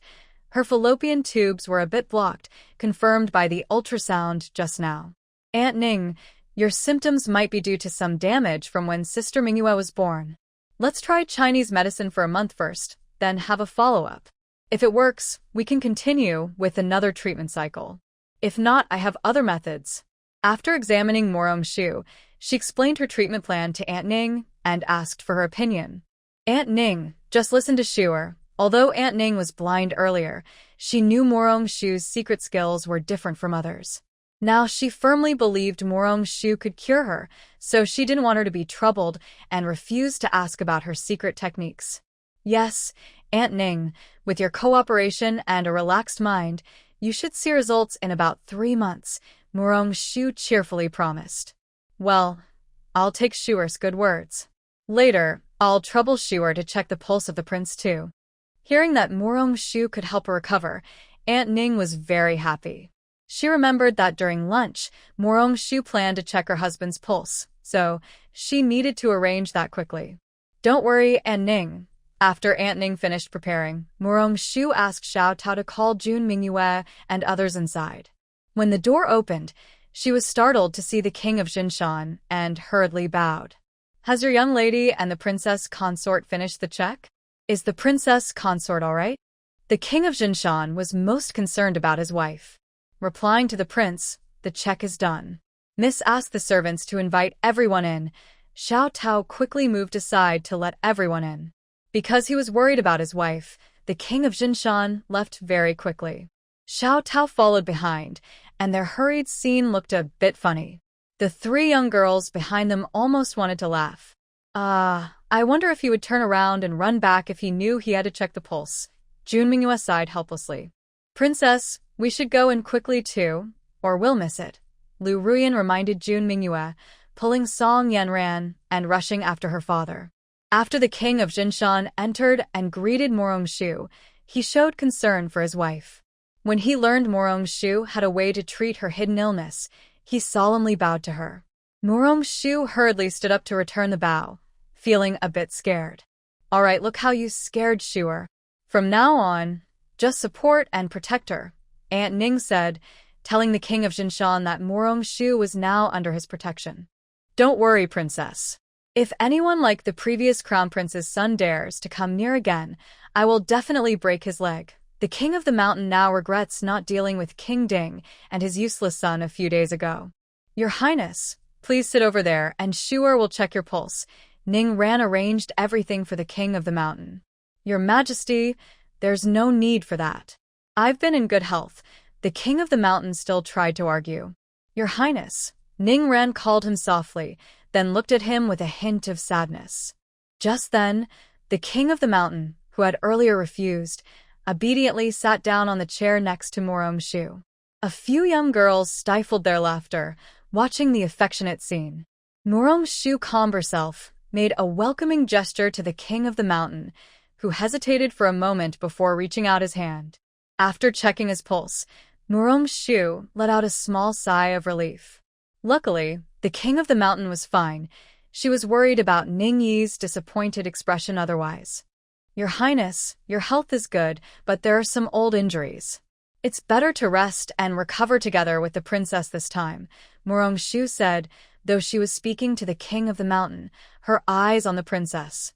The king of the mountain was about to refuse when his princess said, Thank you, Shuer, for preparing the medicine. Hearing that they would be resting together, the king of the mountain didn't dare to say anything more. He looked at his princess with a bit of grievance. Your Highness, don't worry. Shuer's medicine isn't bitter. It's made from my master's secret recipe, Morong-shu explained, unable to bear the sad look on the king of the mountain's face. Really? I didn't expect that the Mountain Valley healer had such skills. The king of the mountain became interested as soon as he heard the medicine was made by Morong-shu's master. Your Highness, this is a secret recipe taught by Shuer's master. Please don't ask too many questions. Ning Ran, knowing her own prince well, quickly interrupted him when she saw his curiosity. Hee, I'm just curious. Since it's a secret recipe, it must be kept secret. But please, Shuer, make it taste better for me. The worried king of the mountain humbly made a small request. Your Highness, don't worry. Someone will come to pick up the medicine tomorrow, she said. The medicines are stored in the hospital space, but they are kept hidden to avoid revealing secrets, so they will be picked up tomorrow. I'll do it. I have time, and I'll come to get the medicine for my father and mother tomorrow. Jun Mingyue, who couldn't sit still, eagerly volunteered to come. After checking his pulse and confirming the pickup time, the king of the mountain and his princess returned home.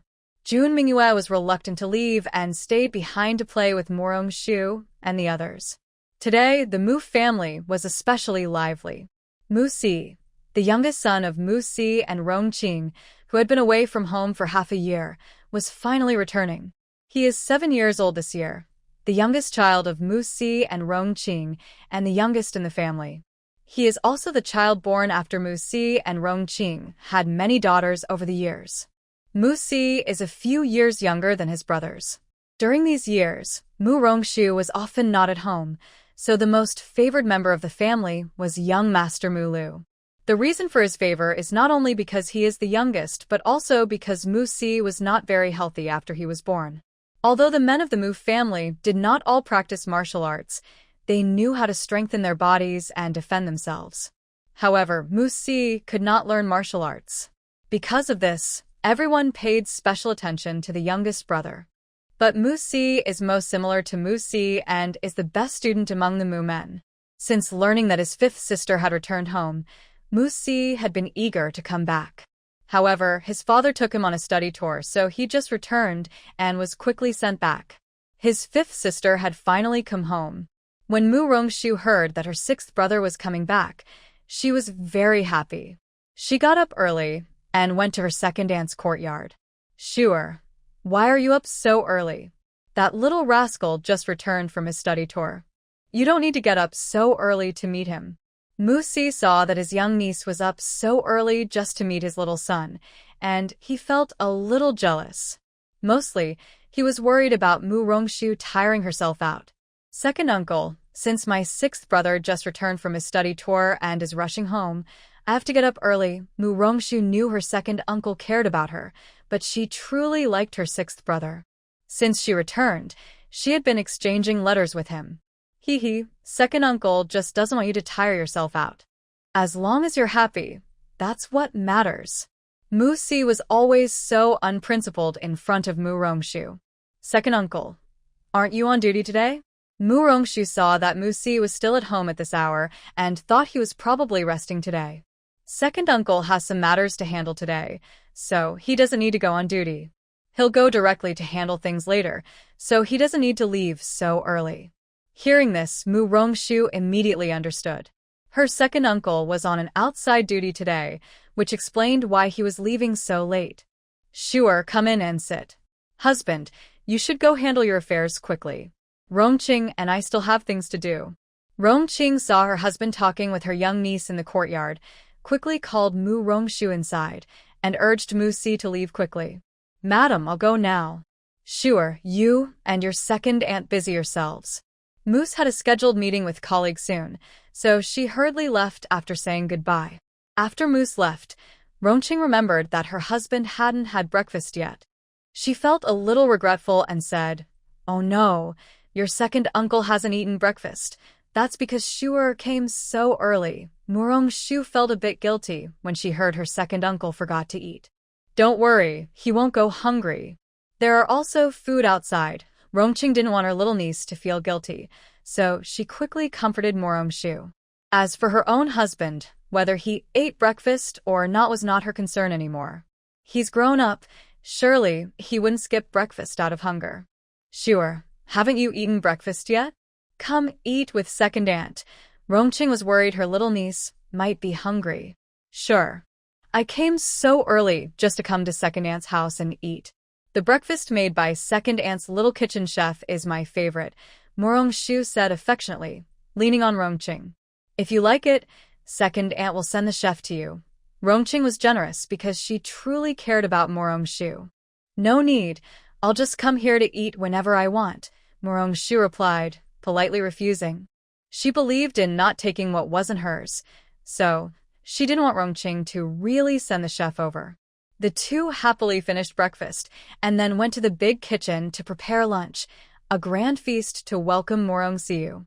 When they arrived at the big kitchen, Song-wei was already making pastries.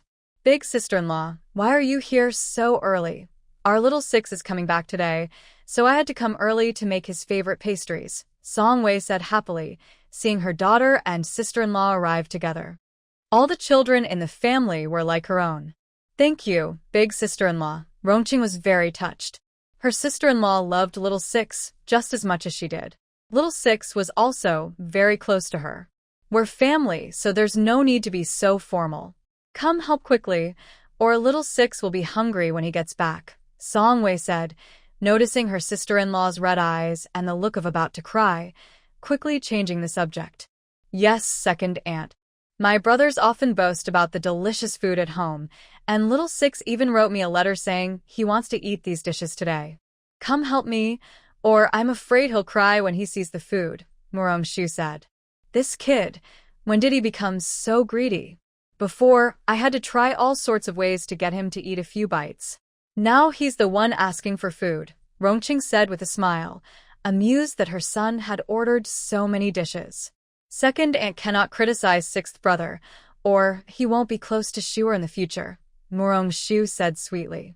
"You little girl, second aunt is not trustworthy enough for you." Rongqing gently touched her niece's forehead, full of love. Morong-siu personally cooked some kid-friendly dishes.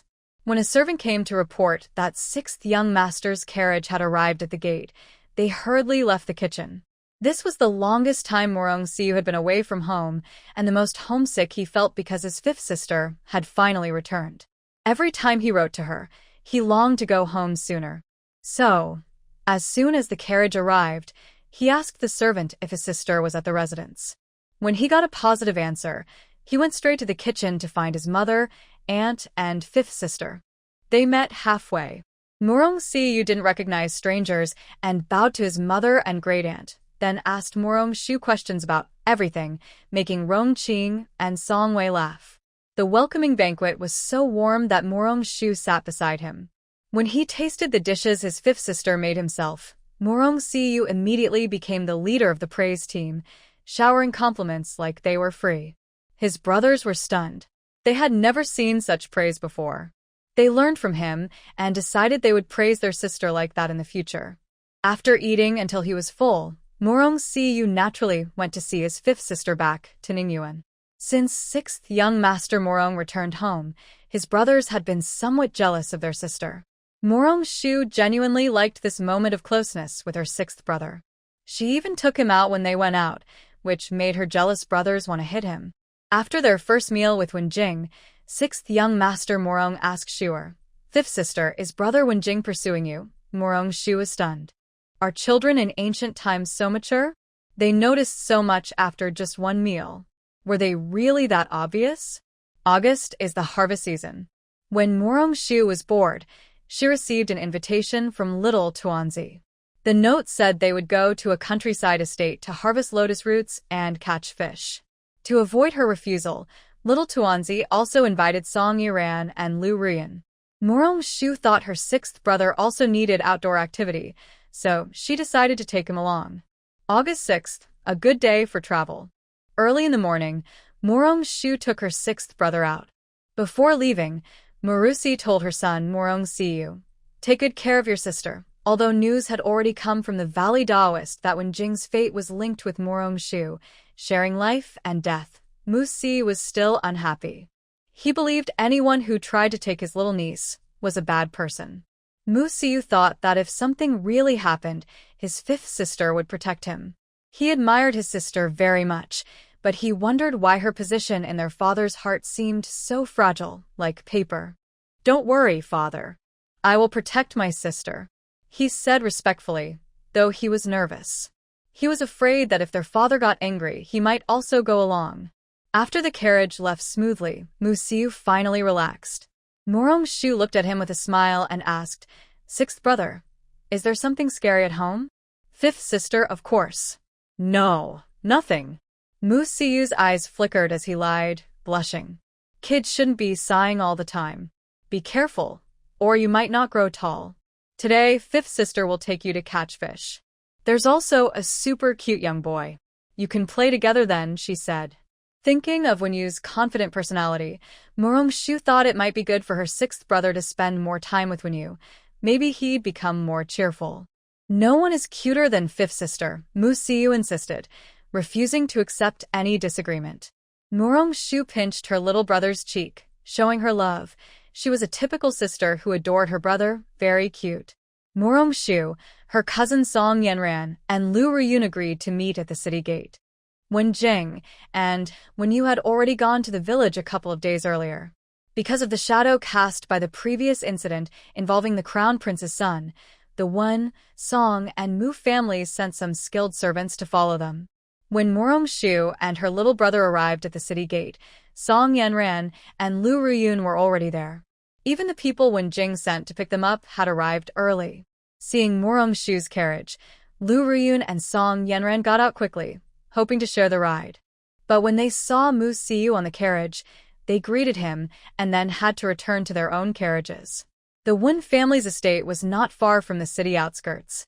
The carriage ride took about 15 minutes, and Wenyu and Wen Jing were already waiting at the gate. Murong's sister, you're finally here. Yor has been waiting for you since early morning. The little boy ran up as soon as he saw Murong-shu's carriage.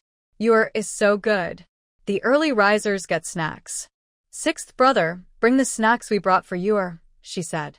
Murong-shu praised Wenyu, and then called Mu-siu to come down, giving snacks to Wenyu, hoping the two children would get along well at their first meeting. Big sister Mu, does this brother you like it? Is he your younger brother? Wenyu, hearing that he was Mu-shu's younger brother, became excited and proud, which made Mu-siu blush. Yes, he is my sixth younger brother. Today, Wenyu, please take care of your brother, okay? Murong-shu gently patted Wenyu's head and kindly asked. Don't worry, big sister Mu. Wenyu, feeling familiar, ran happily to Mu-siu's side. Then, everyone heard Wenyu asking questions, and Mu-siu answered a few now and then. Brother, my name is Yor. I am 6 years old.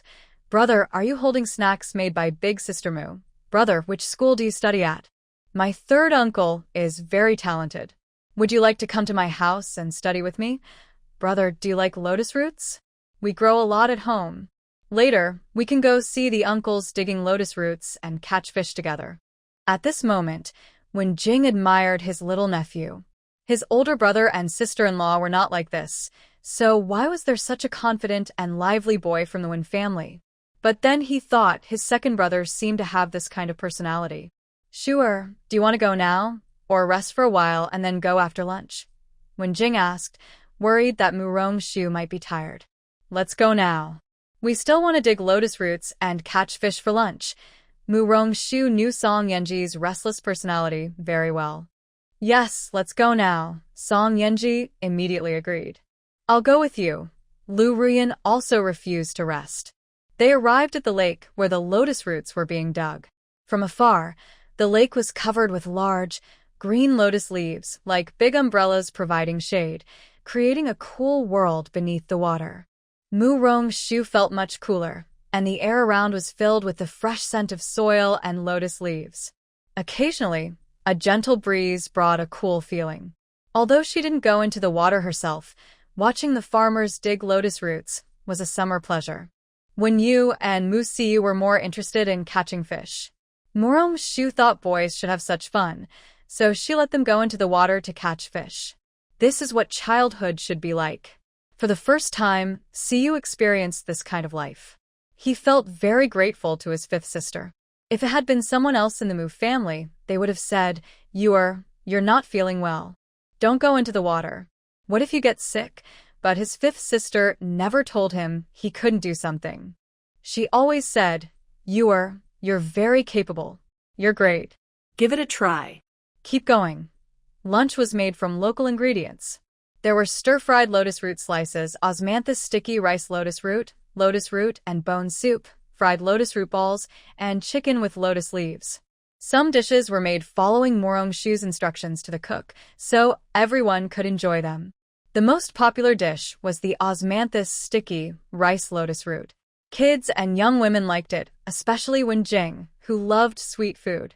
On the way back, Wenjing had people load 2 baskets for each family and arranged a carriage to deliver them home. He also secretly gave Morongshu a box. "Sure, I made this myself. I want to give it to you," Wenjing said, blushing. Morongshu was very curious about what was inside. On the carriage back, Morongshu couldn't help but open the box. Inside was a beautiful orchid-shaped hairpin. The orchid was carved so realistically, showing the carver's skill. Thinking of this, Morongshu felt happy inside.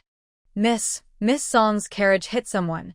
Xiao Tao's voice interrupted Morongshu, who was admiring her new hairpin. Morongshu was startled when she heard this. She quickly put the hairpin back into the box and got out of the carriage to see what happened ahead. Her first instinct as a healer was to help. "Sure, please help Grandma." She suddenly fell in front of the carriage.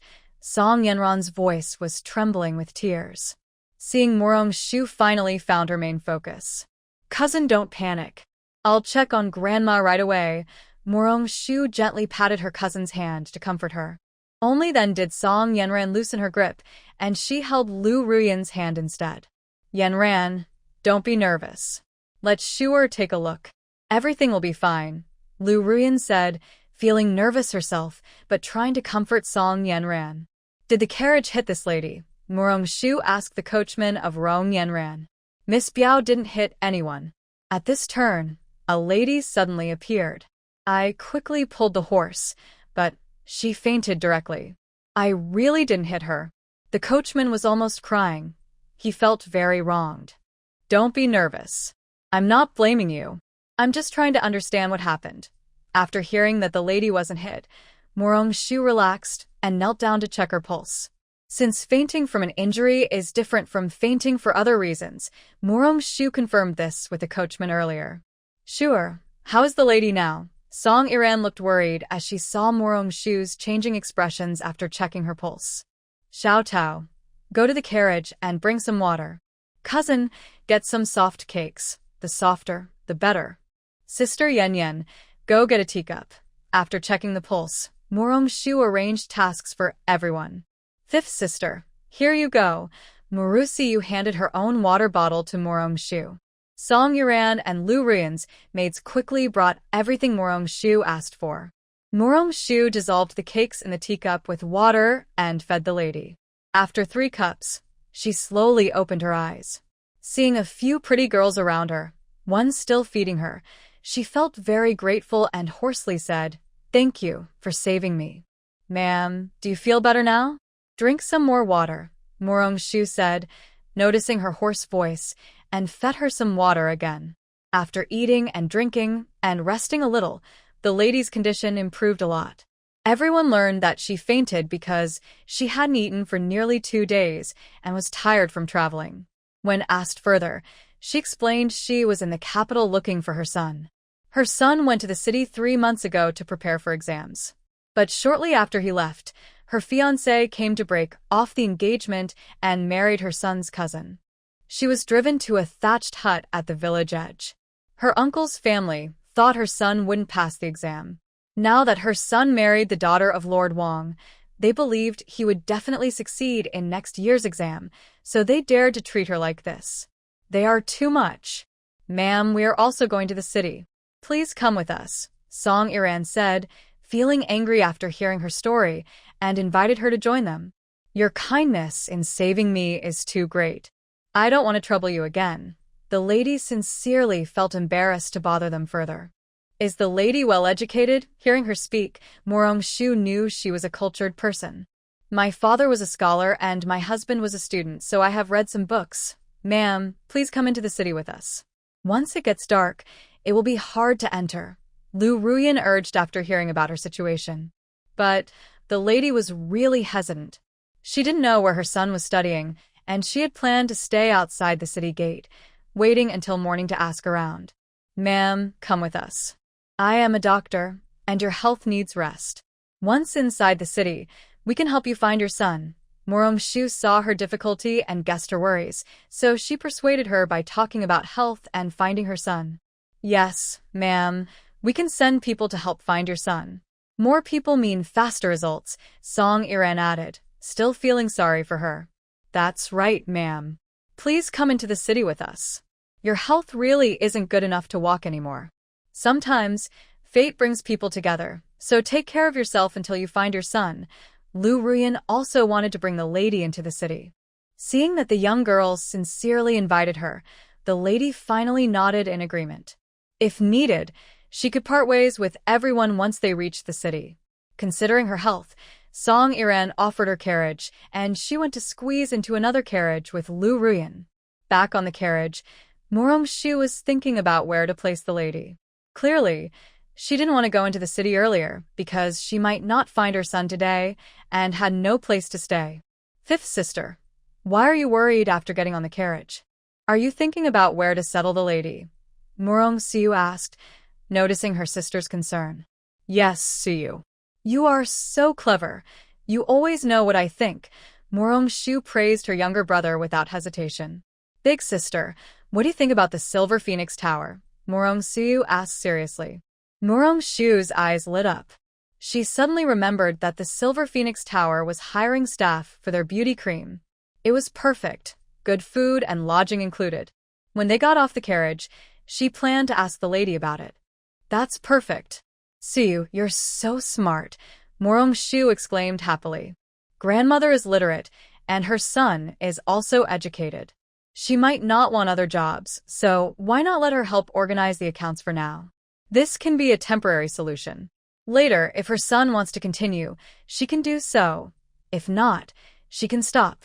After arriving in the city and getting off the carriage, Murong-shu told the grandmother that her shop urgently needed someone to help organize the accounts. She asked if the grandmother would be willing to help in a hurry. The grandmother was so touched she almost cried. She had never cried when treated coldly by relatives, but at this moment, she broke down. These unfamiliar young women not only saved her, but also helped arrange everything.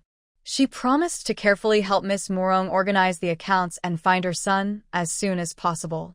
Then, they went straight to Infeng Tower, without returning home. Today, Rong Yunan was also there. Seeing Murong-shu and her little nephew arriving with so many people, he was a bit surprised. Shuer, what is this? Rong Yunan was not surprised because this group looked a little strange. Uncle Yunan, this is the new accountant I hired. She will stay here for a while to help. Please help arrange everything. When Murong-shu bowed to Rong Yunan and winked, he immediately understood. He said to himself that there must be a story behind this. If Shuer says to arrange someone, she must mean it.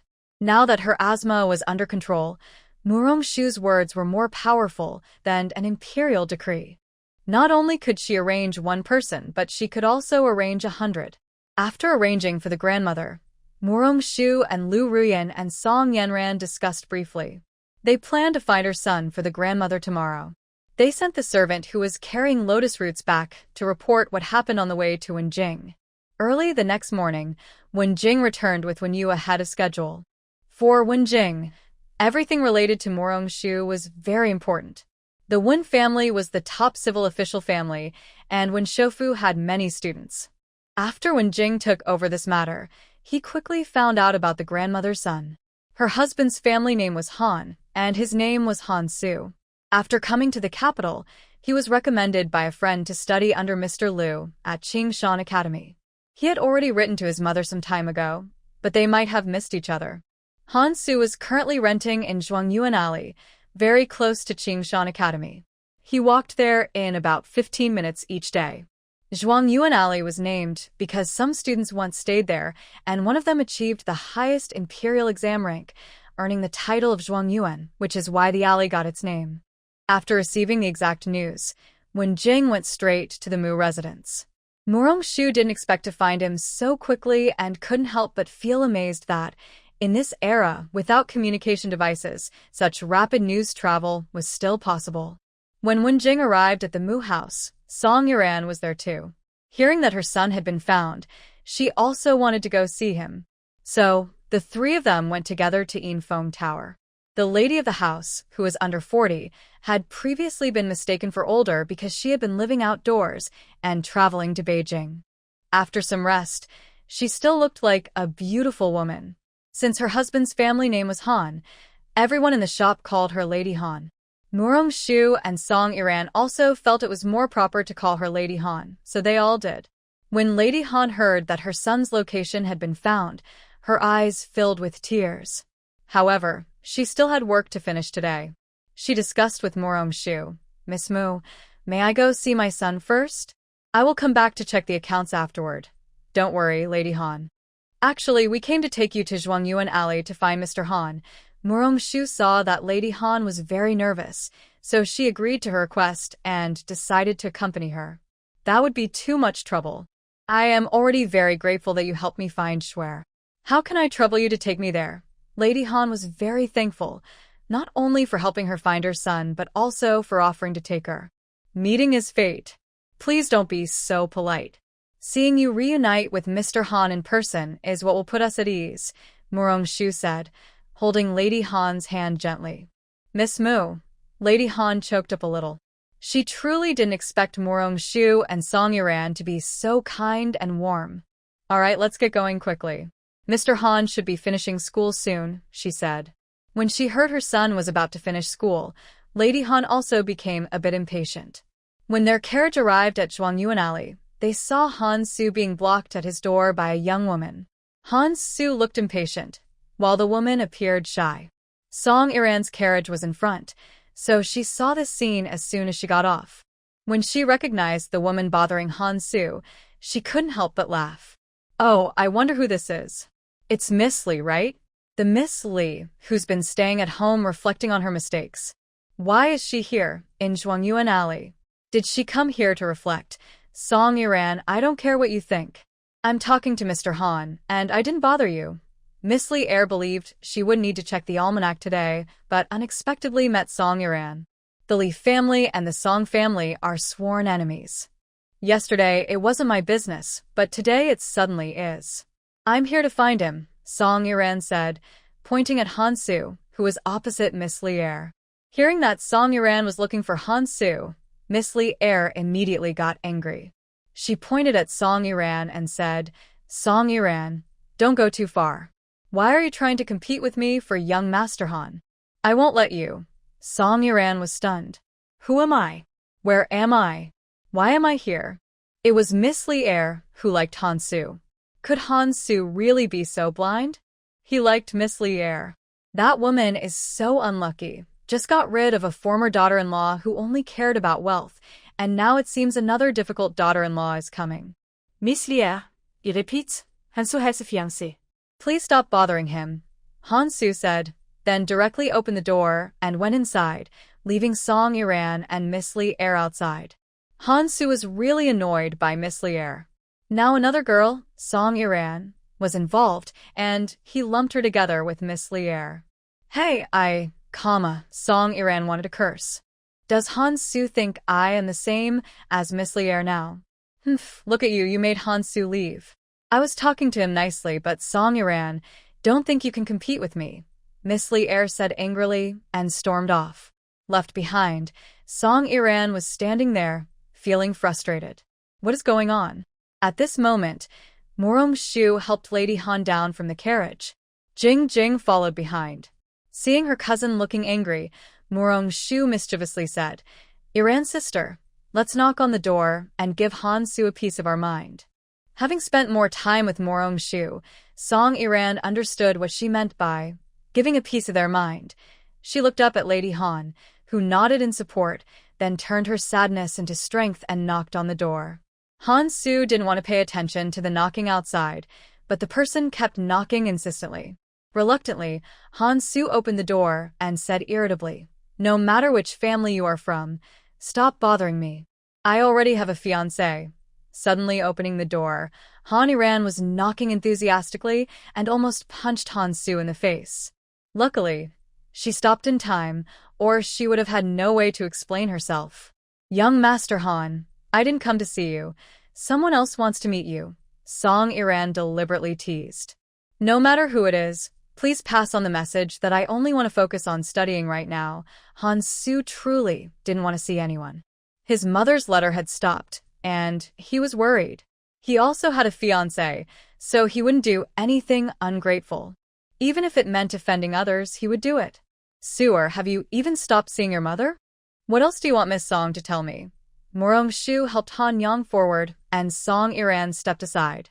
Hearing sewer from his mother, Han Su was overwhelmed. The door that was slightly open now swung wide open. Without Song Iran blocking the way, Han Su finally confirmed that the Su his mother called was indeed him.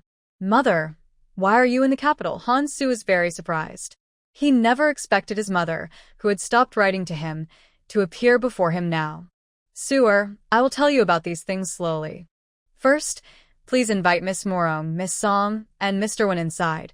Han Yang thought her words wouldn't be enough to explain everything to her son, and it was not proper to keep them standing outside talking. Mother is right. Please everyone come in. Han Su bowed to them. Although he didn't know how his mother was with them, he was grateful that they brought her to see him. Miss Song, I apologize for any offense just now. Please don't take it to heart. Han Su sincerely apologized, realizing his attitude earlier towards Song Iran was not gentlemanly. Initially, Song Iran was a bit angry, but after Han Su's sincere apology, her displeasure disappeared. It was my misunderstanding that caused young Master Han to misinterpret my intentions. I also have my faults. Song Iran felt a little embarrassed. Sewer, thanks to their help, I was able to find you so quickly. Miss Morong and Miss Song are also my lifesavers. Han Yang didn't know how to start explaining her family's situation to her son, so she first clarified why she was with them. Thank you all. Please accept this bow from Han. Han Su bowed even deeper than before. They didn't stay long, as Han Yang and Han Su still had many things to talk about. Since it was inconvenient for the others to stay, they left a carriage for them and departed. Morong-shu's carriage was left for Lady Han, so Wen Jing took on the role of the flower protector and escorted Morong-shu back to her residence. Wen Jing secretly looked at Morong-shu several times. Today, Morong-shu wore the orchid hairpin he gave her. Wen Jing felt very happy. Could this mean that Shu also liked him? Actually, every time Wen Jing secretly looked at Morong-shu, she knew. Morong-shu saw all of Wen Jing's little expressions. Suddenly, she wanted to tease Wen Jing. Is it pretty? Wen Jing was lost in whether Morong-shu liked him or not when she asked suddenly. He blurted out, Yes, it's pretty. Is it me or the hairpin that looks good? Morong-shu asked again, not expecting Wen Jing to answer so quickly.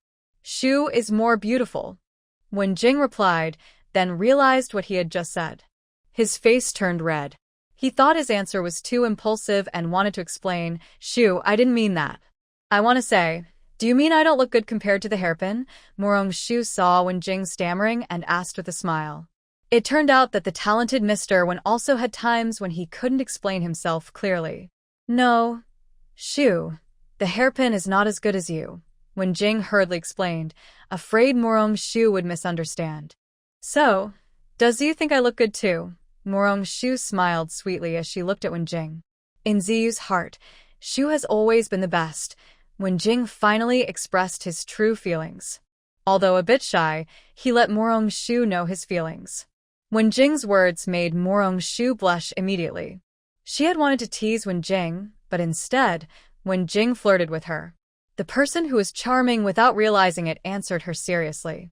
This strange feeling made Morong-shu feel inexplicably excited.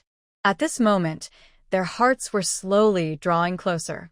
There was no fate, no salvation, just pure feelings of affection and happiness. Over at Lady Han's place, Lady Han told Han Su everything that had happened at home. Han Su was so angry, he wanted to go back and settle accounts with them. Sewer, we have already cut ties with them. Here is the letter of severance and the annulment of the engagement I signed for you. From now on, it will just be you and me, relying on each other. Don't let these things bother you. Remember your ambitions and your father's wishes. Lady Han used to be angry too, but now she has let it go. Those people are not worth wasting time on. She and her son will live well, and standing out will be the greatest revenge. Don't worry, my daughter. One day, they will regret their actions, Han Su said firmly. Sewer, I believe in you, her mother replied. Mom, soon I will go to the shop with you to bring back your things. From now on, you will live here with me. This will be our home. Han-soo feels that after her mother endured so much to come to the capital, they will rely on each other for support. Sewer, you can move in with me, but I still want to help at the shop.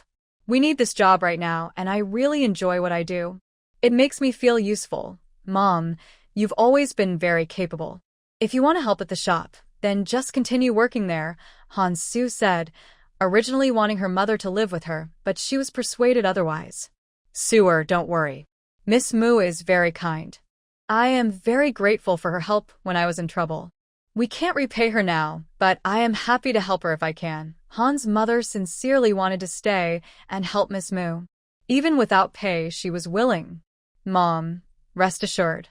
If Miss Moo or Miss Song need anything from me in the future, I will do my best, Han-soo said gratefully. Without their help, she wouldn't know when she would see her mother again. Sewer, don't feel burdened. Studying hard is the most important thing. I work at the Silver Phoenix Tower. If you need anything, you can come find me, or I will come to see you during my breaks. Han's mother remembered. She hadn't told her son where she worked. Mom, are you talking about the Silver Phoenix Tower at Rong's shop? Han-soo was surprised. Her mother was working at the Silver Phoenix Tower. Yes, the owner's surname is Rong.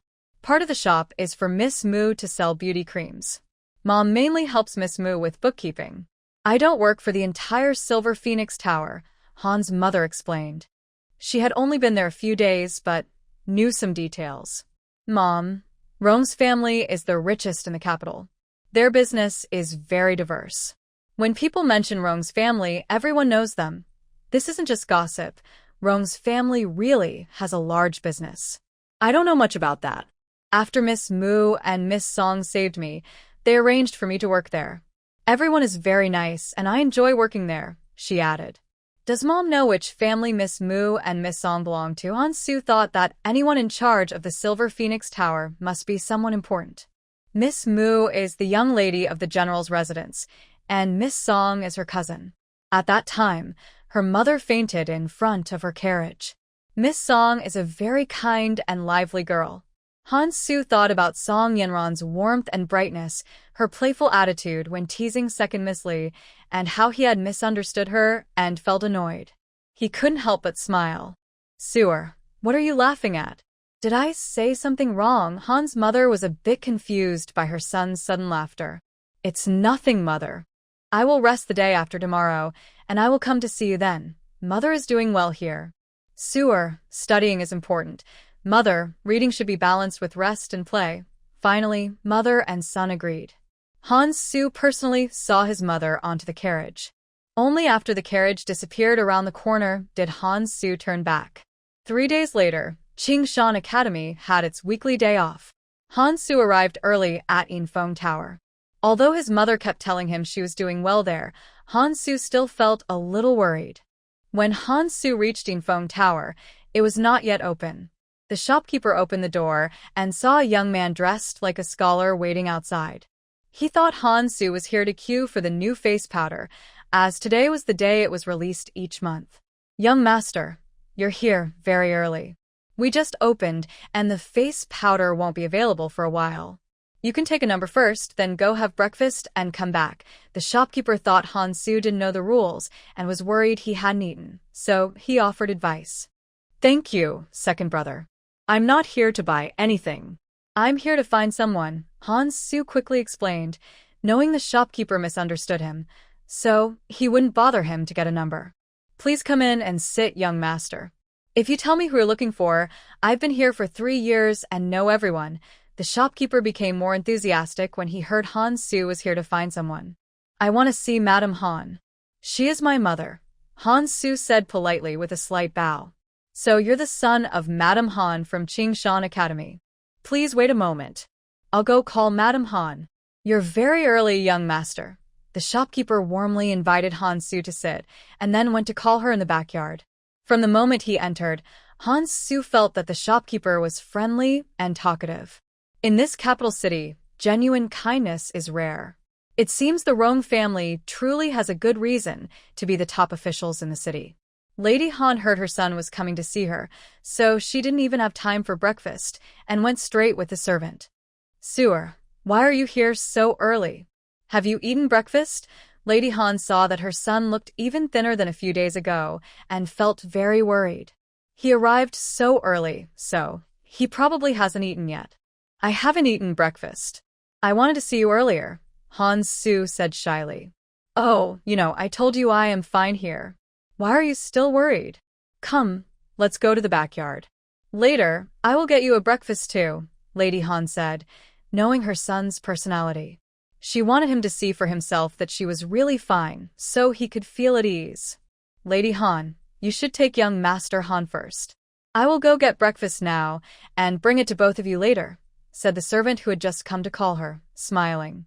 That's very kind of you. I'll pay you later for your work, Lady Han said gratefully. Lady Han, you don't need to do that. You help us so much normally. It's just a small favor. Please, take young Master Han inside. After breakfast, we have work to do. Today is a big day, the servant said happily when talking about it. Yesterday, Lady Han heard from the servant that today was a very busy day at Silver Wind Tower because Miss Mu's new skincare product was launching. Lady Han couldn't imagine how busy they were, but she was willing to cooperate unconditionally. After breakfast, they visited her mother's place and saw how everyone interacted with her. Han Su finally believed that his mother was telling the truth. She was really very well here. Since Lady Han mainly handled bookkeeping, she usually stayed in her room in the backyard. But today was very busy, so the shopkeeper asked her yesterday if she could help in front. Sewer, today might be busy. The shopkeeper and I agreed that you should stay in my room and read. Is that okay? Lady Han asked, not because she didn't trust her son, but because she was worried he might get bored. Mom, can I go with you? If you're busy, I can help. You know I'm good at bookkeeping, Han Su said, wanting to see what was happening in front. Wait here, I'll ask the shopkeeper, Lady Han said, and went out to find him. Han Su felt a little amused seeing his mother so anxious. He used to think his mother was gentle and calm, but after experiencing many things, she changed. She became stronger, more decisive, and less concerned with worldly matters. Madame Han's trips were quick, and her returns were quick too. She happily said, Sewer, the shopkeeper agreed. Soon, you and I will work together. Today, we must do our best. Miss Mu has helped my family so much, and I am very happy to do something for her. Mother, Sewer will do his best, Han Su replied. Seeing his mother so happy, he felt even more grateful to Mu Rongshu. When the new beauty cream was finally on sale, Madame Han and Han Su truly understood what a busy scene was. Seeing Mu Rongshu personally come to check pulses and match suitable beauty creams, Han Su was very surprised. He didn't expect that even young ladies from noble families weren't always kept in seclusion studying manners. Some could also appear in public and do what they liked, just like men. Sewer, stop daydreaming. Quickly check all these, Madame Han said, placing a stack of ledgers in front of him. The height of the ledgers blocked Han Su's view. Seeing his mother so anxious, Han Su could only accept it and speed up. Truly, a mother's commands made her son feel no burden at all. Madame Han, you're also helping at the counter today? Song Yenji, who loved to join in the fun, also came to In Feng Lu. When she entered, she didn't see Mu Rongshu but was surprised to see Madame Han helping at the counter. She came over to say hello. Good morning, Miss Song. The shopkeeper said today is busy, so I came to help. Miss Mu is inside checking pulses for a lady. Would you like to go over? Madame Han thought Miss Song was here to find Mu Rongshu. She had just seen Mu Rongshu and a lady go inside. Sure must be busy. I won't disturb her. I'll just look around myself. Song Yenji knew Mu Rongshu was very busy today, so she decided not to bother her. Miss Song. Actually, when Song Yenji first greeted her mother, Han Su recognized her voice. A few days ago, he had misunderstood her, which now felt a little awkward. Still, he decided to say hello. Young Master Han, you're here too? Song Yenji was surprised, as seeing Han Su here made her very surprised. I'm here to see my mother. Since I have nothing to do, I came to help, Han Su said, feeling a bit unsure. Song Iran smiled and joked with Han Su and Lady Han. Compared to Miss Mu and your life-saving kindness, these things are nothing. Lady Han felt happy to help her benefactor in any way she could. Lady Han, please don't say that. Meeting you is a blessing for Iran and my cousin. Otherwise, how could we have spent a penny and worked together? Song Iran's words made everyone laugh.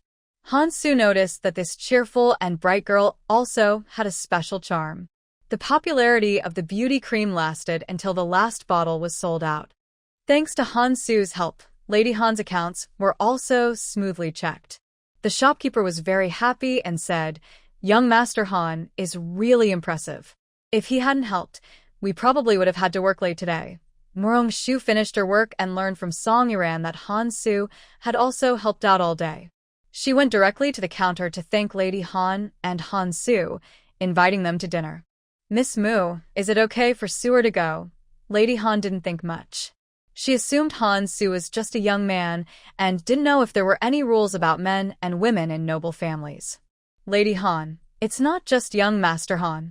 When Gongzi might have already ordered the dishes and is waiting for us," Song Iran said, easing Lady Han's worries.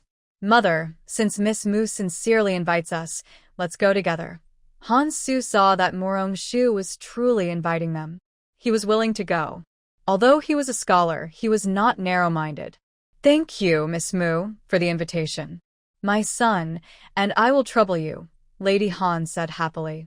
Her son didn't have many friends in the capital, so making new friends was a good thing. After Lady Han changed her clothes, they set out to find Wenjing. This time, Song Iran directly gave the carriage to the mother and son. Morong Shu asked Song Iran, "Cousin, what do you think of young Master Han?" Song Iran thought carefully. Although she had only met Han Su twice, her first impression was, he has poor judgment. Cousin, why do you say that?" Morong Shu didn't expect her cousin to think that way about Han Su. Look, according to Lady Han, he even considers someone with such bad character as his former fiancé. If he had good judgment, he wouldn't do that, Song Iran explained logically. Morong Shu joked, "Cousin, you're being too hasty. Plus, he's very unlucky," Song Iran added another sentence. "Why does my cousin think young Master Han is unlucky?" Morong Shu found it hard to follow Song Iran's train of thought. It was too unpredictable. Not long after arriving in the capital, he was chased by the second Miss Li. "Don't you think he's very unlucky?" "You see, Shuer, you don't know. That Miss Li even caused a scene to break off her engagement for him, and Lord Li ordered her to stay at home and reflect." Whenever Song Iran thought about the gossip involving Miss Li, her eyes sparkled. "But I think young Master Han is very lucky." "Lucky? How is he lucky? He's had such a tough time. Because he met us. Not only did we save his mother, but my cousin also helped chase away Miss Li," Morong Shu explained to Song Iran. "That makes sense," Song Iran agreed after hearing Morong Shu's explanation. She also thought Han Su was lucky. So, Song Iran's first impression of Han Su quietly changed without her realizing, thanks to Morong Shu. When the carriage stopped at Tianran Pavilion, Han Su and his mother were truly surprised. They didn't expect Morong Shu to bring them to such a fancy place. Although Han's mother didn't know exactly where they were, the location and decor of Tianran Pavilion showed it was not an ordinary place. She had thought the dining place Morong Shu mentioned was simple, but it turned out to be something special. Han Su knew Tianran Pavilion well. It was famous in the capital. Sometimes he heard classmates talk about it. He didn't expect Miss Morong to bring them here. The staff at the door saw the Morong family carriage and immediately greeted them warmly, then led the group directly to a private room on the third floor. When Jing didn't go to Yinfeng Tower today, he came early to wait for Morong Shu. When the shopkeeper saw his third young master, he guessed that Miss Morong was coming today. Only she had the status to make his third young master wait in advance. Hearing voices downstairs, when Jing quickly stood up to greet them. Seeing Morong Shu and her group, he bowed and greeted them, then invited everyone inside. "Have you been waiting long? Today was a bit busy. If young Master Han hadn't helped check the bill, we might have been late." Morong Shu knew when Jing arrived early, but today he was actually a bit later than usual. "I had nothing to do at the mansion, so I came here to read." When Jing wouldn't tell Morong Shu that he came after lunch, just to wait for her. At this moment, Han Su stared at the book on the table with wide eyes and shock. He had only heard his teacher mention this book before and had not had a chance to read it. He never expected that young Master Wen would have a rare copy. Wen Jing was just talking to Murong-shu. When he saw Han Su looking at the book with surprise, he smiled and asked, "Young Master Han, have you also read this book?" Han Su was caught off guard by the question. He quickly controlled his expression and replied, "Not yet. I only heard my teacher mention it. I was a bit surprised to see it today. I really like this book. I've read it several times. If young Master Han also likes it, you can take it and read," Wen Jing said. Although book lovers cherish their books, they also enjoy sharing. "Really? May I?" Han Su asked happily. "Of course. If you have time, you can copy it out." "I don't mind waiting," Wen Jing said, noticing that Han Su truly liked the book. "Thank you very much, young Master Wen. I will copy it as soon as possible and return it to you," Han Su said gratefully. Carefully, Han Su packed the book away. If the situation had been different, he would have wanted to read it immediately. He never thought that going out today would bring such a surprise. He was so excited. Song Yanyan sat close to Han Su. Seeing his happiness, she whispered, "Young Master Han, do you like reading so much?" Han Su listened as Song Yanyan asked about the book he was passionately talking about. She looked stunned. It was just a book, but was it really that good? For someone who found reading difficult, she couldn't understand. "Young Master Han, do you know who young Master Wen is?" Song Yanyan thought Han Su might not know Wen Jing's true identity, or he wouldn't be so calm. Han Xulukhet konfesserat. Who is young Master Wen? He didn't know much. They had only met twice, and both times were because of Murong-shu. Seeing Han Su's puzzled face, Song Yanyan knew he didn't know. She said mysteriously, "He is Wen Jing, the top scholar chosen by the emperor, the third son of the Wen family." Perhaps Song Yanyan's words were too shocking. Han Su momentarily forgot how to react. He looked at her, then at Wen Jing, who was talking to Murong-shu. He couldn't believe it.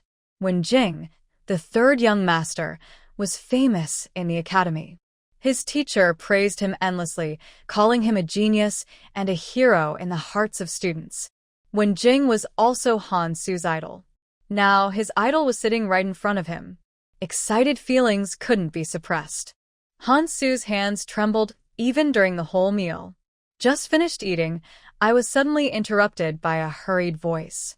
"Young Master San, something's wrong. The Empress is having a difficult labor. Father wants you to go to the palace quickly." When Wen Jing heard this, she was so shocked she stood up from her chair. Her younger sister had been healthy during pregnancy, so how could she suddenly have a difficult labor? Wen Jing's legs felt weak, and she barely managed to stand by holding onto the table. She took a moment to calm down, then hurriedly headed outside. Murong-shu quickly followed, saying, "Ziyu, I'll go to the palace with you." Wen Jing finally realized that Murong-shu is a doctor. Maybe her help could be useful, so she gratefully said, "Thank you, Shuer. Ziyu, there's no need for formalities. Let's go to the palace quickly," Murong-shu said. She knew that childbirth was very dangerous, especially in ancient times when medical care was limited, making it even harder for women. Wen Jing nodded and hurried out with Murong-shu, forgetting to greet others.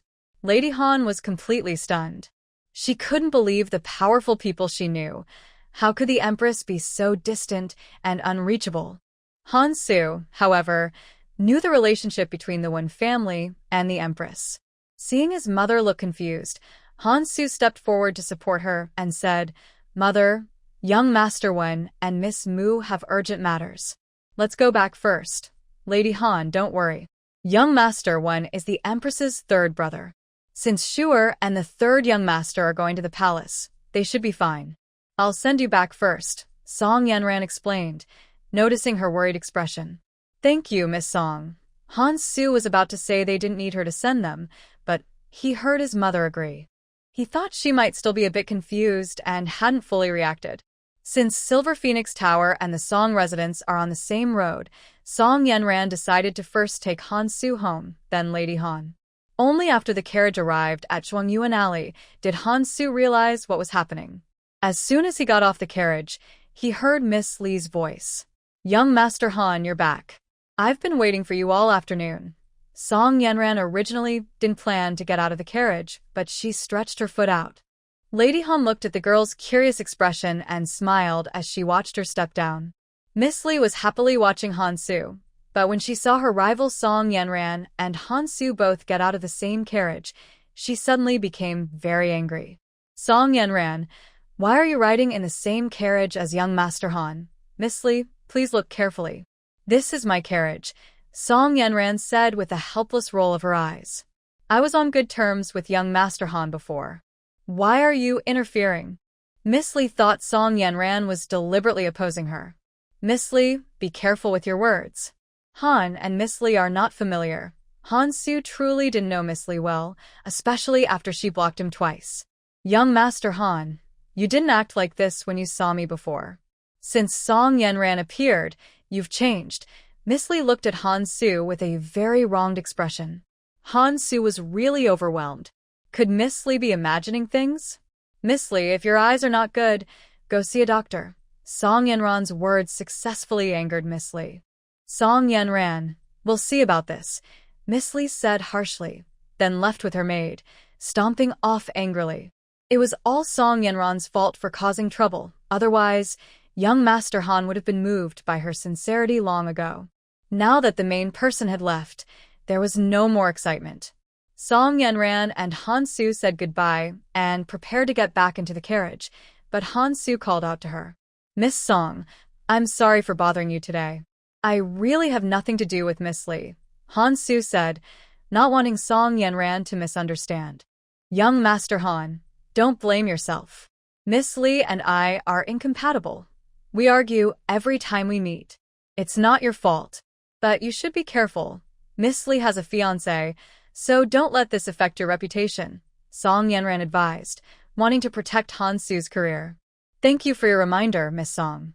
I understand what to do, Han Su nodded gratefully. Miss Lee really is a troublemaker. As long as you know in your heart. We'll head back first. Rest assured, I promise to safely take your mother to Infeng Tower, Song Yanran said before leaving, worried Han Su might be concerned. Thank you, Miss Song. With you here, I feel at ease, Han Su replied. Watching the carriage disappear around the corner, Han Su hugged the borrowed book from Wen Jing and opened the courtyard gate to enter. On Murong Shu and Wen Jing's side, Murong Shu told Xiao Tao to go back and get her gold needle. Wen Jing immediately sent one of his secret guards with Xiao Tao to retrieve it. After getting the needle, they would deliver it directly to the palace. Before leaving, Wen Jing handed his token to the guard. Just as Xiao Tao and the others were about to leave, Murong Shu remembered 100-year-old ginseng that her uncle from Yunnan had sent to the Murong residence a few days ago. She asked Xiao Tao to find her mother or second aunt to bring the ginseng along, in case it was needed unexpectedly. When Xiao Tao returned to the residence, she found that the madam was with the old madam at Hui Mountain Temple to pray. She could only go to find the second madam.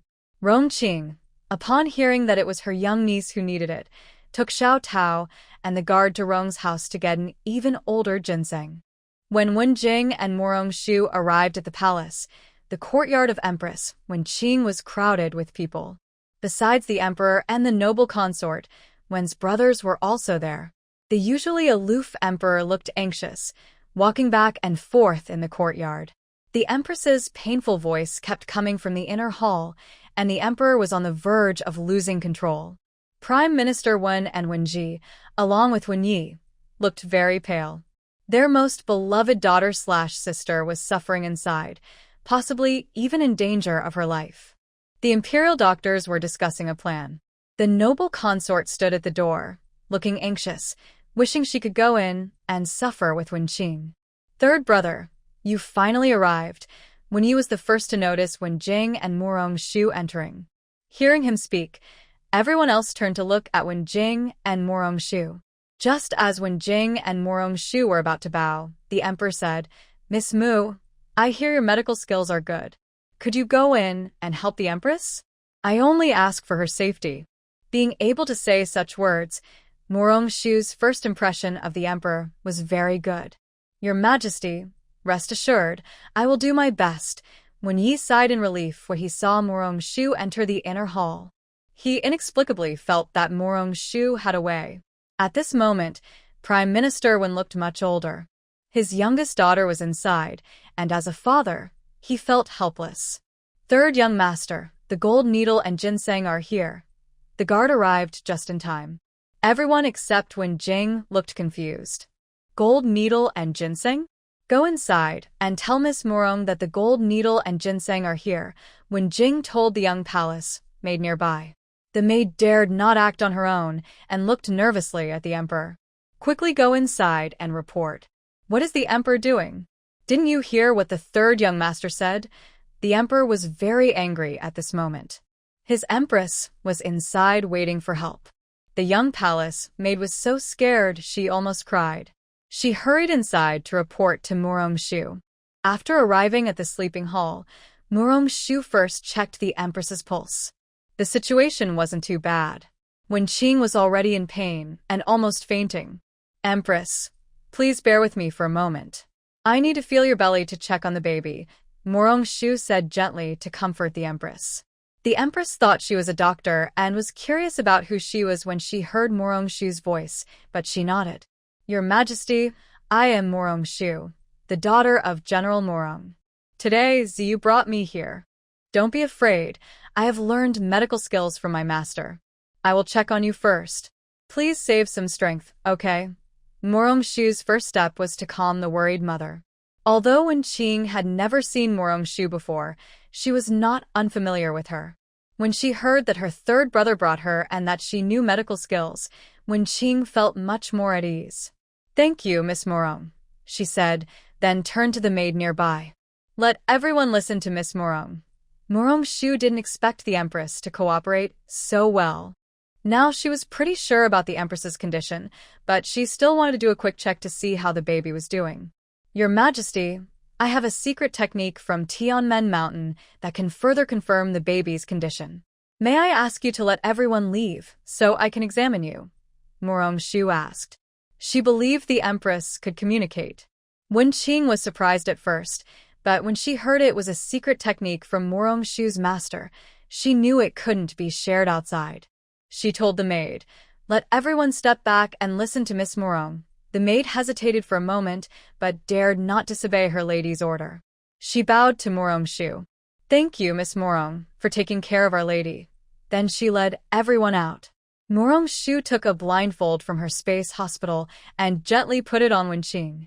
Please forgive me, Your Majesty. I can only do this. Miss Murong, it is a great kindness that you are willing to use your secret technique for me. There is no need to apologize. Please rest assured I understand, Wen Qing said.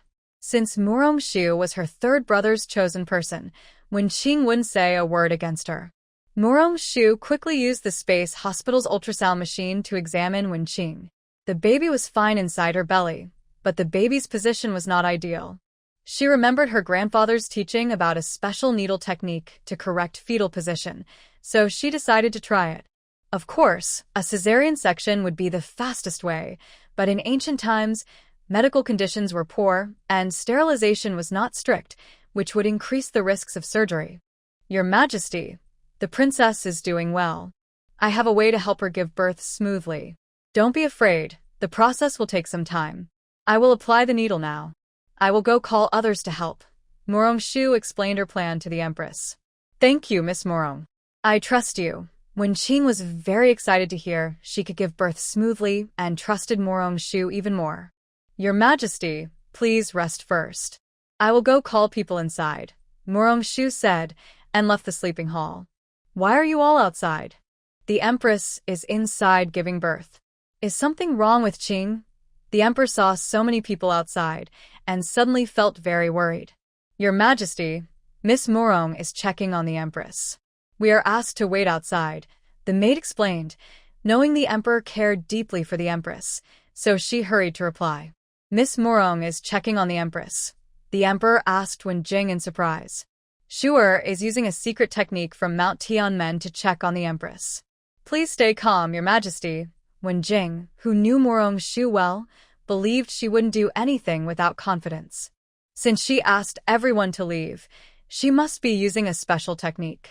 But the emperor was still worried. He had never heard of Miss Morong being a doctor, and the empress was his wife. Rest assured, Your Majesty. We all trust Miss Morong. When Shofu's words reassured the emperor. Just then, the door of the sleeping hall opened, and Morong Shu came out. Miss Morong, how is the empress? The emperor hurried over, looking very anxious. At this moment, he was not the proud emperor, but a husband worried about his wife's delivery. Your Majesty, don't worry. I have a plan. The maid and the doctor will go inside to take care of the empress. Morong Shu answered first, then quickly asked the maid and doctor to go in. That's good, that's good. You all listen to Miss Morong. The emperor finally relaxed after hearing she had a plan. Ziyu, has the thing I ordered arrived? Morong Shu remembered her golden needle and ginseng. Miss Mu, whatever you need, just tell me. I will have someone bring it to you. The emperor quickly promised when he heard Morong Shu needed something. Your Majesty, the items Miss Mu requested have already been brought here, when Jing said, handing the golden needle and ginseng sent by the secret guards to Morong Shu. Morong Shu examined them. The golden needle was her own, but the ginseng was not. Where did this come from? Morong Shu asked the guard standing beside Wen Jing. The guard was surprised by her question. Could it be the wrong item? He answered nervously, Miss Mu, this was brought back by Madame Mu, our second lady from the Rong family. She said this ginseng is older, recently found by Lord Rong. Hearing that her second aunt went to the Rong family to get it, Morong Shu understood everything. Is there a doctor present? Morong Shu thought of a recipe from her grandfather's medical books and decided to try it with the ginseng. Miss Mu, please give your instructions, said Dr. Zhang from the Imperial Medical Office, approaching. They were at a loss, but now that Morong Shu said she had a plan, they were very grateful.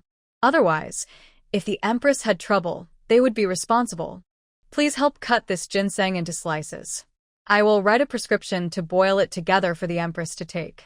It needs to be quick to reduce the pain during childbirth.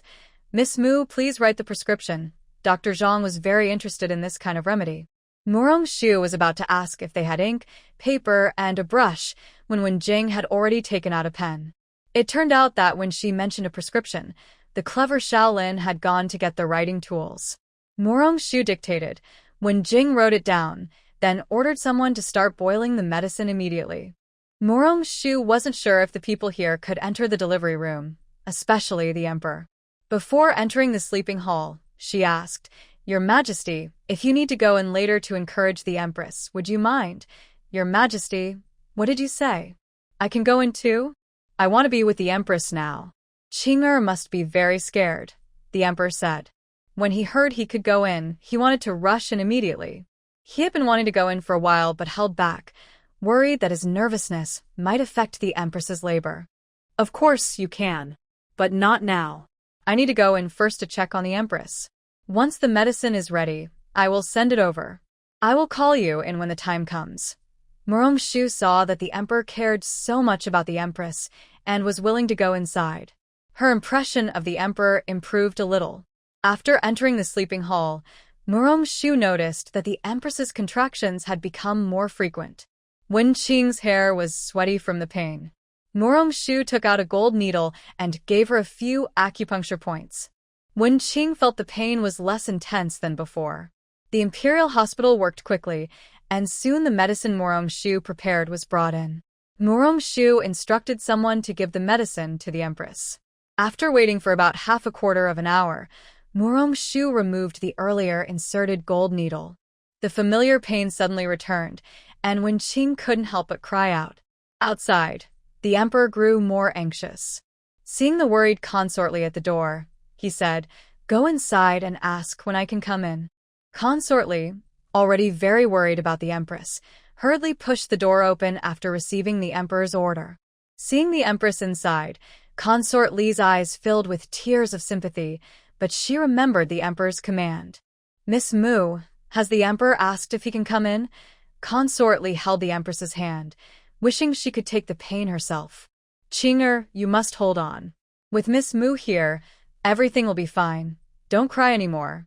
I believe Miss Mu, madam. Have someone set up a screen so the Emperor can stay outside. Shu thought the maid's execution was very efficient. Old servant, I will arrange it now. The maid immediately ordered someone to bring the screen, and then went outside to invite the emperor in. Qing'er, how are you? Don't be afraid. I am here with you, the emperor said as soon as he heard he could come in. He ignored his dignity and rushed inside. Stop, your majesty. Miss Mu said the emperor can only speak with the empress here. The maid, maintaining the emperor's dignity, conveyed Shu's words. Miss Mu, can I really not come in? The emperor asked stubbornly. Your majesty, please listen to Miss Mu. I look very ugly right now, and don't want you to see me like this. When Qing weakly begged the emperor. Qing'er, don't worry. I won't go in. I will stay here and keep you company, the emperor said, afraid Wen Qing would worry. He stopped at the screen and comforted Wen Qing from outside. Madam, I will start acupuncture now. It might hurt a little. Please bear with it. Shu took out a row of gold needles, making Consort Li's scalp tingle. Shu carefully inserted the needles into the empress's abdomen, following her grandfather's method, using 13 needles in total. Soon, the empress felt her baby moving inside her, and waves of pain began to come. Shu thought it was about time, removed the gold needles, and performed a strange set of movements on the empress's belly. To everyone watching, it looked unusual. At this moment, Shu was sweating heavily, but she was actually helping the empress correct the baby's position. After finishing, Shu checked the empress's pulse and examined her belly. Fortunately, the baby's position had been corrected. She immediately asked the midwife to prepare, as the medicine should be working soon. Then, the empress cried out in pain. Your Majesty, tell the empress a funny story to distract her, Shu said, feeling relieved now that she remembered the emperor was here. As part of her role, she arranged for the emperor to be involved. The emperor listened to Shu and started telling some amusing stories about how he had pursued Wen Qing in the past. Wen Qing was feeling very uncomfortable now, but thinking of the happy times she had with the emperor, she felt a little stronger. She believed that her and the baby's child would be born safely. With Shu and the midwife's help, the empress finally gave birth to a little prince, safely and with no danger. The crying of the little prince eased everyone's worries. The emperor was overjoyed to see mother and son safe and rewarded everyone. After cleaning the little prince, the emperor had him taken out to show Wen's family. He then went to see the empress. Qing'er, you've worked hard. Your Majesty, where's the baby? The midwife took him to see her father and the others. You rest for a while. I will take care of the baby. The emperor saw how tired Wen Qing was and stayed by her bedside with concern. Wen's father, holding the baby he had just helped deliver, felt a mix of emotions. Father, can I hold him? Wen Yi reached out, but Wen Ji stopped him. Second brother, you're too clumsy. Don't drop the baby. Let me hold him, Wen Ji said, taking the baby. The brothers played with the baby, but unfortunately, the newborn was too young to understand anything. Miss Morong, thank you so much. Wen's father expressed deep gratitude to Shu. If she hadn't come, his daughter would have suffered a lot. Lord Wen, you're too kind. It's the Empress's good fortune. Shu sincerely believed that Wen Qing was very lucky to have so many people caring for and loving her. Dr. Zhang, the Empress's health still needs careful care. I also have a special recipe suitable for women recovering after childbirth. I will give it to you. Please use this recipe to help the Empress recover. Shu directly handed over the postpartum recovery recipe to Dr. Zhang. Thank you, Miss Morong. We will do our best, said Dr. Zhang, feeling even more respectful toward Shu. His medical skills were better than hers, but he was humble and polite. He appreciated her sharing such a precious prescription. Dr. Zhang, no need to be polite. As long as the Empress is safe and well. After the Empress fell asleep peacefully, the Emperor left the sleeping hall. When he asked Shu what reward she wanted, her answer surprised everyone. Your Majesty, I do not want a reward. But today, the ginseng used was borrowed from me. Please remember to pay me back. The Emperor took a moment to realize what she meant. It was the first time he had seen someone straightforwardly ask for money. Miss Morong was truly different. After understanding, the emperor joked, "Miss Morong, I have no intention of avoiding payment. Rest assured, I will have someone send the money tomorrow. Thank you, Your Majesty." Congratulations! Morong Shu received the money for the ginseng and was finally able to go back and explain to second aunt. She bowed to the emperor. "You little girl," the emperor said with a helpless smile. Morong Shu thought the empress was no longer in danger, and since so many people were here, it might disturb her rest. So she suggested leaving the palace. The Wen Prime Minister and others had also come here from the court after the morning session, and they had been busy until now. Seeing that the empress and her child were safe, the Wen family and Morong Shu left the palace together. After the morning court ended the next day, the emperor sent Xiao Linzi to deliver the rewards to Morong's house. Although Morong Shu said she didn't want them, he couldn't refuse. Saving Wen Qing and the emperor's son was more important than any military achievement. The rewards also included gifts from the Rong family. Morong Shu had returned late yesterday. When Xiao Linzi arrived at her house, she was still sleeping. Xiao Linzi had received orders from the empress herself. If Miss Morong was busy, she didn't need to personally accept the decree. Her own master, Grandpa, also specifically told her that seeing Wen Sangongzi's attitude toward Miss Morong yesterday explained everything. Anyway, he was here to deliver the rewards. Once delivered, it didn't matter whether Morong Shu personally accepted them. After leaving the Mu residence, little Linzi quickly led his men to the Rong residence. The emperor not only converted ginseng into silver and sent it over, but also rewarded some other items. The most important was a plaque. Number 1 merchant of the empire. With this plaque, the Rong family became official imperial merchants, and their status and reputation changed greatly from before. Old Master Rong and Rong Yunnan went to the shop early in the morning to settle accounts. Little Linzi knew about the relationship between the Rong and Mu families and did not cause trouble. Because they were eager to return to the palace to report, Rong Madam and Zheng, Rong Yunnan's wife, received the rewards together. Zheng had recently visited her family and just returned with the children. Both Rong Madam and Zheng looked confused. They wondered what had happened and why they received rewards from the palace early in the morning and why they suddenly became official imperial merchants. Although Rong Madam was surprised, she still had someone give little Linzi a big red envelope. The Rong family was wealthy, and little Linzi said this was the biggest red envelope he had ever received. After little Linzi and his group left, Zheng asked uncertainly, "Mother, what is going on?" "I don't know either."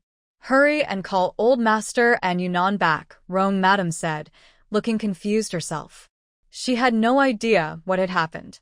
When the servants arrived at Silver Phoenix Tower, Rong Qing was also in the shop.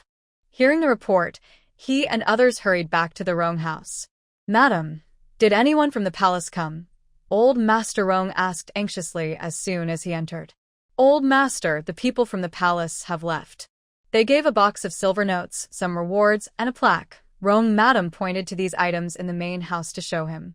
"Mother, did anyone say why the emperor rewarded us with these things?" Rong Yunnan didn't believe it was a random gift. "There must be a reason." "Husband, I just remembered." That official seemed to say that the silver notes were for buying ginseng. Zheng suddenly recalled what Steward Lin had mentioned earlier. "Older sister, did you sell the ginseng?" "Yesterday, Rong Qing came to take the ginseng." Rong Yunnan knew about it, but didn't think much at the time. Now, since his wife said it was for the ginseng, he thought his older sister had sold it. "I didn't sell it. Yesterday, Shua wanted to use it. I thought the ginseng from the Mu residence was older than ours, so I took that one." "I don't know what Shua wanted to do with it," Rong Qing explained to his family. "Is Shua at the house today?" Old Master Rong asked his daughter. "When I left home, I hadn't woken up yet. I think I was still asleep because she returned late yesterday and slept in this morning. Rong Qing was not awake when I left, so I believe she is still at the house." "Madam, please pack everything away. Yunnan and I are going to the Morong residence to ask about Shu'er. I feel uneasy until I know what's going on." Old Master Rong told his wife and daughter-in-law to do so. "Don't worry, Old Master, just go ahead." Madame Rong agreed with him because the strange gift made her feel uneasy. "Yunnan, Take that box of silver notes to Shu Er. Old Master Rong thought all this was Shu Er's doing, so he planned to give her the silver notes, which she could use for small shopping. When we arrived at the Morong residence, Shu Er had just woken up and was getting ready. Song Wei and old lady Morong had not yet returned from Hui Shan Temple. Shu Er found it strange when she heard her second aunt and old Master Rong were looking for her. Shu Er thought her second aunt and old Master Rong wouldn't come to see her without a reason. She asked Xiao Tao to help her tidy up and then went to Rong Qing's courtyard. Rong Qing's courtyard. While old Master Rong was drinking his second cup of tea, Shu Er arrived with Xiao Tao. Before they entered the main house, they heard her voice. Grandpa Rong, I heard you came specifically to see Shu Er today. Yunnan's uncle is also here. Shu Er entered the house and saw that not only old Master Rong but also Yunnan was there. She was curious about what special day it was. Shu Er, come in and sit. Have you eaten breakfast? Did we disturb your rest? If it weren't urgent, they wouldn't have come to bother Shu Er. Second aunt, Shu Er has already finished sleeping. She really missed breakfast, but can you ask the kitchen to serve lunch a little earlier? Maybe we can eat together soon. Shu Er planned to have breakfast and lunch together. You, child, how can you skip breakfast? Go get some pastries for Miss Wu to fill her stomach, and tell the kitchen to serve lunch an hour earlier. Add a few more dishes. Rong Qing ordered the servants to bring pastries and to start lunch early. I knew second aunt loved me the most. Shu Er pouted and acted cute to Rong Qing. Old Master Rong and Yunnan saw how close they were and felt very happy. By the way, Grandpa Rong, Uncle Yunnan, is there something you want to see Shu Er about? Shu Er finally remembered why she came to her second aunt's courtyard. She thought old Master Rong had something to discuss with her. Hearing her question, old Master Rong and Rong Yunnan nodded together. Then Rong Yunnan told Morong Shu about the reward the emperor sent. I didn't expect the emperor to be so quick. He really sent the silver. Morong Shu was surprised that the emperor was so fast. Sure, what do you mean by really sent the silver? Old Master Rong knew he was asking the right person when he heard Morong Shu's words. Yesterday, I asked second aunt for ginseng for the empress and the little prince. I brought it just in case. I didn't think it would actually be used. When the emperor asked what reward I wanted, I refused, but I did take the silver for the ginseng. Morong Shu didn't explain further, but her words stunned everyone. The emperor didn't want a reward but asked for the silver for the ginseng, which was so strange. The most surprising part was that the emperor actually gave it. Seeing everyone look at her in shock, Morong Shu asked curiously, "What's wrong? Did I do something wrong?" "Sure, second aunt. Thank you. Do you know? The emperor also sent a plaque that says Royal First Business to Rong family. This is something our family has never received after many generations of effort." Rong Qing was so excited he almost cried. Sure is truly a blessing for our family. Second aunt, is a plaque really that important? Morong Shu didn't understand why this plaque was so significant to the Rong family. Seeing everyone nod, Morong Shu thought that the emperor was quite generous with his rewards. Sure, this is for you. Old Master Rong handed her something from his arms. Rong Grandpa, what is this? Open it and see. Sure. Rong Yunnan signaled her to open it. Curious, Morong Shu opened the box and was stunned. It was full of silver notes. Rong Grandpa said it was a gift from the emperor for the ginseng. Since it was for her to take back, she wondered what was going on. Seeing her surprise, old Master Rong smiled and said, Sure, this is the money the emperor gave for the ginseng. Since you asked for it, you can keep it to buy small things. Wow, all of it for me? But that ginseng is from Rong family. The money is compensation from the emperor. Morong Shu was overwhelmed. Did Rong Grandpa really understand what he was saying? Who needs so much silver just to buy small things? Old Master Rong waved his hand generously, pushing the box of banknotes back to Morong Shu. Yes, sure, you can keep the money, Rong Yunnan also advised. Rong Qing directly took the box from Morong Shu and handed it to the maid Xiao Tao, saying, Hold this for your young lady. Xiao Tao was very excited holding the box of banknotes. Old Master Rong was so generous to give the young lady so much money. Rong Qing invited Old Master Rong and Rong Yunan to have lunch together. Old Master Rong looked at Morong Shu with great admiration. After lunch, the Rong family sent someone to invite Old Master Rong and Rong Yunan back to the estate because the gift from the Wen family had arrived. The Wen family matriarch knew that Morong Shu had entered the palace and that the second lady of the Morong family had gone to Rong's house to fetch ginseng to save her daughter and the emperor's grandson. She was very grateful. Besides the thank you gift from the emperor, she also sent Wen Yi to personally deliver the gift on behalf of the Wen family. Mrs. Rong and Mrs. Zheng, the second wife, looked very happy all day. Such incredible good luck brought them great wealth and honor. Mother, this ginseng is very valuable. Later, I will ask my father to help us find an even older one, Zheng said. Her family was also a wealthy merchant from Jiangnan. It's not just the value of the ginseng, it's all thanks to Shu'er. Shu'er is our little lucky star. She healed Yunnan when she arrived, and now she's helping our Rong family rise even higher. We must be grateful to Shu'er. Don't listen to others' gossip and ruin our relationship with the Morong family. Old Lady Rong was worried her daughter-in-law might be too naive and be swayed by others, damaging their relationship with the Morong family. Mother, don't worry. I'm not that kind of person. I'm happier now that my husband is doing well. I am especially grateful to Miss Morong. I won't let anything happen that you're worried about. Zheng knew her mother-in-law was giving her a gentle reminder, but she truly appreciated Morong Shu for saving Rong Yunan. For her, whether she became a royal merchant was not the most important thing. Having a healthy husband was what she cared about. That's good to hear. This time, the Wen family gave us a spot at Qingshan Academy. We will send the third son, Yu'er, and Hauer there. Our descendants of the Rong family should not only be able to earn money, but also know how to manage their wealth. Thank you, Mother. Mrs. Zheng was very excited. Yu'er and Hauer are her eldest and second sons. They always wanted to study at Qingshan Academy, but the rules there are strict. This time, the Wen family directly gave the Rong family a spot, which is something money can't buy. Mother, should we hold a banquet so everyone knows that our Rong family has the title of Royal First Merchant? Mrs. Zheng thought this was an important event and should be celebrated with a feast. Let's discuss it tonight with the old master and Yunnan. The third son is coming back soon, too. Mrs. Rong agreed with her daughter-in-law, but still wanted to talk with her husband first. Morong Shu was so happy to receive so many silver notes. Grandpa Rong is her biggest supporter. He gave her so much silver without hesitation, afraid she might refuse. It was incredibly generous. Now she just wanted to be a happy little person. Since she had so much silver, she decided to go shopping. Morong Shu only invited Wen Jing because she wanted to enjoy some alone time with him. Wen Jing took Morong Shu to listen to stories at a tea house, watch plays at a theater, read books in a study, and release lanterns by the river. When Wen Jing sent Morong Shu back to her house, it was already dinner time. For Morong Shu, this was like a date.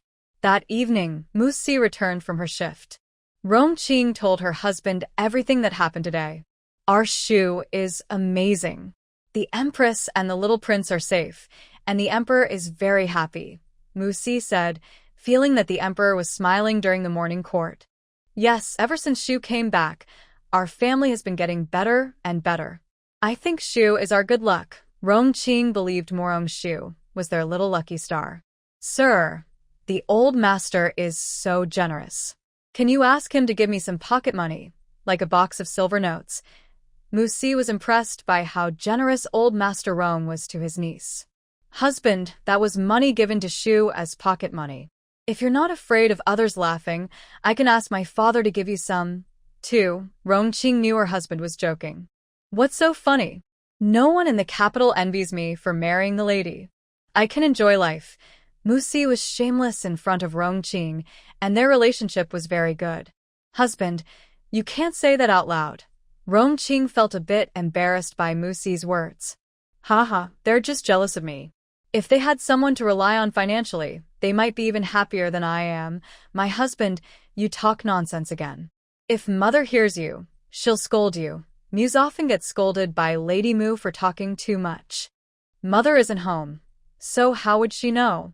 Do you think the lady would dare to complain to mother? Muse looks at Rongqing sadly, as if he believes she will immediately start crying if Rongqing says yes. Rongqing really has no way to deal with Muse. She chose her husband herself and spoils him. By the way, husband, father said there will be a banquet in a few days. I will bring little Six with me. Rongqing remembers that old Master Rong plans to hold a banquet to entertain some business partners. When the time comes, I will leave my shift and go too. The children at home are fine, so I'll bring them along. Also, I'll take Shuer to eat for free. Father-in-law just found a few Sichuan-style chefs, and Shuer will definitely like that. Muse knows very well what his little niece likes to eat. That's for sure. Knowing Shuer's preferences, father-in-law specifically asked someone to find those chefs. I love Sichuan food too. Maybe father-in-law found them for me. Hee. Muse proudly analyzes to Rongqing. Husband, having confidence is good, but not too much. Rongqing chooses her niece over her husband in front of her little niece and her own husband. Madam, you're making me feel sad. Then maybe husband should ask father himself. I trust my judgment. Because the Rong family received the plaque of the #1 merchant of the royal court, the whole house has been very joyful recently. Old Master Rong was generous and gave bonuses to all the shopkeepers and workers. Those who cooperate with the Rong family originally felt they made the right choice, so they were very happy when they received the invitation. Thanks to the marriage alliance between the Mu and Rong families and Rong's current status as a royal merchant, some officials also sent gifts to show friendship. The Lu family and the Song family will definitely attend. Murong-shu had already arranged to meet Lu Ruyan and Song Iran early. Rongqing is generous. When she heard they would come, she sent the latest fabrics from Jiangnan to both the Song and Lu families. One is the niece of the eldest sister-in-law's family, who has a good relationship with her little niece. The other is the future daughter-in-law, so both are considered family. Mrs. Song and Mrs. Lu saw the fabric sent by Rongqing and realized that Rongqing did not treat her family as outsiders. They decided to go to the banquet with their daughter that day to show respect to the Rong family. Wen Jing learned about the banquet from Murong-shu and asked Madame Mu for an invitation. He planned to go there too.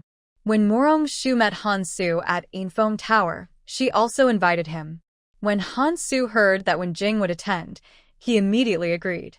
After learning that the young master was actually Wen Jing, Han Su wanted to visit him several times, but felt it might be too sudden. This time, Miss Mu's invitation was a rare opportunity. The banquet was held as scheduled 3 days later.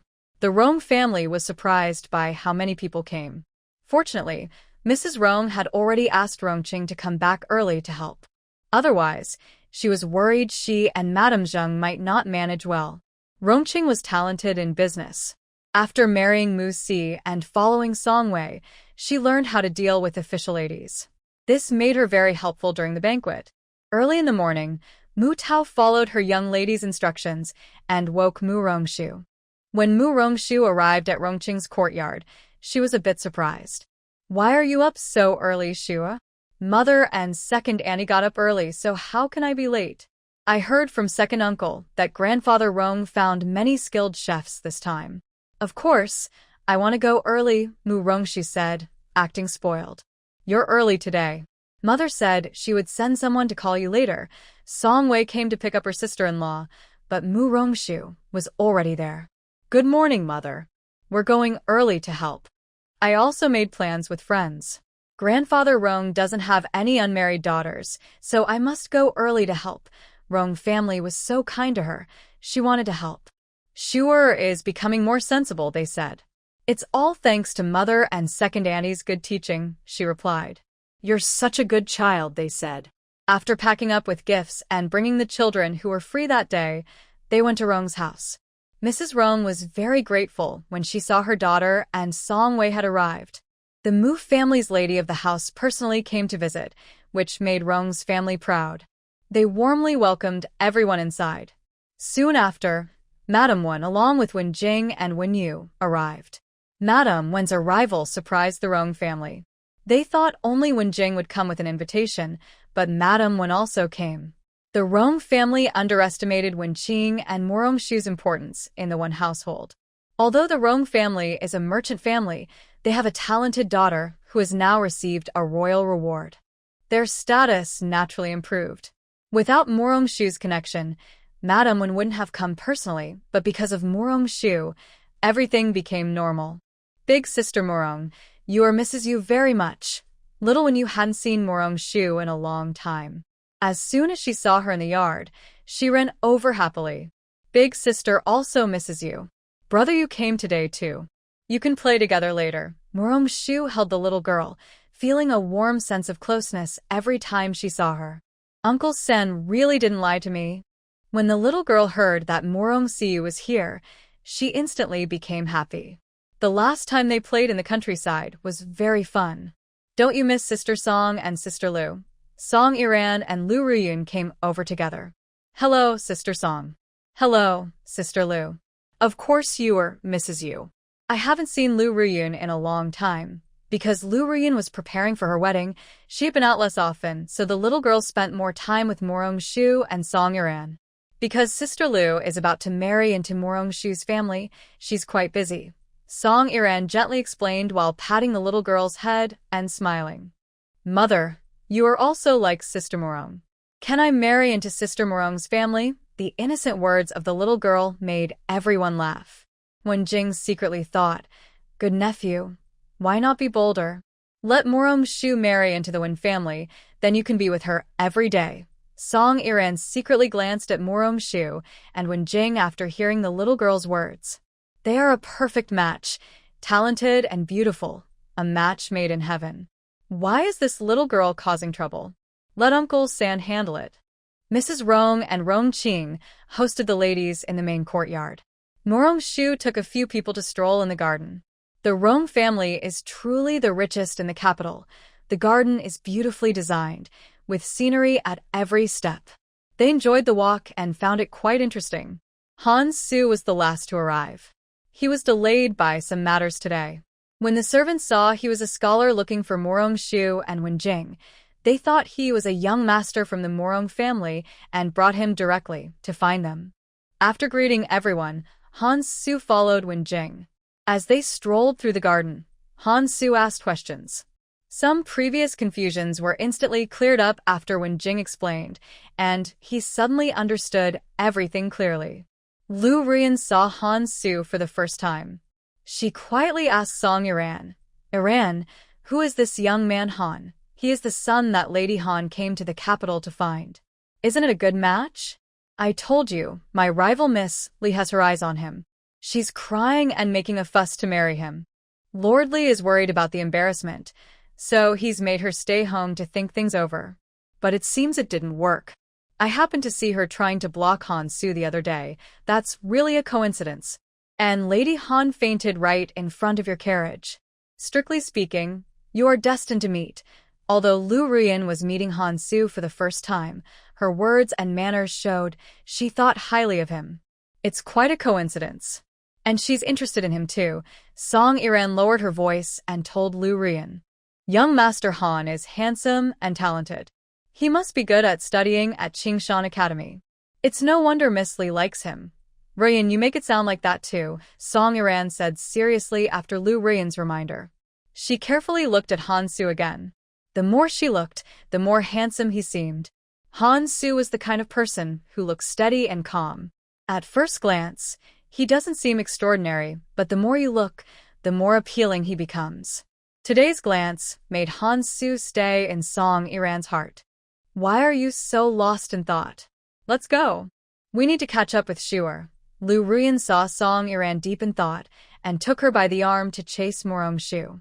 They had just been whispering and had fallen behind Murong-shu a little. Nothing. I was thinking how beautiful Rong's garden is. Song Iran quickly made up an excuse to avoid Lu Ruyun's guesses. I've heard Rong's garden is exquisite. Seeing it today, it's truly so. Lu Ruyun also liked the layout of the garden. Shuer said there are delicious dishes and pastries today, some even rare in the capital. Song Iran loved good food. She had heard Murong-shu mention it before. Are you here just for the food? Lu Ruyun guessed. They knew each other very well after many years of friendship. No, I'm not. I just came because I was worried you and Shuer might be bored. Song Iran wouldn't admit she was mainly here for the food. Then let's go catch up with Shuer. Look, she's already with Yuer. Lu Ruyan pointed at Wen Yuer, who was with Morong Shu. She's really her uncle's child. Her eyes are so alike. Song Iren felt her teeth ache whenever she thought about how eager Jing hated to stay close to Morong Shu. Maybe in the future, when you find someone you like, you'll be even more clingy than when Sangongzi, Lu Ruyan teased Song Iren. No way, I don't want to be like you and your cousin. Every time he sees you, he wants to stick to you, Song Iren replied, recalling her cousin Mu Sishu. Then I'll be looking forward to seeing if our Miss Song will be like that in the future. Song Iren blushed from the teasing. Feeling shy, Song Iren quickly went to catch up with Morong Shu, leaving Lu Ruyan behind, smiling. The banquet was about to start when Mu Si came rushing over, accompanied by Lu Shilang, Lord Song, General Mu, and Mu Sishu. Even Wen Yi came along to join the fun. Jin Shanwang had already learned from the emperor that Morong Shu used Rong family's ginseng to save the empress and the little prince. After the court, he followed General Mu to join the gathering. Old Lord Rong and Rong Yunnan, initially shocked, had now become numb. All these big figures, who usually had nothing to do with their Rong family, had come, solidifying their reputation as the top merchant family in the royal court. Overall, the banquet was very successful. Old Lord Rong was even more grateful to the Mu family and his son-in-law, knowing they played a big role.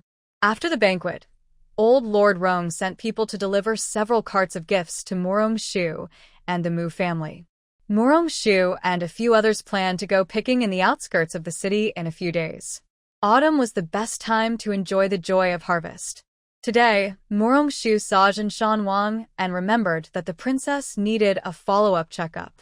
Before leaving, he asked Jin Shanwang to tell the princess that he would visit her at the palace tomorrow morning for her checkup, and Jin Shanwang happily agreed. During dinner, Jin Shanwang told his wife. When Jun Mingyue heard that Morong Shu would come to the palace tomorrow, she hurried back to her courtyard after dinner, feeling anxious. Seeing her daughter rush off, Jin Shanwang looked at his wife and asked, "Mingyue, what's wrong today? Didn't she usually want to play in our courtyard for a while?" Jin Shanwang's wife understood her daughter's lively personality and guessed a little. She suggested, "Why not let your husband go check on Mingyue's courtyard later?" Jin Shanwang was surprised but thought it made sense. He smiled and said, "I'll go see her later. Or, you rest well. When I find out more, I'll tell you." Ning Ran heard this and smiled, nodding slightly. Her husband and daughter are naturally curious and can't change that. If she didn't let Lord Jin Mountain go see, he might stay awake all night thinking about it. When Lord Jin Mountain arrived at Princess Mingyue's courtyard, she was busy giving orders to her servants to pack things. She had hurried back after learning from her father that Morong Shu was coming. "Mingyue, what are you doing?" Lord Jin Mountain asked, truly confused. Why is his precious daughter fussing so late at night? "Father, why aren't you with Mother? Why are you here?" "I'm busy now and don't have time to entertain you. Please go back." Princess Mingyue was worried her father might delay her tidying up the courtyard. She wanted him to go back and keep her mother company. Usually, she and her mother compete for her father's attention, but today she was giving her mother the chance. She thought he should cherish it. Such opportunities might not come again. "Father came because he saw you rushing back and was worried. He's just curious about what you're doing. You don't like these things anymore? I remember you just changed them recently," Lord Jin Mountain said, looking at the items being moved in and out of her courtyard with confusion. "No, Father. I just wanted to change the style.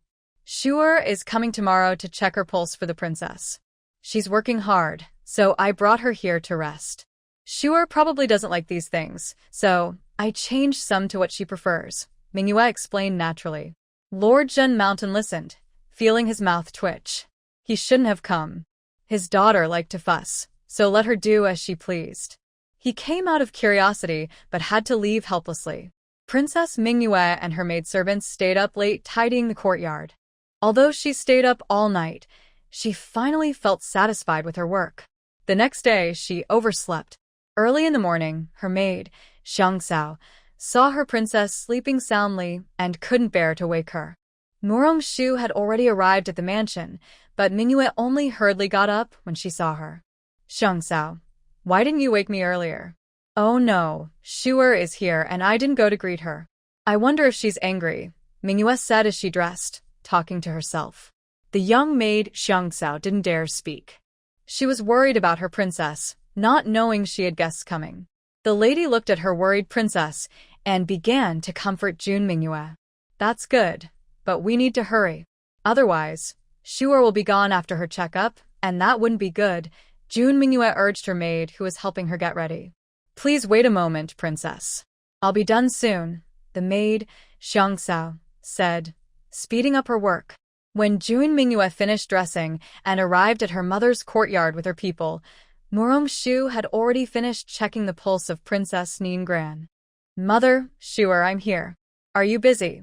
Before she arrived, her cheerful and anxious voice had already been heard, and everyone around greeted her with, "The princess is safe." After entering the room, June Mingyue saw Murong-shu still relaxed and sighed in relief. She arrived just in time. Shuer, sorry I came late, June Mingyue said, walking straight to Murong-shu and taking her hand to apologize. It's not late at all. You just arrived. Murong-shu winks playfully at June Mingyue. I was worried Shuer would leave without waiting for me. From now on, you better not stay out so late, the princess said, gently tapping her daughter's forehead. I won't dare anymore. If your highness has no other business, I will take Shuer to my courtyard, June Mingyue said, pretending to be reluctant while trying to take her friend. Go ahead, take Shuer for a walk. Shuer, let's go. Nyang Ning, the princess, and I will go ahead. Good children, go ahead, she replied. Leaving her mother's courtyard, Princess Mingyue took Murong-shu directly to her own courtyard. There was nothing interesting at the palace. On the way, Mingyue was concerned about her mother's health. Shuer, how is my mother's recovery? Is she better than last time? Princess, don't worry. The princess is recovering very well. With acupuncture and taking medicine for another month, she'll be almost fine, Murong-shu confidently said about her medical skills. That's really wonderful.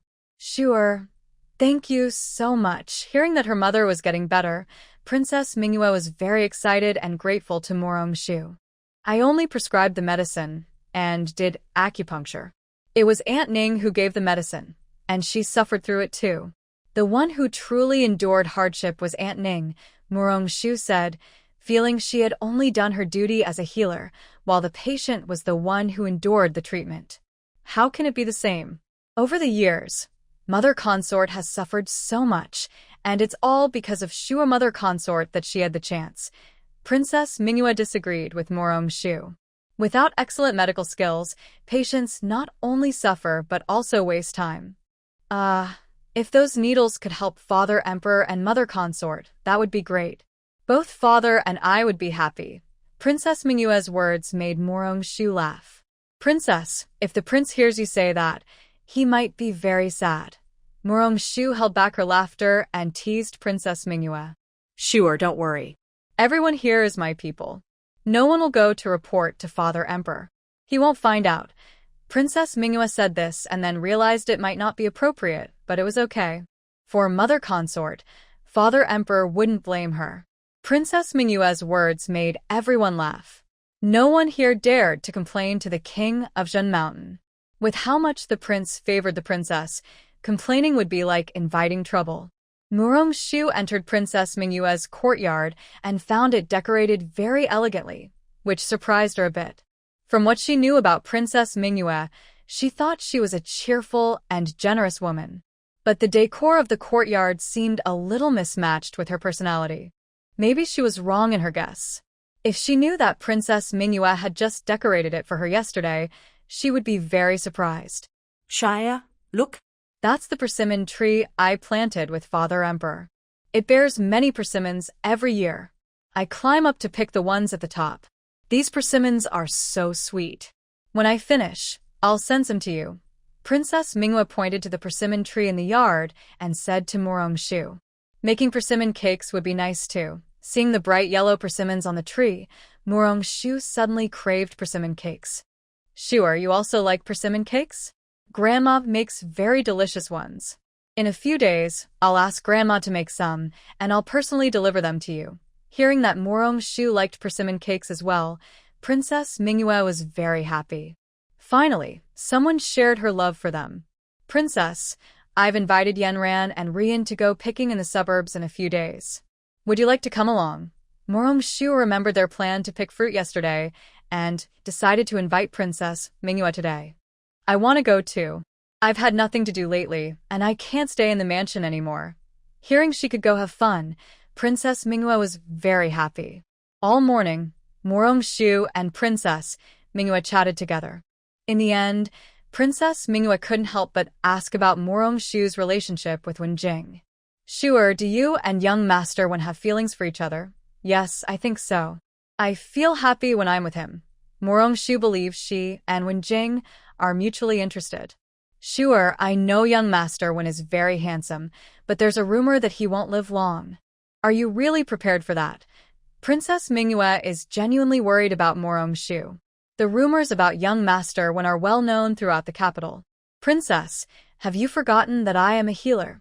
Morong-shu smiles and reminds Princess Mingyue. Sure, do you mean young Master Wen can be cured? This time, Princess Mingyue is surprised. I examined Zi's pulse, and it's not as the rumors say, Morong-shu explains. That's wonderful. But sure, you must keep it a secret. Otherwise, many girls will want to marry young Master Wen. Princess Mingyue fears the scene she imagines. Thank you for the reminder, Princess. I only told you, so you must keep it a secret for me. Don't worry, sure. I won't tell anyone. Princess Mingyue almost swears. I trust you, Princess. Morong-shu feels happy about her trust. Have you been engaged, Princess? It's not gossip. Many girls here get engaged early, but I haven't heard about your engagement. No, not yet. Since I was young, my father said he would find a husband for me, so my marriage has been delayed. The legitimate sons are unlikely to marry into the palace, and my father doesn't favor the illegitimate ones. Princess Mingyue explains with a headache. Do you like anyone, Princess? Morong-shu is very curious. Princess Mingyue shyly nods. Morong-shu is surprised. Which young master do you like? Sure, I don't know. I once saved a young master, and we had some interesting experiences. He had to leave suddenly, and I had to find a divine doctor for my mother, so we haven't met since. Maybe we'll never meet again in this life. Princess Mingyue recalls with some regret. Fate will bring you together if it's meant to be. Morong-shu believes in destiny. But what if it doesn't? Then it's better to cherish the memories, Princess Mingyue says. Princess Mingyue understands her responsibilities and doesn't seek deep, passionate love. She just hopes for mutual respect and peace of mind for her parents. Next spring, my father will take me to find a husband at the matchmaking fair. I might pick a handsome one, hee. Princess Mingyue suddenly shifts from her previous gloominess to excitement about the matchmaking event. Princess, you also like beautiful things. Morong-shu covered her mouth to hide her smile. She didn't expect that Princess Mingyue was also a fan of looks. Of course, something pleasing to the eye makes the meal better. Princess Mingyue's words made Morong-shu burst out laughing. The princess is so funny. Princess, when you go to catch a husband, can you take Shuer to watch? She hasn't been in the capital for many years and has never seen the matchmaking event. Morong-shu's gossiping heart was instantly excited. Okay, I will tell you in advance when the time comes. They discussed plans for early spring next year. The princess then sent someone to call them for dinner. Morong-shu was joking with Princess Mingyue earlier. She wanted to quickly cure the princess's illness, so that maybe Princess Mingyue would have more options later. Such a kind and bright girl should have someone who loves and cares for her, not someone who marries into a family just for inheritance or mutual politeness. Life is so long. Being with someone who doesn't love you might make every second painful. A few days later, the day to pick fruits in the outskirts of the capital finally arrived. This time, they went to the estate of the royal family. The princess loves fruit, so the king of Jinshan gathered some fruit trees from various places for her. However, some trees couldn't survive, and some didn't bear fruit, so there weren't many trees on the estate. Still, compared to other officials' estates, it was quite rich. Since Morong-shu invited Princess Mingyue to go autumn sightseeing, Manhwa started choosing the location carefully every day. In the end, she picked this estate of the royal family. This time, Murong Sishu also took some time to come along, claiming to protect her sister, but really to meet Lu Ruyan more openly. Their wedding date was getting closer. Lady Lu was strict with Lu Ruyan, but today, since Murong Shu invited her, Lady Lu let her go. When they arrived at the estate, Murong Shu and Song Iran both decided to leave Lu Ruyan with Murong Sishu. Sure, shouldn't we wait for Ruyan?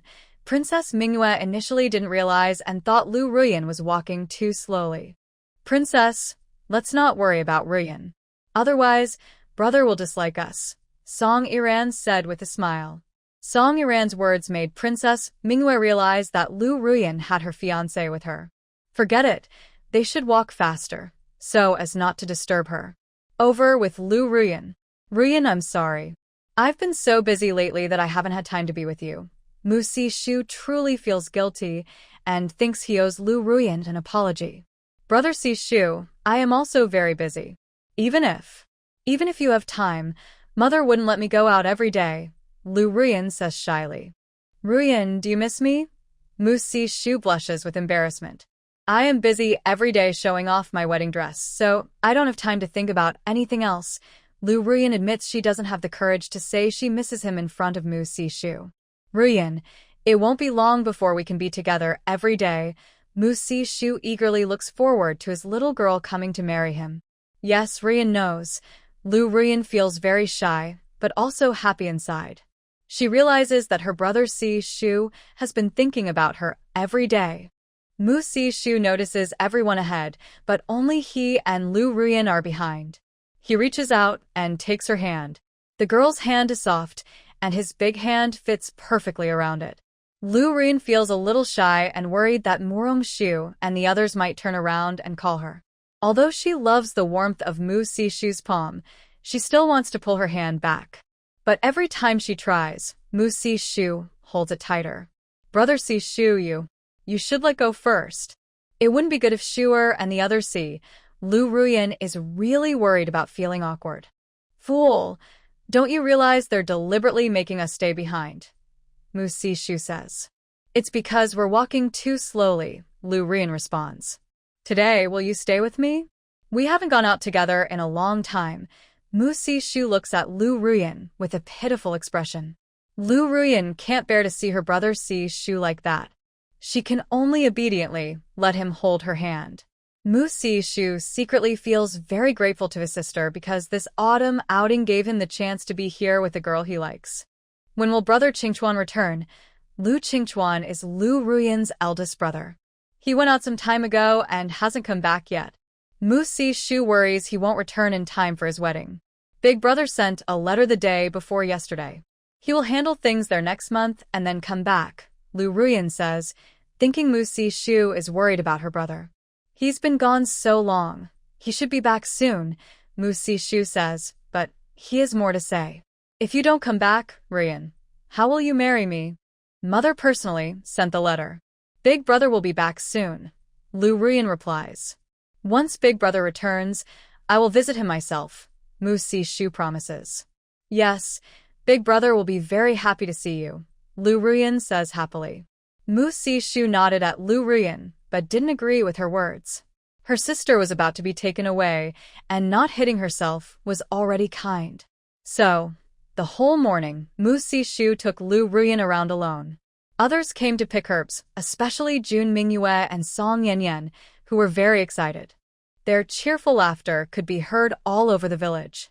They ate lunch directly in the village. It wasn't as fancy as at home, but it was pure and natural, which Murong Shu liked. On the way back to the city, Jun Mingyue and Song Yanyan picked a lot of herbs and even gave some to Lu Ruyan. The person was busy on a date and didn't pick anything. When returning, Murong Shu used the excuse of needing to check Wenjing's pulse and got into Wenjing's carriage. Once the carriage was steady, Wenjing obediently stretched out his hand. Murong Shu wanted to scold this fool. I came to check the pulse, so if you want to do it, just do it. Wenjing clearly felt that Murong Shu was unhappy after he stretched out his hand, so he started to reflect on himself. After checking the pulse, Mu Rongshu closed her eyes and pretended to sleep. This time, Wenjing was more sure she was angry. Sure, did I do something wrong today that made you angry? Wenjing couldn't understand and asked Mu Rongshu directly. No, I'm tired and want to rest for a while. Mu Rongshu continued to pretend to sleep. At first, Mu Rongshu was teasing Wenjing, but now she was truly tired. However, Wenjing thought she was just pretending to be upset.